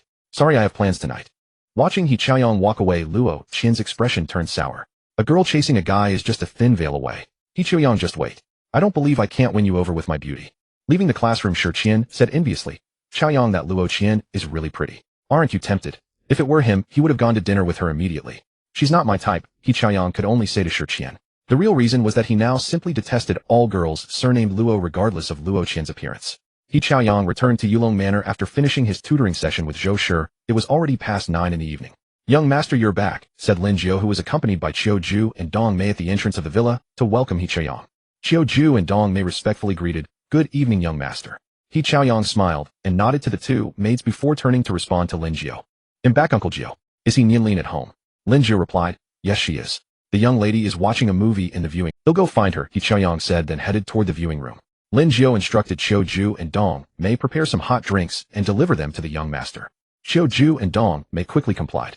As He Chaoyang reached the door of the viewing room, he heard eerie music coming from inside. Could this troublesome sister be watching a horror movie? Ah!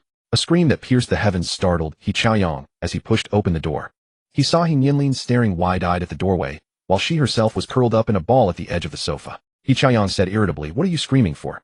Hearing the familiar voice, He Nianlin finally realized that the person pushing the door open was He Chaoyang.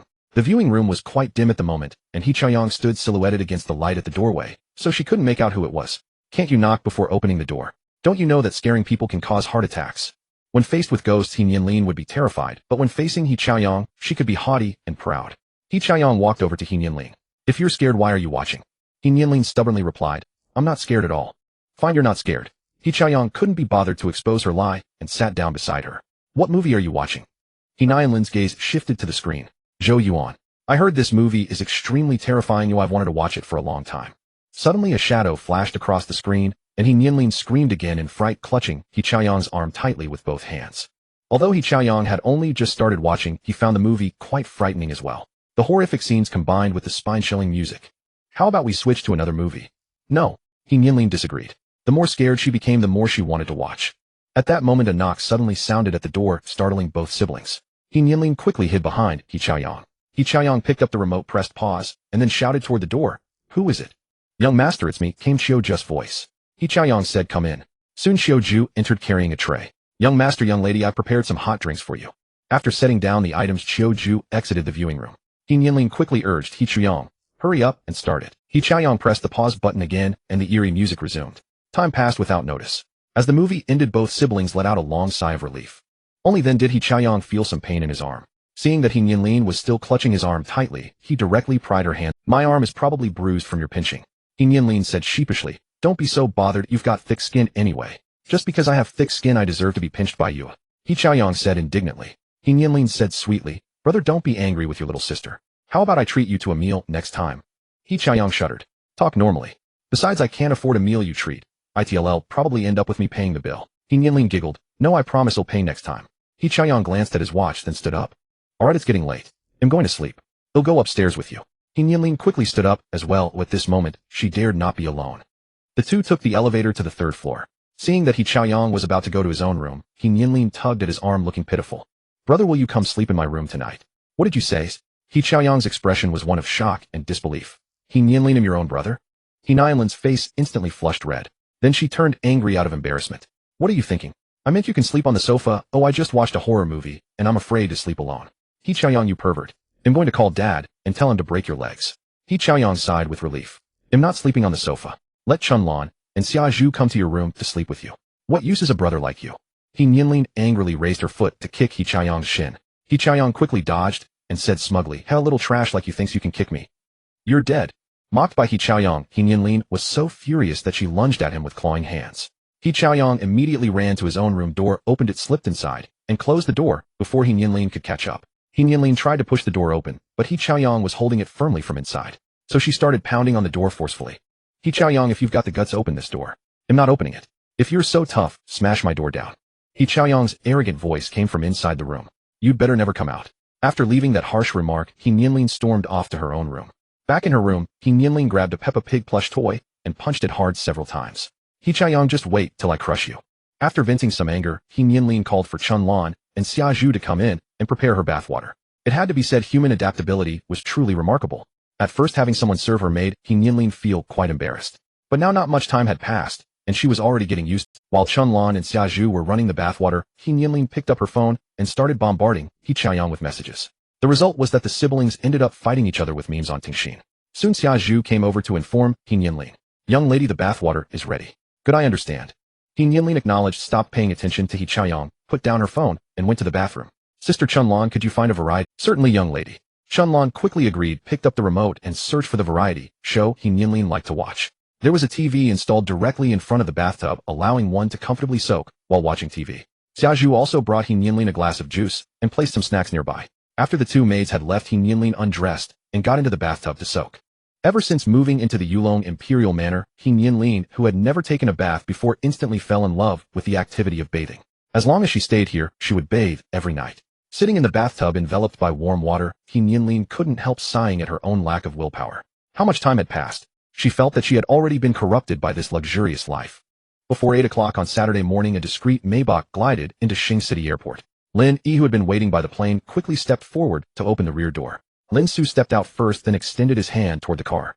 He Fei, come on down. He Fei placed her hand in his, and with his help alighted from the vehicle.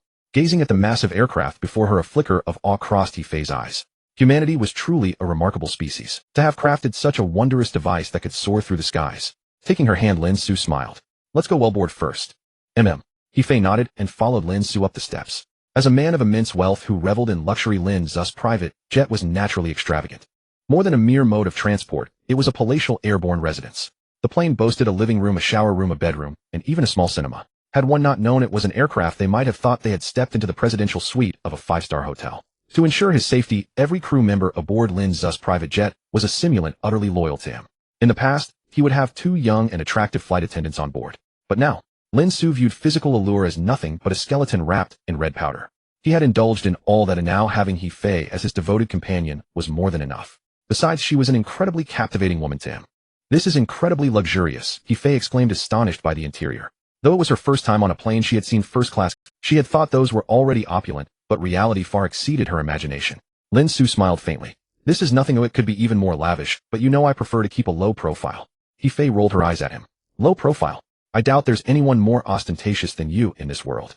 Lin Xu gave He Fei a tour of the plane, finally leading her to the bedside in the bedroom. Fei, would you like to experience something in the air? He Fei looked puzzled. What do you mean? Lin Xu leaned close to her ear, and soon her cheeks flushed as she pushed him away. You pervert, back off. Soon the pre-flight preparations were complete, and a crew member came to remind Lin Xu and He Fei to take their... Seeing He Fei a bit nervous, Lin Xu took her hand. Don't worry, I'm here. Nothing will happen. Feeling the warmth of his palm, her anxiety eased. As long as she was by Lin Xu's side, she feared nothing. Even if they were to die, they would perish together. Fortunately, Lin Xu was unaware of her thoughts, or he would have given her a firm spanking. Having once possessed a system, he was somewhat superstitious. Never utter inauspicious words, especially when your life is beyond your control. Lin Xu cherished his life. In his youth, he loved sports cars, but he never risked his life by racing. It was fine to watch others do it, but not worth the danger. Once he had amassed inexhaustible wealth, he set a principle for himself. Avoid placing himself in hazardous situations whenever possible. Soon the plane took off safely. Once they reached cruising altitude, a crew member informed Lin Xu that they could move freely. After the crew member unfastened his seatbelt, Lin Xu went to help He Fei up. Fei, let me show you the magnificent view of the sea of clouds from above. He Fei was eager. Okay. Lin Xu led her to the window and adjusted the dimmable panoramic porthole. Below them stretched an endless white sea of clouds, their edges gilded by the sun. The breathtaking sight made He Fei hold her breath, her face pressed against the window, her eyes filled with profound awe. It's so beautiful and so majestic. Nothing is as beautiful as you. Lin Xu wrapped his arms around her from behind, resting his chin on her shoulder. Feeling his embrace and hearing his sweet words, a smile bloomed across He Fei's face. I'm not that beautiful. Lin Xu gently kissed her cheek. In my heart, you are the most beautiful woman in the world. Though she had heard this before, it still filled her with joy. Have you said that to other girls? Lin Xu immediately denied it. Of course not, I've never spoken sweet nothings to anyone but you. Some things, even if done, must never be admitted. Lin Xu was no fool. Unless He Fei brought it up, he would never mention other women in her presence. He Fei snorted. I don't believe you. Lin Xu didn't argue. Instead, he turned her around and kissed her directly on the lips. If a question is difficult to answer, don't answer. Just kiss her. If a girl truly likes you, a passionate kiss can solve most problems. He Fei tilted her head up to meet his kiss, her arms instinctively wrapping around his neck. After a long moment, Lin Xu finally next time we're in a romantic mood, don't bring up such mood-killing topics. He Fei leaned against him and murmured softly in agreement. After showing He Fei the sea of clouds for a while, Lin Xu took her to the bedroom to rest. For an honest man, rest meant true rest. But for a seasoned player like Lin Xu, he never missed a chance to flirt with He Fei. During the short 2-hour flight, He Fei experienced the unprecedented. Just after 10 in the morning, Lin Xu's private jet landed at He City Airport. Lin Zhou had already arrived with He Qiaoyang, and He Nianlin to pick them up. Mom. He Nianlin happily threw herself into He Fei's arms. He Fei was equally moved to see her daughter. She hugged her briefly before letting go. Nianlin, why did you come to the airport? He Nianlin beamed. I wanted to see you sooner, so I came with He Chuyang to pick you up. The mother and daughter chatted for a while. Then He Nianlin smiled and greeted Lin Xu. Dad. Though a twinge of jealousy pricked him, Lin Xu nodded back with a smile. He Chuyang also approached. Unlike his sister, he couldn't throw himself into his mother's arms for affection. Mom, Dad, you must have had a tiring journey. Lin Xu nodded at his son in acknowledgement.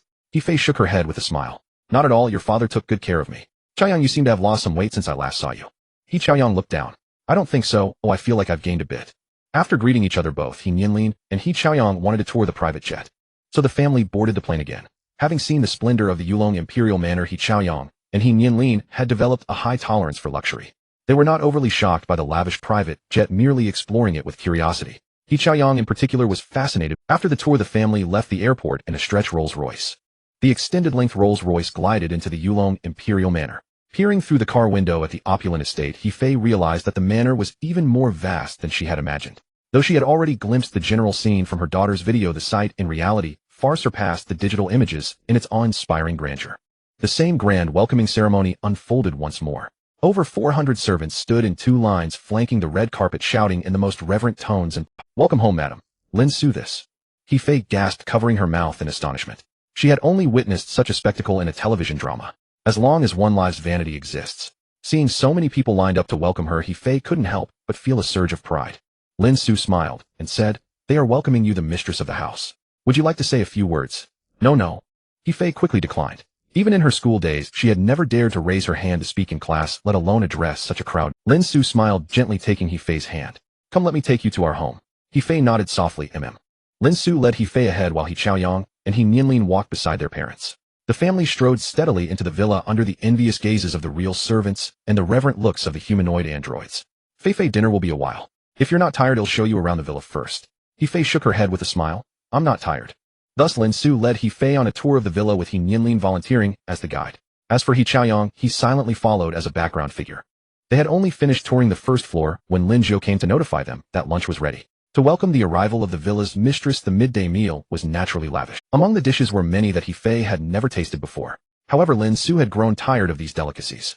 He ate little himself, spending most of the time introducing the dishes to He Fei and serving her. This was the first time He Fei had enjoyed so many delectable foods. The dishes prepared by the villa's chef surpassed the flavors of many upscale restaurants. After the meal, the family gathered in the living room to rest and chat. He Nianlin asked, "Mom, now that you're here, will you be going back to Shing City?" He Fei chuckled. "What? Are you trying to drive your mother away already?" "Of course not." He Nianlin ran to He Fei, hugging her arm, and coquettishly said, "I just hope you won't return." He Fei smiled and patted her daughter's head. "I came to see you all, but I'll be heading back to Shing City tomorrow evening." He Chuyang exclaimed in surprise, "Mom, why so soon?" He Fei glanced at Lin Xu and said, "Your father said we should arrange a medical checkup for your grandparents. Their health has never been very..." Hearing it was a serious matter, the siblings said no more. Lin Xu smiled and added, "Not only for your grandparents, but I'll also arrange checkups for both of you." Huh. He Chuyang and He Nianlin were both surprised. "Do we need checkups?" Lin Xu replied, "Of course. Checkups are for early prevention of major illnesses. Our family does 2 checkups every year.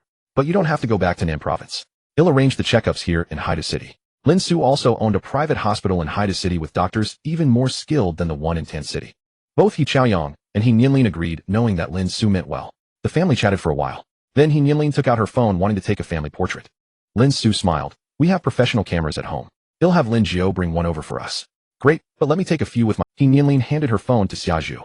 Then she pulled Lin Xu and He Fei to sit on the sofa while she and He Chuyang stood behind her. A happy family of 4 was captured in a single photo. He Nianlin retrieved her phone from Xia Zhu and added all 4 family members to a group chat, naming it Happy Family. "I've posted our family photo in the group. Whoever wants it can download and save it." Just then Lin Jiao arrived with professional photography equipment and took a formal family portrait. After the shoot, Lin Xu said, "Lin Jiao, have this family photo printed and framed. Place one in every room." Lin Jiao acknowledged, "Yes, boss." After the photo session, Lin Xu continued showing He Fei around the main villa. The 2 children also followed. Finally, they reached the master bedroom on the 2nd floor. "Fei, this is our room. All your daily necessities have been prepared."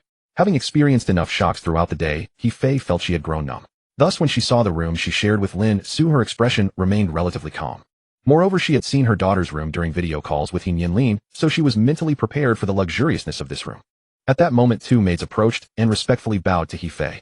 Mingzhu greets Madam. Hongdo greets Madam. After greeting He Fei, they also acknowledged Lin Xu and the children. Lin Xu smiled and introduced them to He Fei. "Mingzhu and Hongdo will take care of our daily life. If you need anything at home," He Fei had heard about this from He Nianlin and had guessed it when the maids greeted her. She first said, okay, to Lin Xu, then politely addressed the two maids. It'll trouble you from Ming Zhu, and Hongdo quickly replied, you're too kind, madam. It's our duty. After the maids left, He Fei reached out and gently pinched Lin Xu's waist. You rascal, you sure know how to enjoy yourself. You even have two personal maids like in ancient times. Lin Xu laughed and caught her hand. But I earned all this money to enjoy life, didn't I? And spending money is my contribution to the country. Hearing Lin Xu's words, He Fei and the two children stared at him in astonishment. Lin Xu said with a straight face, look, money only has value when it circulates right. If rich people like us don't spend, wealth becomes stagnant. How can the national economy be revitalized? He Fei couldn't help but retort, that's just sophistry. Lin Xu smiled and turned to He Chaoyang and He Nianlin. Chaoyang, Nianlin, you two are well educated. Do you think what Dad said makes sense? He Nianlin giggled, I don't know much about economics, but I'll try my best to spend money. He Chaoyang looked as if he had learned a lesson. Dad, I get it now. No matter what you do, you must first seize the moral high ground so that no one can refute you. Lin Xu smiled and patted his son on the shoulder. As expected of a top student from Shuangdan University, your insight is excellent. During dinner, Lin Xu proposed introducing He Fei and their two children to his parents. After all, Lin Weiguo and Chun Yunlian had been longing for Lin Xu to marry and have children for quite some time.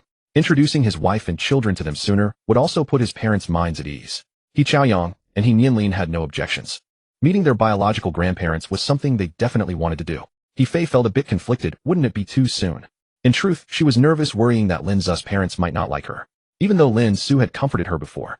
After all, meeting the parents for the first time makes most people feel anxious. Especially since He Fei was bringing children to meet them, she feared his parents would think her improper for having children out of wedlock. Lin Xu said gently, Fei Fei, if you think it's too soon, we can postpone meeting my parents. Hearing this, He Fei felt tempted. But after glancing at her son and daughter, she finally resolved to meet Lin Xu's parents. I've decided. Let's do it. After all, I have to meet them eventually. Meeting them sooner might even leave a better impression. Lin Xu took her hand. Don't worry, my parents already have a good impression of you. This was thanks to Lin Xu often praising He Fei to his parents, portraying her as an angel on earth. When they learned Lin Xu would bring He Fei home, they immediately used all their savings to buy a house in Xing City for him. They eagerly awaited the day only to hear about their breakup. They asked Lin Xu the reason. He simply said it was because of incompatibility, that it was his fault and had nothing to do with He Fei. At that time, Lin Xu's parents felt regret and scolded him for not appreciating a good girl. With Lin Xu's reassurance, He Fei's heart. He Chaoyang then asked, Dad, besides grandparents, who else is in our family? Lin Xu smiled and introduced them. Your great-grandmother is still alive. Let's start from her. He Chaoyang and He Nianlin sat up straight. Though He Fei had heard Lin Xu talk about it before, years had passed, and her memory was hazy. Lin Xu continued, your great-grandmother is Zhou Nizi, 93 years old, and still quite healthy. She married your great-grandfather in 1950, but he had a previous wife. She gave birth to your great-uncle Lin Xingli, and passed away 2 years later from overwork. He Nianlin protested, what about great-grandfather? How could he let his wife work so? Lin Xu explained, your great-grandfather was at war. At that time, our country had just won the War of Resistance, followed by 4 years of civil war. He was in the military and rarely came home, so he couldn't help much with the family. Upon hearing this, they all fell silent. Countless people died in that war. Any patriotic youth would join the army to serve the nation. Lin Xu continued, after the founding of the nation, your great-grandfather married your great-grandmother. 2 years later, they had your grandfather Lin Weiguo. Although your great-grandmother only had your grandfather, she also raised your great-uncle. He Chaoyang wondered, didn't people in that era have many children? My maternal grandparents have many siblings. Lin Xu sighed. Shortly after your great-grandparents married, the war to resist America broke out. Your great-grandfather died in battle before your grandfather Lin Weiguo was even born. He Chaoyang and He Nianlin looked sorrowful, realizing their great-grandfather had fallen on the battlefield. He Fei interjected, I remember you have an older brother and a sister. Yes, Lin Xu nodded.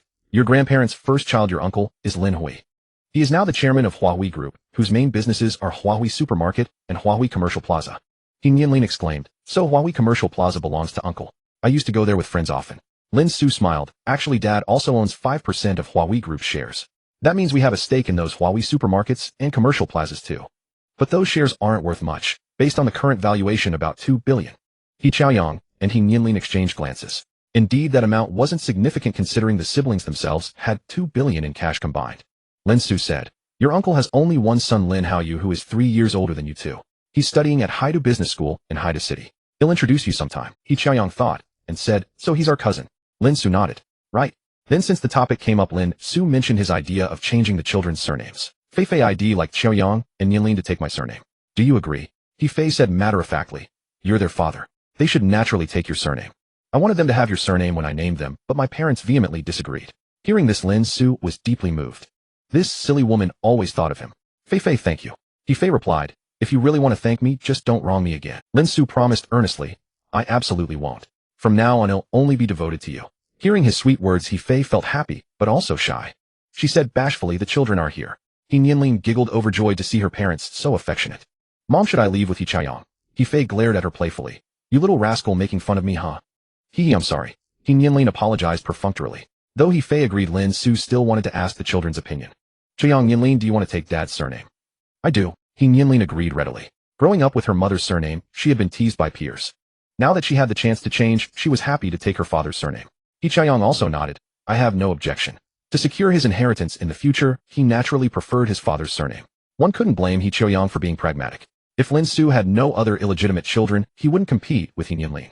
But if there were, He Chaoyang would never allow the family's assets to be inherited by any illegitimate child of Lin Xu from outside. Seeing that He Fei and the two children had no objections, Lin Xu happily made the decision. Alright, from now on Chaoyang and Nianlin will bear the surname Lin. Nianlin tilted her head and asked, then will I be called Lin Nianlin from now on? He Chaoyang becomes Lin Chaoyang too. The name Lin Chaoyang sounds fine. Lin Nianlin. That name feels a bit odd. Lin Xu pondered for a moment and said, how about changing it to something like Lin Nian Fei or Lin He Fei? He Fei quickly interjected, better not. She's been called Nianlin for so many years, as switching to something else would feel strange. Besides, I think Lin Nianlin sounds pretty good too. He Chaoyang also chimed in, I agree. Lin Nianlin isn't a bad name at all. It sounds the same whether you read it forwards or backwards. He Nianlin eyed him suspiciously. I sense a hint of mockery in your words. How could that be? He Chaoyang firmly denied. You're my beloved little sister. How could I ever mock you? He Nianlin snorted coldly. Who knows? You're always full of tricks, and they're all aimed at me. I'm innocent. He Chaoyang protested. He Nianlin, you have to speak with a clear conscience. Have I ever wronged you all these years? He Nianlin said indignantly, of course you have. In elementary school you didn't do your summer homework, so you took mine and handed it in instead. Then I had to hand in your blank one, and the teacher made me stand outside the classroom for an entire class period. I already explained. I grabbed the wrong one. He Chaoyang would never admit it was intentional. No, he really hadn't done it on purpose. He Nianlin sneered. If it was a mistake, then why was your name written on my summer homework? He Chaoyang replied rather guiltily. Maybe you wrote it wrong yourself. Accidentally put. Alright, let's drop the past. We're discussing your name now. Don't stray off topic. Lin Xu watched the sibling bickering with amusement. It's fine. Watching you two argue is quite entertaining. He Chaoyang looked at Lin Xu with a helpless expression. Couldn't he act like a proper elder? When siblings quarrel, shouldn't he step in to stop them? He Fei then intervened to smooth things over. Okay. Nianlin, you don't need to change your given name. Just change your surname to your father's. Alright. He Nianlin agreed. Having been called Nianlin for so many years, she really wouldn't adapt to a different name. After settling the name change, Lin Xu called Lin Yi over. Lin Yi handled the surname change for Chaoyang and Nianlin. Make sure to update the school records as well. Also transfer their household registration under my name. Lin Yi nodded. Very well, boss. Lin Xu then turned to He Fei. Fei, do you want to transfer your household registration now, or wait until after we get the marriage certificate? In this day and age, it wasn't essential for a woman to transfer her household registration, especially for someone like Lin Xu. No matter where the registration was. Anything he wanted to do could be accomplished. Still, Lin Xu hoped He Fei's household registration would appear under his name as his. He Fei hesitated for a moment before replying. Let's wait until after we get the certificate. Although she longed to marry Lin Xu immediately, she had to consider her parents' feelings. Without her parents' support all these years, she could never have raised He Chaoyang and He Nianlin on her own. That's fine. Lin Xu didn't insist. In truth, Lin Xu was quite confident about winning over He Fei's parents. As a wealthy man, he fully understood the power of money. Perhaps He Fei's parents wouldn't bend for money, but they had a son. Parents who love their children plan for their future. Lin Xu could offer He Jun a far brighter future and change the destiny of his children. Would He Fei's parents be willing to refuse such a condition? After all, He Fei had already forgiven Lin Xu. Even if her parents disapproved, what could they do? He Fei worried about her parents' health, so Lin Xu would arrange a full medical checkup for them. If any issues were found, they would be treated promptly. Without those worries, He Fei would naturally not refuse his visit to her parents. After Lin Yi left, He Chaoyang asked, Dad, Mom mentioned earlier that you have an older sister. Lin Xu nodded. Yes, I have an older sister named Lin Xia. She's the second child of your grandparents. Your aunt married her middle school classmate Jiang Ming. They have a daughter and a son. Their daughter Jiang Nan is 17 and in her senior year of high school. Their son Jiang Jie is 8 and in 3rd grade. Your aunt and uncle are also shareholders of Huawei Group and hold important positions in the company. I'm the youngest. After graduating from technical school, I went to work at a factory in Guangzhou City where I met your mother. That's a general overview of our family. There are other relatives too, but I'll introduce them when you meet them later. After explaining the family situation, Lin Xu found recent photos of these family members for everyone to see. By then they had finished dinner. Lin Xu had some fruit and snacks prepared, and the family went to the study to chat. Chaoyang, I've already arranged for the acquisition of 34% of Shangfeng Group shares, but they are currently held by multiple parties. Moreover, we've allied with the second largest shareholder of Shengfeng Group and will convene an extraordinary general meeting next Monday. Our combined shares exceed half, so we will propose a resolution to restructure the board at the meeting. We will remove Song Shun from his position as chairman, re-elect a new chairman, and conduct a thorough audit of the company's financial issues. Given the mistakes Song Shun has made, he will certainly end up behind bars. By then, Shengfeng Group's stock price will plummet, and the shares he pledged to financial institutions will be liquidated. The state will recover his illegal gains and impose fines, while the massive debt from the stock liquidation will leave him completely bankrupt. Lin Xu explained the logic behind the entire operation to He Chaoyang and the others, from the initial setup to the final takedown, until they fully controlled Shengfeng Group and delisted it. He Chaoyang listened with great interest. He Nianlin was attentive at first, but soon became distracted. He Fei yawned openly. Lin Xu observed the reactions of the three. Seeing that his daughter had little interest in running a company, he decided to focus on grooming his son. In truth, among the simulated humans granted by the system, there were many top-tier talents skilled in corporate management, even if future descendants had no knack for business. As long as the inheritor of the inheritance crystal wasn't foolish enough to destroy everything, the Lin family would remain wealthy forever. After finishing the business discussion, Lin Xu asked He Chaoyang, "Would you like to attend Shengfeng Group shareholders meeting on Monday?" He Chaoyang was eager. Lin Xu nodded. "Good. They'll have you attend as a shareholder." He told He Chaoyang. No, now he should be called Lin Chaoyang. After explaining the matter to Lin Chaoyang, Lin Xu took He Fei for a walk in the Yulong Manor. Meanwhile, he took He Fei to familiarize herself with her future home. Lin Nianlin had recently become addicted to horror movies, and she dragged the reluctant Lin Chaoyang to the viewing room. The Yulong Imperial Manor was brightly lit. Lin Xu held He Fei's hand as they walked through the manor, listening to her chat about domestic trivia. For instance, the medical insurance for her parents had increased from 10 yuan to 400 yuan recently. Another example, He Jun had a girlfriend 8 years younger than him, and he planned to bring her home for a meal soon. For example, someone in the neighborhood walked a large dog without a leash, causing dissatisfaction among many residents. Also, a vendor at the night market was cheated out of money, and even after reporting it to the police, it was hard to recover.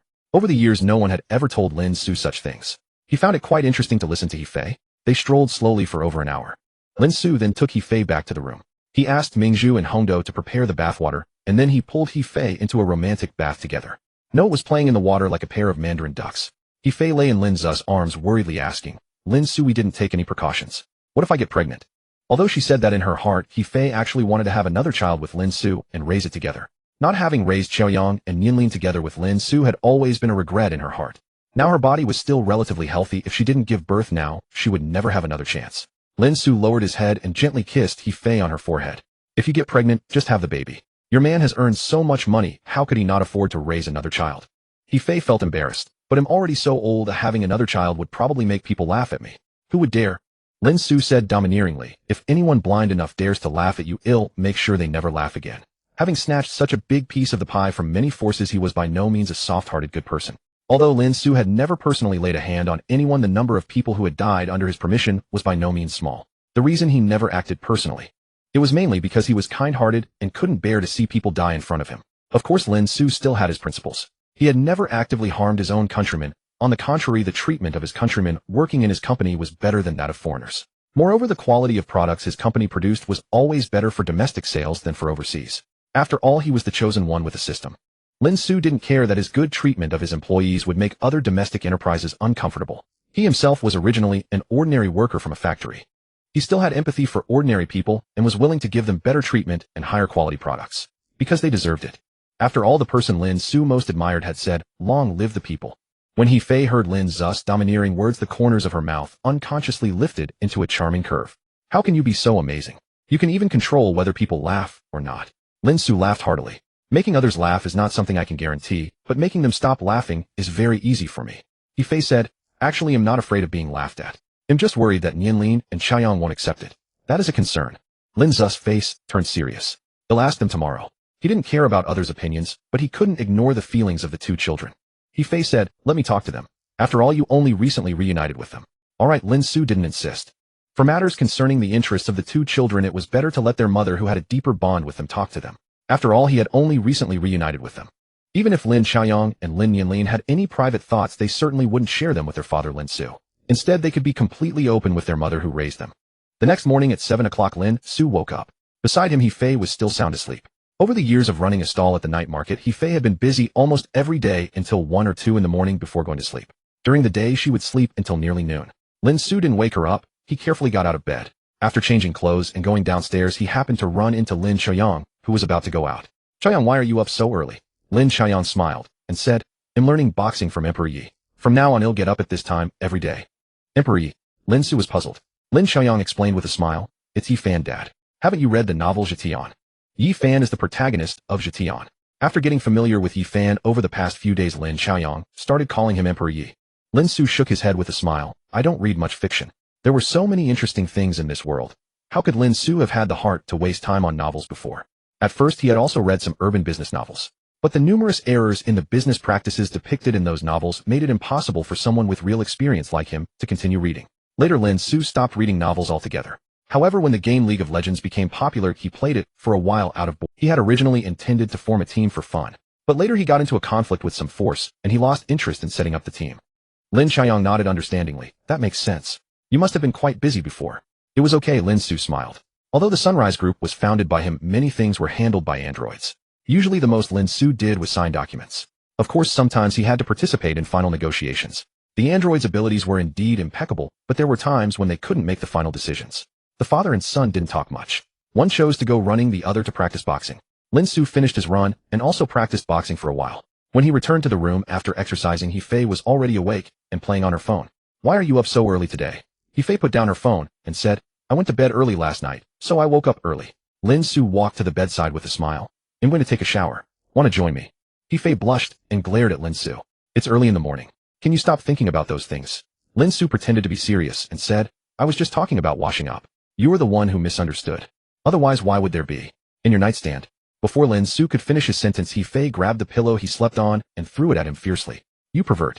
If you mention this again, I'll never let it go. Lin Xu chuckled and slipped into the bathroom. He Fei angrily punched the quilt, deciding to throw that thing away when she returned to Star City. One morning, the family sat at the breakfast table. He Fei, recalling her son's ex-girlfriend, asked Lin Chaoyang with concern, Chaoyang, are you still in touch with that girl? Lin Xu and Lin Nianlin pricked up their ears, eager to hear gossip about Lin Chaoyang. Lin Chaoyang replied calmly, I've blocked her everywhere. He did not mention that Luo Xuejuan had come to see him on Friday. He did not want to think about her at all. He Fei said, Chaoyang, Nianlin, you're both adults now. If you want to date, I want object. But before you start, you must seriously consider whether you truly like the other person in your heart. Especially you, Nianlin. You are a girl. I hope you'll be more cautious when dating and not easily do anything reckless with a partner. Lin Nianlin blinked. Then why did you have me and Lin Chaoyang before marrying Dad? Lin Chaoyang couldn't help but snicker. He Fei's face flushed crimson with embarrassment. She shot her children a displeased glare. Lin Xu cleared his throat to defend it. Nianlin, your mother is absolutely right. Girls shouldn't be too casual in relationships. I'm a man who's been through it. I know that no man likes a girl with a long romantic history. If you don't believe me, ask your brother. Lin Chaoyang nodded seriously. Dad is right. The more outstanding a man is, the more he cares about how many boyfriends a girl has had. Plenty of men online say they don't mind their girlfriend's past, but that's only because they don't have a choice. For exceptional men, it's different. They have more options, so they won't settle easily. Lin Nianlin protested, but that's so unfair. You guys can date around casually, but we girls have to stay loyal. Isn't that a double standard? Lin Xu said earnestly. Where in this world is there true fairness? Nianlin, if you have hopes for marriage, you need to learn to keep yourself pure. In truth, given Lin Nianlin's family background, no matter how wild she was before marriage, she would never have to worry about finding someone. After all, the family's wealth was evident. Men who wanted to climb the social ladder wouldn't care how many partners she had had. But if she wanted true love, she had to discipline herself before marriage and not be an easy woman. Of course, Lin Xu did not say these words to Lin Nianlin. As a father, he naturally wished for his daughter to be a virtuous girl. Mom, Dad, don't worry. They'll be very careful. Mom, Dad, don't worry. They'll be very careful before I start dating. Though she felt it was unfair, Lin Nianlin knew she couldn't change. People can only be responsible for their own actions. What others do is their business. Besides, Lin Nianlin also wanted to find a perfect love, from first love all the way to marriage. Even if her parents hadn't reminded her, she wouldn't cheapen herself. He Fei then turned to Lin Chaoyang. Chaoyang, I also hope you'll be careful in your future relationships. Especially don't follow your father's example. Be a man who is serious and responsible about love. Lin Xu's expression turned. In truth, he didn't fully agree with He Fei's words. He believed that a man should experience many women when young, so he wouldn't be shackled by emotions when building his career. If Lin Chaoyang turned out to be a love-struck fool, then Lin Xu would have to consider whether to pass on the family's inheritance crystal to him. This concerned the safety of the entire clan. If the inheritance crystal were exposed, the Lin family would face the hostility of all forces worldwide. No one would want to see someone capable of controlling 100,000 death warriors. Some of those death warriors could even influence the decisions of certain nations. Mom, I understand, Lin Chaoyang said, though in his heart, he thought otherwise. He had experienced the consequences of being serious and responsible in love, only to be left scarred and broken. He did not want to go through that again. After breakfast, He Fei called her son and daughter aside. Chaoyang Nianlin, I want to ask for your opinion on something. Lin Chaoyang said, Mom, go ahead. He Fei hesitated for a moment then said, what if your father and I had another baby, a little brother or sister for you? Would you agree? She looked at them nervously. Lin Chaoyang worriedly asked, Mom, you're almost 40. Can you still have a child? As long as your health is fine, I don't mind you giving me a little brother or sister. In truth, he didn't care much about inheriting the family fortune. What he cared about was that no illegitimate child should take it from him. Toward a full-blooded sibling, Lin Chaoyang had far less wearing. Lin Nianlin immediately nodded. Mom, I don't mind having a younger sibling either. Over the years, she had always been overshadowed by Lin Chaoyang, and it frustrated her. If she had a younger brother or sister, she could openly be the older sister. The thought made her secretly look forward to it. Seeing that her children had no objections, He Fei breathed a sigh of relief. I'm relieved that you two agree. Lin Chaoyang asked suspiciously, Mom, you're not already pregnant, are you? He had read online that if your parents suddenly ask if you want a sibling, it's often because your mother is already pregnant. He Fei rolled her eyes at him. Not that fast. Your father and I only reconciled a couple of days ago. Your father doesn't know yet. I want to have another child to keep him tied down. He's a flirt, and you two are grown up with your own lives. If I have a child to keep him company, maybe he won't go out fooling around anymore. Lin Chaoyang opened his mouth thinking that if his father really wanted to play around, another child probably wouldn't stop him. But maybe it would give him more responsibility. Lin Nianlin clapped her hands. Mom, then you should give Dad lots of kids, so he'll never have time to go out messing around. He Fei gave her daughter an amused look. You think I'm still young? I'm almost 40. I don't even know if I can get pregnant. Thinking about her age, He Fei sighed. Time is merciless, especially to women. Lin Nianlin hugged He Fei's arm to comfort her. Mom, you look so young. When we go out together, people say we're sisters. How about I call you Sister Fei from now on? Sister Fei? You're asking for trouble. He Fei playfully poked Lin Nianlin's forehead. Lin Chaoyang laughed. Mom, Nianlin is right. You look like you're not even 30. If we called you Sister Fei outside, no one would think it strange. He Fei shot him a glare. You're just as silly as your sister. After discussing it with her children, He Fei went to tell Lin Xu the good news. That evening after dinner, Lin Xu took He Fei to the Haida City airport. They took the night flight back to Xing City. Lin Xu didn't need to personally handle the Shengfeng Group matter. Everything had been arranged, and they were just waiting for the show to unfold the next day. Monday morning. The sky was a murky gray with an oppressive darkness bearing down like a city beneath storm clouds. Beneath the towering headquarters of the Shengfeng Group, various luxury cars pulled in one after another, parking under the guidance of security guards. People in formal attire filed into the building, their faces slightly strained as they greeted acquaintances. If one were familiar with the shareholder hierarchy of the Shengfeng Group, they would notice something amiss. These individuals were all significant shareholders of the conglomerate. Around 9 o'clock in the morning, a top-tier Hongqi limousine arrived at the base of the Shengfeng Group building. The driver quickly got out and opened the rear door. A young man dressed in aristocratic fashion stepped out first, followed by a middle-aged man in a sharp business suit. Had Lin Chaoyang been present, he would have recognized the pair, the father and son who had once come to apologize to him. Dad, why did Uncle Wang suddenly call for a shareholders meeting? The Uncle Wang, Song Xingyuan referred to as Wang Feng, the second largest shareholder of the Shengfeng Group and one of its co-founders. These past days, Song Xingyuan had stayed home too anxious about Lin Chaoyang's potential schemes to even attend school. Hearing that an extraordinary general meeting had been called, he decided to tag along with Song Shun to gain some experience. Song Shun frowned. I don't know, but I suspect this meeting is ill-intentioned. Lately, he had been quietly trying to cover up his illegal activities within the group. But some deeds leave traces, and erasing them completely is no easy task. Moreover, there were certain things he could not destroy. Though those items were evidence of his crimes, they also served as his talisman. Hearing this, Song Xingyuan was perplexed. But hasn't Uncle Wang always been good to us? The Shengfeng Group was built by your joint efforts. A sudden pang of unease struck Song Shun. Could he have found out? Yet Song Shun concealed his anxiety while not letting Song Xingyuan notice anything amiss. People's hearts change over the years. Who knows what thoughts might stir in his mind? Song Xingyuan regretted aloud. Dad, do you think that brat He Chaoyang is behind this, using Su Tongwei's influence? He said he'd get back at me, but there's been no action from. Song Shun thought for a moment and shook his head. It's unlikely. Wang Feng calling this meeting is an internal affair of the group. Su Tongwei has no authority to interfere. We can't afford to provoke Su Tongwei, that's true. If he used his power to investigate the Shengfeng Group, I'd be helpless. But the fact that nothing has happened. Could I have misjudged He Chaoyang's identity? Song Xingyuan said, Dad, there's no point guessing now. We'll find out at the shareholders meeting. Song Shun nodded. You're right. Let's go. They're probably waiting for me. The father and son entered the Shengfeng Group building together. Soon they reached the floor of the main conference room, where their assistant Wen Kai was already waiting by the elevator. Chairman Song, young Master Song, all the shareholders have arrived. Song Shin nodded slightly and strode toward the conference room. At the door, Wen Kai promptly pushed it open for him.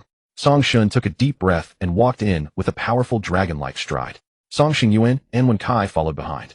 The previously noisy conference room fell silent instantly as the three entered. Then everyone rose to their feet, looking at Song Shun. But unlike usual, their expressions were not respectful or enthusiastic as they addressed the chairman. Sensing the unusual atmosphere, Song Shun calmly walked to the most honored seat and stood. Please, fellow shareholders, be seated. All the shareholders looked at Wang Feng. Only after he sat down did they follow suit. Song Shun took in the scene, a flicker of worry passing through his eyes. Vice Chairman Wang, everyone is here. What is the purpose of this extraordinary general meeting? Wang Feng smiled faintly. No rush, there's still someone missing. Someone else. Song Shin scanned the room.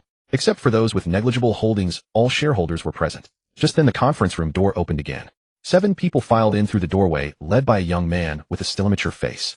He wore a well-fitted suit, his eyes brimming with confidence, a gentle smile on his lips. Song Xingyuan recognized the young man at the front and shouted angrily, He Chaoyang, what are you doing here? Lin Chaoyang stopped in front of Song Xingyuan. I am a shareholder of the Shengfeng Group, so naturally I'm here to attend today's shareholders meeting. He paused for effect. But if I recall correctly, young Master Song holds no shares. May I ask what identity you are relying on to stand here? Hearing this, Song Xingyuan's face flushed with embarrassment. Though his father was the chairman, he himself had no connection to the Shengfeng Group. Lin Chaoyang chuckled, putting on a magnanimous air. Never mind. Since you probably won't have a chance to come here again, I'll overlook your intrusion today. Song Xingyuan's face twisted. How can you be a shareholder? All the group's shareholders are already here. Smiling, Lin Chaoyang produced a document. This is the share transfer contract for my 4/9 stake in the Shengfeng Group. Any objections, young Master Song? Song Xingyuan snatched the document, and when he saw the name, Lin Chaoyang, on the ownership, he burst into hysterical laughter. He Chaoyang looked closely. The shareholder is named Lin Chaoyang, not He Chaoyang. Lin Chaoyang calmly took back the document. I'm afraid I have to disappoint you, young Master Song. I've legally changed my name to Lin Chaoyang. Song Xingyuan's laughter died abruptly. A look of mania crept into his eyes. This share transfer contract must be forged. All the shareholders of the Shengfeng Group are here. Where did you get those shares? The transfer agreement listed the original shareholders' information, which Song Xingyuan saw, but refused to believe. The ant he once thought he could crush at will was now a shareholder in his family's company. And judging by the group behind Lin Chaoyang, they likely held significant shares too. This was a bid for control of the Shengfeng Group. At Song Xingyuan's outburst, 3 people seated at the conference table stood up. They glanced awkwardly at the main seat where Song Shun sat before muttering weakly, We've already transferred our shares to President Lin. Song Xingyuan's face contorted with rage as he stared at the 3. He wished he could kill them. How could you transfer shares to someone else without my father's consent? One of the small shareholders replied, The Shengfeng Group is a listed company, shares can be freely traded. President Lin's holdings are below 5, so there's no obligation to disclose. Lin Chaoyang patted Song Xingyuan's cheek lightly. Young Master Song, I'm about to exercise my rights as a shareholder of the Shengfeng Group. Enjoy the show. At that moment, the 3 small shareholders had fulfilled their mission. They cast a guilty glance at Song Shun before leaving. The other shareholders also handed over their duties to the people Lin Xuyang had brought, and soon all of them departed the meeting room. Originally, there were over 20 shareholders in the meeting room.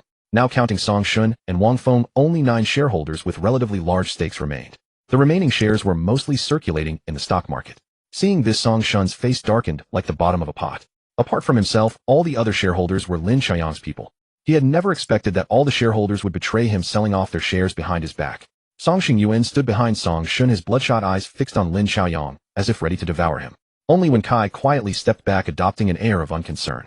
Lin Chaoyang, with a smile on his face, took his position to the right and slightly behind Song Shun. Chairman Song, we meet again. I didn't have a chance to properly greet you earlier. As a senior figure in the business world, I hope you can guide and support us juniors in the future. Song Shun's face was grim. You really have impressive methods. In less than half a month you managed to win over so many shareholders. He had yet to uncover Lin Chaoyang's true background. Not only had Lin secured the support of the Haidu City Public Security Bureau director, but he had also quietly acquired all the shares of the other shareholders. Given the current market value of the Shengfeng Group, acquiring the shares of the small shareholders would require tens of billions of real money. He had just made a rough calculation. Lin Chaoyang's faction held 34 of the Shengfeng Group shares, while Wang Feng held 17. Together they made exactly 51. This gave them more than half of the shares, enough to restructure the board through a shareholders' meeting and remove him from his position as chairman.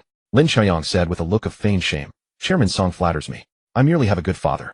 Actually, I do admire Chairman Song for building a group worth tens of billions renowned in the Longwa business world. It's a pity that Chairman Song failed to educate his son, who turned out to be a beastly child that only brings trouble to his father. Song Xingyuan, standing behind Song Shun, heard Lin Chaoyang's words and felt both regret and fury. He shouted at Lin Chaoyang, He Chaoyang, it was my fault for stealing your girlfriend. If you have the guts, come at me directly. Lin Chaoyang looked at Song Xingyuan and smiled. Isn't this me coming at you right now, eh? You see, you stole my vain and materialistic girlfriend, and am stealing your father's company, the one who never knew how to raise a child. Isn't it just a matter of reciprocity? Why does Master Song seem so unhappy? Master Song, you started this game.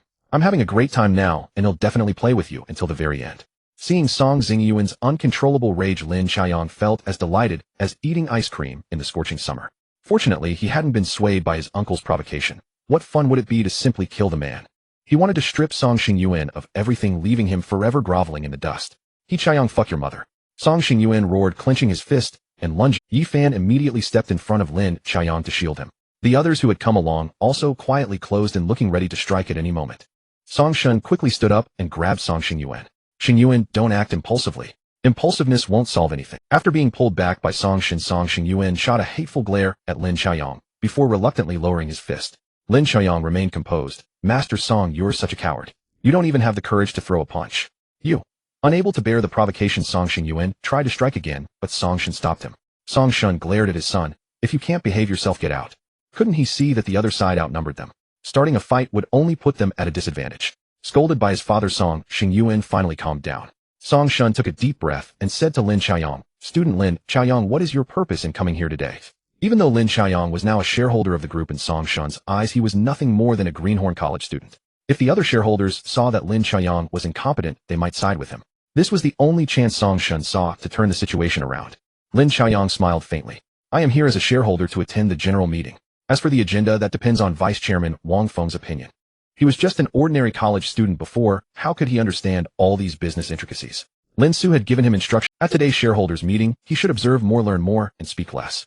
Wang Feng then spoke up. I have called this extraordinary general meeting for 2 reasons. First, to introduce the new shareholders to Chairman Song. Second, to restructure the board and re-elect the chairman. Song Shun was not ready to give up. He resorted to emotional appeal. Vice Chairman Wang, you and I are old friends. Haven't I been doing a decent job as chairman all these years? I agree with the proposal to restructure the board, but re-electing the chairman is unnecessary. Wang Feng sneered. How doing a decent job? Song Shin, over the years you have used your position to embezzle group funds and even harmed the group's interests for your own gain. Do you think I didn't know about these things, eh? Song Shin forced himself to stay calm. Where did you hear such rumors? The group's profits have been quite good these years. Wang Feng scoffed. Don't think you've hidden it well. The group's financial director Tong Xiaolan is your secret lover. You two have colluded to falsify the company's finances and secretly transfer company assets. If I'm not mistaken, there's not much money left in the group's accounts by now. Hearing this, Song Shin's expression changed slightly. He had always kept his relationship with Tong Xiaolan well hidden. How did Wang Feng find out? Could it be that even Tong Xiaolan? This is completely false. Wang Feng, I don't know where you got this information, but I assure you that Director Tong and I are innocent. We've been brothers for so many years. The Shenfeng Group was founded by both of us. You must believe me. Wang Feng said bitterly. Song Shin, you think you deserve to be called my brother? I must have been blind for 8 lifetimes to have sincerely regarded you as a brother and handed over control of the Shenfeng Group to you. And how did you treat me in return? Over the years you've been trying to drive me out of the company, and you even seduced my wife behind my back. Do you think I didn't know about all this? The reason I forcibly stayed in the group was to gather evidence of your crimes. Seeing the look in Wang Feng's eyes that seemed to want to devour him, Song Shin knew he had no chance of turning the tables. At that moment, Song Shun was filled with deep regret. He should not have been soft-hearted toward Wang Feng. For the sake of that so-called brotherhood, he had refused to follow Wang Feng's wife's advice. Lin Chaiyang spoke up at this moment, saying, Vice Chairman Wang, let's first address the main issue. Wang Feng took a deep breath, suppressing his resentment toward Song Shun. Due to the change in equity ownership among many of the group shareholders, I propose a restructuring of the board of directors along with the removal of Song Shun from his position as chairman. Who is in favor of this proposal? Who opposes? Lin Chaiyang was the first to raise his hand. I agree. He Fei and several others sent by Lin Xu to help manage the Shenfeng Group also raised their hands simultaneously. I also agree. Wang Feng finally raised his hand. I agree. Song Shun's face darkened as he watched the scene. The group he had founded was being taken from him. But now he could no longer concern himself with that.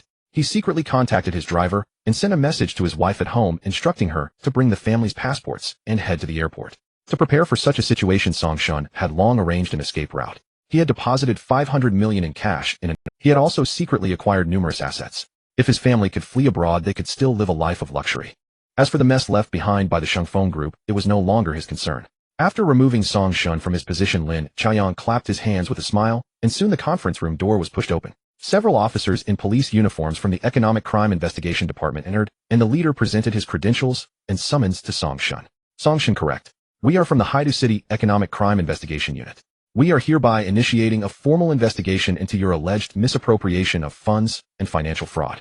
These are our credentials and summons. Please cooperate and come with us to the station for questioning. Song Shun's face instantly turned pale. He hadn't expected Lin Chaiyang and the others to act so swiftly, leaving him no room to maneuver. Song Xingyuan was stunned by the scene, frozen in place, unable to snap out of it for a long time. Soon Song Shun was taken away by the economic crime officers witnessed by many employees of the Shengfeng Group. Not long after the news began to spread online. Meanwhile, the Shengfeng Group's stock hit the daily limit.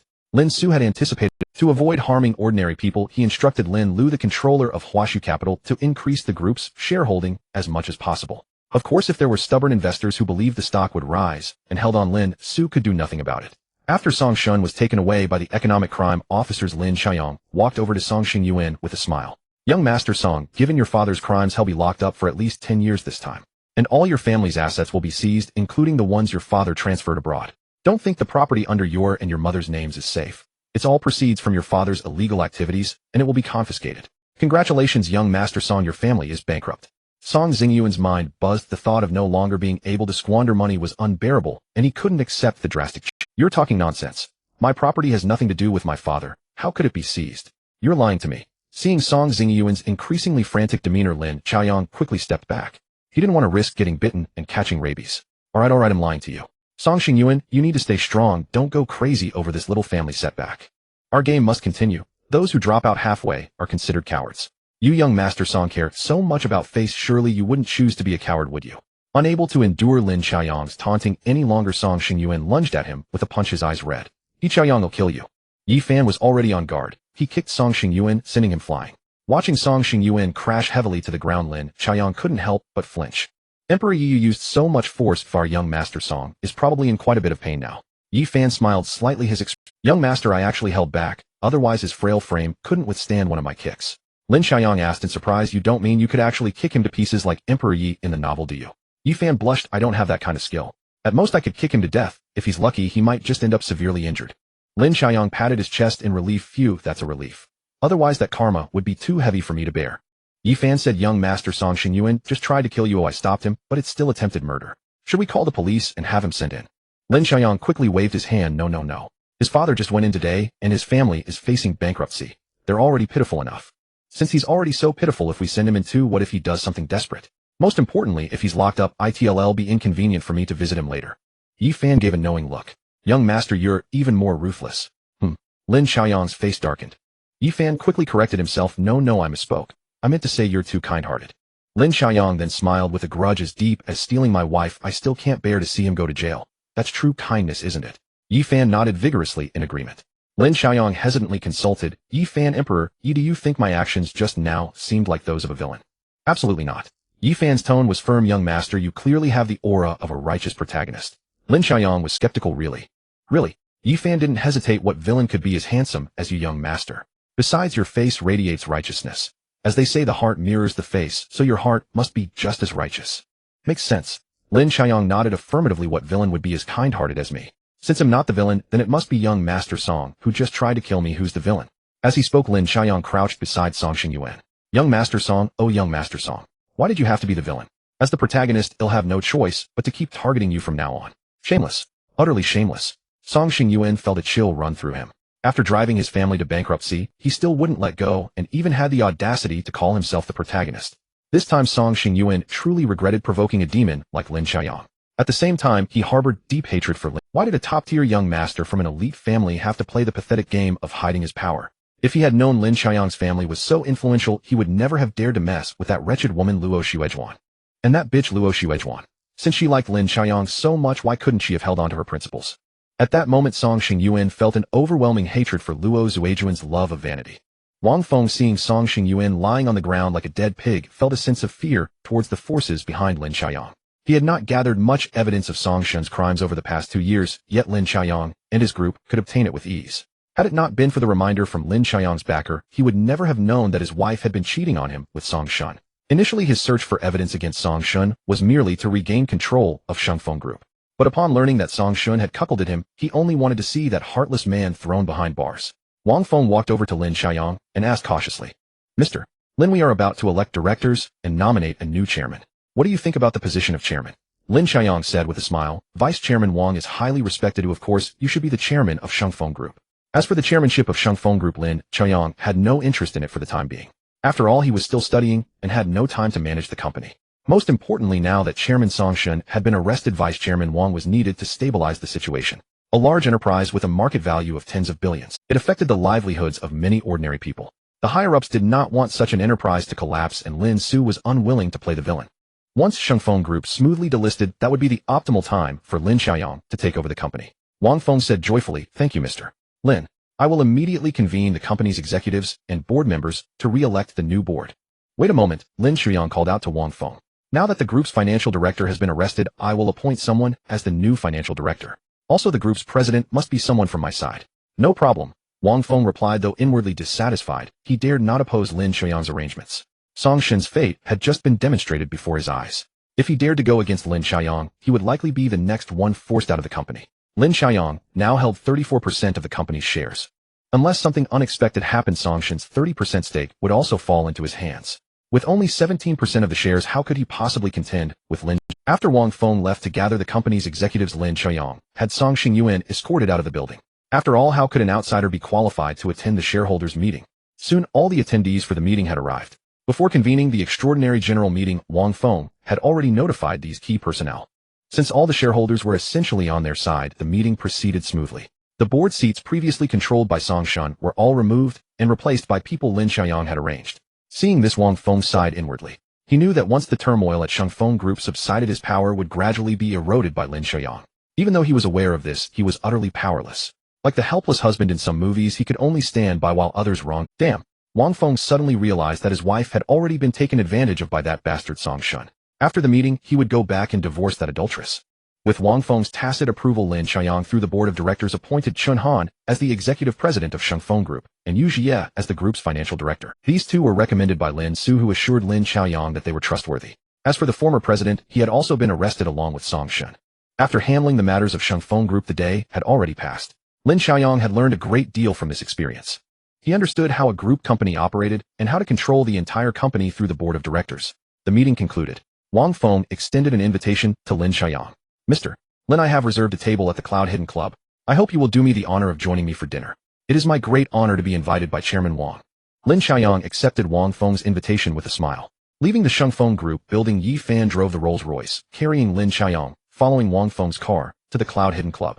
The Cloud Hidden Club was an exclusive private business club. The threshold for entry was extremely high. It was typically only open to members of the club, and ordinary people could not even get through the door. Becoming a member of the Cloud Hidden Club required not just wealth, but also a certain status and position. As one of the founders of Shengfeng Group, Wang Feng naturally qualified for membership. Lin Xiaoyang followed Wang Feng into the Cloud Hidden Club. The exterior of the club appeared simple, but the interior was exceedingly luxurious. Especially the waitresses, who were all remarkably attractive. Any one of them, if placed outside, would likely be considered a beauty on par with the class belle or department belle in the eyes of ordinary people. But here they were merely waitresses. In the upper echelons of society, beauty was no longer a rare commodity, it was something easily obtained.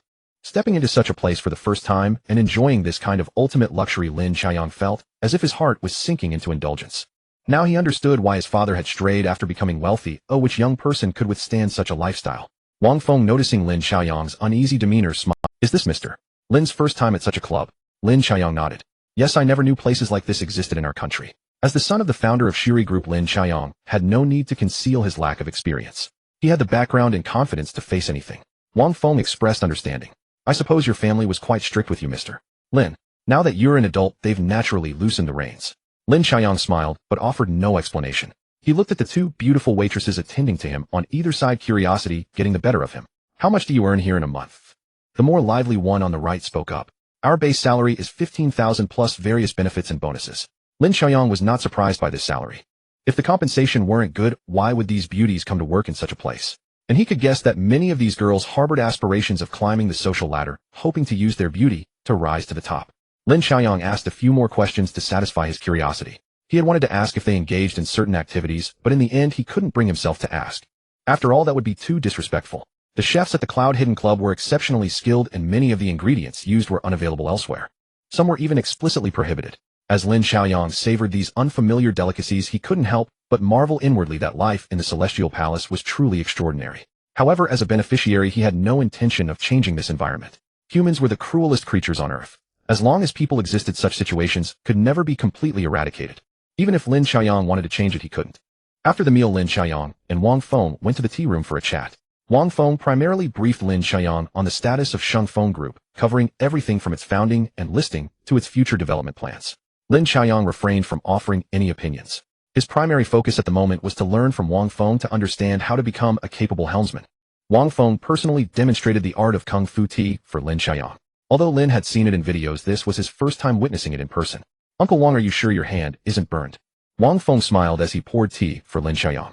"It's nothing I'm already used to." Lin Xiaoyang formed his fist with 5 fingers together and tapped the table lightly 3 times with his second knuckle. This was a tea-serving etiquette he had learned online. Perhaps it was Wang Feng's skill in Kung Fu Tea, but Lin Xiaoyang felt that this cup of tea truly possessed a special essence. Seizing the moment, Wang Feng shared with Lin Xiaoyang some insights into tea ceremony and his years of experience in brewing Kung Fu Tea. It also contained many philosophies of life and conduct. Lin Xiaoyang gave a slight smile. Cultivation, such a thing, often seems impressive in ordinary times. But when it comes to real situations, how many people can still speak of cultivation?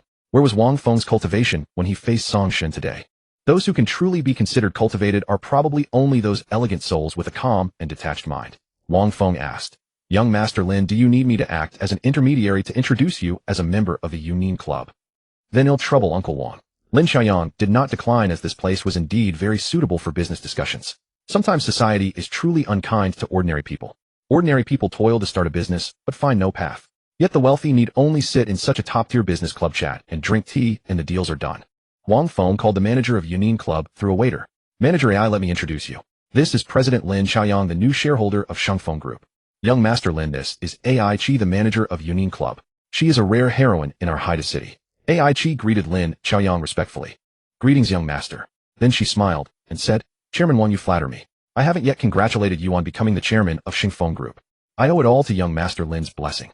Wang Feng felt a strange sensation upon hearing AI Chi's address to Lin Xiaoyang. He wondered why AI Chi would call Lin Xiaoyang young master.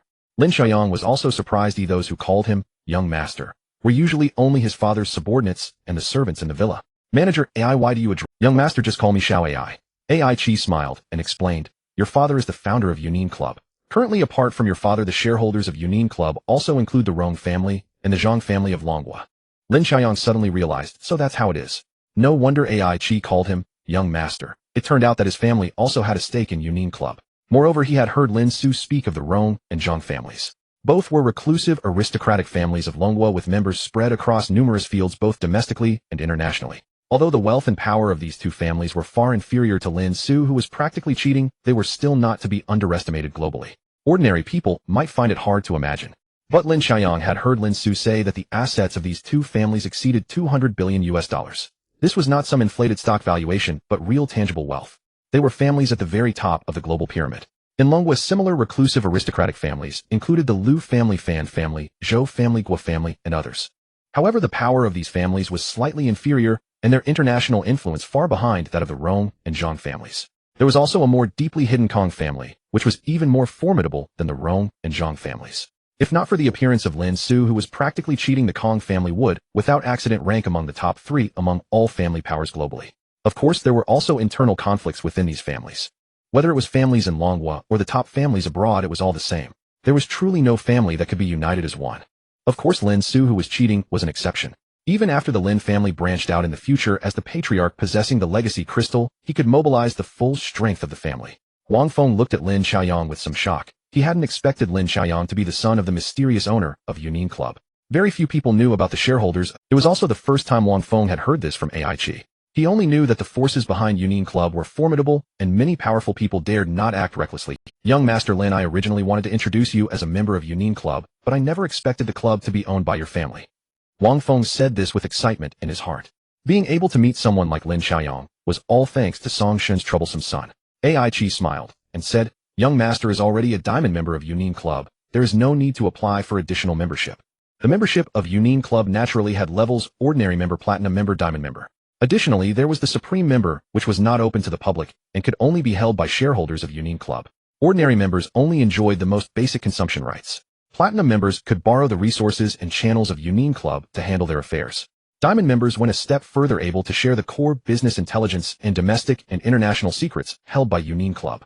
Becoming an ordinary member of Union Club was simple. Just meet the required status and standing. However, becoming a platinum or diamond member required making contributions to Union Club, which could be converted into points. Then one could spend points to have Union Club handle tasks. In essence, the nature of Union Club was to create a platform for equal exchange for people in the upper circles. As a direct relative of Lin Xu, Lin Xiaoyang could directly become a diamond member of Union Club. This was also a benefit for the family members of Union Club shareholders. Hearing this, Wang Feng was very envious. With his strength, he might have a chance to become a platinum member, but becoming a diamond member was probably impossible in this lifetime. Yet Lin Xiaoyang, without doing anything, could directly become a diamond member of Union Club. The gap between people was truly as vast as the difference between clouds and mud.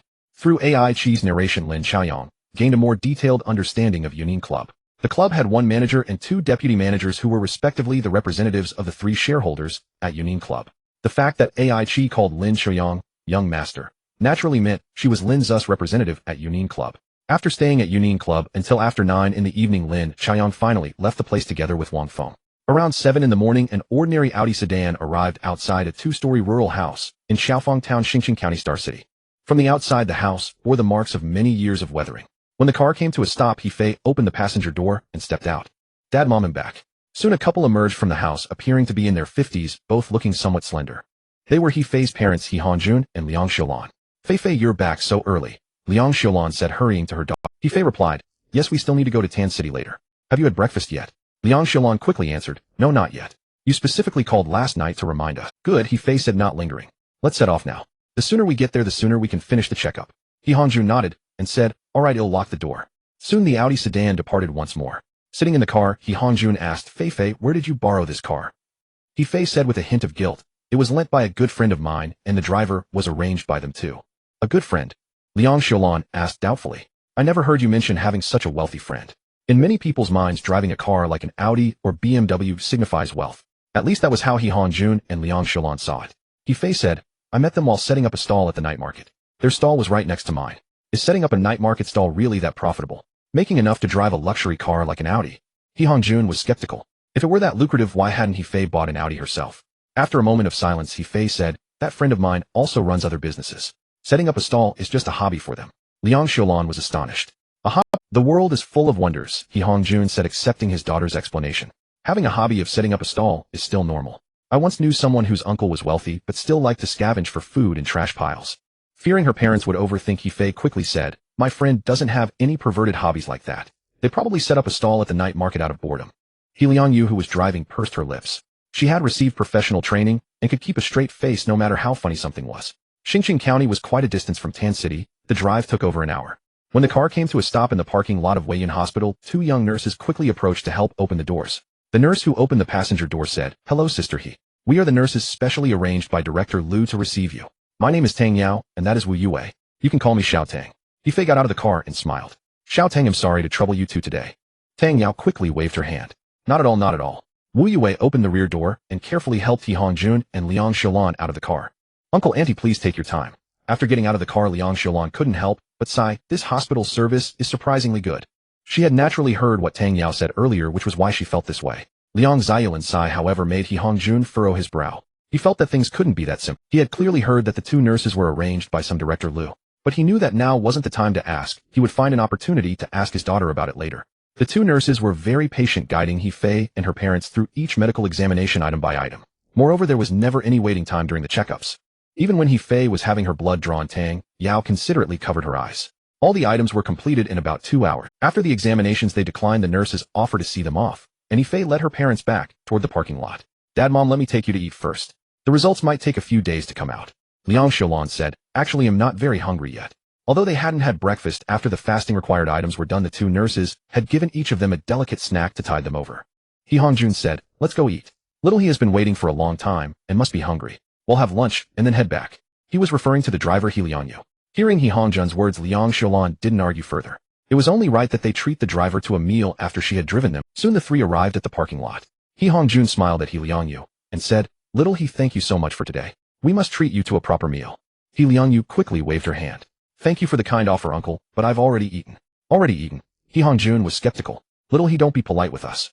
Liang Xiulan also urged. Yes, little He, since we're going to eat anyway, why don't you join us? He Fei secretly signaled He Liang Yu with her eyes. Liang Yu, just come eat with us. Otherwise my parents won't feel at ease. All right, thank you, uncle and auntie. Since her mistress had spoken, He Liang Yu couldn't refuse any longer. They had lunch at a restaurant near Weiyan Hospital. It wasn't an upscale place, but the dining environment and the food were quite good. At the table, He Liang Yu finished her meal quickly. Uncle, auntie, sister, He Fei, am done. He'll go wait in the car. Liang Xiulan said with concern. You've eaten so little. Have some more, you need to be full. He Hanjun also said. Yes, little he don't stand on ceremony with us. Thank you uncle and auntie, but I'm really full. Liang Yu looked at He Fei with a pleading expression. Seeing this, He Fei said to her parents, Dad, Mom, since Liang Yu is full, stop pressuring her. Since their daughter had said, so they let Liang Yu go wait outside. After Liang Yu left, Liang Xiaolan asked, Fei Fei, what exactly does this little he do? She works as an assistant, He Fei said, preparing to reveal some information, though she didn't mention that she was He Liangji's employer. He Hongjun voiced the doubt in his mind. What's your relationship with Director Liu of Weiyan Hospital? That nurse Xiao Tang said they were specially arranged by Director Liu to receive us. He Fei decided to reveal a bit more. I don't know Director Liu. My friend spoke to him on my behalf. Our ability to get free checkups at this hospital was also arranged by that friend. Looking at her daughter's expression, Liang Xiaolan suddenly asked, Fei Fei, is that friend of yours male or female? Upon hearing her mother's question, He Fei's heart suddenly skipped a beat. Mom, why are you asking this all of a sudden? He Hongjun also caught on his daughter had been referring to a friend whose name and gender they didn't even know. Fei Fei, what's your friend's name? Seeing her parents looking at her expectantly, He Fei hesitated for a moment before saying, that friend of mine is a man. She knew her parents had always hoped she would find someone, but they dared not push her, fearing she might dwell on the past. It just so happened that Lin Xu had come back to find her. If her parents didn't want her to end up alone, they would approve of her being with Lin Xu, wouldn't they? He Hongjun and Liang Xiaolan exchanged a glance, both catching a glimmer of surprise in each other's eyes. Liang Xiaolan quickly asked, are you two dating? He Hongjun perked up his ears, hoping for good news. Not yet, I just have feeling. He Fei still didn't dare tell her parents the truth. She feared that if they learned the man was Lin Xu, they might be overwhelmed with anger. He Fei was now revealing these clues little. She wanted to lay the groundwork, first giving them time to gradually accept it. Liang Xiaolan beamed. How old is he? Has he been married before? Does he have children? Can he accept Chaoyang and Nianlin? He Fei replied, he's only 41, has no other kids, and says he'll treat Chaoyang and Nianlin as his own. That wasn't a lie, just a touch of artistic embellishment. He sounds quite decent, He Hongjun couldn't help remarking. What's his name? Where is he from? He Fei put on an impatient air. Oh, it's not even settled yet, why are you asking so many questions? And don't sneak over to my place to see him, or you'll scare him away. If that happens, he'll never look for anyone again. Alright, we won't ask, He Hongjun and Liang Xiaolan quickly agreed. As long as their daughter could move on, they didn't want her still pining after that scoundrel Lin Xu. After lunch in Tan City, the group returned to Xing City. He Liang Yu drove steadily, quickly delivering He Fei's parents back to their. Fei Fei, aren't you staying for dinner? Liang Xiaolan asked after getting out of the car. Since He Fei started her street stall at Gaoyang Night Market, she rarely came home except for the New Year and major holidays. Running a night market stall isn't like a regular job with days off. Of course, if one didn't care about money, they could work one day, but in this world, aside from Mr. Ma of Alibaba Group, there probably aren't many people who don't care about money. He Fei shook her head. No, I need to go to the night market tonight. Once the test results come out, I'll call you and tell you. He Hongjun said. Alright, you two be careful on the road. Shall he drive slowly? He Liang Yu quickly replied, sure uncle. Without even stopping for a drink of water, He Fei left home in the Audi sedan. Just then a neighbor came over. Lao He, was that your daughter who dropped you off? Where did you go this morning? Yes, He Hongjun said with a hint of pride. Our Fei Fei cares about us old folks, so she took us to Tan City for a medical checkup. Over the years, the gossip about his daughter having a child out of wedlock had spread throughout the village, and He Hongjun had endured his share of snide remarks. Now his daughter had taken them to Tan City for a checkup. How many village children could do that for their parents? This had given He Hongjun and Liang Xiaolan a moment of face. The neighbor's tone turned a bit sour. I saw your Fei Fei coming back in an Audi. Has she struck it rich? He Hongjun waved his hand. That car was lent to her by a friend who also had an assistant drive it for her. Head wanted to say future son-in-law. But he was afraid it wouldn't work out, and Head make a fool of himself in front of the neighbor, so he held back. When the neighbor heard the car, wasn't he phased? The sourness in her voice instantly faded. At least your daughter is filial, coming all the way back to take you for a checkup. Is everything okay with your health? Liang Xiaolan smiled. We just finished the checkup today, the results won't be out for a few days. But the hospital we went to today was very impressive, and the doctors and nurses were all very nice. Hongju and I heard Fei Fei say that hospital is a private one, right? He Hongjun chuckled. That's right, it's called Weiyan Hospital. Word is that only the rich and powerful go there. We only got to go thanks to Fei Fei's friend. The neighbor was astonished. There's such a hospital in Tan City. Weiyan Hospital was well known in Tan City, but few ordinary people outside the city had heard of it. After all, it was a private hospital with very expensive fees. Ordinary folks could hardly afford to get treated there. Lin Xu couldn't exactly lower the prices either. He didn't need the hospital to make money, but he couldn't run at a loss, could he? The investment in research labs, salaries and bonuses for medical staff, state-of-the-art medical equipment. All of that required a hefty sum. Since ordinary people couldn't afford it anyway, he might as well set the prices even higher. Making money off the rich sat well with Lin Xu. He Hongjun laughed. I only learned today that the hospital building is really grand. Listening to He Hongjun and Liang Xiaolan's boasts, the neighbor's previous envy began to resurface. When He Fei got home, Lin Xu was browsing through some domestic and international news sent by Lin Yi. Although he had delegated most work to Lin San and the others, Lin Xu still kept an eye on things. He couldn't afford to lose touch with. Seeing He Fei return, Lin Xu put down the tablet. How did it go? Did your parents suspect anything? He Fei smiled. I told them a bit about you, but didn't mention your name. Lin Xu pulled her into his arms. Aren't you worried they'll guess it's me? No, He Fei shook her head. It's been so many years, how could they ever imagine you'd come back to me? But I'll slowly let them figure it out so they can be mentally prepared. Lin Xu chuckled and kissed her cheek. You know your parents best. They'll just wait to go apologize to them in person. He Fei nodded. In a while he'll invite He Jun over for a meal and let him know about us first. Lin Xu smiled gently. Let's make it this weekend. Then you'll see how your man wins over your brother. In the female dormitory of Haidu Normal University, Luo Xuejuan sat listlessly at the table. The room that once housed for now only held two. Zhang Xiaomei and Pan Na had been expelled a few days ago for promiscuous relationships. Zhang Xin, on the other hand, had received a major demerit for fighting. Zhang Xin felt deeply aggrieved by the demerit. A woman she had never met came to the school and inexplicably beat her up. Yet in the end, she was the one who got the major demerit. However, Zhang Xin wasn't foolish. She vaguely understood that this was revenge from her ex-boyfriend Luo Xuejuan's former lover.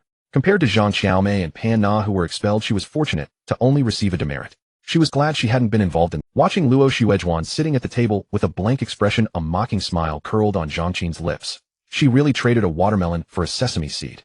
And the sesame seed was already rotten. The news that Song Shin, chairman of Shengfeng Group, had been taken in for investigation was all over the internet. But that foolish woman Luo Xuejuan seemed unaware. She had been trying to contact that good-for-nothing Song Shin Yuan for days. Zhang Xin had no intention of kindly informing her. She believed that her demerit was entirely Luo Xuejuan's fault. Just then a phone rang. Startled by the sound, Luo Xuejuan quickly grabbed the fruit phone she had once coveted. Seeing the caller was Song Shin Yuan, she answered. Luo Xuejuan answered through gritted teeth. Song Shin Yuan, why haven't you been answering my calls? Can you come out? I need to talk to you. Song Xingyuan's slightly hoarse voice came from the phone. Luo Xuejuan didn't care about anything else and quickly replied, Okay, where shall we meet? Song Shin Yuan said, Let's meet at Qingren Slope. Remember to bring the bag I gave you. Luo Xuejuan, though puzzled, agreed. Soon they met at the school's Qingren Slope. Seeing Song Shin Yuan looking even more haggard than herself, Luo Xuejuan felt a strange unease. But she didn't care enough to ask. She had come to demand compensation from Song Shin Yuan. If he didn't pay up, she would fight to the bitter end. Song Shin Yuan, I want 500,000. Before he could speak, Luo Xuejuan demanded money. If you don't give it to me, I'll go to the police and report you for rape. Song Shin Yuan looked at her as if she were an idiot. Luo Xuejuan, is your brain full of water? My family is bankrupt now, and you are still asking for 500,000. Since Song Shun was taken away, all of his family's assets have been frozen, including Song Xingyuan's bank cards. Although payment apps like Tengxin still work, the total amount in them was less than 10,000. After all assets were sealed, Song Xingyuan regretted not having stored more money in apps like Tengxin. But he didn't know that if he had stored more, those apps would also have been frozen. His father was arrested, and his mother was also caught at the airport. All the houses were sealed, and the relatives who once fawned over him now looked at him coldly. Song Xingyuan felt he was being pushed to the brink. In just a few days, he had gone from an enviable rich second generation to a stray dog, ignored by everyone. Worst of all, his money was almost gone. Hearing Song Xingyuan's words, Luo Xuejuan looked incredulous. Are you just saying that to avoid paying me? Let me tell you, I won't let you off easy. Song Xingyuan, my life is ruined because of you. If you don't compensate me, you'll never let this go. Song Xingyuan was so angry he laughed. You stupid bitch, don't you even go online. Why would I lie to you? It's because of you, you slut, that I ended up with my family bankrupt. Seeing Song Xingyuan's ferocious expression, Luo Xuejuan stumbled back in fear. She was now beginning to believe what Song Xingyuan said was true. Your family really went bankrupt. Song Xingyuan ignored her and snatched the bag from her hand. You asshole, give me back my bag. Luo Xuejuan screamed, trying to grab it back. Song Xingyuan didn't indulge her and directly, get lost. This bag was bought by me. Luo Xuejuan clutched her cheek in pain. Looking at Song Xingyuan's bloodshot eyes, she began to feel afraid. Despite her talk of fighting to the bitter and seeing his crazed demeanor, she didn't have the courage. Song Xingyuan unzipped her bag and dumped everything except the fruit phone. The phone and the bag were bought by me. Now I'm taking, since I have nothing left. If you push me too far, I'll kill you, you stupid woman. Before calling Luo Xuejuan, Song Xingyuan had considered luring her to a hotel to sleep with her.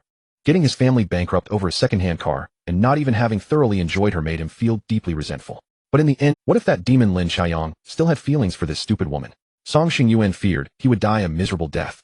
As a rich second-generation heir, he knew plenty of the dirty secrets in aristocratic families. A top-tier young master like Lin Xiaoyang could easily dispose of a stray dog like him. Her most cherished bag and phone were taken away, and Luo Xuejuan was naturally furious. But she dared not provoke the madman Song Xingyuan at this moment. Looking at his eyes like those of a gambler who had lost everything, she was too scared to say a word. Before leaving, Song Xingyuan sneered at Luo Xuejuan. Do you even know what you've missed, you stupid woman? You probably don't know yet, but your boyfriend is the young master of a top-tier aristocratic family. Because of your greed, you've missed the only chance in your life to marry into a wealthy family. Song Xingyuan understood what women like Luo Xuejuan cared about. He never looked for faults within himself, he only knew that this slut was to blame for his current state. Though he couldn't completely devour this stupid woman, he would never let her have an easy time. Hearing Song Xingyuan's words, Luo Xuejuan's mind exploded like a lightning bolt, and her brain went blank. After a long time, she came back to her senses.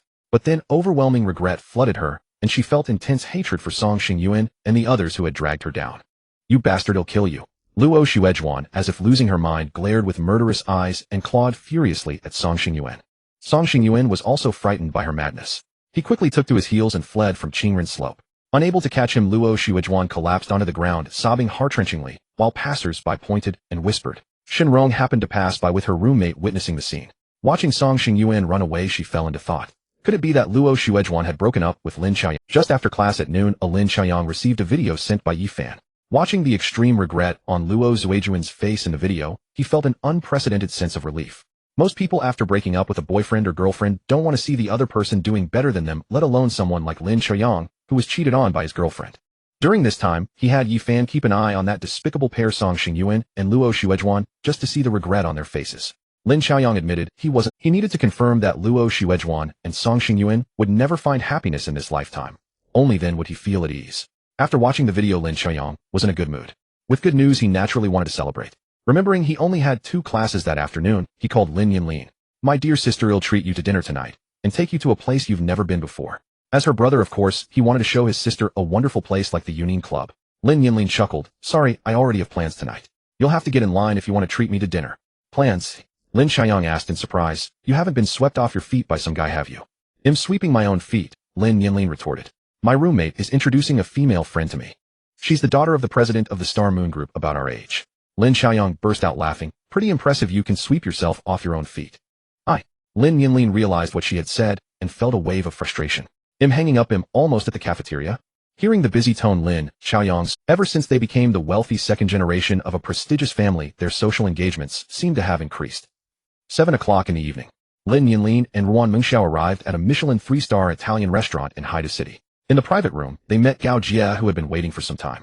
Gao Jie was dressed in top luxury brand clothing. Although not exceptionally beautiful, she carried an extraordinary aura. Ruan Mengxiao smiled as she introduced them. "Nianlin, this is my good friend Gao Jie. She studies finance at Haidu Jiaodong University, but she's a year ahead of us. Jie, this is my roommate, He Nianlin." Lin Nianlin immediately corrected. "Xia, I forgot to tell you that I now go by Lin the Lin with double wood. I used to take my mother's surname He, but recently, I changed to my father's surname." Lin Nianlin hadn't widely publicized the surname change. Only Wang Shuang in the dorm knew, and now Ruan Mengxiao was also informed. The counselor also knew about her name change and planned to announce it to the whole class during the next class meeting. Ruan Mengxiao asked in surprise. "So you're now called Lin Nianlin?" Yes. Lin Nianlin nodded. "Nice to meet you," said Gao Jie with a smile. "Can I call you Nianlin, just like Xia?" Lin Nianlin smiled and nodded. "Of course, that's what my family and friends call me." Gao Jie was delighted. "Nianlin, you can call me Jie, just like Xia does." "Okay, Jie." Lin Nianlin agreed. After the three greeted each other, Gao Jie gestured for the waiter to take their orders. Lin Nianlin didn't stand on ceremony. After consulting the waiter, she ordered a set meal that seemed decent. Of course, the price wasn't cheap for an ordinary person. But Lin Nianlin felt no embarrassment, as she could afford to return the favor of being treated to a meal. The restaurant served the dishes fairly quickly. The three of them enjoyed their meal while chatting pleasantly. With Gao Jie and Ruan Mengxia's subtle guidance, the conversation soon turned to their family backgrounds. Gao Jie asked casually, "Nianlin, what does your family do?" "My father is a shareholder of the Rising Sun Group," Lin Nianlin replied, without hiding it, since it wasn't something shameful. As for how many shares Lin Xu held in the Rising Sun Group, Lin Nianlin wasn't foolish enough to reveal that to outsiders. In fact, Lin Nianlin and Lin Xiaoyang themselves didn't know the full details. Lin Xu had only told his 2 children that he owned 35 of the shares in the Rising Sun Group. The remaining 45 was held by those androids. As for the family's total wealth, Lin Xu would only reveal it to his successor in the future, which was also a safeguard he left behind. After all, 35 of the shares was already an enormous amount. The Rising Sun Group had assets worth $8 trillion USD, which meant his shares amounted to $8 trillion US. Who in the world could possess such wealth? Moreover, Lin Xu also held 10 of the shares in Huashu Capital, a fact he had not concealed from his children. The remaining 90 were under the names of the androids. Huashu Capital controlled assets worth 12 trillion USD, so 10 amounted to $2 trillion US. The sum of the two was 4 trillion US. The wealth under Lin Xu's name was public, known only to powers of a similar level. The rest of the fortune was hidden in the shadows, controlled by the androids. Lin Xu had accumulated such immense wealth in less than 20 years mainly through plundering from others. Otherwise, no legitimate business could have earned that much. The Rising Sun Group. Gao Jie exclaimed, a look of shock instantly appearing on her face. Yuan Mengxia's surprise was no less than Gao Jie's. Clearly she knew the weight of the Rising Sun Group. Lin Nianlin smiled and said, it should be the Rising Sun Group you're familiar with. Confirmed by Lin Nianlin, Gao Jie and Yuan Mengxia's breathing became rapid. Both of their families were quite wealthy, but compared to a behemoth like the Rising Sun Group, they paled like the moon beside the sun. Coming back to her senses, Gao Jie said with realization, no wonder your family lives in the Imperial Dragon Royal Manor. In our country, I'm afraid only your family has the strength to reside in such a place. Lin Nianlin smiled, but didn't respond. She was well aware of her family's power. Perhaps no family in the world could match it. Sometimes she really wondered if her father was an alien. How else could he have amassed such a vast fortune in such a short time? It was simply unbelievable. After learning that Lin Nianlin's family was the Rising Sun Group, Gao Jie and Yuan Mengxia became even more enthusiastic. Driven by self-interest, as long as they maintained a good relationship with Lin Nianlin, a mere fraction of her family's wealth would be enough to enrich their own families. Of course, Gao Jie and Yuan Mengxia also understood not to be too utilitarian. After all, given Lin Nianlin's status, there would never be a shortage of people trying to curry favor with her.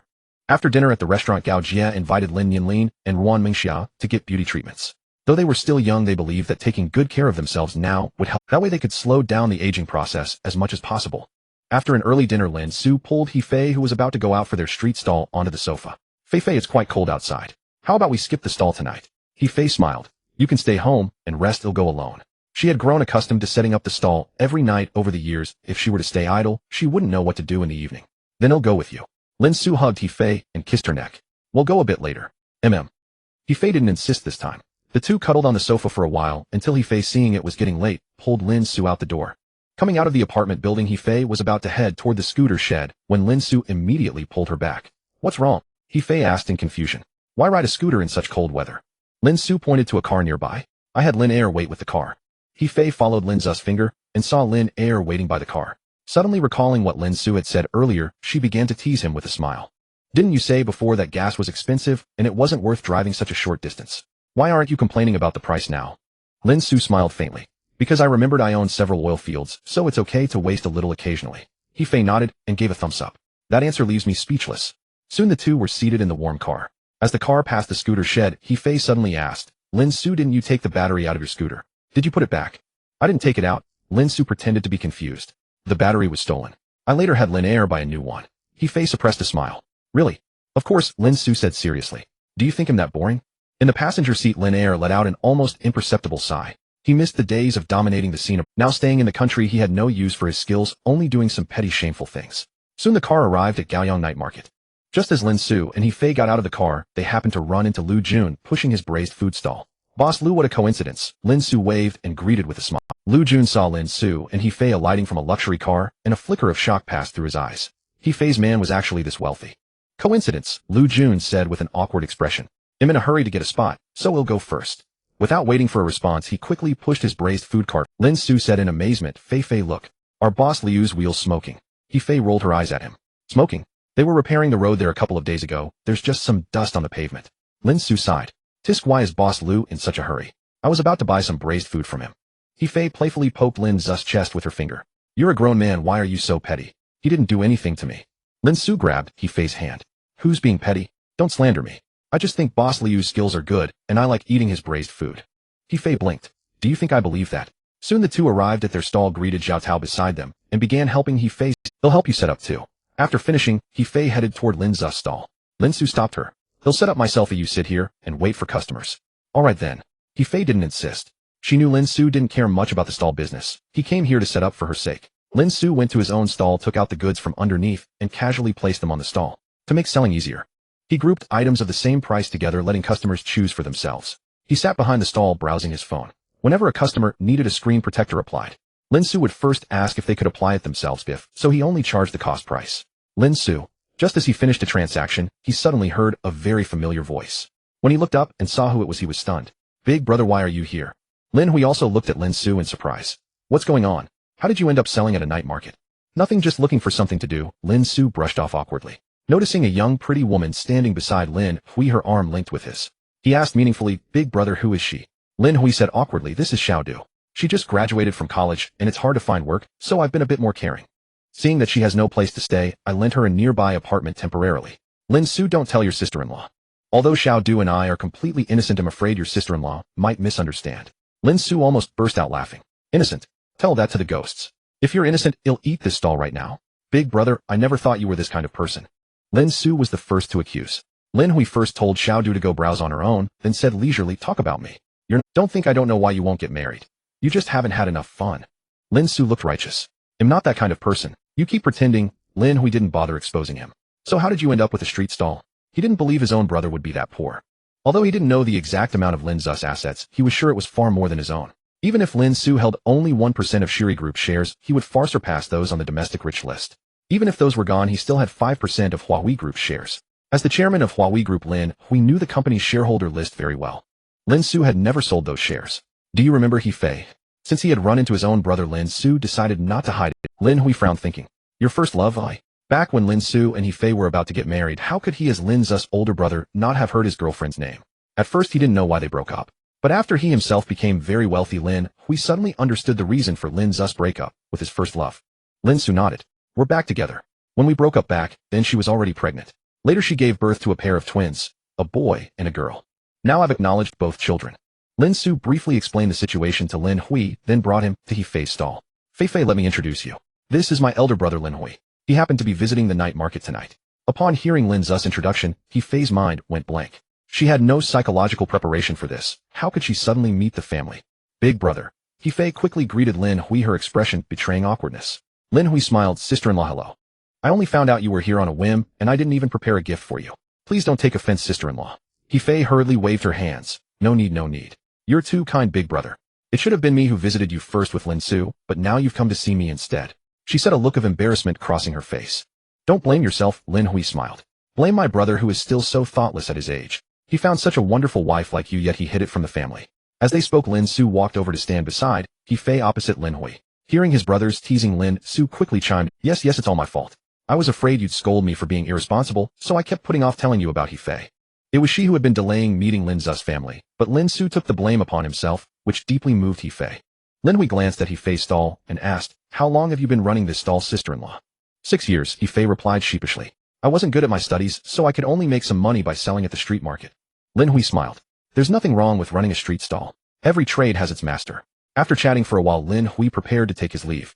Sister-in-law, I won't disturb your business. Have Lin Xu bring you to my place for dinner sometime. He Fei nodded. Okay, I will. Lin Xu said to He Fei, Fei, watch the stall for me. They'll see my brother off. He Fei agreed. Lin Xu followed Lin Hui out of the night market and stopped at the entrance. When are you planning to tell mom and dad about this? Lin Hui asked with a serious expression. Lin Xu followed Lin Hui out of the night market and stopped at the entrance. When are you planning to tell mom and dad about this? The old couple would certainly be delighted with He Fei as their daughter-in-law and their 2 grandchildren. But they would be absolutely furious with Lin Xu said calmly, I'll wait a while. First I need to win over He Fei's parents. But it won't be too long.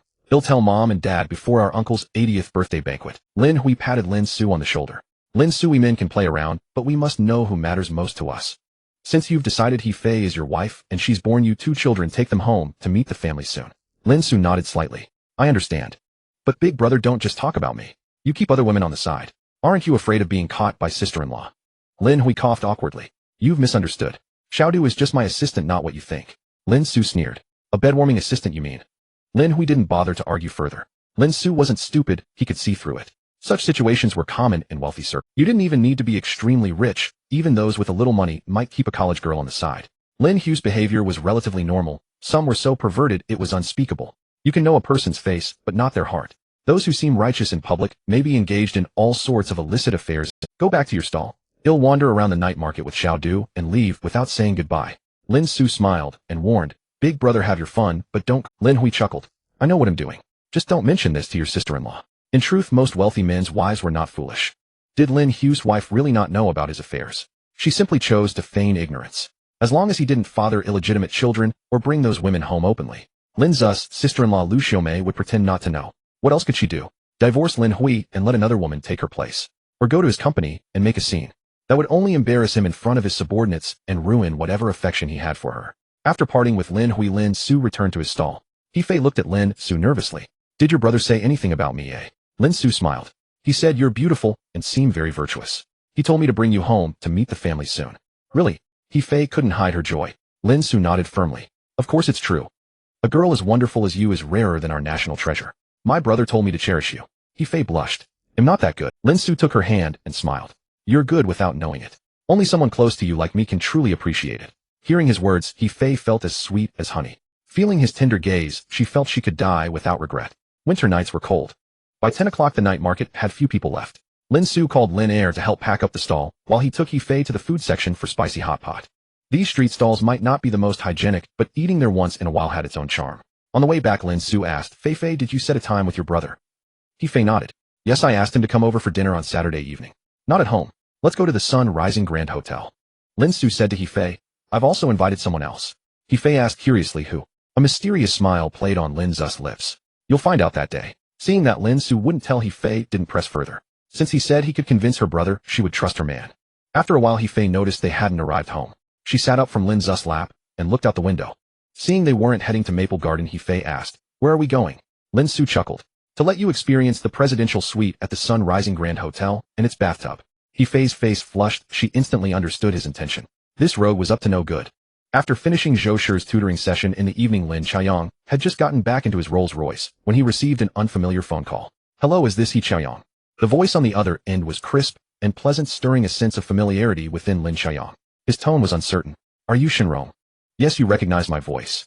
Shenrong sounded delighted on the line. Lin Qiaoyang chuckled. Of course I did.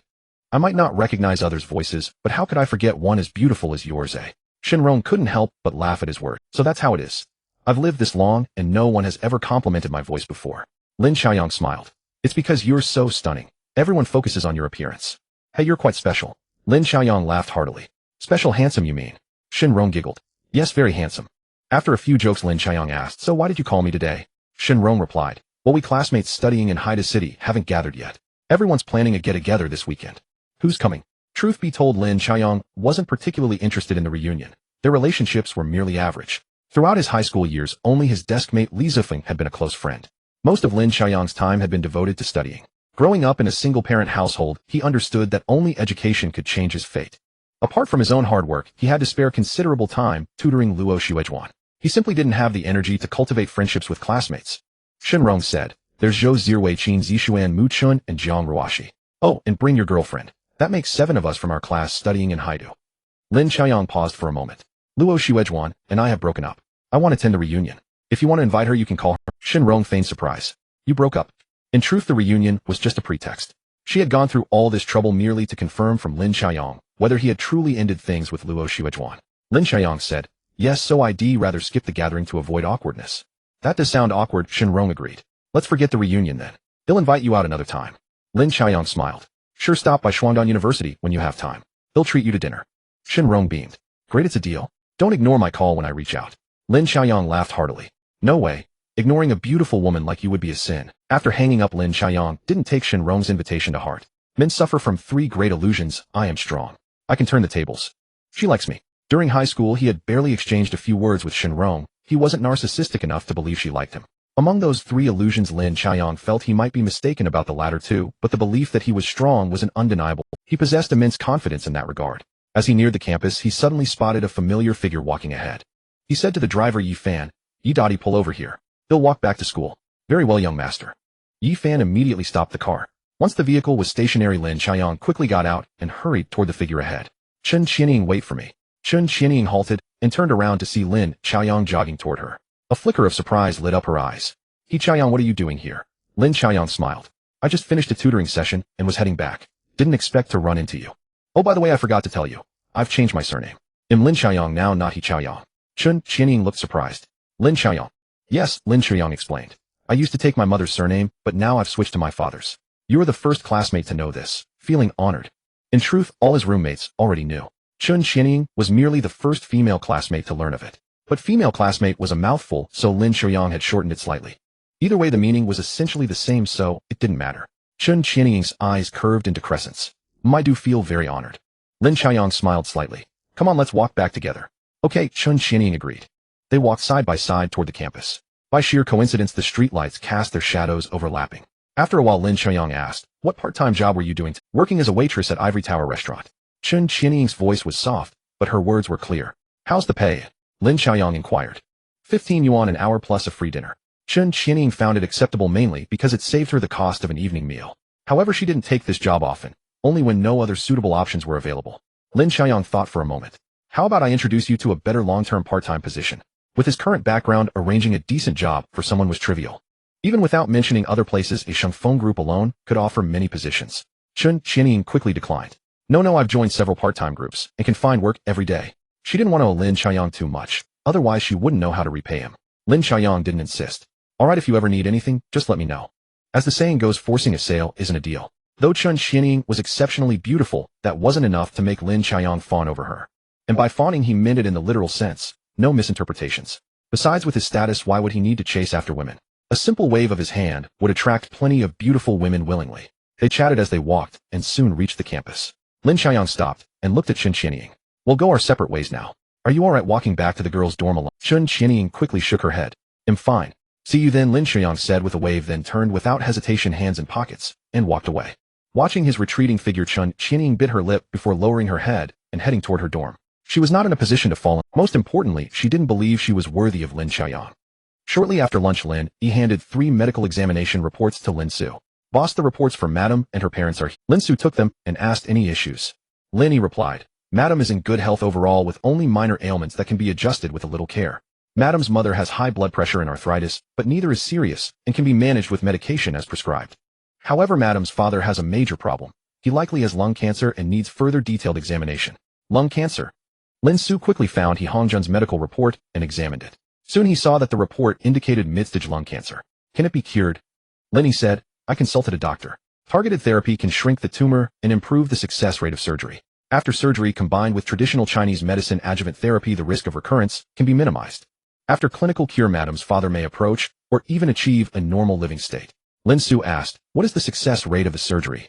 Lin Yi said, the doctor said that with proper conditioning before surgery, the success rate can reach over 90%. Hearing this, Lin Xu was somewhat relieved. With a success rate over 90%, as long as nothing went terribly wrong, there would be no major issues. After dismissing Lin Yi, Lin Xu held the 3 reports for a moment, then walked to the living room and handed them to He Fei. Fei, the medical results are out. He Fei took the reports nervously and asked, how are my parents' health conditions? Lin Xu smiled and said, there are some minor issues, but don't worry too much. The doctor said surgery can treat it. He Fei's heart skipped a beat as she quickly picked up her parents' reports and read through them. When she saw that her father had lung cancer, her face instantly turned pale. How could this be? How could my father have lung cancer? After all, in the common understanding, cancer is a fatal terminal illness, one that might not be cured even at the cost of losing it. Lin Xu sat down and pulled He Fei into his arms to comfort her. Fei, have you forgotten what I just told you? Your father's lung cancer can be treated with targeted drugs, and we can also find the best doctors in the world to perform the surgery. Hearing Lin Xu's words, He Fei's hope instantly ignited. Can my father's lung cancer really be cured? Lin Xu nodded with certainty. Of course it can. Don't you believe what I say?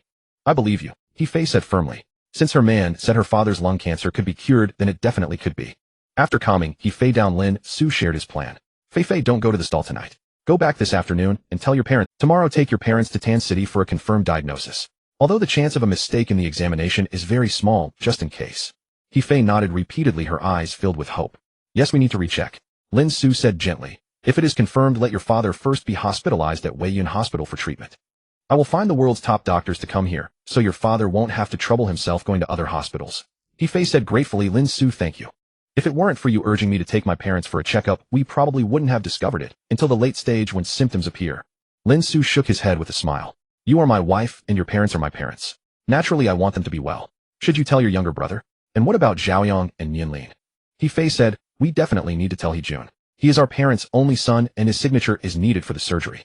As for Zhaoyang and Nianlin, He Fei hesitated for a moment before saying, let's not tell them for now. After the examination confirms the result, we'll decide whether to inform them. Before the diagnosis is confirmed, it's better not to tell the children to avoid worrying them. Lin Xu nodded without objection. Call your brother first, and tell him to take leave directly. This lousy job isn't worth keeping anyway. How much money can he make from working? Later he could casually arrange something for He Jun that would allow him to earn more than he could in a lifetime. He Fei also knew the urgency, so she quickly took out her phone and called He Jun. After a while the call connected. Sis, why are you calling me now? He Jun worked in a stamping workshop where the noise was quite loud.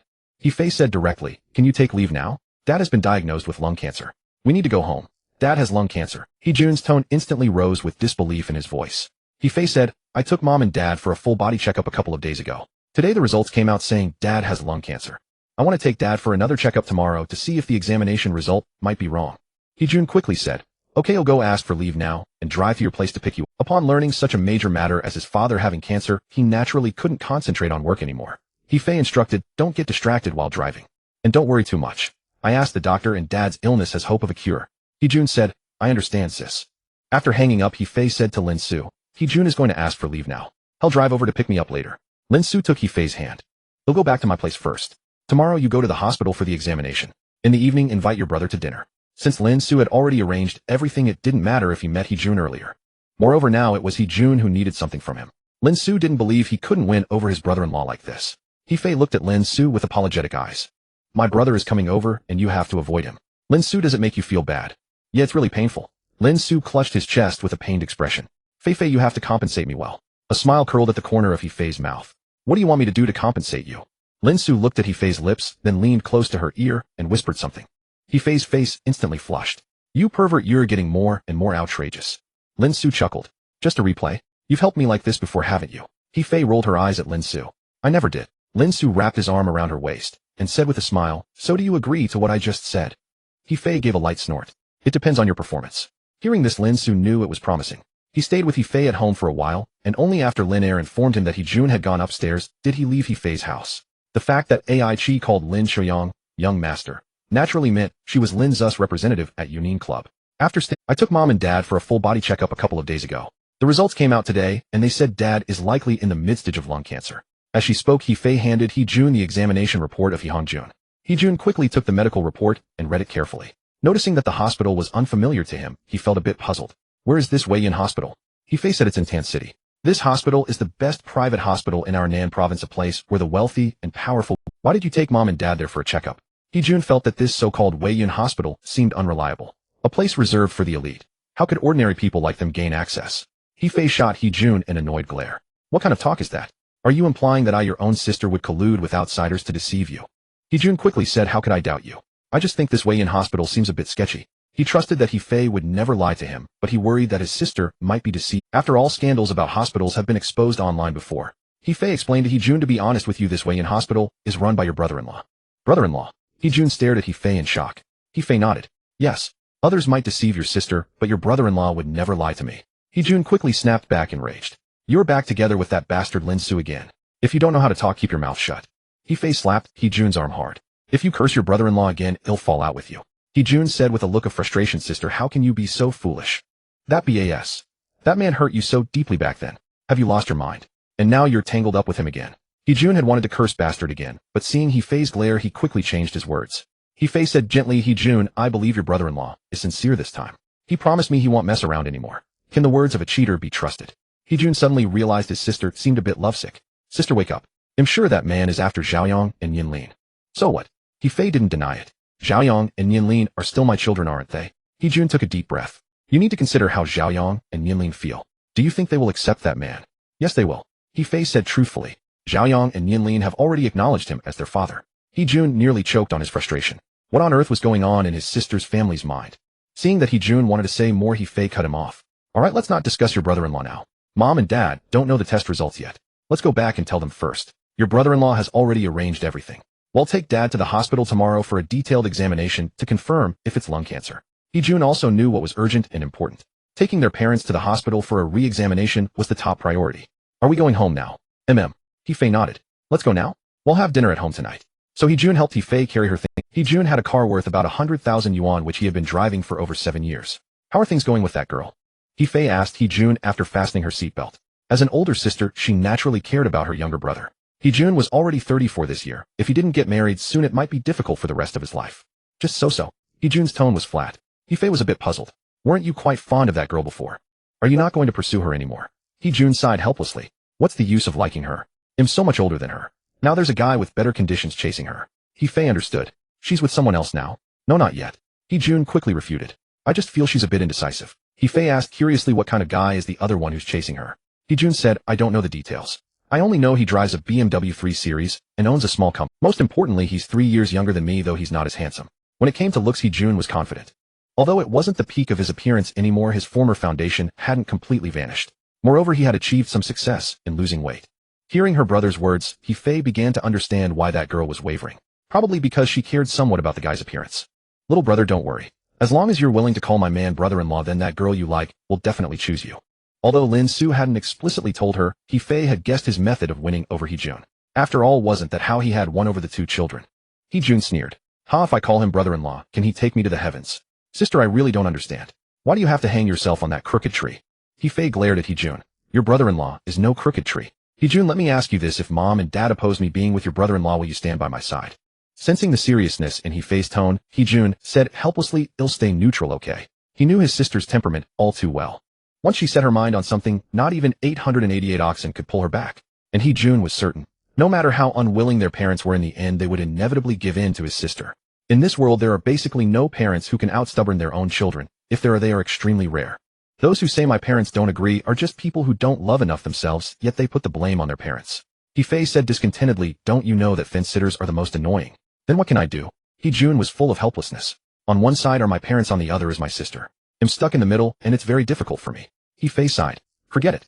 It's not like you can help me anyway. You don't have much say in front of mom and dad. Sister, that's a bit harsh. He Jun wanted to be tough for once, but in the end he backed down. Being unmarried at such an age, he indeed had no confidence in front of his parents. He Fei ignored He Jun's sorrow, and instructed, when we get home, don't mention Lin Xu to mom and dad. Both of them are in poor health now. I'm afraid the news might upset them and cause something to happen. He Jun muttered under his breath, if you know that, why do you insist on being with him? You're asking for trouble. What did you say? He Fei looked at He Jun with a hint of murder in her eyes. He Jun obediently said nothing. I said okay. When the siblings returned home, their mother Lin Xu was about to wash rice for cooking. Seeing them back, she asked in surprise, why are you two back at this hour? He Fei smiled and said, we missed your cooking, mom, so I asked He Jun to come home with me. The siblings had agreed on the way not to tell their parents about He Hongjun's lung cancer for now. They didn't want to frighten their parents. Tomorrow they would first find an excuse to get He Hongjun to go for a re-examination, and only after a confirmed diagnosis would they consider telling. He Jun grinned. Mom, make some scallion fried eggs tonight. I love that dish you make. Lin Xu smiled and agreed. Alright, I'll make it for you. He Fei looked around the house, but didn't see He Hongjun, so she asked, Mom, where's Dad? Lin Xu replied while rinsing the rice, your dad went to the mahjong parlor. He should be back soon. Just as she spoke, He Hongjun returned on his electric scooter. Seeing his children, he asked in surprise, Fei, He Jun, why are you two back? He Fei said, the checkup results came in today. Mom has high blood pressure and arthritis, so the doctor asked me to pick up her medication. Dad, your results were a bit inaccurate, and the doctor wants you to come in for another checkup tomorrow. Besides, He Jun never had a physical exam, so I called him back to get a full body checkup tomorrow as well. He Hongjun was reluctant. Why bother checking? I know whether I'm sick or not. There's no need for another exam. He Jun quickly urged, Dad, I'm going to the hospital for a checkup tomorrow anyway. You can come along and get re-examined. And Mom, since you have high blood pressure and arthritis, we can have the doctor take another look and prescribe some medicine. He Fei added, I specifically asked my friend to arrange all this. If you don't go, it'll put him in a difficult position. Hearing this, He Hongjun had no choice but to agree. He didn't want to let his daughter's friend think poorly of them after she had gone to the trouble. The next morning before 9, He Fei's family arrived at Weiyun Hospital again. The same two nurses who had received them before were there to greet them. He Jun was astonished by the magnificent hospital buildings and the high-quality decor. He remembered He Fei saying that Weiyun Hospital was privately owned by that Lin Xu. To build such a luxurious private hospital, that man must be extremely wealthy. Nurses guided them through the entire process, handling where to go for tests and which tests were needed. He Fei and her family didn't have to worry about a thing. Soon the doctor prescribed medication for Lin Xu and arranged for He Hongjun to stay in a special care ward. The special care ward at Weiyun Hospital was very upscale. Not only was there professional medical staff, but the ward also had a separate room for family members to stay. Seeing that he had to be hospitalized, He Hongjun was unhappy. Fei, didn't you say it was just a checkup? Why am I being admitted now? He Fei quickly soothed him. Dad, the doctor just wants to keep you under observation for a while. Please just settle in for now. He Hongjun glared at her. Do you think your father is a fool? Just tell me what disease I have. Lin Xu hadn't realized it before, but now that He Hongjun said it, she understood. Her face turned pale as she grabbed He Fei's hand. Fei, what's wrong with your father? Seeing that she could no longer hide it, He Fei had to tell the truth. The doctor suspects it's mid-stage lung cancer, but will need more tests to confirm. At the words lung cancer, Lin Xu collapsed onto the sofa in the ward and couldn't stop crying. How could your father suddenly get lung cancer when he was doing fine? He Hongjun's expression also darkened, but as a man, he wasn't as fragile as Lin Xu. He Fei quickly comforted them. Dad, Mom, don't worry too much. I asked the doctor, and he said Dad's condition can be treated. Luckily, we caught it early. Dad's cancer is still at mid-stage, and the doctor said it can be treated with targeted therapy drugs. Liang Xiaolin's heart suddenly filled with hope. She stood up, grabbed He Fei's hand, and sobbed. Fei, you're not lying to me. He Fei nodded firmly. Mom, how could I lie to you? If you don't believe me, ask the doctor later, and see if what I said is true. Although He Fei hadn't asked the doctor herself, she trusted that Lin Xu wouldn't deceive her. I think I want get treatment. He Hongjun interrupted the mother and daughter. I'm already 60. I've lived long enough. No one wants to die when they can live well. He Hongjun was only 60, how could he want to die? But he knew he couldn't be selfish. The cost of cancer treatment would be astronomical, and their family simply didn't have that kind of money. Would he make his son and daughter sell their house? He Jun was already 34 and unmarried. It was hard enough to find a spouse at that age. If they sold the house, he'd have no chance at all. He Fei was nearly 40, and if she sold her house, where would she live? Would she have to rent? And most importantly, would selling the house even cure the disease? This was cancer, a disease that terrified everyone. He Hongjun didn't want to end up losing both money and life, leaving a mess for his son. He Fei understood her father's worries and quickly said, Dad, I know you're concerned about the money, but you don't need to worry at all. My friend said he'll cover all the costs for your treatment. Absolutely not. He Hongjun firmly refused. We can't let someone else pay for our medical bills. Fei Fei, a favor received makes one indebted. I know you have a special relationship with that friend, but that's exactly why we can't use his money. Your father wants you to be happy in the future, not to sacrifice your own life for mine. The He family were not shameless people. They couldn't take advantage of others without guilt. If they accepted so much money for treatment, then in the future if He Fei was mistreated after marriage, she would have to endure it in silence. Liang Xiaolan stood by wanting to speak, but hesitating. She certainly didn't want to watch her husband die, but she also didn't want her daughter to suffer in marriage. He Fei took a deep breath. Dad, Mom, to be honest with you, I'm already living with him. And this way in hospital is his. As your son-in-law, it's only right for him to do what he can. Hearing this, He Hongjun and Liang Xiaolan were stunned. Their daughter was so sought after. At 40 years old with 2 children, she had found such a wealthy partner. At that moment, He Jun came back from his checkup and overheard the conversation at the door. Dad, Mom, since my sister says her husband is willing to pay for the treatment, you should stay and get treated without worry. If it were anyone else, He Jun would rather sell his own house to pay for his father's treatment than accept charity. But this man was the biological father of his sister's children. Their family had helped raise his 2 children. Surely it was acceptable to accept this kindness from him. Under the earnest persuasion of He Fei and He Jun, He Hongjun finally agreed to stay and receive treatment. After all, it was not acceptable to refuse. His daughter said that if he didn't agree, she would never choose to marry in her lifetime. Although He Jun also said he wouldn't marry, He Hongjun slapped him back into silence. He really had no self-awareness, thinking anyone could join in the fun. The hospital's intensive care ward had dedicated staff, and there was also a room for family members to rest. He Fei and He Jun, the siblings, weren't worried about any issues their parents might face in the hospital. More importantly, Lin Xu had already arranged for all daily necessities to be prepared for the elderly couple. They only needed to prepare some everyday clothes for the elderly couple. Actually, Lin Xu could have prepared those as well, but since he hadn't yet revealed his intentions, it wouldn't be appropriate. After lunch, He Fei asked He Jun to drive her to a nearby clothing store to buy 2 sets of change of clothes for their parents. Since there were no livestock at home, there was no need to go back just to fetch things. After everything was ready, He Fei called He Jun, and they headed back to Xing City. Once in the car, He Fei reminded him, navigate to the Shiri Grand Hotel in Xing City. He Jun asked in confusion, what are we going there for? Your brother-in-law wants to treat you to dinner tonight, He Fei said, and she simply opened He Jun's car navigation herself. Let me set the navigation, you just drive, she said. After setting the navigation, He Fei took out her phone and sent a message to Lin Xu telling him they were on their way. Lin Xu quickly replied telling He Fei that everything was ready. A little after 5 in the afternoon, He Jun drove the car to the Shiri Grand Hotel. Lin Xu stood at the hotel entrance with a smile, and when He Jun's car came to a stop, he walked over. Fei Fei, was the journey tiring? Lin Xu personally opened the car door for He Fei and helped her out. He Fei shook her head with a smile. It's okay, it's not far from Tans. Go talk to He Jun. I've pretty much won him over, so you don't have to worry about him hitting you anymore. Lin Xu chuckled softly. I was going easy on him, otherwise your brother couldn't have. All those years of boxing practice weren't for nothing. If he couldn't beat the simulant opponents, could he still lose to an ordinary person like He Fei? Found it amusing. Alright, you're the best, okay. Lin Xu released He Fei and walked over to He Jun to directly show, brother-in-law, I heard from your sister that you like the Mercedes-Benz E300, right? Today your brother-in-law is giving you one. With that, he took out a car key and pressed it. Soon the lights of a black sedan not far away flashed. Before He Jun could react, Lin Xu thrust the Mercedes key into his hand. Go take a look.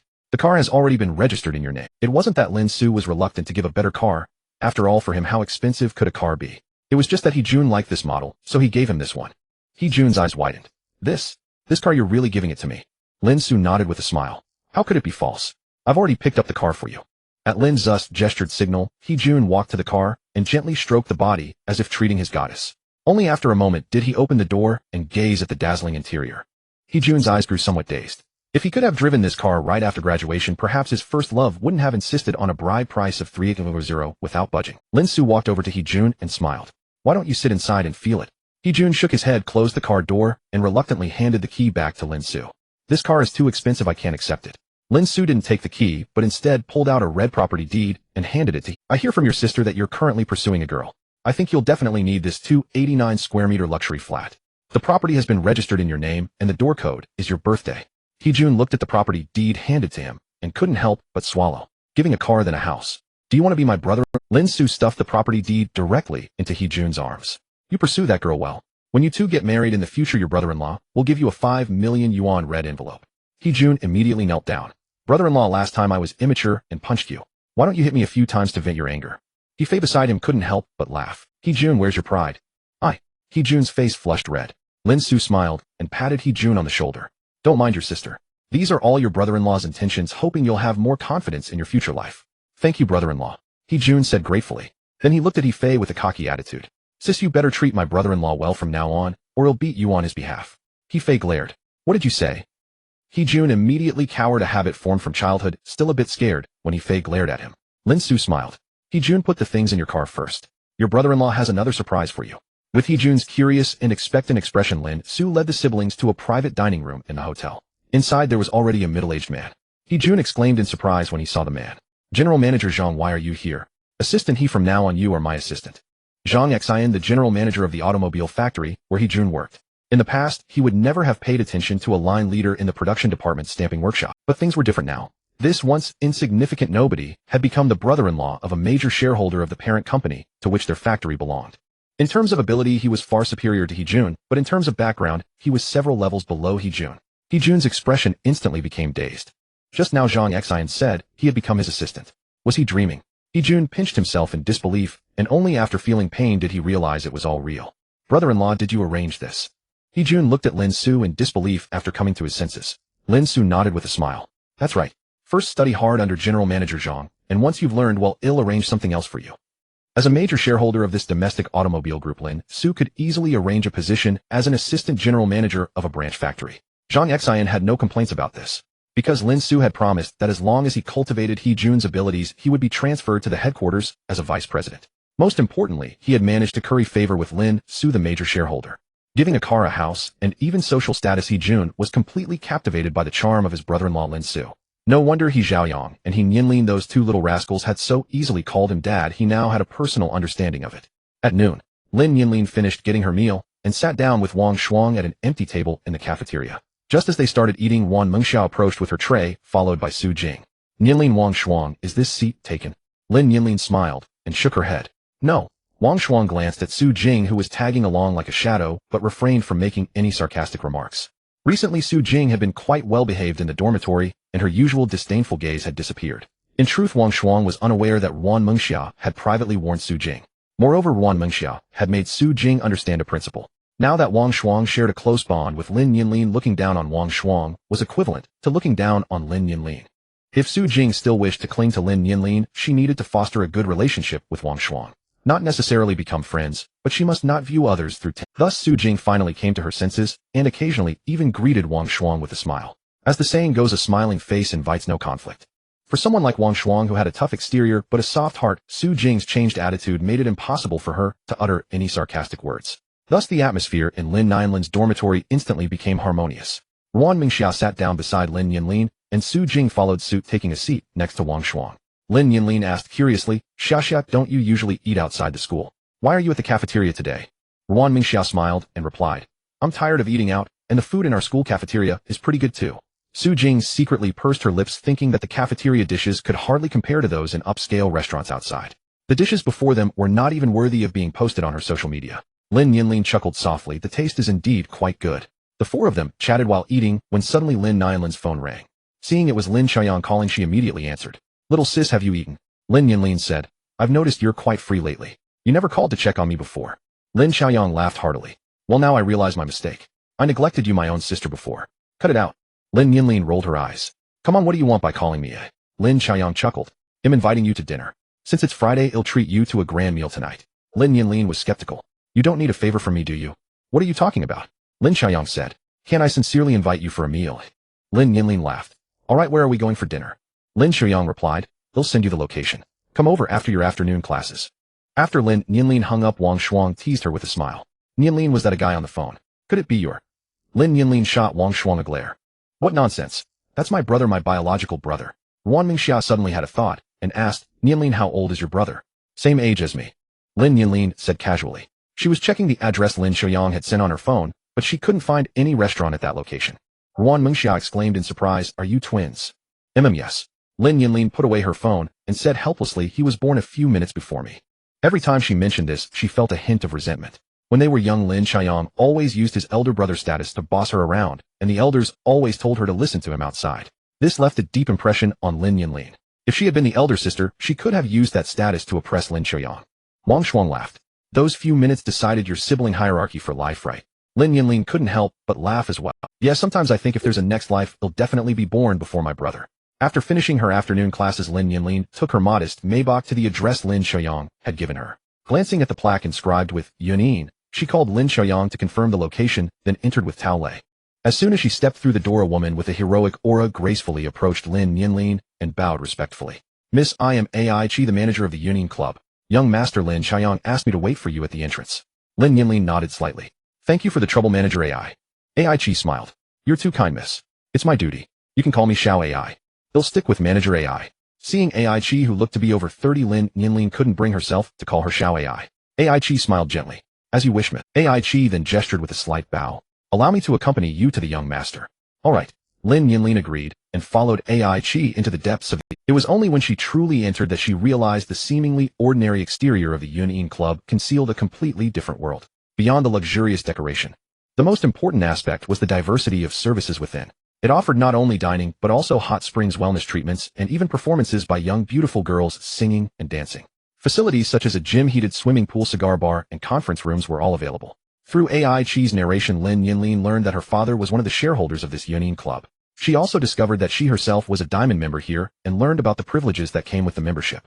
"Miss, we have arrived." Ai Chi stopped in front of a vintage-style private room. Lin Yanlin nodded and stepped inside. The scene before her nearly made... There was Lin Xiaoyang lazily lounging on the soft sofa, holding a glass of red wine, pretending to savor it. In front of him, 4 beautiful women of different styles were dancing. If it weren't for the absence of 2 women by his side, Lin Yanlin would have thought her own brother had turned into a dissolute emperor from ancient times. "Lin Xiaoyang, you sure know how to enjoy yourself." Lin Xiaoyang then noticed Lin Nianlin's arrival. He stood up and smiled. "I've been waiting for you. You're finally here." As he spoke, he waved dismissively at the dancing girls, and the 4 of them quietly retreated. Lin Yanlin looked at Lin Xiaoyang with disdain. "I never would have guessed. In such a short time, you've already learned to be spoiled." Lin Xiaoyang rolled his eyes at her. "Don't think of me with your dirty mind. I'm just appreciating a normal dance performance." Though the girls were quite attractive, Lin Xiaoyang had no intention of indulging himself. Today he was treating his sister to dinner, and he still had some dignity. Most importantly, he couldn't bring himself to be irresponsible, so he wouldn't casually engage with girls. It was fine to watch those girls dance, but if he were to keep them around, he himself would feel disgusted. If he were to find someone, it would have to be a proper girl. And the most crucial point was that she must be more beautiful than Luo Xuejuan. Seeing Lin Xiaoyang's calm expression, Lin Nianlin breathed a sigh of relief. "Lin Xiaoyang, don't fool around outside, or else by the time you catch something it will be too late for regrets." Lin Xiaoyang assured with a serious expression. "You can rest assured I'm not that kind of person." There were some things that simply didn't need to be explained to Lin Yanlin. All the girls at the Union Club were required to undergo monthly physical examinations, and only those who passed were permitted to work. Moreover, the Union Club was a legitimate business establishment, and the waitresses and dancers there were not specifically engaged in prostitution. Those who came to spend money could only win them over through their own charm and financial prowess. No one dared to force these girls at the Union Club. In truth, the club also hoped that these girls wouldn't be lured away by the members, as training one was no easy task. The Union Club had accordingly implemented a rule: any girl who left voluntarily would not be rehired, even if she later regretted her decision. At the same time, the management would caution these girls against dreaming of marrying into wealth through their beauty. As for those who wouldn't listen, the club could only wish them well. "Suit yourself." Seeing that Lin Xiaoyang had already spoken, thus Lin Yanlin didn't say anything more. She was only his sister after all, and couldn't control him. As a super-rich second-generation offspring from a reclusive, wealthy family, he faced countless temptations. Without self-discipline, no one could restrain him. It wasn't just Lin Xiaoyang. She too encountered many temptations. The reason Lin Yanlin maintained a good relationship with Wang Shuang was to remind herself not to get too carried away. Lin Xiaoyang pulled Lin Yanlin over to the dining table and sat down. "Nianlin, you have no idea the Union Club has many delicacies you can't find outside. Some of them are even protected items only available to diamond members." With that, Lin Xiaoyang clapped his hands. Soon the waiters began serving the dishes. Gazing at the rare delicacies that couldn't be found elsewhere, Lin Yanlin couldn't help but feel her appetite stir. After finishing the meal, Lin Yanlin let out a sigh. Lin Xiaoyang asked, puzzled, "What's wrong? Didn't you enjoy the food?" "No." Lin Yanlin shook her head. "I was just thinking that from now on the polar bears will have no foothold, and it's related to me. I can no longer claim with a clear conscience that environmental protection has nothing to do with us." Lin Xiaoyang laughed heartily. Every gain comes with a loss. At worst, we'll donate more money to charity and put more effort into protecting the environment. Lin Nianlin nodded slightly. Of course, that's some psychological comfort for myself. I suddenly thought of something funny. Lin Xiaoyang suddenly burst out laughing. Lin Nianlin asked curiously, what's so funny? Lin Xiaoyang said, don't you think that some wealthy people who donate so much money to charity might be trying to atone for too many shady deeds? Well, Lin Nianlin was stumped. I suppose there are also those who genuinely want to help the weak. Lin Xiaoyang smiled. Of course there are, after all, everything has its yin and yang sides. After resting a while following the meal, Lin Xiaoyang took Lin Nianlin to soak in the hot springs. Naturally, they soaked separately. Although many women in this era were quite open-minded, Lin Nianlin was still a rather conservative girl. Not to mention in front of strangers, even in front of her own brother with whom she had grown up, she never wore revealing clothes. After soaking in the hot springs, Lin Nianlin, wearing a modest bathrobe, lay in the relaxation area, with Lin Xiaoyang drinking beverages and chatting. Lin Xiaoyang, am inviting 2 friends over to the Yulong Imperial Manor tomorrow. You won't mind, will you? Lin Xiaoyang shot a glance at Lin Nianlin. You've already invited them to come play, and only now you think to ask me. Isn't that a... Lin Nianlin giggled. My big brother is the most generous. I knew you wouldn't mind. Yes, I don't mind at all. Lin Xiaoyang shook his head with amusement. After all, she was his own sister. If he didn't spoil her, who would? Lin Xiaoyang took a sip of his drink and asked, what are those 2 friends of yours like? Lin Nianlin replied, one is my roommate Ruan Mengxia. Her family is a shareholder of the Nianlin. The other is Gao Jie, whom I mentioned before. Her father is the CEO of the Star Moon Group. Don't remember. Since both of Lin Nianlin's friends were female, Lin Xiaoyang couldn't be bothered to care. After resting in the relaxation area for half an hour, they went for a spa. It wasn't until past 10 in the evening that they finally left. He Fei drove a Bentley to the entrance. A couple of days ago, while practicing driving, Lin Xiaoyang had been distracted and accidentally bumped into the Rolls-Royce. Fortunately, He Fei had warned him in time, so the car only suffered a scratch. The Rolls-Royce was taken in for touch-up paint that same day, so Lin Xiaoyang picked another Bentley from the family collection. He had originally considered switching to a Maybach, but then he thought about how Maybach was also a Mercedes-Benz brand, and the karmic consequences of the great Emperor Yi driving a Mercedes were too great, so he ended up with the Bentley.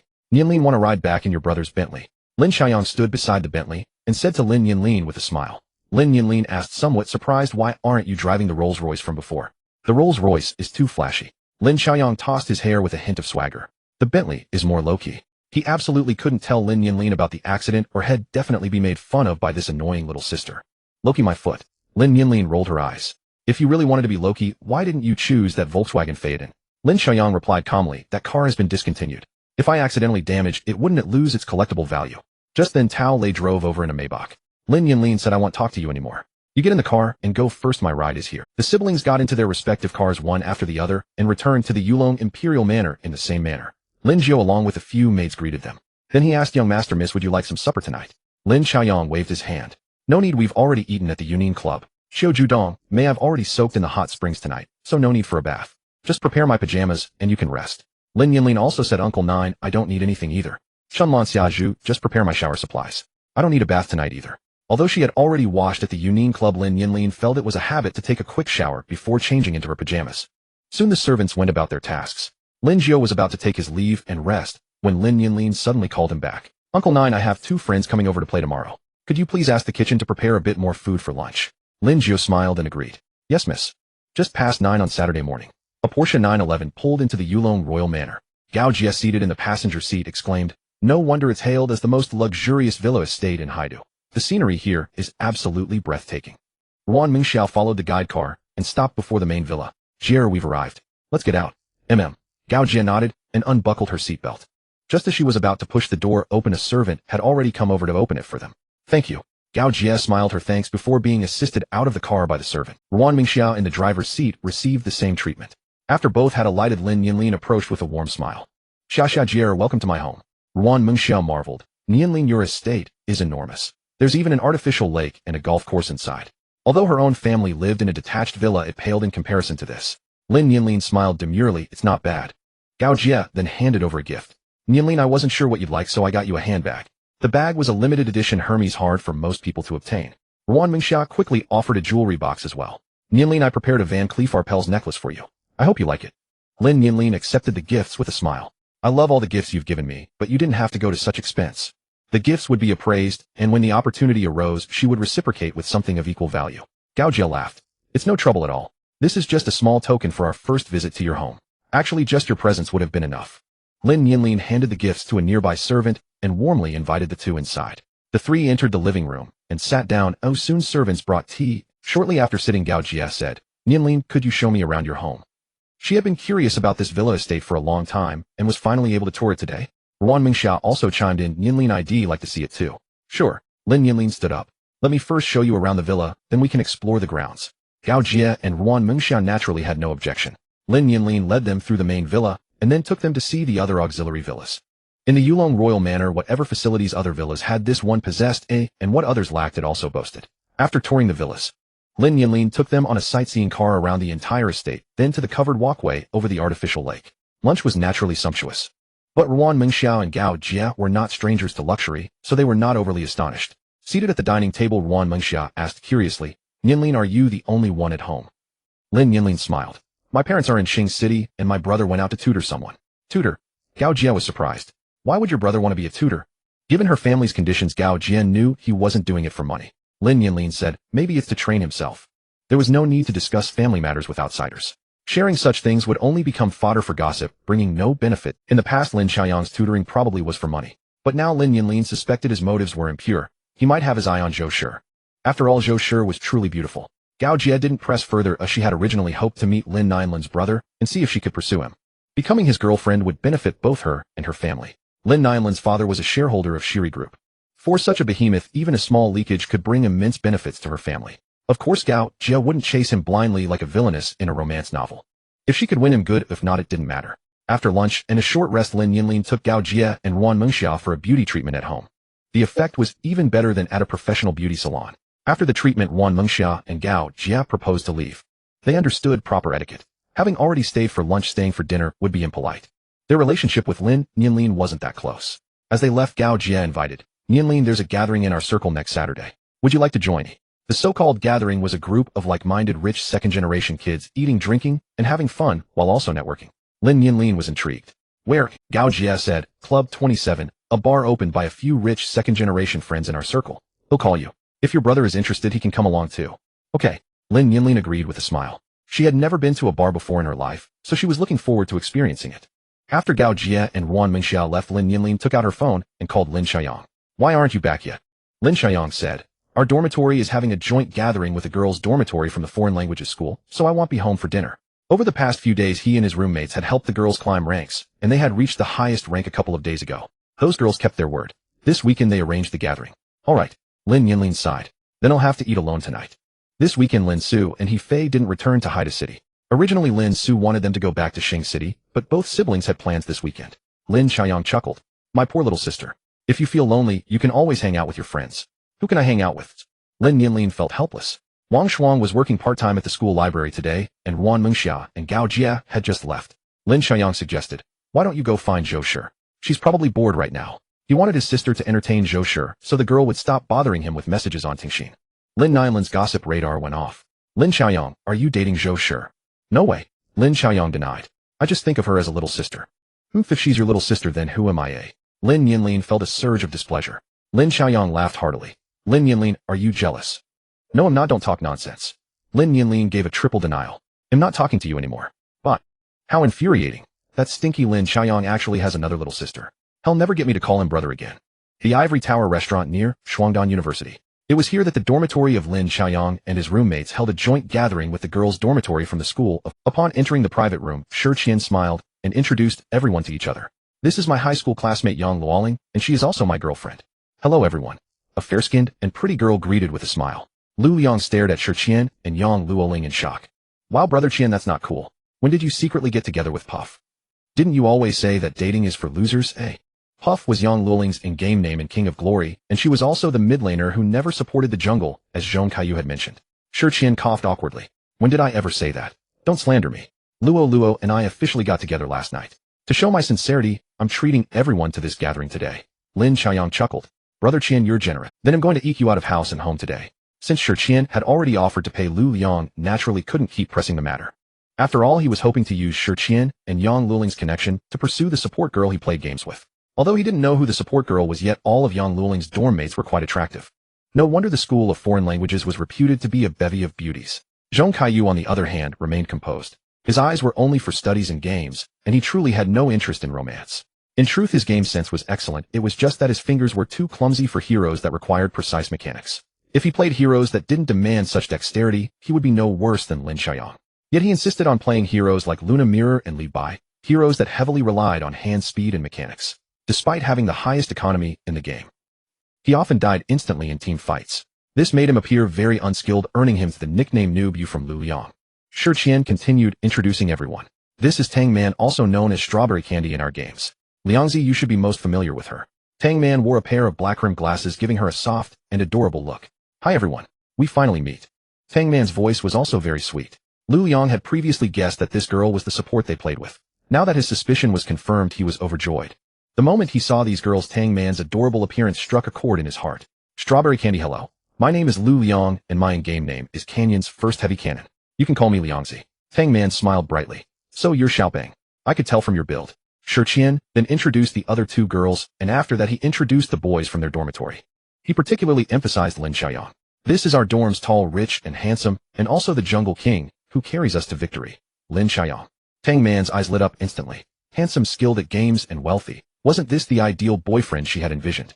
Jungle King, I never imagined you'd be so good at games, and also this handsome. Can you take me along to play games often? Lin Xiaoyang smiled. I don't play games much. I only play when Xiaobang and the others ask me to. He had already noticed the delighted expression on Lu Liang's face when he saw Tang Man. Since it was his brother's crush, he naturally wouldn't step in to steal the girl. Besides, Tang Man wasn't as pretty as Luo Xuejuan, let alone Chen Qianing or Zhou Shi. Well, better not compare Zhou Shi. In his heart, he regarded her as a little sister. After the introductions, everyone took their seats in the private room. Since it was a joint gathering of boys and girls' dorms, everyone knew the real reason for the event. So under Shi Qian's arrangement, they sat alternately, one boy and one girl. Tang Man had wanted to sit next to Lin Xiaoyang, but he was quick to pull Lu Liang over and seat him there. Liangzi, you sit here first. I'm going out to make a phone call. Lu Liang shot Lin Xiaoyang a grateful look. Lin Xiaoyang winked discreetly, then walked out of the private room. In truth, Lin Xiaoyang didn't have any calls to make. After stepping out, he happened to see Chen Qianing dressed as a waitress helping customers order food in the restaurant's main hall. Lin Xiaoyang's eyes lit up instantly. He definitely had ideas about Chen Qianing. Besides her beauty, what mattered most was his belief that she would be more obedient. After Chen Qianing finished taking an order, Lin Xiaoyang smiled and waved at her. Chen Qianing noticed him, her pretty face flushing slightly, and her heart raced as she walked toward him. Lin Xiaoyang, what are you doing here? Lin Xiaoyang teased. How did you, being so slow-witted, get into Shuangdan University? I'm here to... Chen Qianing smiled sheepishly. Lin Xiaoyang asked, is this part-time job tiring? It's okay, Chen Qianing said lightly. I just take orders and clean up. Lin Xiaoyang said, there's a middle school girl who needs a tutor. Are you interested? The pay is 150 yuan per hour, and you only need to teach on Saturdays and Sundays. Chen Qianing was very tempted by the offer. It paid much better than other part-time jobs she had done. Where is it? Jieyu Jinyuan, not far from school. Lin Xiaoyang had learned about this tutoring opportunity through Su Lingxing. He had originally planned to call Chen Qianing about it tomorrow, but he happened to run into her at the restaurant. Chen Qianing hesitated. She didn't want to owe Lin Xiaoyang too much. Lin Xiaoyang smiled. I'm also going to Jieyu Jinyuan tomorrow to tutor. You can come with me. But once you ace the interview tomorrow, don't forget to thank me by treating me to a meal. Hearing this, Chen Qianing finally made up her mind and nodded firmly. Lin Xiaoyang, thank you. Even if I don't get the job, I'll still treat you. Lin Xiaoyang laughed heartily. Then I'll be waiting for your invitation. Eat lunch early tomorrow. I'll wait for you at the main gate of our school at 1 p.m. Don't be late. Chen Qianing promised solemnly. I won't be late tomorrow. I won't disturb your work now. Lin Xiaoyang pointed to the private room nearby. I'm eating in that room. Watching Lin Xiaoyang enter the private room, Chen Qianing hurriedly took the order slip to the kitchen. When Lin Xiaoyang returned to the private room, the only seat left was between Lu Liang and one of Tang Man's dorm mates. The girl's eyes lit up when she saw him, and she quickly invited him to sit beside her. During the meal, she frequently tried to strike up a conversation with Lin Xiaoyang. But alas, one-sided affection rarely meets with returning love. Although Lin Xiaoyang didn't ignore her, he maintained a clear sense of distance and propriety. Perhaps understanding Lin Xiaoyang's intentions, the girl eventually lost her initial enthusiasm. After dinner at the Ivory Tower restaurant, Lin Xiaoyang suggested hanging out at a quiet bar for a while. Since Lu Liang had a thing for Tang Man, he didn't mind creating more opportunities for his dorm buddy. The proposal was unanimously agreed upon. They were all freshmen curious about places like quiet bars and pubs. There were several quiet bars near Shuangdan University. Since the distance wasn't far, the group decided to walk there after leaving the Ivory Tower restaurant. As they left the restaurant, Shi Qian and the others spotted Chen Qianing working part-time. Lu Liang initially wanted to greet her, but Lin Xiaoyang pulled him away. Go chase your Tang Man, don't mess with my dish. The group soon arrived at the quiet bar street, choosing a cozy place to enter. Unlike the noisy atmosphere of a pub, the quiet bar was more serene, especially suitable for young couples to indulge in romance. Moreover, the prices at the quiet bar were quite reasonable, even affordable for students from average families. After entering, the 8 of them split into 2 smaller groups. Shi Qian and Lu Liang accompanied Yang Luoling and Tang Man, while Lin Xiaoyang and Zhong Kaiyu took the other two girls. They found two separate booths. Shi Qian sat with his girlfriend Yang Luoling, and Lu Liang finally got to sit beside Tang Man. Lin Xiaoyang had Zhong Kaiyu take the inner seat while he sat on the outside to call the waiter for orders. The idea of visiting the quiet bar was Lin Xiaoyang's. He didn't intend to let the others pay, so he settled the bill for both tables. After all, this amount was nothing to him. But if his roommates had to pay, they'd probably be living on instant noodles for a while. The guys knew Lin Xiaoyang had money, so they couldn't repay him financially, so they could only do more for him in other ways. Once the ordered items arrived, Lin Xiaoyang sipped his drink and chatted casually with the two girls, occasionally replying to messages from Zhou Shi. Zhong Kaiyu watched professional teaching videos on his phone. If not for the dorm activity being hard to refuse, he would rather have gone to the library to study. Suddenly Lin Xiaoyang's phone rang. Seeing the caller ID, a hint of surprise crossed his face. He excused himself from the booth and stepped outside the quiet bar to answer the call. Miss Shin, the class beauty, what instructions do you have for me? Shin Rong coquettishly replied. What, Miss Shin, the class beauty? That nickname sounds terrible. And can I call you for no reason? Lin Xiaoyang laughed. Of course you can. You're so beautiful, I wish you'd call me every day. Smooth talker. Shin Rong said, back in high school, how come I never noticed you were so good at flattering girls? During high school, Lin Xiaoyang was known among the girls as the aloof heartthrob. But now where was the aloofness? Lin Xiaoyang chuckled. In being sincere. If you don't believe me, stop any random guy on the street and ask his opinion. Not a single one would say you're not beautiful. I'm not doing that. Shin Rong was too embarrassed to ask other guys if she was pretty. She didn't have that thick skin. After teasing Shin Rong a bit, Lin Xiaoyang asked, so what's the matter? Shin Rong smiled. Do you remember you said you'd treat me to a meal? How could I forget? Lin Xiaoyang said. Whenever you come to Shuangdan University, they'll definitely treat you. Shin Rong replied sweetly. Good, I have something to do there tomorrow, so they'll come by. Tomorrow? Lin Xiaoyang hesitated. I have a tutoring session tomorrow afternoon. Is dinner okay? Shin Rong smiled. Sure. They'll head over in the afternoon. What time does your tutoring end? Around 5, Lin Xiaoyang said. How about we meet at the school gate at 6? Shin Rong agreed immediately. Okay, see you at 6 tomorrow then. Lin Xiaoyang laughed. Alright, see you tomorrow. After hanging up, Lin Xiaoyang couldn't help but wonder. Could Shin Rong have a crush on him? Maybe he should test the waters tomorrow. After hanging out at the quiet bar until after 10, the group finally left and returned to school. Lin Xiaoyang didn't go back to campus. Having just experienced the life of a wealthy heir, he preferred staying at the Imperial Dragon Manor. Besides, only Lin Nianlin was home. As her brother, how could he bear to leave his little sister all alone? Gaoyang Night Market. Lin Xu helped He Fei pack up her stall, his heart aching as he saw her cheeks red from the cold. Fei, how about we open a shop nearby? Look at you, your face is all red from the cold. If we opened a shop, you wouldn't have to brave the wind. He Fei rubbed her face. What kind of shop? These items sell well at a street stall, but if we rented a shop, it wouldn't be as profitable. The night market had a huge flow of people, but a shop wouldn't have that kind of foot traffic. Not only would business suffer, but cost would also increase, leaving little profit. Lin Xu smiled. We could open a small convenience store outside the neighborhood. I can handle the supply chain. Huawei Supermarket had their family shares, so sourcing goods through its channels would be easy. And the purchasing price would be lower than other small stores, meaning bigger profit margins. He Fei was tempted. But aren't there any suitable storefronts near our neighborhood? Maple Forest Garden had a high occupancy rate, and there were several resettlement areas nearby, so the area had a decent flow of people. As a result, all the storefronts around were already taken. Even if there were any left, they were just small ones suitable for snacks, too tiny. Lin Xu wore a calm smile. Since I brought it up, I've already found a spot. The storefront at the entrance of our neighborhood. I had Lin. He Fei chided him playfully.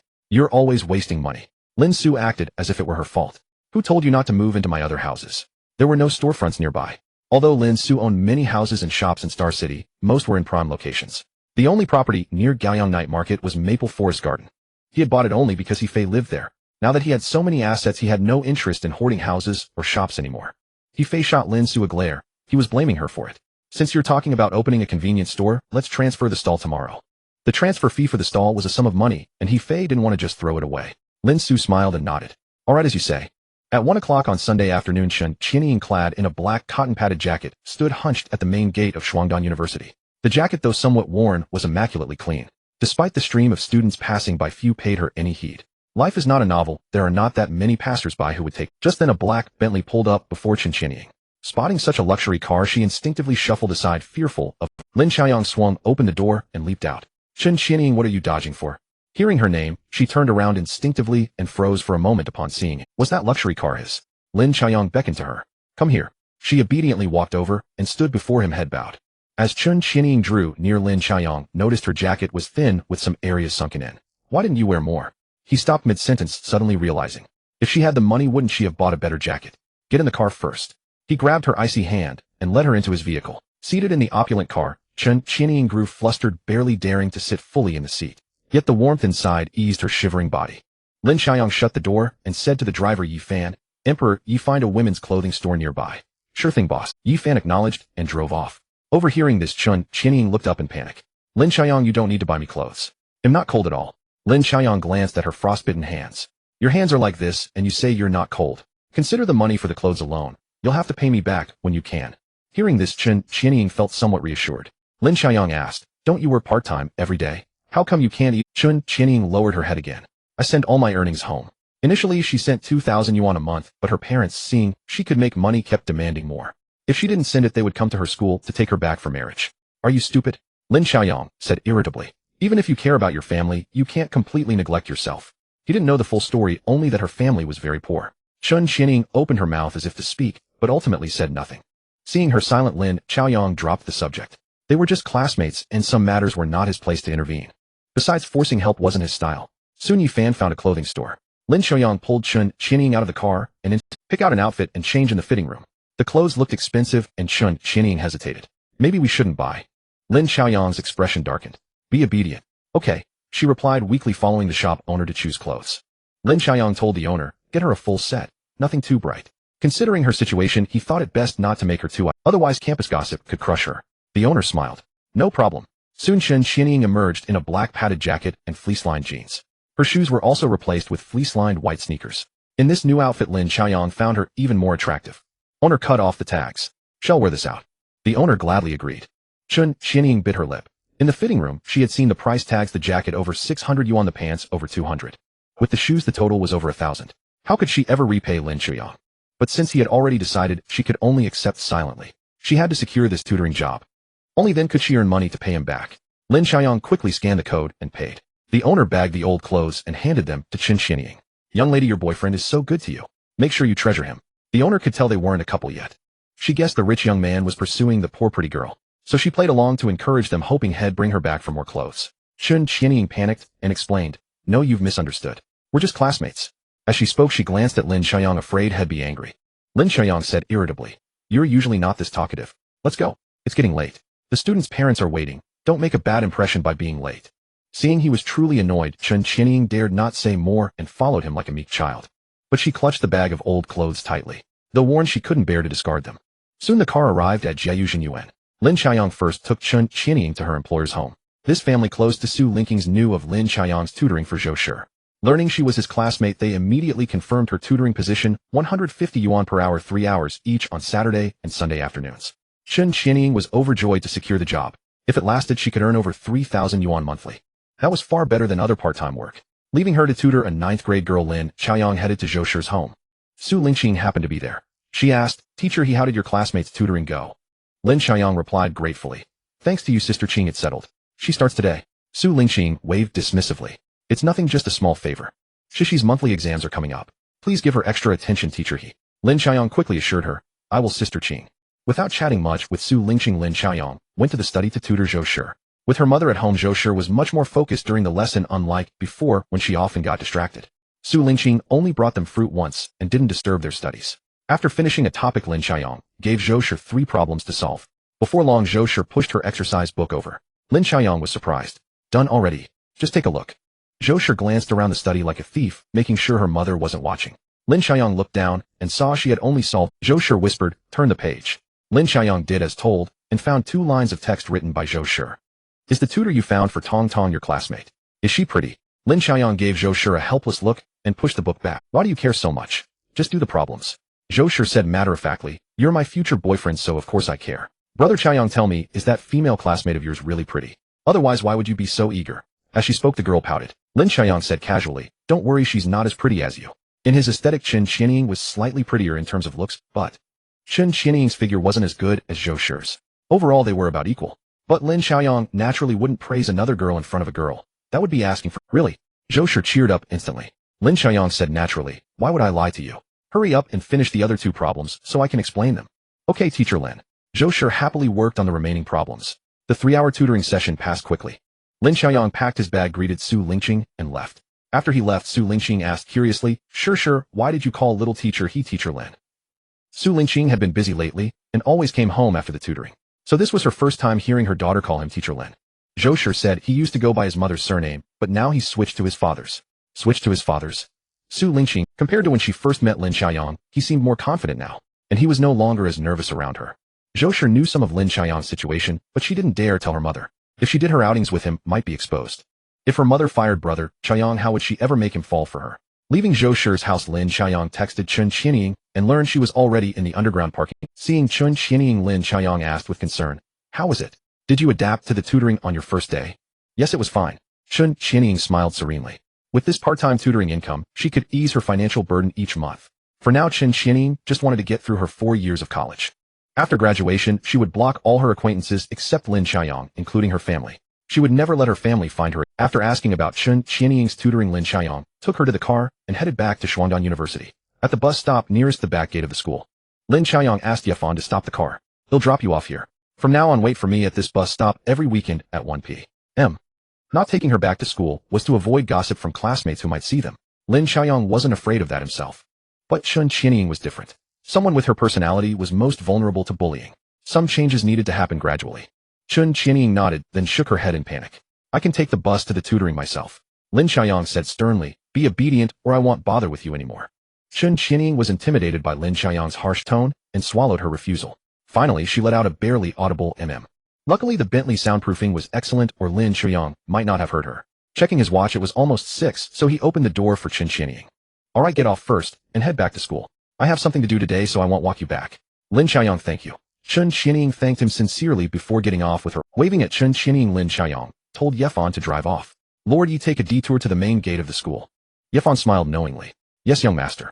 Once the car started, Lin Xiaoyang took out his phone and called Shenrong. "Shenrong, I'm almost at school. Are you still on our campus?" "Yes, I'm at the main gate." "Wait a few minutes, he'll be right there." "It's fine, no need to rush." In just a few minutes, Lin Xiaoyang arrived at the main gate and spotted Shenrong immediately. Shenrong wore a pink down jacket with a white scarf around her neck. Her lower half was dressed in a black skirt and nude leggings. She had on a pair of black knee-high boots. "Shenrong." Lin Xiaoyang had Yefan drive up to her and called out from the window. Seeing Lin Xiaoyang in a luxury car, Shenrong's face showed shock. She remembered his family wasn't well off. "He Xiaoyang, is this your car?" Lin Xiaoyang jumped out and opened the door. "Yeah. Have you been waiting long?" "No." Shenrong shook her head, unable to contain her curiosity. "What's the deal with this car?" Lin Xiaoyang smiled. "Get in first. It's cold outside." Under Lin Xiaoyang's invitation, Shenrong quickly got into the luxurious Bentley. It was the nicest car she had ever been in. "Your car is way too luxurious," Shenrong exclaimed. Although her family was well off, they were only slightly better off than average. Her parents owned 3 clothing brand stores and 5 well-located shop spaces for rent. All their assets combined were worth a few, yet Lin Xiaoyang's car alone was worth most of her family's assets. Lin Xiaoyang smiled faintly. "It's just a means of transport. After a long ride, it's not much different from a regular car." Shenrong rolled her eyes at Lin Xiaoyang. "Stop showing off. This car is worlds apart from an ordinary one." After the initial shock, Shenrong quickly regained her composure. Perhaps due to her affluent upbringing, she never placed much importance. Although she had a younger brother, her parents were not the type to favor sons over daughters. They had bought a house for her brother, but they had also bought one. In fact, one could say her parents treated her, their daughter, even better. The phone her brother now used was one that Shenrong had passed down. "He Xiaoyang, how did you end up in a luxury car?" Lin Xiaoyang gave a slight smile. "Correction, I no longer go by he. I've changed my surname to Lin. The Lin from Doublewood Lin." Shenrong exclaimed in surprise. "So you're Lin Xiaoyang now?" "Clever," Lin Xiaoyang explained with a smile. "My biological father found us, and he happens to be a wealthy man." Shenrong looked at the luxurious car. They were sitting in speechless. A man who could afford a multi-million-dollar luxury car was just a little wealthy. She felt like Lin Xiaoyang. "Did your sister change her name too?" Being campus beauties at school, Shenrong naturally knew of Lin Nianlin, especially since she was Lin Xiaoyang's sister. Lin Xiaoyang nodded. "Yes, she did. She's now Lin Nianlin." Shenrong asked curiously, "Now that you're a rich second generation, why are you still working as a tutor?" "It's a matter of duty," Lin Xiaoyang said seriously. "Since I've already taken on this job, I have to see it through to the end." "Shenrong, you're quite responsible, aren't you?"